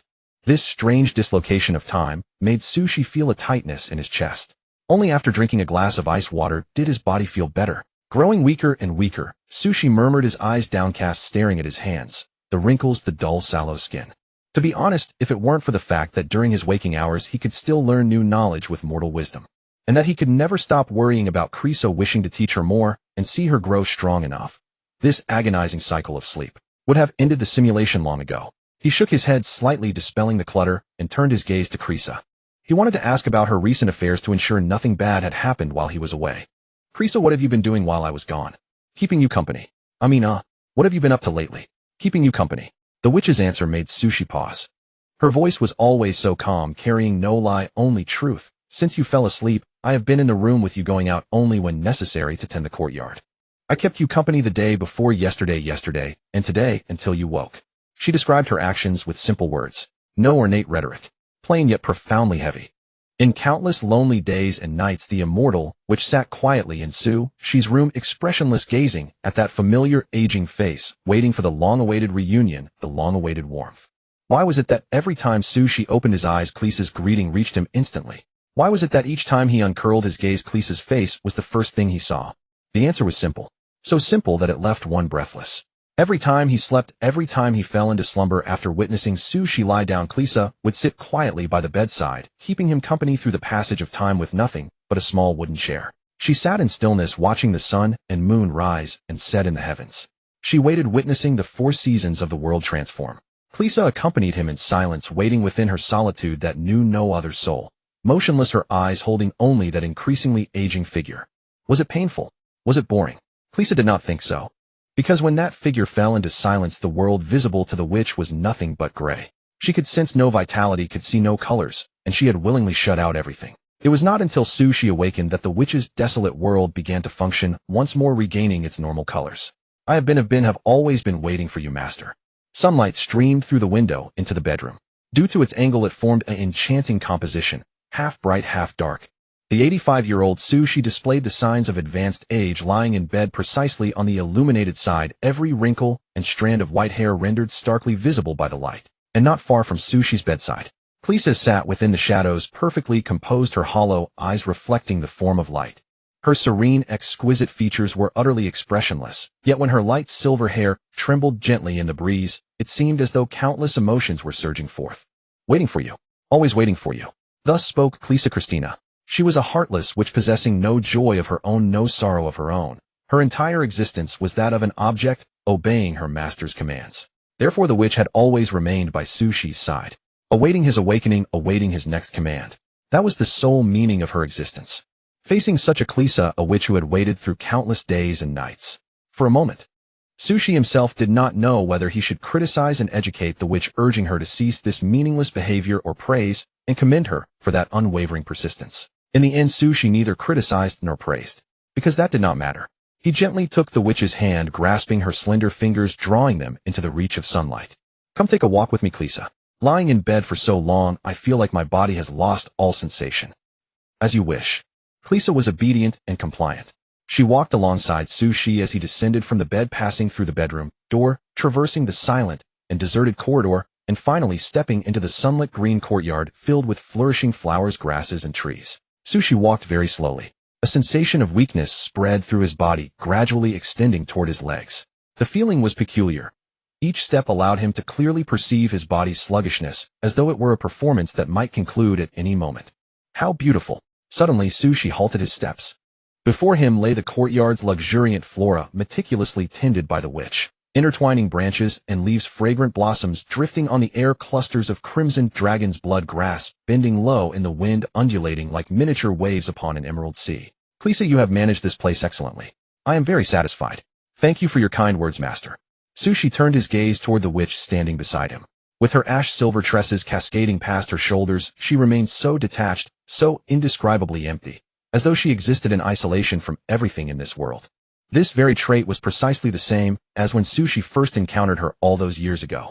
But the pitiful skeletal girl of those days had long since grown into a dependable adult. He gazed upon the courtyard, upon the flowers and grasses, upon the gentle sunlight, upon the witch who had grown tall. Sushi slowly closed his heavy eyelids, feeling the sunlight fall upon his body, warming his loose and sagging skin, bringing him a measure of warmth and peace. He truly had nothing left to worry about. Thump. You walk through the courtyard with the witch. Everything within the courtyard, including the dragon's blood grass you care most about, has been tended to admirably by Klisa. Even if you were to manage it personally, it could not be better maintained. In your days, you once more recall the witch from her childhood, comparing her to the present, and discover that the grown witch has become extraordinary, no longer requiring your guidance or instruction. Your duty as a mentor may indeed be reaching its end.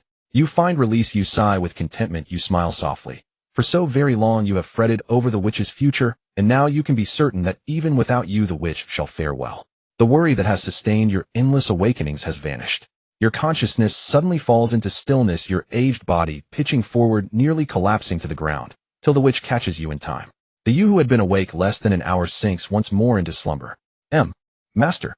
Master! A mournful cry resounded through the darkness.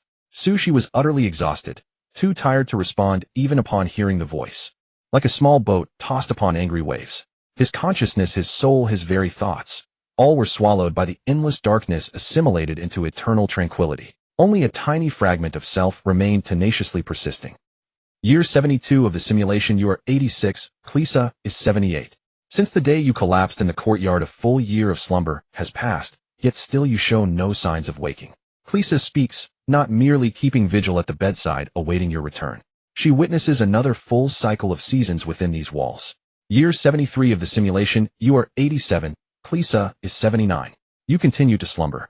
Klisa maintains her eternal 17-year-old visage. This year Klisa's power reaches the upper limit of a Saint Domain Archmage. She attempted to break through to demigodhood, hoping divine power might cure you, but she failed. The equilibrium that had served her so well in all things could not help the witch breach this realm. She remains firmly stuck at Saint Domain Archmage. Year 74 of the simulation, you are 88, Klisa is 80. Some furnishings have begun to age, no longer functioning as well as before. The witch pay? Sushi was dying. This was not said in jest, nor was it mere figure of speech. It was death in the truest sense, the kind that would bring the simulation to its end. No one needed to remind him. When he opened his eyes once more, the weakness and stillness that surged through his body made the truth undeniably clear. In truth, awakening at all had been a miracle. During his slumber, she had genuinely felt his soul continuously departing from his flesh, drifting toward the void, toward the eternal silence known as death. My current state is probably what they call the final flicker of light. Agony, tightness in the chest, suffocation, vertigo. These unbearable symptoms assaulted him once again, bringing drowsiness to the newly awakened Sushi. His heavy eyelids drooped lower and lower.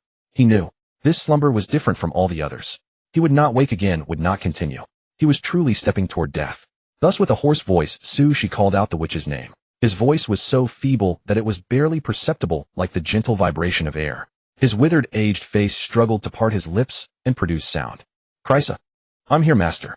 Krysa, forever bearing the appearance of 17 years, responded softly, as if afraid, as if terrified that should her voice be any louder it might bring him pain. It was a beautiful day. The sky was clear, the sunshine radiant. Brilliant golden light streamed through the windows, illuminating the room and driving away the oppressive stillness. More importantly, the master who had slumbered for years had finally awakened. Yet, she knew not why, understood not how.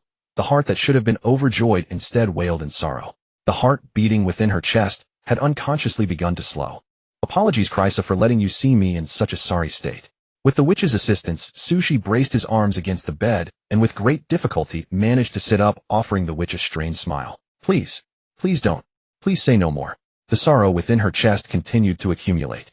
Gazing upon Sushi's aged countenance, meeting those swollen murky eyes, listening to that barely audible voice that seemed on the verge of vanishing at any moment, Krysa felt her heartstrings trembling ever more violently. You need not concern yourself with such matters.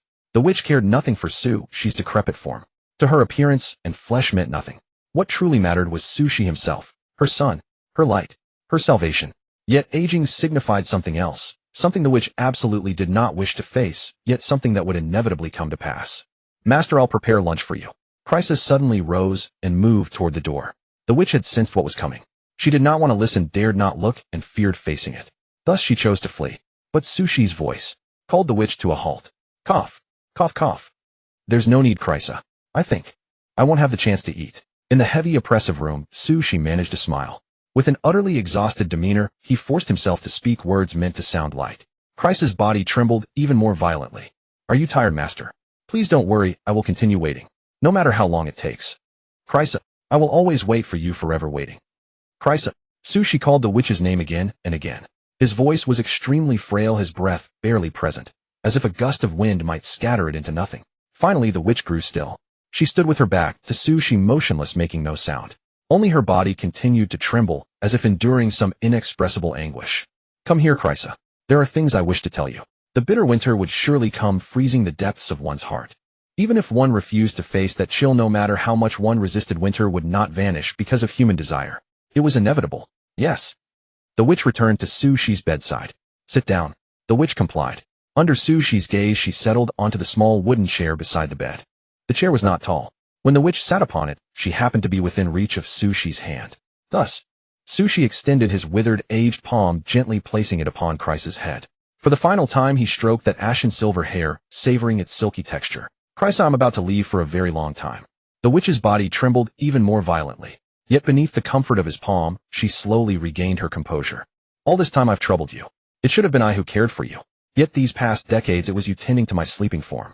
Now it's finally coming to an end. You may finally rest. No, I don't want to rest. Please, please, allow me, allow this object of yours to continue being used. No matter how long, no matter how arduous. As long as you do not leave, as long as you remain by my side. I'll be gone for so long that I cannot even estimate the duration. So while I'm away, Krysa, you must take care of yourself. In the study I've left some materials. They should prove useful to you. The formation in the meditation chamber, I've modified it beforehand. Even when you break through to the demigod realm, it will still be of some assistance. In the cabinet by the bed in the bedroom, I've placed some of my collections over the years. You may use them or sell them if you wish. I'll leave them entirely to your disposal. Stop. Please stop. The ever-intensifying pain gradually accumulated within the witch's heart, causing her to instinctively clutch her chest, concealing that heart wounded and torn beyond recognition. Though Sushi had not spoken directly, though he had deliberately avoided that word, how could Krysa fail to understand? Her master, the sole savior of her existence, the sun that had accompanied and illuminated her for decades, was about to fall into eternal silence. Death. A word profoundly close to Sushi, yet infinitely distant from the witch. Merely contemplating it caused Krysa's sensitive and fragile heart to be forcibly stripped away layer upon layer, exposing her truly helpless form. I refuse to accept. The witch's trembling voice interrupted Sushi. This was the first time she had ever contradicted him. What you've said I refuse to accept. Your possession can only be used by you yourself. I will wait for you. Always, always, always, always, always. Those eyes that should have been hollow and lifeless trembled with unprecedented intensity for the first time. She met Sushi's gaze. She refused him. The withered palm resting upon her head paused slightly, as if startled by the witch's refusal. Parting was so heavy. Like a boulder. Like a mountain. It pressed upon the heart, suffocating and unbearable. Only when parting truly arrives do people realize that all the rehearsals prepared in advance are as light as a feather, not even a tenth of the reality. Krisa braced herself for a scolding. As an item, she had openly defied her master's decision. This was absolutely unforgivable. The moment the words left her mouth, the witch's heart sank into self-reproach and regret. Yet even so, she still had to refuse Sushi's entrustment. As if by refusing these entrustments, she could likewise refuse the parting. To keep Sushi from leaving.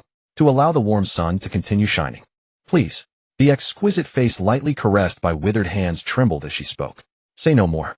I cannot accept this. The witch's refusal left Sushi momentarily stunned. His expression shifted successively. First surprise, then confusion, and finally a gentle, gratified warmth utterly devoid of the scolding the witch had imagined. Ha ha ha ha ha ha. Ha cough, cough. Sushi laughed. His mood seemed excellent, but his frail body caused him to burst into violent coughing the moment he laughed, coughing fiercely and urgently. A look of pain spread across his aged face. Master. Krisa quickly cast life magic to help Sushi recover. Every faint breath, every trace of pain, turned into invisible blades that pierced deep into the witch's heart, causing her whole body to tremble. What to do? How to save? Krisa did not know. She could only desperately cast the highest level of life magic again and again to ease Sushi's suffering. Soon Sushi's coughing subsided. I'm fine, Krisa. I'm just too happy. Sushi's eyelids grew heavier. He half opened his weary eyes, gently took the witch's hand, and shook his head, signaling her to stop casting magic. His hollow gaze met hers. This is the first time, the very first time you have expressed opposition to me. Krisa, it is wonderful. You now have your own thoughts. An object has no will of its own, nor does it express opposition. When the witch learned to oppose, it meant she had regained her sense of self. The witch truly became a human. Sushi's eyes grew clouded and blurred. He could barely see the world before him. Sleep surged violently, nearly stealing the last clarity from his gaze. Krisa. On the bed, the dying old man announced in a gentle voice, you have graduated. The world fell into silence. Silence, so profound, so incomprehensible to the witch. Silence that bred fear in her heart, terror of the cruelty to come. But, compared to you, I am still far behind. Krisa's voice trembled. Her face remained expressionless, yet the suppressed grief seemed to burst through her shell, echoing in the air. There are so many things I still need to learn from you. Without you, I can do nothing. Krisa's voice grew hoarse. Immense sorrow burned like fire, searing her throat. She could not understand. She did not comprehend. She was an item belonging solely to Sushi, a witch despised by the world, a useless thing that could be discarded at will, lowly, ugly, and base. A shadow that loses its meaning without light. Thus the witch could not accept that she had graduated with Sushi's approval. This meant she would leave Sushi's side. She clumsily enumerated, repeatedly listed, magnified her own flaws and shortcomings, using them to prove she had not yet reached the standard of graduation. Sushi did not interrupt Krisa's words. He only gazed at her tenderly, once again extending his emaciated skin and bone hand. Gently placing it on Krisa's head, he bestowed upon her the last warmth. Gradually the witch herself fell silent, ceasing to utter the lies she had used to deceive herself. The room was quiet, the window bright. But the witch's heart was torn apart. True despair is never a sudden calamity. It is the knowledge of the approaching disaster and the utter powerlessness to prevent the tragedy. This torment of helplessness, this despair of witnessing the end, drained the black and gold eyes of their former mystery and brilliance, leaving only hollow sorrow. Please, do not leave me, or allow me to leave with you. Krisa sobbed, finally voicing the words hidden deep in her heart. Her voice carried no weeping, yet it was filled with desolate grief. Like a candle about to flicker out. Like a bird with broken wings. She helplessly begged Sushi. The witch had already prepared herself to die together with Sushi. It didn't matter. Nothing mattered. Neither the world nor becoming a god. In the witch's lonely heart, none of them weighed even a fraction of Sushi's worth. Just as Sushi had saved the witch and brought her everything, the witch was willing to abandon everything and accompany Sushi in silent death. No reason needed. No hesitation. The witch was willing wholeheartedly. In response to Krisa, the hand stroking her head grew ever weaker, and Sushi's voice was as faint as a gossamer thread. Krisa, you know I would never agree to such a thing. On the bed. Sushi's breathing gradually grew faint. Each breath seemed like a final struggle, feeling his body lose sensation bit by bit amid pain and suffocation. He showed the witch his last smile. His aged, ugly face under the sunlight faintly reflected a shadow of his younger self.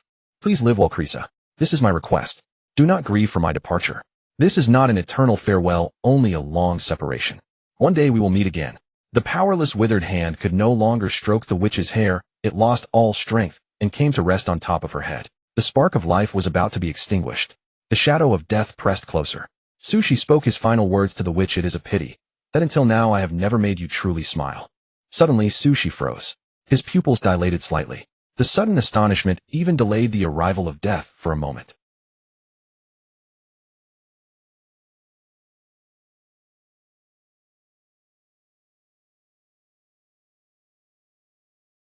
All four fingers bent, leaving only the index fingers extended. Two index fingers. Each hooked the corner of her mouth, gently pulling upward, stretching the shape artificially, creating a smile.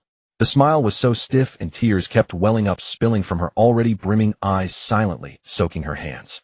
It was less a smile and more a lament. What a beautiful smile. Sushi murmured softly. In the quiet wind his breath came to a halt. He closed his eyes, weary. This time he would never wake again. You have completed a full simulation. Your life was like a brilliant meteor streaking across the heavens. Brief, yet leaving behind a trace luminous enough to be remembered. You were a Sanctus-tier archmage, proficient in multiple elements, possessing unparalleled versatility in elemental magic, a true master of elements. You mastered the art of dragon communication, one of the rare few whom dragons held in reverence. You possessed profound insights and refined mastery across numerous fields, the most erudite mortal in the world. You successfully raised the witch to adulthood, teaching her to stand as an independent person. You passed away peacefully under her gaze with no regrets in your heart. Simulation ended. Commencing compilation of extraordinary moments. Evaluating simulation results. Generating simulation rewards. Have you returned?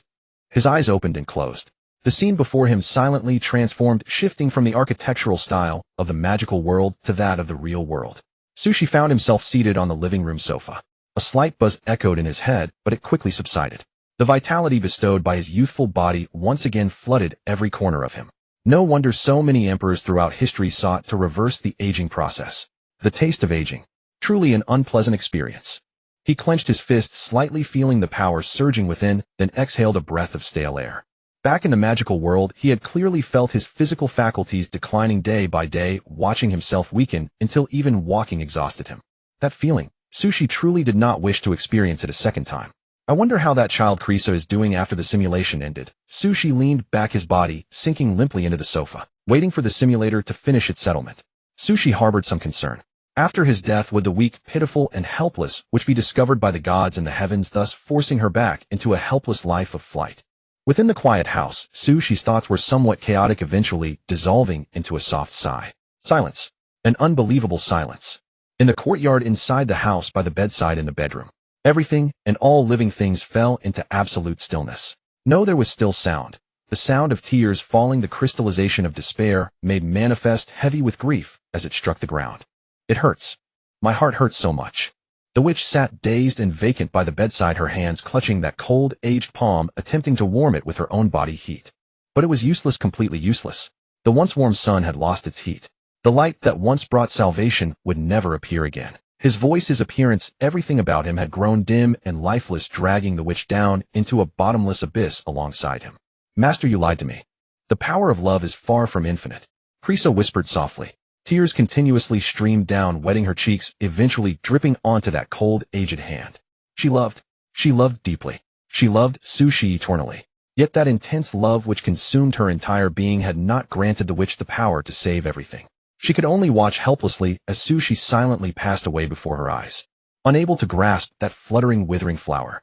Pain, so much pain that made her entire being wail in sorrow, hating her own weakness and insignificance.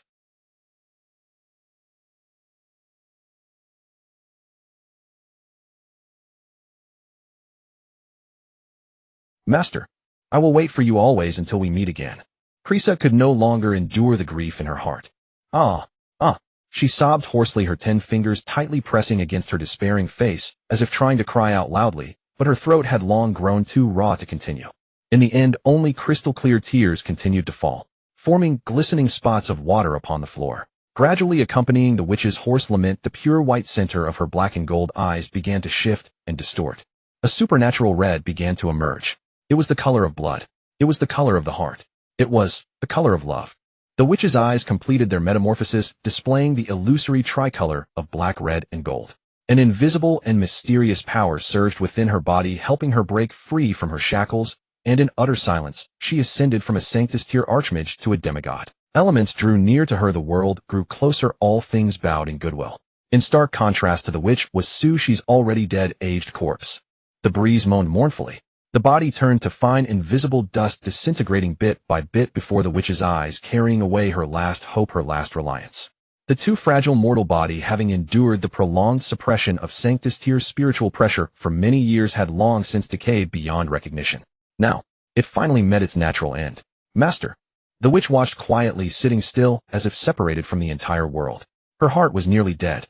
Yet she decided to wait in the guise of an immortal monster, to keep waiting and searching until she encountered Sushi once more. And until then, Master's final wishes, Krisa murmured to herself. She recalled that before Sushi had entrusted her with many matters, all arrangements made for her sake. They might prove useful, or they might not, but the witch cared not. She simply wished to gather all those traces and keep them close. The magic array in the meditation chamber, the dragonblood grass in the courtyard, the collection in the bedroom desk cabinet, the materials in the study. The witch moved like a puppet, devoid of extraneous thoughts, mechanically carrying out Sushi's instructions one by one. Upon entering the study, what caught her eye first was a large stack of manuscripts on the desk. They mostly contained magic spells created by Sushi, along with some research on the path to godhood. As Krisa organized and stored them just as she was about to leave, she suddenly sensed, with acute awareness, that protruding from deep within a collection of books on the inner wall of the study was the corner of a small piece of paper. What is that? The witch was puzzled. What kind of document would require Sushi to conceal it so deeply? She gently raised her palm, and her spiritual power instantly extracted the protrusion, pulling out several thin sheets of paper that floated before her eyes. The handwriting was very familiar. It was undoubtedly in her master Sushi's own hand. Failed again. As expected, breaking through the god seal is extremely difficult. Sigh, if only I could also possess the ability to disregard seals like Krisa does. Tried once more this year, and as anticipated, it failed. My body grows increasingly frail. Even if I could breach the seal, I would be unable to successfully ignite the divine fire. I must abandon this endeavor. Godhood. Such a distant concept. I have no hope left. My body has grown increasingly drowsy lately. My time is nearly at an end. I must ensure Krisa's future is secure. This is the final thing I can do for her. The words on the paper were far more than this. Written extensively, written densely. Every arrangement concerned Krisa, the witch's life, including, but not limited to, strength cultivation, future directions, and the minutiae of daily existence. Every outlined character, every fragmentary phrase was crooked and awkward beyond measure. One could discern from them how extremely deteriorated the writer's condition had become. The suppression from the divine beings. The final toll of a dwindling lifespan, rendering even the simplest act of writing an insurmountable ordeal for the one the witch cherished most. Yet even so, he still worried ceaselessly about the witch's future, weighing every advantage and disadvantage on her behalf, illuminating the path before her. Master, his fingertips trembling as they brushed across the paper's surface, passing over each and every character, feeling the lingering warmth of the sun. Drip, drip, a crisp sound of impact rang out, the echo of tears falling upon the paper. Krisa stood alone in the study, gazing at the familiar handwriting upon the paper. Her eye sockets instantly filled with tears, the crystalline drops sliding silently down, producing no mournful sound. The sunlight outside wantonly poured down, bringing scorching heat and radiance to all creation, dappling the forest and summoning insects and birds to chorus in harmony. The world reposed in tranquil summer. The witch remained silent in her anguish. Her eyes held not a flicker of light. The only subtle movement was the silent lament refracted from light, touching the surface of her crystal-like tears. I was never worthy of such devotion from you. It was you who granted me purpose in existence. That alone was sufficient. I needed nothing more. The image was mute, yet the surge of grief pierced directly to the soul. The witch had never wept as she did now, crying so quietly, so mournfully, so helplessly. She still believed herself to be utterly worthless. She possessed no courage, capable only of relying on Sushi to press forward. She had no strength, merely able to watch as Sushi faded away. She lacked genuine emotion, capable only of offering Sushi hollow smiles. Her existence, the witch's existence, the life known as Krisa Christine, how pallid and powerless it was. Accomplishing nothing, achieving nothing. Gazing upon every word Sushi had penned, knowing his days were numbered, yet still contemplating her future. Krisa's body trembled even more violently. How she yearned to sink forever into the abyss of darkness, to remain motionless for eternity. But she could not. Her master wished her not to become thus.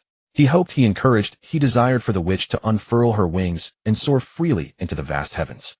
Therefore Krisa rose once more. She was obedient, compliant to Sushi's wishes, preparing to survive as Sushi had commanded. But what meaning lay in surviving? The witch knew not, understood not, until her gaze fell upon the word deity upon the paper. Only then did her eyes stir slightly, finding purpose in her existence. I shall do something. For my master.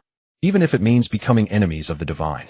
In the terrifying silence, Chris's movements trembling, she slowly removed the sea blue necklace from her neck.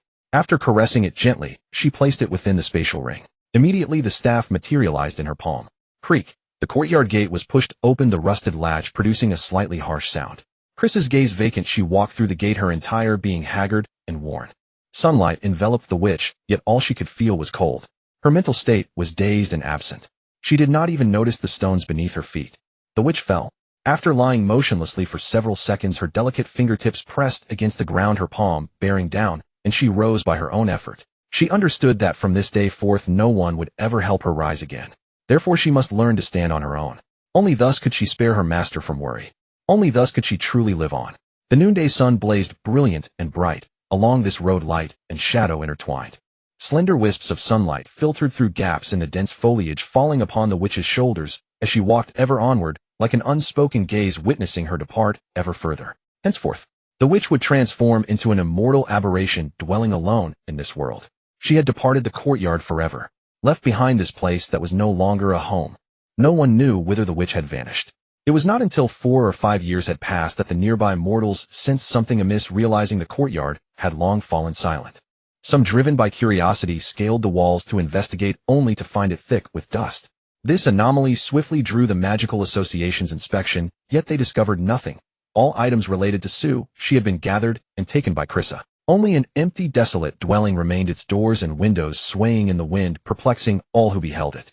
Ultimately, this matter was classified as a simple disappearance. For reasons unknown, for a considerable time thereafter, Elunson City was frequently beset by wyvern assaults, and occasionally even pure-blooded dragons descended upon it. This became an unsolvable enigma of Elunson City.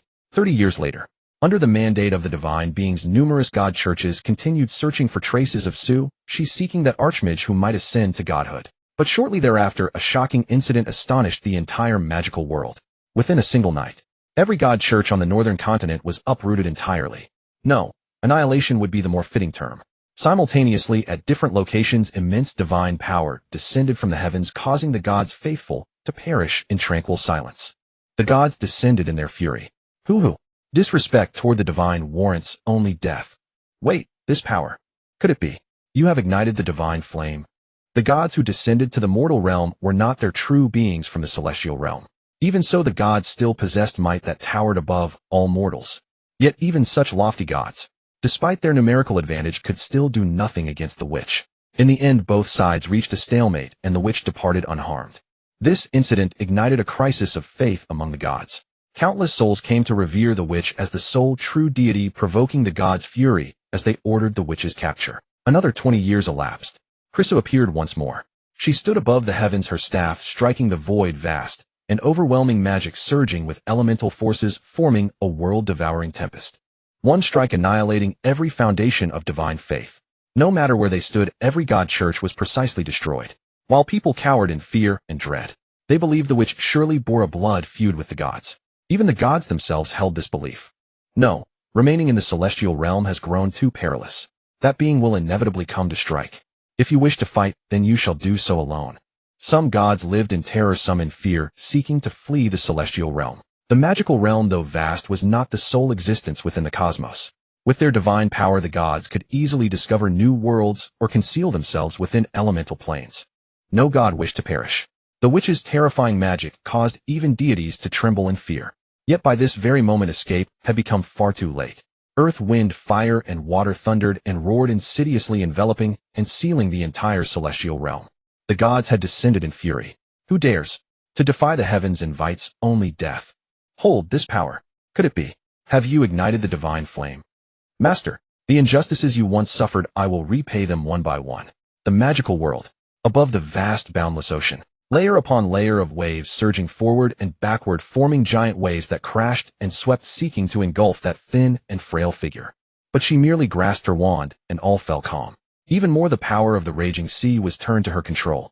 So-called gods, nothing more than this, Krissa said, lifting her head slightly, her eyes seeming to hold a galaxy of stars, brilliant and mysterious, taking in the ugly visage of the gods high above. She still maintained the appearance of a 17-year-old. Time could not affect her in the slightest. Her ashen silver hair flowed like a waterfall. Her delicate features were cold and indifferent. The world submitted to her, all things obeyed her. The sky became her eyes, the earth protected her body, the ocean carried her feet, further enhancing that miraculous status beyond the gods. Then let us begin, Krisa murmured. Her calm tone seemed as if she were speaking of something trivial. But as her wand waved, the boundless sea behind her began to roar and howl, carrying the witch higher and higher, leaping toward the infinitely distant heavens. Whooshed! A bitter cold wind blew. Water condensed into ice took shape, the waves beneath the witch's feet transformed into a four-legged ice dragon, beating its sky-covering wings, instantly crossing infinite distance, soaring into the sky. Carrying endless raging seawater, she forcefully charged into the heavenly realm. How dare you? That is my authority, the sea god roared, his eyes splitting. He was the most arrogant of the gods and immediately charged at the witch. Attack together. We have no retreat. Led by the light god, the heavenly gods activated their own laws and unleashed a combined strike that shook heaven and earth. It was a light that could vaporize the world. It was a darkness that could devour the world. The authorities of the gods materialized at this moment, condensed into tangible substance, surpassing magic, surpassing forbidden spells, forming great divine power. But before the witch, these were all equally feeble. Die! The witch spoke, commanding the gods to die. And so the gods fell. The lofty sky began to fall, the roaring sea began to overturn, the thick earth began to collapse. The four elements, earth, wind, water, and fire, twisted and merged into an indescribable form, each wisp and strand bursting the heavenly realm's membrane, exposing the gods to that terrifying apocalypse. The sea god died first, then the fire god, the god of smiths and the goddess of harvest, then the earth mother goddess, the god of wind and snow and the god of death. The gods fell like harvest rice in autumn, all collapsing to their deaths, annihilated by the endless earth, wind, water, and fire. Even the gods who originally governed these elements were no exception. Under Krisa's control, in the balance of disorder and order, earth, wind, water, fire, and other elements mixed within were no longer mere world attributes. Instead, they were further elevated, symbolizing the origin of all things and the end of the world, the inevitable beginning and end that both mortals and gods must reach. I refuse to accept. The dragon's roar resounded through the sky. It was the god worshipped by all dragonkind in the world, the dragon god, who had ascended from a golden holy dragon. Relying on its powerful physical body, it briefly withstood the erosion of earth, wind, water, and fire, revealing fierce light, and pounced toward the slender witch. As long as it gets close to that monster, victory is certain, the dragon god thought with such fervor, but just as it rushed before the witch, the long-handled wand was perfectly extended to its forehead. On it were condensed the laws of earth, thunder, light, darkness, death, and fire. A gentle tap. Bang! The dragon god fell. Ignoring the heavy thud of the dragon god's corpse beneath her feet, Krisa's gaze was indifferent as she turned to the most powerful god, the light god, who also resisted the most fiercely. Her master had said that one must never be careless when facing enemies. Krisa always remembered this. Then her eyes gleamed with cold light. The power derived from chaos, and order activated once more, extracting the authorities of all the dead gods on the scene and gathering them all into herself. The light god's face visibly turned desperate. Very decisively he abandoned all attack and defense, turned his divine power into pure light, and strained to flee the heavenly realm. Swooshed! In a light ringing sound, a gray chaotic pillar of light swept across the entire heavenly realm. No, I have not yet transcended, I have not yet become a sovereign god. I cannot die. I must not die, the light god roared. His former holiness was gone, leaving only dishevelment and fury. He used every means, but still his divine body was pierced through. Along with his authority status and the concept of his own existence, all were torn apart and destroyed. Thus the heavens fell, the gods perished. Even the light god, the most powerful and possessing the world's greatest faith, perished at the witch's hands. Master, the justice that was suppressed by the gods I have reclaimed for you. In the empty void of the sky, Krisa stood steadily, whispering softly to the departed sun. Although a bit late, although a bit hasty, this was the only thing Krisa could think of to do for Sushi. Suddenly, radiant light swirled around her.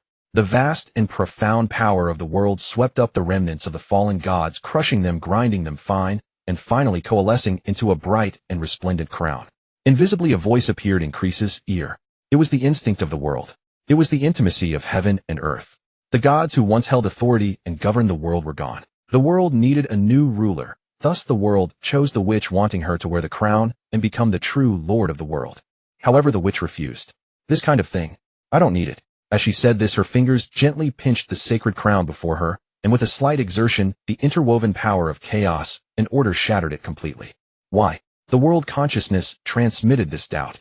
It was the instinct of the magical world, mechanically recording all things and knowing the witch's past. It did not understand why the witch, after avenging Su, she would not embrace power and authority like others.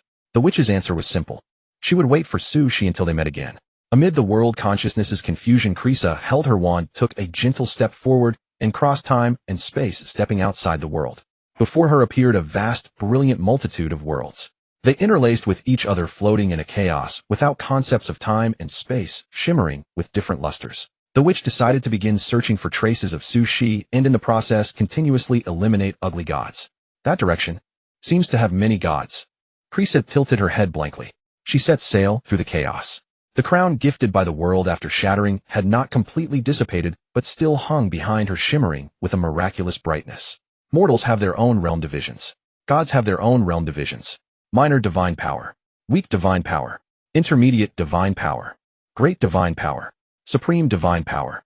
The mortals dream of igniting the divine flame, possessing divinity, raising authority to condense a divine persona. These are merely the basic conditions for becoming a god. The path of gods is long and arduous. The god of light, after countless years of maneuvering in the magical world, was merely an intermediate divine power. On the verge of death, chaos brought the death knell of the gods, a twilight unique to deities. The witch, named Krisa Christina, roamed through chaos, bringing death equally to all gods.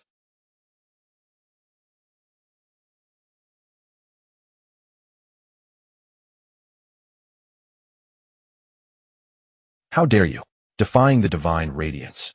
I am the king of ancient gods. Who can kill me? Who dares to kill me? Not even in the primordial dawn. You demon seed, you already have a path to death. The witch's actions naturally provoked the wrath of the gods across all realms. Great and supreme divine powers intervened, once chasing the witch into chaos, leaving her whereabouts unknown.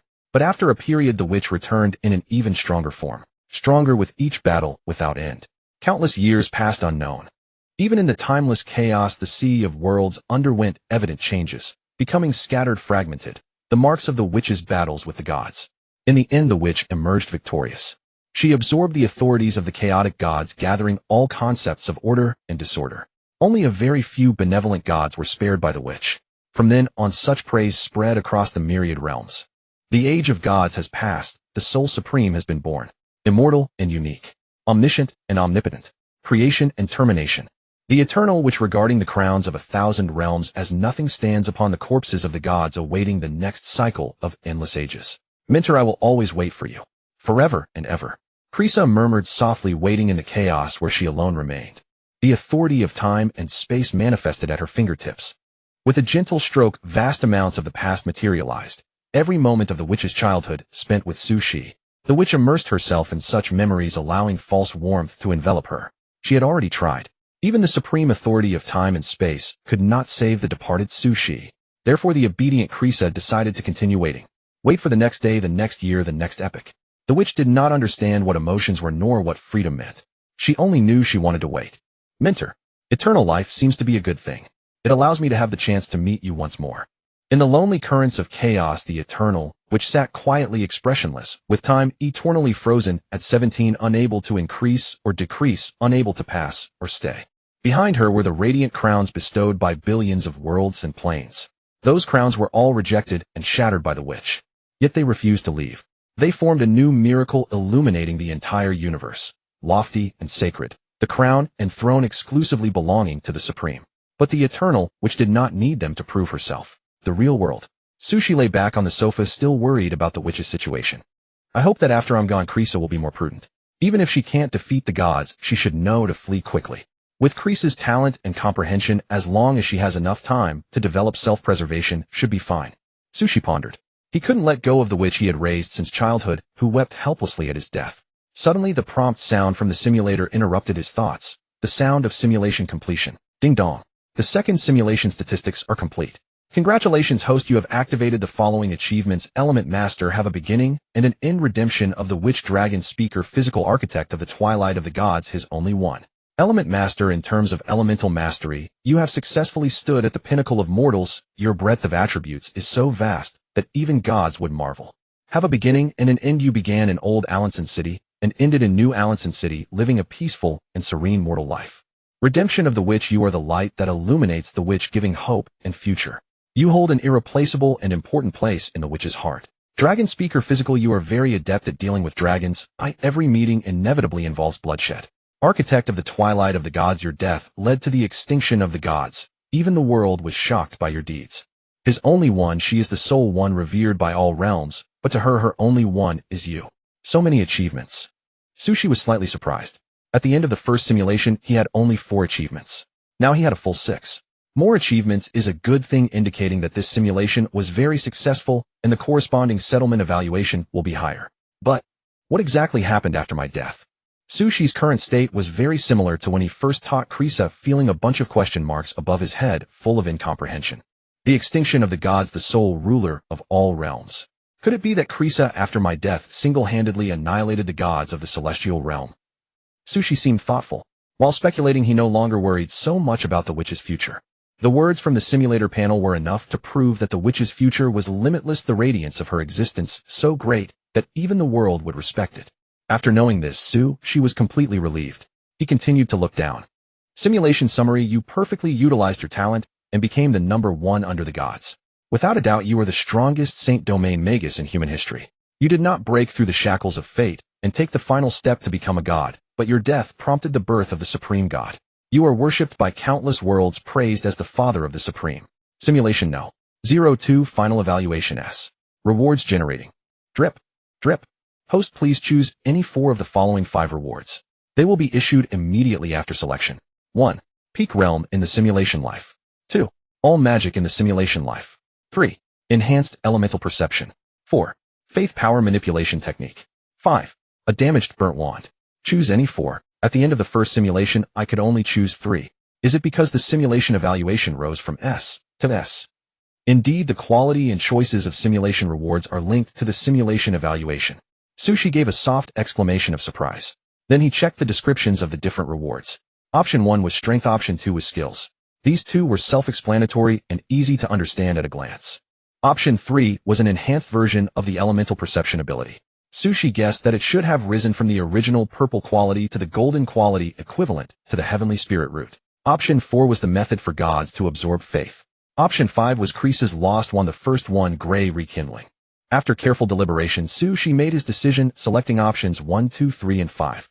These corresponded to the realm of a Saint Domain Archmage. All magic, including forbidden spells. An enhanced elemental perception talent. The first one, the Gray Rekindling. The first 3 were for strengthening his power, while the wand was a commemorative keepsake. As for why he did not choose the power of faith, the reason was simple. So-called faith essentially reaps wishes and harvests the devotion of believers. This required time and was tedious and monotonous. Sushi would need to establish a church step by step, spread the doctrine, and painstakingly maintain the purity of his followers' faith. One must know that the natural cooldown of the simulator was merely 10,000 days, which amounted to over 27 years. With each simulation, Sushi's strength would surge significantly, whereas spending 27 years amassing faith in reality would likely yield little to no progress. This point was evident from the gods of the magical world. To purify faith, the deities spared no effort, fabricating foreign invasions and crafting divine miracles. Yet despite all this exertion, no noticeable improvement emerged. Thus, relying on faith to enhance one's power was extremely time-consuming. In truth, if I were to make a streamlined plan, I could even omit the magic from option 2, since I possess all the memories of cultivation. It's merely a matter of starting over. But since I can choose 4 rewards, saving a bit more time is always beneficial. Ding, rewards selected, commencing distribution. As Sushi confirmed his choices, the simulator's interface began to flicker, lines of text rapidly erased, replaced by the swift materialization of rewards into reality. The Saint Domain's spiritual power from the simulated world descended directly onto Sushi's real body. Earth, wind, fire, and water surged around him. Light, darkness, and thunder energy came at his beck and call.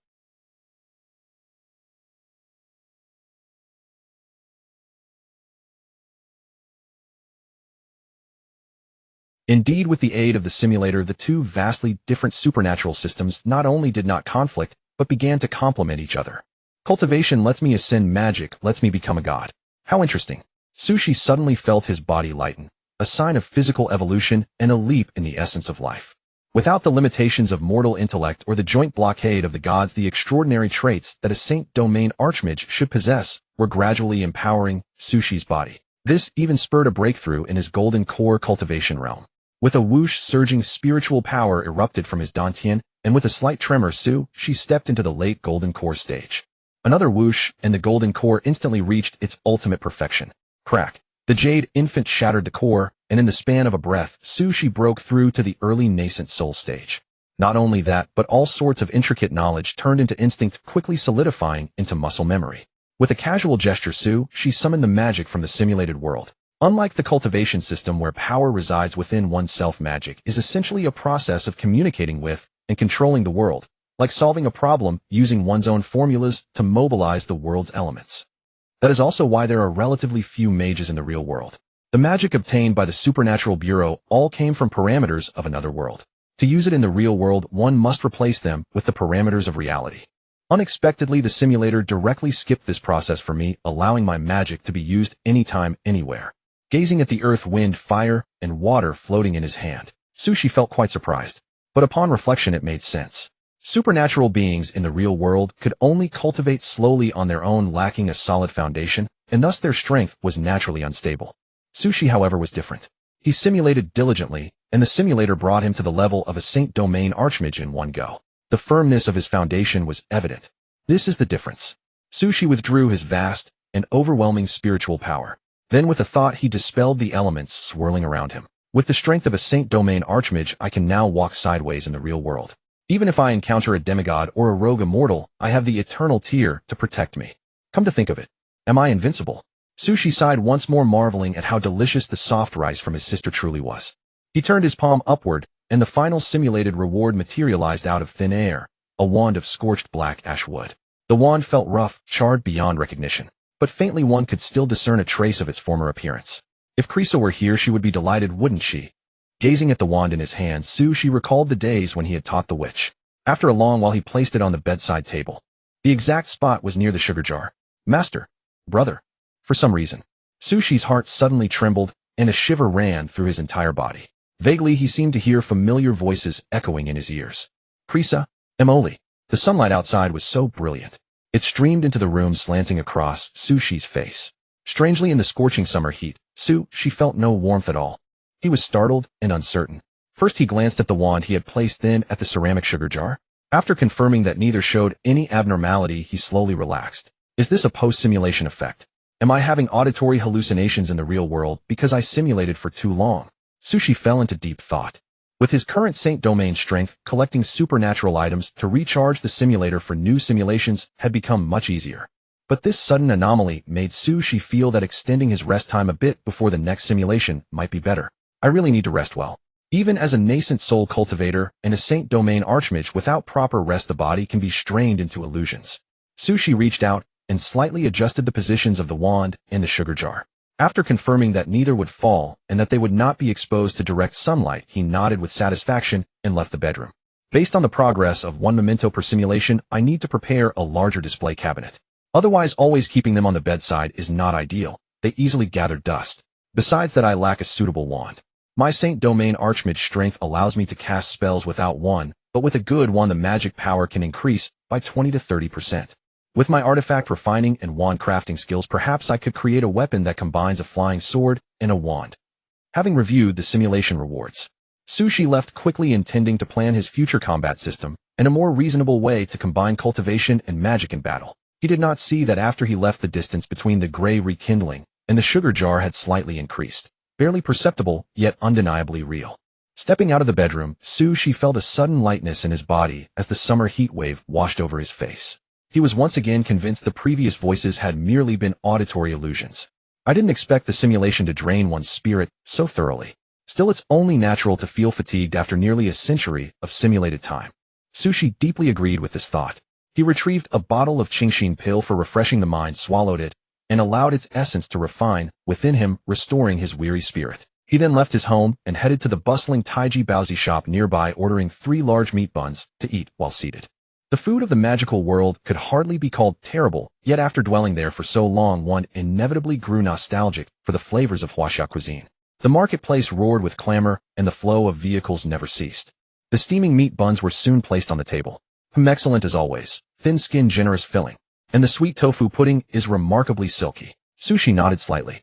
Warm meat juice blossomed upon his tongue, delivering an exquisite gustatory pleasure. The fine cuisine soothed his spirit and dissipated the unease lingering from the earlier hallucination. Cultivation and magic. Now that my cultivation has broken through to the nascent soul stage, the withered vine sword I used during the Golden Core era feels rather outdated. This is a perfect opportunity to forge them into a combined creation alongside my magic wand.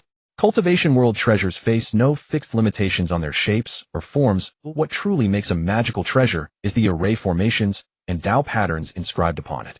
Meanwhile, magic wands place greater emphasis on the materials used in their crafting.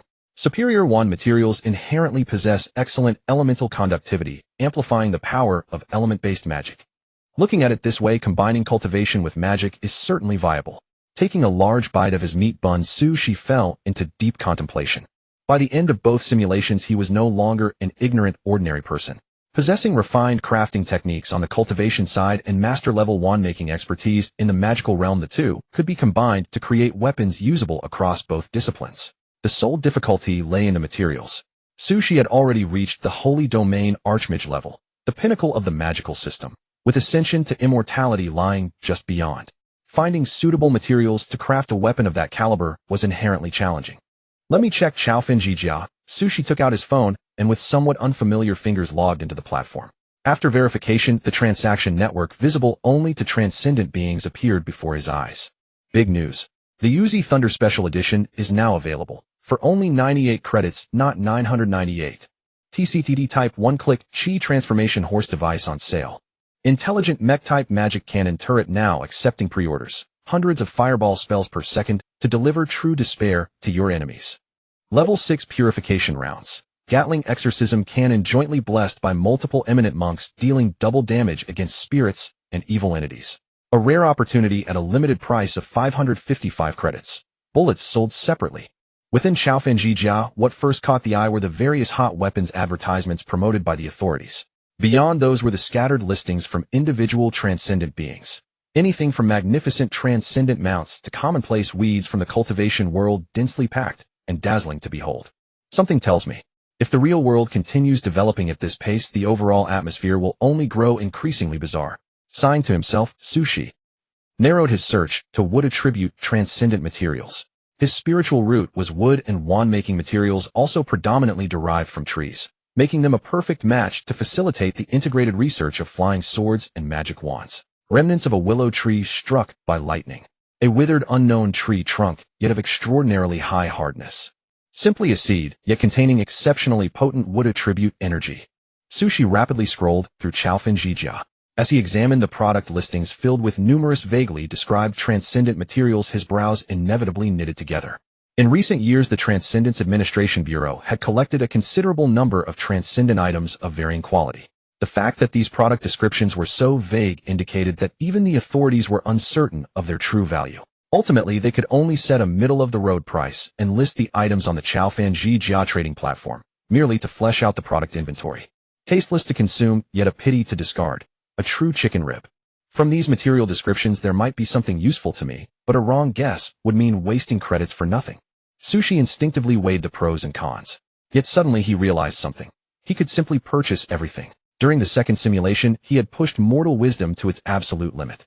Though he had not comprehended the truths of all creation on the path of magic, he had indeed reached the very end of mortal possibility. Dragon blood grass cultivation techniques, wand forging optimization methods, magical apparatus amplification technologies, and spiritual energy purification secrets, among others. For me, these are obsolete techniques with little practical use. But to the authorities, they are priceless treasures. Except for Saint Realm class forbidden spells and divine secrets concerning the gods, all other knowledge can be traded for items I need. Mutually beneficial, a win-win. The more Sushi thought about it, the more feasible it seemed. He was not afraid that exposing his knowledge would bring trouble upon himself. Confidence was tied to strength. By now, Sushi had already reached the peak of mortals as a Saint Realm Archmage. If he concealed his abilities and pretended to be a weakling, would his simulations have been in vain? Wouldn't it be a waste to have lived off his sister's generosity for nothing? It was a tremendous waste. Of course, the sudden change in his strength and the trades with the authorities would certainly require some explanation.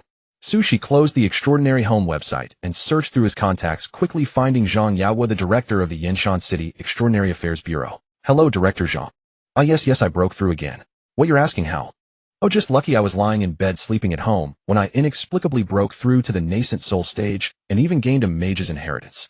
Sushi paused. Faintly, he could hear a heavy thud from the other end of the phone, followed by the sounds of hurriedly taking medicine and deep breathing. After a considerable amount of time passed, the voice on the other end finally spoke in shock. An inheritance. You've gained another new inheritance. If Sushi were willing, he could conceal his true strength for a lifetime. He could remain an extremely low-key individual. However, after careful deliberation, he ultimately abandoned such a notion. It was not the impetuousness of youth eager to flaunt newfound power, but rather the rapidity of Sushi's strength elevation. Each simulation heralded a new metamorphosis. Ascension, apotheosis, transcendence. Sushi himself did not know what the ultimate limit of the simulations would be. Under such circumstances, concealing one's true combat prowess was essentially meaningless and would instead hinder further elevation of strength. In this ever-changing world without strength, there is no security. After finishing his steamed buns and tofu pudding, Sushi slowly rose to his feet. At the end of his line of sight lay a bustling street filled with the clamor of voices. What echoed in his ears were the diners' debates over the savory versus sweet tofu pudding. In the past, Sushi would have relished such a life, content to be ordinary, content to be low-key, believing that a lifetime of tranquility would be splendid. But ever since enduring the transcendent calamity and being forced to spend 5 years in a wheelchair, she came to realize that without strength, a peaceful life was like a fragile mirror easily shattered. Rather than contemplating how to stay within the bounds of propriety, it was better to strive to elevate one's strength, becoming powerful enough that no one could disturb him. Of course, what truly gave Sushi the confidence to be open and honest with the authorities was the soft rice from his sister. The eternal teardrop, a bug-like tenfold attribute boost, and a defense formidable enough to withstand the attacks of an immortal emperor. Possessing such a divine artifact, Sushi truly did not know why he needed to remain low-key. Even if Earth were to explode on the spot, he would remain unscathed. Invincibility. What more need be said? Emoli, your elder brother, will depend on you for the rest of his life. Sushi lowered his head, gazing at the eternal teardrop on his wrist, his heart filled with boundless joy. Eating soft rice was truly a wonderful thing.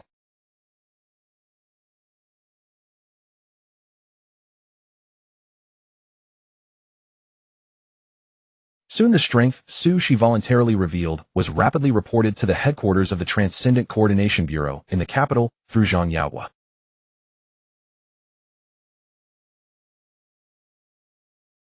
Moreover, countless visitors who had accidentally arrived during the world fusion were absorbed as members of the Transcendent Coordination Bureau, using their formidable strength in exchange for high treatment and benefits. In this regard, the Transcendent Coordination Bureau was extremely generous, recruiting numerous top-tier powerhouses. Today, news from Sushi successfully aroused the curiosity of one such powerhouse. Oh, a Saint Domain Archmage. How interesting. The task of verifying his strength shall be entrusted to the great me. Within the vast and awe-inspiring building, shining gold coins and colorful lustrous gems were piled everywhere. Under the high-angle spotlights, the colors of gold, silver, and jewels interwove, forming an incomparable spectacle, too dazzling to gaze upon. The next moment, the mountains of gold and silver collapsed with a thunderous roar. Accompanied by the clattering sound of metal colliding and falling, the colossal figure buried deep within slowly rose. Its limbs were thick, its wings half spread, revealing a deep crimson and fearsome mythological form. With each breath, scorching fiery mist erupted, melting the gold coins on the ground into liquid. I am the great Saint Domain Dragon, the Hellwing who conquers the world. Like Sankizi acetate Nizalio Akuno Lugia Kakaloajida. Since leaving my original world, I have not seen a mage powerful enough for a long time. I hope this ant who calls himself a Saint Domain Archmage can bring me some amusement. Foolish mortals, feel the wrath of the red dragon. The dragon's roar echoed through heaven and earth. The fearsome red dragon, like Sankizi, took on the task of testing Sushi's strength. Flapping his sky-obscuring wings, he flew toward Yinshan City at an uncatchable speed. During flight, the red dragon vaguely felt something was amiss. The name Sushi seemed familiar, as if he had heard it somewhere before. But it no longer mattered. Feeling the dent on his head, the fury in the red dragon's eyes materialized into actual flames burning in his dragon pupils, leaving a deep crimson trail across the sky. The great red dragon, the Saint Domain level, like Sankizi, had suffered humiliation in his weak youth. He had cultivated painstakingly over long ages, only to find that the enemies he sought to avenge were long gone. This anger, this resentment, this humiliation, they were deeply etched into like Sankizi's heart. He resolved to vent this fury upon other human Saint Domain Archmages. Pitiful humans, if you must blame someone, blame your ancestors. The azure sky was stained with flames, turning into a dim crimson. The red dragon's speed was astonishing. Enhanced by his own fire domain, he even surpassed lightning in the firmament, breaking through the air with relentless momentum, leaving clouds far behind his target fixed on Yinshan City. But suddenly, like Sankezi's dragon eyes widened as he forcibly halted his flight. The inertia of high-speed flight caused him to plummet from the sky, crashing heavily onto a desolate mountain, rolling over a dozen times before finally stopping. His scales, once shiny enough to serve as mirrors, were now covered in dust, becoming utterly disheveled. How strange. What just happened to me? The red dragon felt his heart pounding wildly, as if warning of danger. His body was straining with all its might to prevent him from continuing forward. Could it be that there was danger ahead? Ridiculous. The pride of the dragon race made like Sankezi narrow his eyes. It seems that the Saint Domain Archmage named Su, she is no weakling. How just as I wish. Bullying the weak cannot demonstrate my might. Fierce combat, violent suppression, the domination of overcoming a powerful foe. Only in this way could the great red dragon wash away his past humiliation. Like Sankezi forcibly suppressed his trembling dragon body, and once again flapped his wings, flying toward Yinshan City.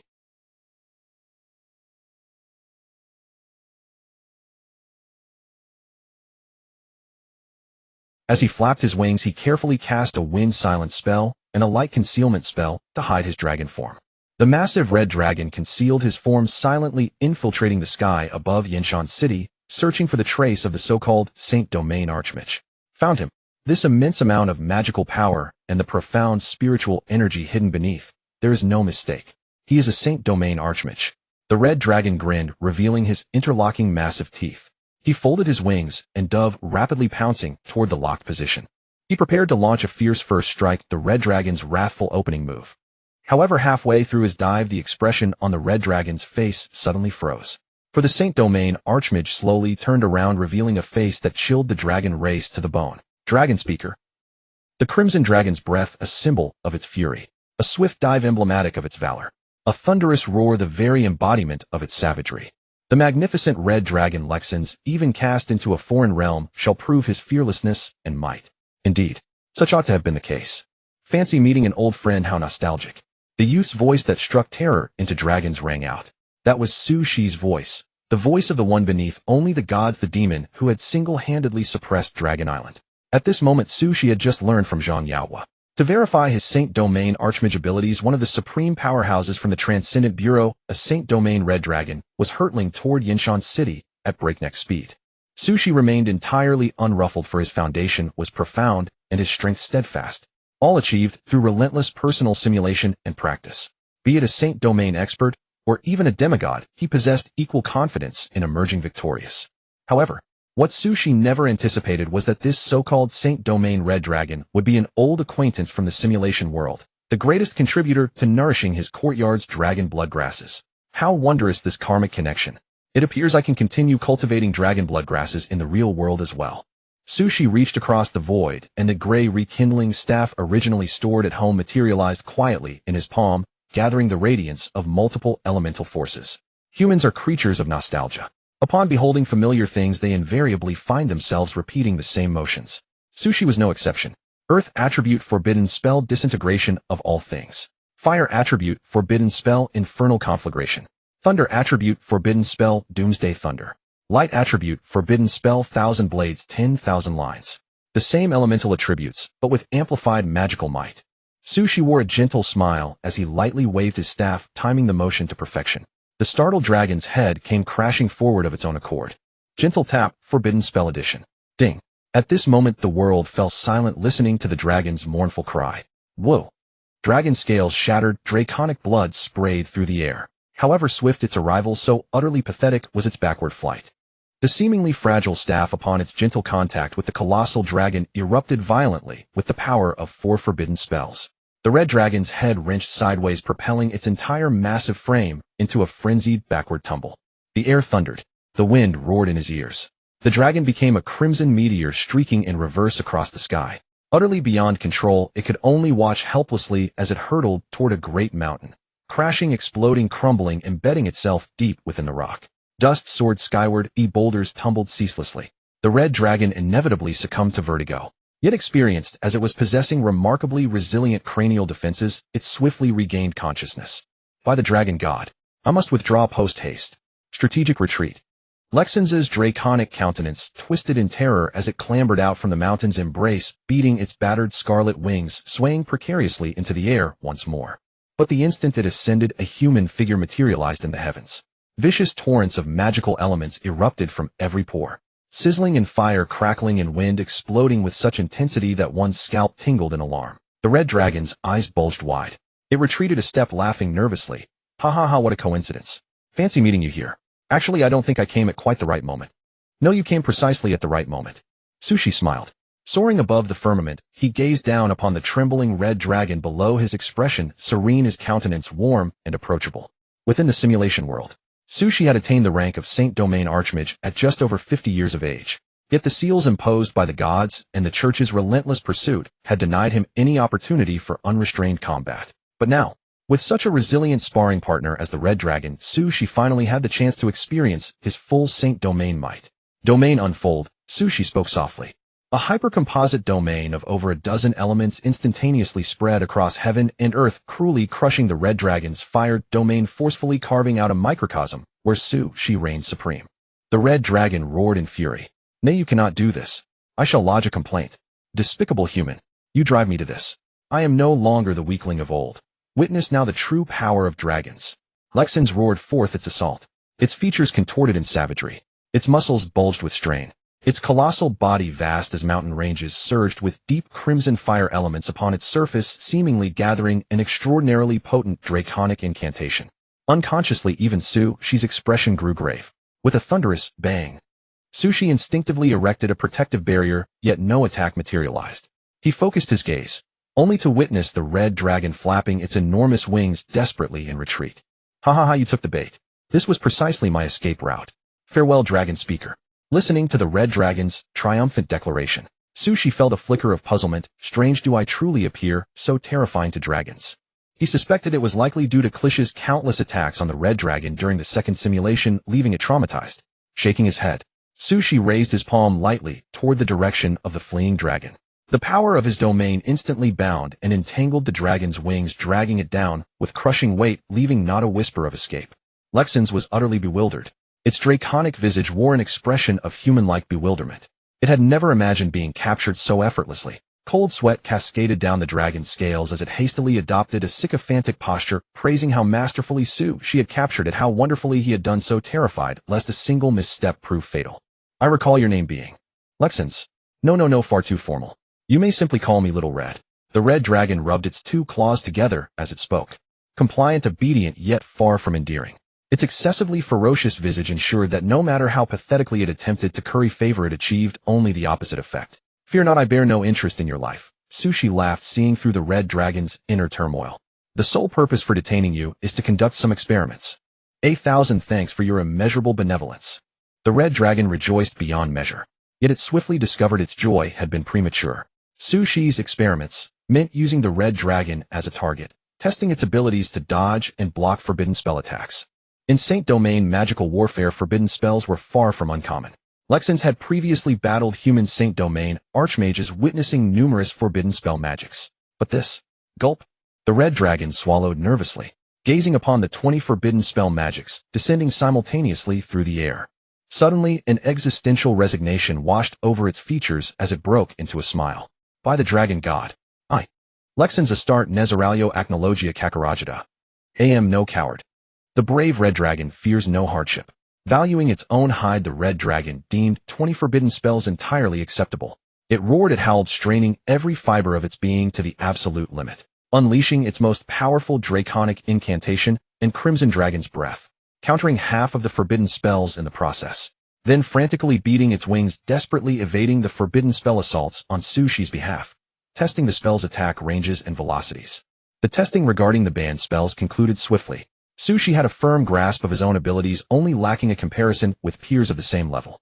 With the help of the red dragon, Sushi now had a clear understanding of his tier ranking and the practical combat effects of various banned spells. As expected, compared to other Sanctum-level mages, my power is undoubtedly overpowered. It manifests in 10 times the magical capacity, near omnipotent elemental control, and a more oppressive composite domain. Moreover, the Eternal tier also provides invincible defense. Not bad. Once my cultivation realm advances, my combat power will become even more exaggerated. This is the nobility of numerical advantage. An hour later, in the desolate suburbs far from Yinshan City, Sushi looked down at the pitiful red dragon lying on the ground. The magic staff condensed green light using life magic to heal the red dragon's wounds. The earth was scorched, black mountains shattered, and the red dragon lay motionless in a massive crater, gasping for breath in torment. But as the life magic flowed in, the wounds on the dragon's body healed rapidly, and its vertical pupils regained clarity. As for the dragon blood that had flowed out, it floated in the air, controlled by spiritual consciousness, and gathered into a single mass. Sushi stored it separately. Regarding dragon blood grass, she actually had little use for it now that he had reached the Sanctum Archmage level. The dragon blood grass provided him with no additional benefits. The reason he still wanted to cultivate it was more out of habit. He would feel restless if he didn't plant something. I wonder if there are other Western dragon breeds in the real world. If not, I'll have to draw blood from Rexanches from now on. Sushi's gaze was deep and unsettling, causing the resting red dragon to startle awake. With a subtle gesture of his finger, his surging spiritual consciousness vast as an abyssal sea teleported the heavy red dragon right in front of him, making it tremble even more in terror. Don't worry, I won't break my word. I said I wouldn't kill you, so you're safe. Surrounding the battlefield, brown dust hung thick in the air. Under the sunlight, the scene appeared hazy and indistinct. Sushi waved his palm gently, and a gust of wind rose from nowhere, clearing the view before him. He paused, then asked the anxious red dragon, "Little Red, do you still remember how you came to this world?" I know. The red dragon nodded, eagerly, fearing it might not answer correctly and face another light strike. Its expression was docile, daring not to show any dragon pride or arrogance before Sushi. Sharp dragon claws scratched its head. After a moment of thought, the red dragon Rexanches spoke in a bewildered tone. After the gods disappeared, a long time passed. Suddenly the sky and earth cracked apart. Before I could do anything, I found myself here. Suddenly cracked apart. Sushi pondered thoughtfully. Did this mean the destruction of space-time? It sounded similar to the boundary ruins. This kind of power seemed far beyond the sanctum level, leaving the red dragon completely unaware, passively transported to the real world. Looks like I can't get any more information from the red dragon, Sushi thought to himself. He then asked another question. You mentioned the gods disappeared earlier. What exactly happened? What? You don't know? The red dragon widened its eyes in shock. The one who ascended to Dragon Island with you. She single-handedly overthrew the rule of all gods. The gods were dead, a consensus in the magical world. But the legacy of the deities continued to subtly influence the world, especially for ancient dragons like Rexanches. It was born in an era when gods were active. From its time as an egg through youth dragon to adult dragon, its entire life was spent worshipping the golden dragon god. Even now that the dragon god no longer exists, Rexanches still instinctively prayed for protection. As for the witch, the red dragon felt mostly fear. The witch's power was too formidable, so strong that it surpassed even the gods, transcending the world itself. Even the most devout believers of the gods dared not harbor resentment toward her, because her existence was more exalted than that of any god. Following Sushi's instruction, the red dragon faithfully recounted everything it knew about Ragnarok. Hiss. After listening, Sushi appeared calm on the surface, but internally, he was gasping for air. No way. Could this really be my Klisha?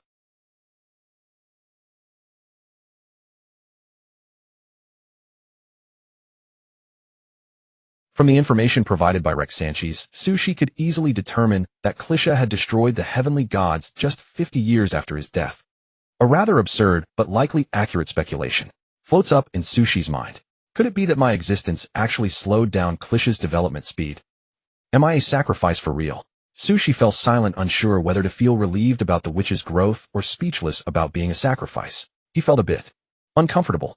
Now I understand what the Ragnarok creator achievement in the simulator refers to, Sushi muttered, having figured everything out.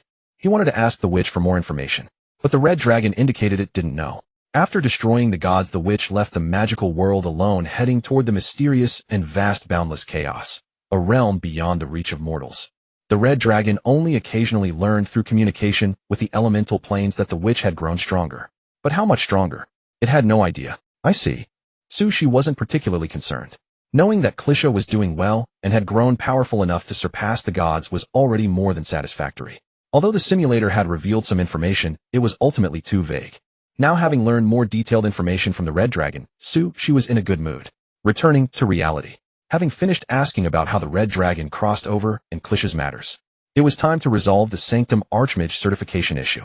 Without a doubt, Sushi, who had completely dominated the red dragon in combat, passed the assessment verification perfectly. Should I stay in Yinshan City and wait for results from the General Bureau? No, that's too slow. I'll just go directly. Besides, those magical materials are difficult to process in Yenshan City. By skipping the supernatural home and trading directly with the General Bureau in the capital, the speed would be considerably faster. Sushi pondered as he rode on the back of the red dragon Rexanches, letting it carry him toward the capital. What he failed to notice was, as his usage of Grey Revival deepened, the originally merely borrowed magic staff, its surface scorched by fierce flames, was undergoing some unknown change at an exceedingly slow pace. Faint light flickered as if responding to something. Master. Found. You. Waiting. For you. Already found. No longer need to wait. Whether it be the lonely sorrow of autumn or the biting chill of winter under the erosion of time, all that is ill will eventually dissipate. The warm sun has returned, and the immortal beast is colored once more. Teacher. I have finally waited long enough for you. The surface of chaos rose and fell, eternity converging into oneness, symbolizing the beginning of all things, while also embodying the end of all phenomena. It had witnessed the passage of time, the witch's waiting stretching beyond any count. And now, the Supreme Witch had awakened from her eternal slumber. Her silvery gray gossamer hair swayed in the chaotic currents, tracing the shadows of time brushing against her tranquil face, stirring intense emotion in silence. What kind of emotion was that? Was it joy? Love? Anticipation? Krisa did not know. She only knew that dim shadows must return to light, lost possessions must come back into their owner's hands. Only in this way, and this alone, does continuing to exist hold any value. Please wait a little longer, I will arrive shortly. The witch's soft voice echoed through the silent chaos. The witch departed. Her form crossed infinite distances of space and time, shattering the barriers between different multiverses, seeking the light that had returned once more. Cough hack. En route to the capital. The sky was a brilliant azure, the wind fierce and biting. Sushi rode upon the red dragon, soaring all the way toward the location of the Supernatural Administration Bureau. But then quite suddenly, Sushi burst into a violent coughing fit, shuddering at the same time. Strange, why do I have such a terrible premonition? After catching his breath, she was deeply puzzled. Was another new supernatural calamity about to descend? That shouldn't be the case. With his current strength, defeating ordinary supernaturals would be child's play. Unless the enemy who had crossed over possessed power that completely transcended mortal deities and immortals, in which case feeling uneasy would be only natural. However, I have a feeling it's something else. Strange. What could be the reason? Could it really be that my body just wants to cough? Sushi fell into deep thought, beginning to search through his memories for any gaps or details he might have missed. Yet after examining it repeatedly several times, Sushi found nothing suspicious. The hybrid weapon combining flying swords and magic wands was fully conceptualized in his mind. The corresponding raw materials were all accounted for. Only a trip to the Supernatural Administration Bureau remained to complete the transaction.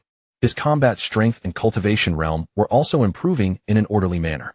Sushi frowned slightly, projecting his consciousness into his storage ring to scrutinize its contents as well. When he saw the substantial quantity of dragon blood, Sushi suddenly understood. I almost forgot. In focusing on preparing the dragon blood, I neglected to gather herb seeds. Ordinary herb seeds couldn't withstand dragon blood irrigation. Perfect. The Supernatural Administration Bureau is vast and well-resourced. I'll stock up on herb seeds while I'm at it. Sushi exhaled in relief, his heart and spirit flowing freely. Phew, phew. Under Rexanchus's strenuous flight, he carried Sushi forward at full speed. The spread dragon wings cast enormous heavy shadows from the high altitude down to the ground. Brushing past treetops, the forest sea churned. Slicing through mountain ranges, sand and stones took flight. Such speed had already surpassed the biological limits known to humanity, leaving a host of modern weapons far behind. Before long, silhouette of the capital appeared before Sushi's eyes. Supernatural powers fused with technology, ancient and modern overlapped. Skyscrapers interspersed with spiritual flying pavilions, sword-riding cultivators flying shoulder to shoulder with modern fighter jets, martial masters engaging in hand-to-hand combat with Western fantasy monsters. The most developed supernatural economy. The richest supernatural resources. Numerous sustainable dimensional ruins. All of it together shaped the prosperity of the capital and the absolute strength of the Supernatural Administration Bureau. Quite more magnificent than what I've seen on television. Sushi stood atop the red dragon's head, looking down at the city below, clearly seeing that the supernaturals in the capital far outnumbered those in Yenshan City. Their quality was equally impressive. Wouldn't expect anything less from the capital, the seat of the Supernatural Administration Bureau, would I? If it were before, I would have been incredibly envious of such a scene. Sushi reflected. Before obtaining the simulator, his ambitions had not been grand. He simply wanted to cure his legs and live through an exciting adventure. Unconsciously, Sushi had already become the envied top powerhouse through solid simulated cultivation. The thrilling adventures he had once fantasized about now seemed like mere trifles. It was only those enchantment-modified modern weapons, such as the Holy Light Gatling, the Heavenly Thunder Sniper Rifle, the Xuanwu-class heavy tank, the Sub-Dragon Fighter, that could catch Su Shi's attention at all. But that was all. The gap in power was too vast, the disparity in supernatural tiers too great. From these items, Su Shi felt not a shred of threat, only curiosity about their design concepts and respect for the craftsmanship of their creators. Speaking of which, Little Red, why did you choose to join the Supernatural Administration Bureau? Su Shi looked down at the ferocious dragon head beneath his feet. From his understanding of dragons, these greed-driven great lizards would much prefer to seize by force rather than be hired by humans. Naturally, for peace and justice. Tell the truth. Gently tapping as he charged his power. All right, fine, I was defeated. The red dragon quickly surrendered, honestly recounting its experience. As Su Shi had suspected, after crossing over into the real world of China, the red dragon's first thought was to plunder, followed by claiming territory, becoming a wicked dragon lord. In dragon culture, this was entirely normal. Strong means mighty, domination means fierce. If I am stronger than you, then I should rule you. But the red dragon was swiftly suppressed. At its sacred domain level, it was defeated in a single strike by a sudden white-haired old man wielding a sword with ease. That was absolutely a true god. Rexancus spoke with utmost seriousness. Not that it was too weak, but because the enemy was simply too powerful. A sacred domain failing to defeat a deity was not shameful. A deity. By now, Su Shi and the red dragon were drawing ever closer to the Supernatural Administration Bureau. Gazing at that magnificent structure, Su Shi stood upon the dragon's head, his eyes narrowing slightly. Perhaps that was not a god at all, but a sword immortal. Deities and true immortals were equals in greatness. From the red dragon's description, wielding a sword wearing Taoist robes, it was far more likely to be an immortal indeed. The red dragon, confined by its limited understanding, only knew of deities, and thus mistook a true immortal for a god. That's quite unexpected.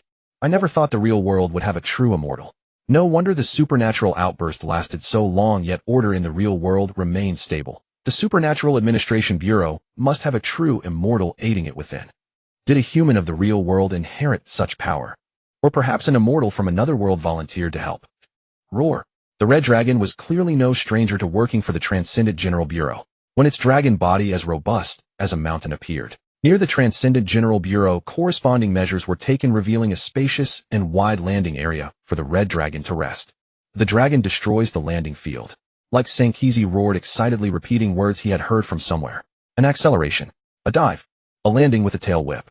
With a flamboyant posture, it successfully landed on the ground. The immense kinetic energy of the impact tore deep furrows, with its claws fully displaying the brute force of the Holy Domain dragon and its overwhelming sense of oppression. But near the landing site, the staff were accustomed to this scene and not overly surprised. They skillfully divided labor and began repairing the damage caused by the red dragon. Before long, however, someone noticed something amiss. It was a clerical officer handling the mission handover with the red dragon, who asked whether the strength assessment had gone smoothly. The red dragon nodded solemnly. That master's strength is formidable. I was defeated by him. The clerical officer exclaimed in shock. What? Not only is he a true Holy Domain Magus, but he also won. Holy crap. This kind of thing actually happened. The clerical officer was both surprised and delighted, his voice trembling involuntarily. Stationed at the headquarters, he was acutely aware of how crucial the emergence of a Holy Domain combatant was to humanity. This is absolutely incredible. No, I must report this important matter immediately and contact that Holy Domain master again. The clerical officer was far too excited. He was about to turn and leave when a light, casual voice came from above. No need to contact me. I'm right here. A brand new Holy Domain Magus was born. Not an alien, not an otherworldly being, but a true compatriot of Huaxia. A super genius who had leaped to the pinnacle through magical inheritance. As soon as this news spread, it caused a huge stir throughout the Transcendent General Bureau, especially after learning that Su Shi had arrived in person. The commotion escalated. Within 5 minutes of the staff reporting the news, the scene was completely cordoned off, blocking the curious transcendents who had come to watch. Holy Domain. Holy crap, that's practically becoming a god. Damn it, how envious. Big shot, look at me. I'm your long-lost brother from a different father and mother. Noises and clamor, voices filled with envy and jealousy reached his ears. It was only when Su Shi followed the staff into the interior of the Transcendent General Bureau that the sound gradually faded. Mr. Su, may I address you as such? You may. Inside the Bureau building, the light was bright with lamps arranged around. On both sides of the silver-white metal corridor, Buddhist scriptures and Taoist talismans were inscribed, blocking any possible intrusion by evil spirits and demons. When Su Shi walked in, someone was already waiting there. It was a nascent soul cultivator. Compared to others, his cultivation was already outstanding, earning respect wherever he went, but compared to Sushi it was quite ordinary. The nascent soul cultivator was aware of this, so he kept a low profile and spoke respectfully. Mr. Su, please follow me. Your permissions in the Bureau and the point benefits from the Transcendent Home have been upgraded. You can check the details on the Transcendent Home. The process was fast, even astonishingly so. In the time it took Sushi to drink a cup of water, his identity as a Holy Domain Magus was confirmed, and both his permissions and benefits were correspondingly upgraded. Don't you need to test my strength again? Haha, you jest. To have gained the recognition of that red dragon, your strength is beyond doubt. True, Sushi nodded. The pride of dragons was well known. Whether Eastern dragons or Western dragons, both races held pride in their bloodline and equally despised all living beings. To earn a dragon's respect and make it submit, the only way was to defeat and suppress it. That was precisely why the Transcendent General Bureau directly affirmed that Sushi was a true Holy Domain Magus. The nascent soul cultivator continued, next please walk along this corridor. Our director is waiting for you there. Director? Yes, you may have learned from the Red Dragon that it was the immortal who defeated it with a single sword strike. Alright, I understand. His speculation was confirmed. The one who defeated the Red Dragon was indeed a sword immortal, and he also served as the director of the Transcendent General Bureau. Sushi was extremely curious. I've seen gods in the simulation world, but I've never encountered an immortal before. I thought I'd see them in later simulations, but I didn't expect it to be in the real world. Let's meet. I have the eternal tear, so safety is not an issue. The other party can't be an immortal emperor, otherwise Earth couldn't withstand it. Sushi calmly weighed the pros and cons. In the end, he decided to meet. He walked forward along the silver-white metal corridor. Just as he was about to reach the end, the space-time around him shifted and blurred, transforming into a natural landscape. A babbling brook, rustling bamboo leaves. The sunlight, perfectly angled, fell from the sky, refracted by the flowing water into a hazy, radiant glow, creating a quiet and pleasant scene. Sushi looked ahead and saw a thin, aged figure practicing swordsmanship alone. Very old, but also very carefree. Although he was not using any divine abilities or immortal power, merely calmly swinging the sword in his hand, it exuded a sharp sword aura that could cut through everything. But what truly surprised Sushi was the style of the flying sword in the other's hand. It was unmistakably the unique technique of refining the withered vine sword from the Sun Sword Peak of the Heavenly Sword Sect. Disobedient disciple, it's been a long time, and you won't even call me master. The sword immortal slowly withdrew his sword aura, and the countless sword energies that had swept across the heavens and earth returned to the withered vine sword. He turned slightly, revealing a face Sushi knew well. Li Wanshou, the Peak Master of Sun Sword Peak. The master from the first simulation world. Master. Sushi was momentarily stunned, then chuckled. This disciple admits his fault. The two smiled at each other. Their smiles were calm, without the so-called overwhelming excitement or tears of joy. They were serene and composed, just like before, addressing each other as master and disciple. Sit down. Li Wanshou gestured for Sushi to sit. The two settled around a stone table, facing each other. As the gentle breeze hummed, fresh, spiritual bamboo leaves steeped in hot water slowly flowed into the teacups. After exchanging a few simple pleasantries and confirming Sushi's recent situation, Li Wanshou's expression was deeply moved. I don't know how it happened, but having you, this disobedient disciple, return from the dead, your master is very happy. A smile lingered at the corners of the old man's mouth, but soon his expression shifted to one of anger. He slammed the table and stood up, speaking with anguish. Disobedient disciple. Why must you learn that barbaric magic? So shallow, so vulgar. The path of immortal cultivation is the true and righteous way. Perhaps everything possesses a hierarchy of disdain. From the grand choice between electric and fuel vehicles to the trivial matter of gaming platforms, contempt and a sense of superiority pervade all things equally. Among the myriad supernatural systems, cultivators are undoubtedly the most arrogant. In Li Wanshou's view, systems like magic cannot even compare to a single hair of the immortal path. Change, it must change. The old man bristled with anger. What's the point of becoming a god? My disciple naturally must ascend to immortality. At that time, both master and disciple as immortals. How wonderful would that be? If you foolish disciple, it's not too late to correct your ways now. Wait for me to reshape your spiritual root. Master, actually Sushi was about to explain that he was practicing both cultivation and magic, and that his once burned heavenly spiritual root had long since recovered. But Li Wanshou's movements were swift. The wind pressed the bamboo leaves, rustled, and his withered palm moved through the light. From the formless void, he drew out an object. An emerald green radiance flickered and flowed like crystalline jade or tenacious roots.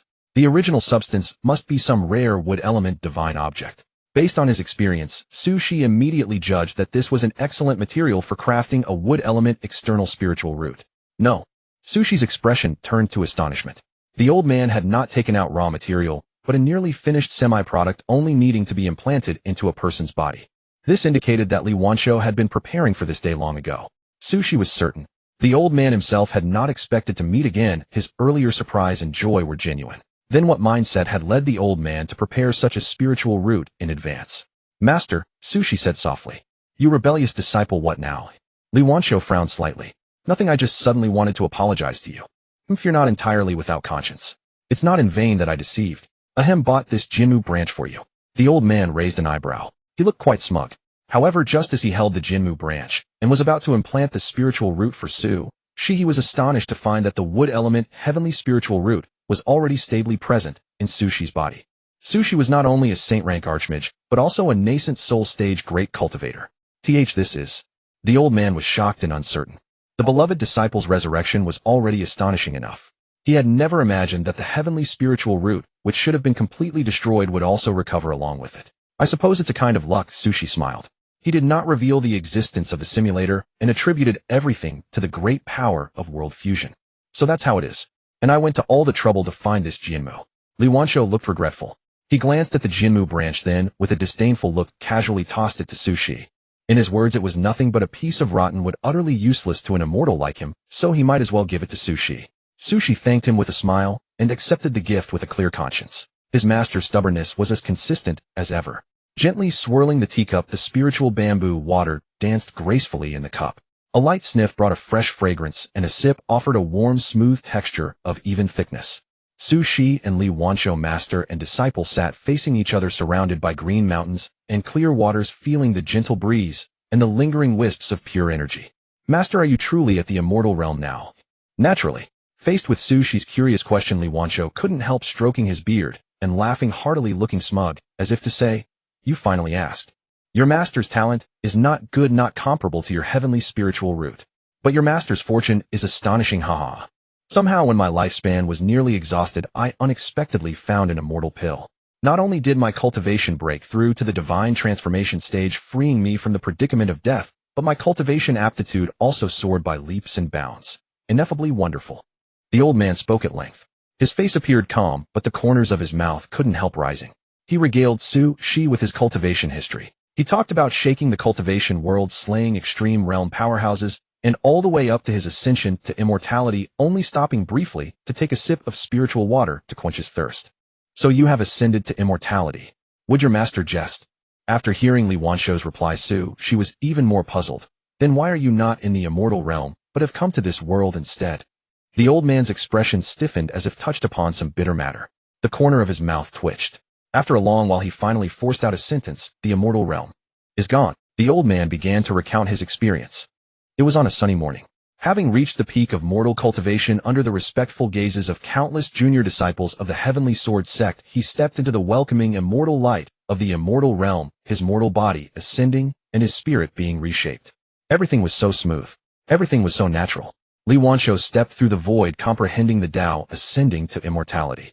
Amid the miraculous phenomena of heavenly flowers raining down and golden lotuses springing from the earth, his figure flew into infinitely distant time and space until he was drawn in by the immortal realm. The scenery of the immortal realm was beautiful and mysterious, even more breathtaking than the descriptions in the scriptures of various sects. Immortal and ancient, Tao and existence. The vast myriad heavens surrounded the immortal realm, and the boundless sea of realms pushed its waves to the peak. It was the center of all heavens and myriad worlds, the ultimate destination countless seekers of the Tao dreamed of. Immortal light was dazzling, and world-shaking stars were immense and pressing upon the realms. True immortals who had attained the Tao comprehended the principles within the immortal realm. The supreme immortal king ruled over countless territories. True dragons soared through the 9 heavens, and Qilin roamed across the 9 domains, perfectly illustrating what an immortal realm should be. At that time, Li Wanshou was so stunned by the sight of the immortal realm that he could not speak. When he came to his senses and was about to excitedly begin exploring the immortal realm, an accident quietly arrived. The immortal realm was severed by a single sword stroke. Yes, in the literal sense, its body was cut apart by a flawless sword light. An immortal exclaimed, "He has returned." Li Wanshou did not understand. Having just ascended to immortality, his knowledge of the immortal realm was too limited. He did not even know what he should do. He had originally planned to find Su Moli in the immortal realm and take care of his disciple's only remaining relative. But the catastrophe in the immortal realm was too sudden. Space-time collapsed, the immortal realm exploded. Li Wanshou, who had just ascended, was as weak as an ant torn and swallowed by space-time, utterly unable to control his own fate. In the end, as Sushi saw, he was forced to transmigrate into the real world. Tell me, how could the immortal realm, which was doing so well, just disappear like that? The old man sighed. In frustration, he downed the spiritual water in one gulp. Although I am at the true immortal realm, that calamity was too vast. Now no matter what, I cannot find a way back. Helplessly I stayed in this world as a guest elder. Doing this. A bureau chief of the supernatural. Li Wanshou's thoughts were simple. Although Earth was not the cultivation world, he was familiar with the culture and customs of Huaxia, had many similarities with the cultivation world, so he chose to help out. At the same time, the emergence of supernatural fusion and realm ruins had also caught Li Wanshou's attention. He speculated that Earth might have some peculiarity that attracted the descent of myriad worlds. If he could figure it out, he might learn the way to return to his original cultivation world. As for the immortal realm, the old man who had witnessed the explosion of the immortal realm with his own eyes no longer held any hope for its survival. Your experiences are truly convoluted, bizarre, and fraught with hardship, Sushi said after listening to Li Wanshou's tale. Even Sushi, who had simulated countless times and witnessed myriad scenes, was stunned for several seconds, for this experience was too absurd to believe. First, he stumbled upon an immortal pill that altered his fate. Then he witnessed the explosion of the immortal realm and survived the catastrophe. Each of these feats alone was beyond belief, let alone combined. I never imagined that even a realm as mighty as the immortal realm could face annihilation, Sushi commented. He was somewhat surprised by the explosion of the immortal realm, but that was all. It was impossible that the mastermind behind the immortal realm's destruction had secretly set his sights on Earth, right? It was obvious that this was utterly impossible. After all, Earth was too weak. Compared to the immortal realm, it was nothing more than an insignificant speck of dust. How could a peerless powerhouse capable of destroying the immortal realm possibly take notice of such a trivial grain of sand? In contrast, she was more concerned about another matter. Master, could you tell me about that child Mo Li? Sushi wished to know what had happened after the first simulation concluded. The man behind the Divine One. This was one of the accomplishments displayed by the simulator after the first simulation ended. Sushi was puzzled and curious. What had his sister done to be called the Divine One by the simulator? That child Mo Li. Li Wanshou pondered for a moment, his expression complex. After that incident years ago, she became a completely different person. She avenged you and slaughtered demon cultivators. She was too astonishing, too brilliant to exist. The cultivation world could not contain her. Before reaching the realm of ascension, she was already invincible in the lower realm. With the divine ability of the sword path, she tore open the heavenly gate, and ignoring my attempts to stop her, stormed into the immortal realm. I, your master. Alas, I had hoped that after my own ascension I could find traces of that child. But fate played tricks, and after all the twists and turns I still missed her. Li Wanshou's expression was laden with guilt. He had once promised Sushi that he would take care of Mo Li, but the great explosion of the immortal realm had likely led to the child's demise. It's all right, master, Sushi comforted his teacher. I think that child Mo Li probably doesn't need our worry. At the same time, the corner of his eye instinctively glanced at the eternal tear on his wrist. Although he did not know how powerful his sister was, judging from the fact that a single tear could withstand an immortal emperor's attack, she had likely embarked on an extraordinary path. Such a Mo Li should not be weaker than the mastermind who destroyed the immortal realm. I hope that child is safe and sound, Sushi silently prayed in his heart. He had confidence in his sister, believing she was strong enough to protect herself. But inevitably, whenever he recalled Mo Li's frail and sickly appearance, Sushi would worry for her, and couldn't help wondering what if someone bullied her. Perhaps because these thoughts were too deep and he missed his helpless, pitiable sister too much, she often felt that his sister was right beside him, just like in the first simulation, following closely, her gaze never leaving him. Maybe I really should get some good rest. Sushi poured himself a full cup of spiritual water and drank it down in one go. He figured it might be the after effect of consecutive alchemy sessions, leaving him mentally drained. His sister wasn't even on Earth. How could she be watching him all the time? With a chuckle, she started chatting with Li Wanshou again. They talked about the old days at the Heavenly Sword Sect, the ever-changing developments on Earth, the Supernatural Directorate, and the realm ruins scattered across the globe. This realm is strange, but quite fascinating, Li Wanshou stroked his beard and praised. In the cultivation world of the past there were indeed many novel things, but when compared, the amalgamated Earth was far superior. Magic, Duki, Xuanhuan, mechanical intelligence, cultivation, undead.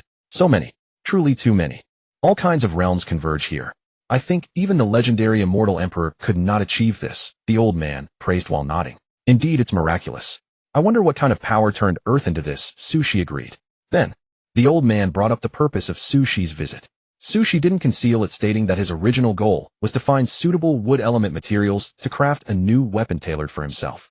But it seems I no longer need that. Sushi opened his palm, revealing the branch of the world tree that Li Wanshou had gifted him. The world tree was a divine tree connecting heaven and earth, a bridge between gods and humans, according to some ancient texts. Its status and essence were comparable to the world tree of Western fantasy realms. With such a divine tree as raw material, the new weapon's power would not only be doubled, but also grow, with Sushi's strength sparing him the trouble of frequent replacements. Master, I've enjoyed our conversation today. I'm ready to take my leave. What? Don't you want to stay and keep an old man like me company? Next time for sure. Get out, you ungrateful disciple. The master and disciple exchanged a glance and burst into laughter together. Although reunion was pleasant, it should not be prolonged. Sushi knew that Li Wanshou cherished tranquility and joy throughout his life and disliked being disturbed for too long. The reason they talked so much this time was purely due to the emotional surge of reunion after a long separation. If they continued, Li Wanshou would start shooing him away, without Sushi even needing to say goodbye. Then I'll take my leave now, master. Sushi turned around and was about to leave when a storage pouch suddenly flew into his hand. The old man's voice followed immediately. Inside are some cultivation resources. They're useless to me, so take them and use them. You unruly disciple, train hard for your master and never slack off. After all, I am an immortal. How can my disciple be only at the nascent soul stage? If word gets out, where will I put my old face? Li Wanshou snorted coldly, extremely dissatisfied with Sushi's cultivation level. With a flick of his sleeve, an irresistible immortal force twisted time and space, flinging Sushi directly out of that space. By the time Sushi regained his senses, he was standing in a silver-white metal corridor. Before him, there were no longer bamboo groves or streams, nor could he see Li Wanshou's figure. Something feels off. Sushi stood still, staring at the storage pouch in his hand, deep in thought. In terms of personal power, he had already eaten his sister's soft rice. The strength of the eternal tear needed no elaboration. And now, in terms of official influence, he had also eaten his master's soft rice.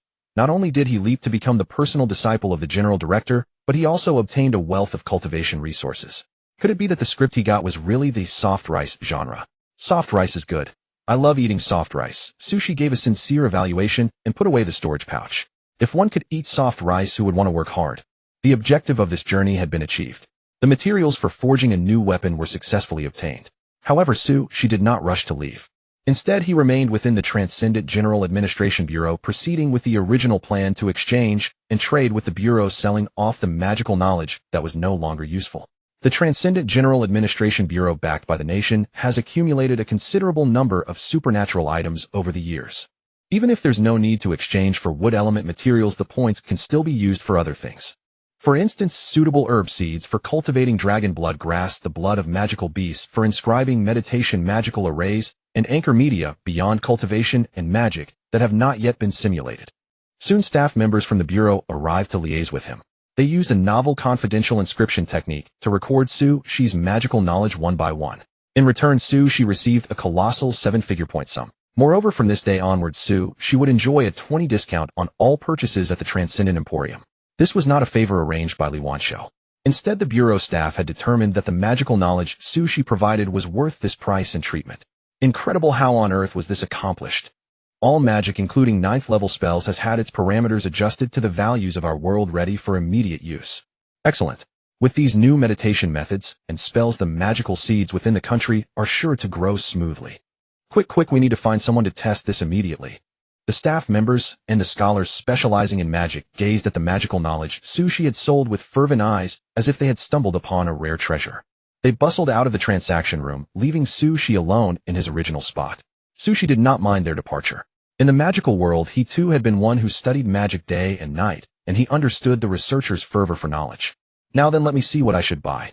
Sushi strolled through the Bureau's interior, entering the storage area of the Transcendent Emporium, observing the goods displayed on the website up close. There were transcendent products from other realms, as well as local inventions integrated with technology. A broken sword grass. An object suspected to be from the celestial realm, but damaged, having lost its original sword chi. It doesn't matter, I'll use it to cultivate dragon blood grass. As long as it can survive, I'll buy it. Dragon blood. A beast at the great vehicle stage, just one step away from shedding its beastly form, ascending to become a true dragon. Its blood was icy cold and dark with unknown effects. Could this be something my master killed? Perfect, I'll buy it and try it out. Dragon blood grass nurtured with an eastern dragon species should yield some new changes. Buy again, buy everything. With a huge amount of points and a noble 20 discount, Sushi displayed exceptional extravagance, purchasing all the items that caught his interest. The most numerous and expensive purchases were the anchor media from different worlds. Beyond that, to ensure a favorable simulation start, Sushi, after buying the anchor media, usually also purchased relevant knowledge and cultivation methods. In the second simulation, it was precisely because he had prepared a meditation method in advance that Sushi could smoothly advance to a magic apprentice despite starting with nothing. Alright, that's about enough. After spending freely and buying a large pile of items, Sushi looked at his nearly full storage space. He nodded with satisfaction, then turned and left the Transcendent General Administration Bureau. Outside, the red dragon like Senkiisi was already gone, and the ground damage caused by its landing had been restored to perfect flatness, showing no trace of damage. It fled quite fast. Sushi's spiritual energy spread out, penetrating the concrete walls, sweeping through the vast sea of people. He quickly located the red dragon, hidden comfortably in a luxurious hall, filled with gold and jewels deep underground within the bureau. The dragon wore a smug expression, beaming with joy, as if celebrating its escape from danger.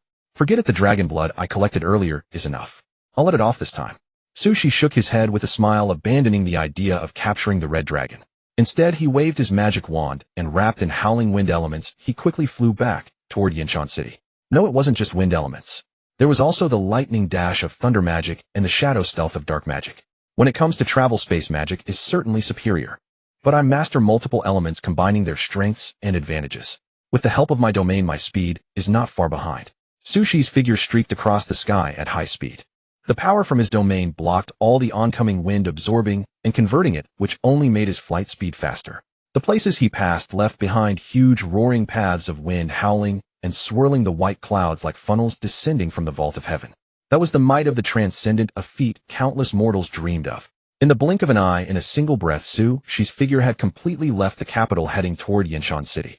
His surging spiritual energy allowed him to control his flight, while still having spare capacity to ponder other matters, even pulling out his phone to log into the Transcendent Emporium to search for information. First the realm ruins of the Celestial Sword Sect, then the red dragon like Senkiisi, and finally my master. The people and things from the simulation have all appeared in reality one by one. Though compared to the entire simulated world, only a few have crossed over to reality, there is no doubt that Mo Lee and Carrie Shaw also have the possibility of arriving here. Sushi felt a slight daze. The prospect of reuniting with his obedient little sister and meeting his obedient witch again was undoubtedly a cause for joy. The farewells of death and the torment of regret from the past could all be redeemed in reality. Though he still did not know if that reunion would truly come, she sincerely looked forward to it. The fusion of worlds and the appearance of realm ruins seem extremely unstable. I hope those two children won't be caught in any related dangers. Beep beep. The sound of a phone notification interrupted Sushi's thoughts. He looked down and saw that the Transcendent Emporium website on the screen displayed a very glaring red warning. A maximum danger level, super large realm ruins. Recently, the frequency of realm ruins appearing seems to have increased quite a bit. Strange, what exactly is the pattern behind this? Sushi gazed at the screen, lost in thought. The existence of realm ruins would affect the stability of the real world, but it was not a major problem. With a true immortal like Li Wansho guarding the realm, it was not Sushi's place to worry. Moreover, the General Administration Bureau had several top-tier combatants like the Red Dragon. Thus, Sushi did not change his course, continuing to fly toward his home in Yinshan City. Meanwhile, on the blurred line between illusion and reality, in the interlacing zone of time and space where dimensions ascended and chaos divided, in the primordial chaos infinitely distant from Earth, a cold figure stepped upon the river of time, holding a blood-stained wooden sword, making a retracting motion. Before him, no before him, lay the shattered debris of a world that had been cut to pieces.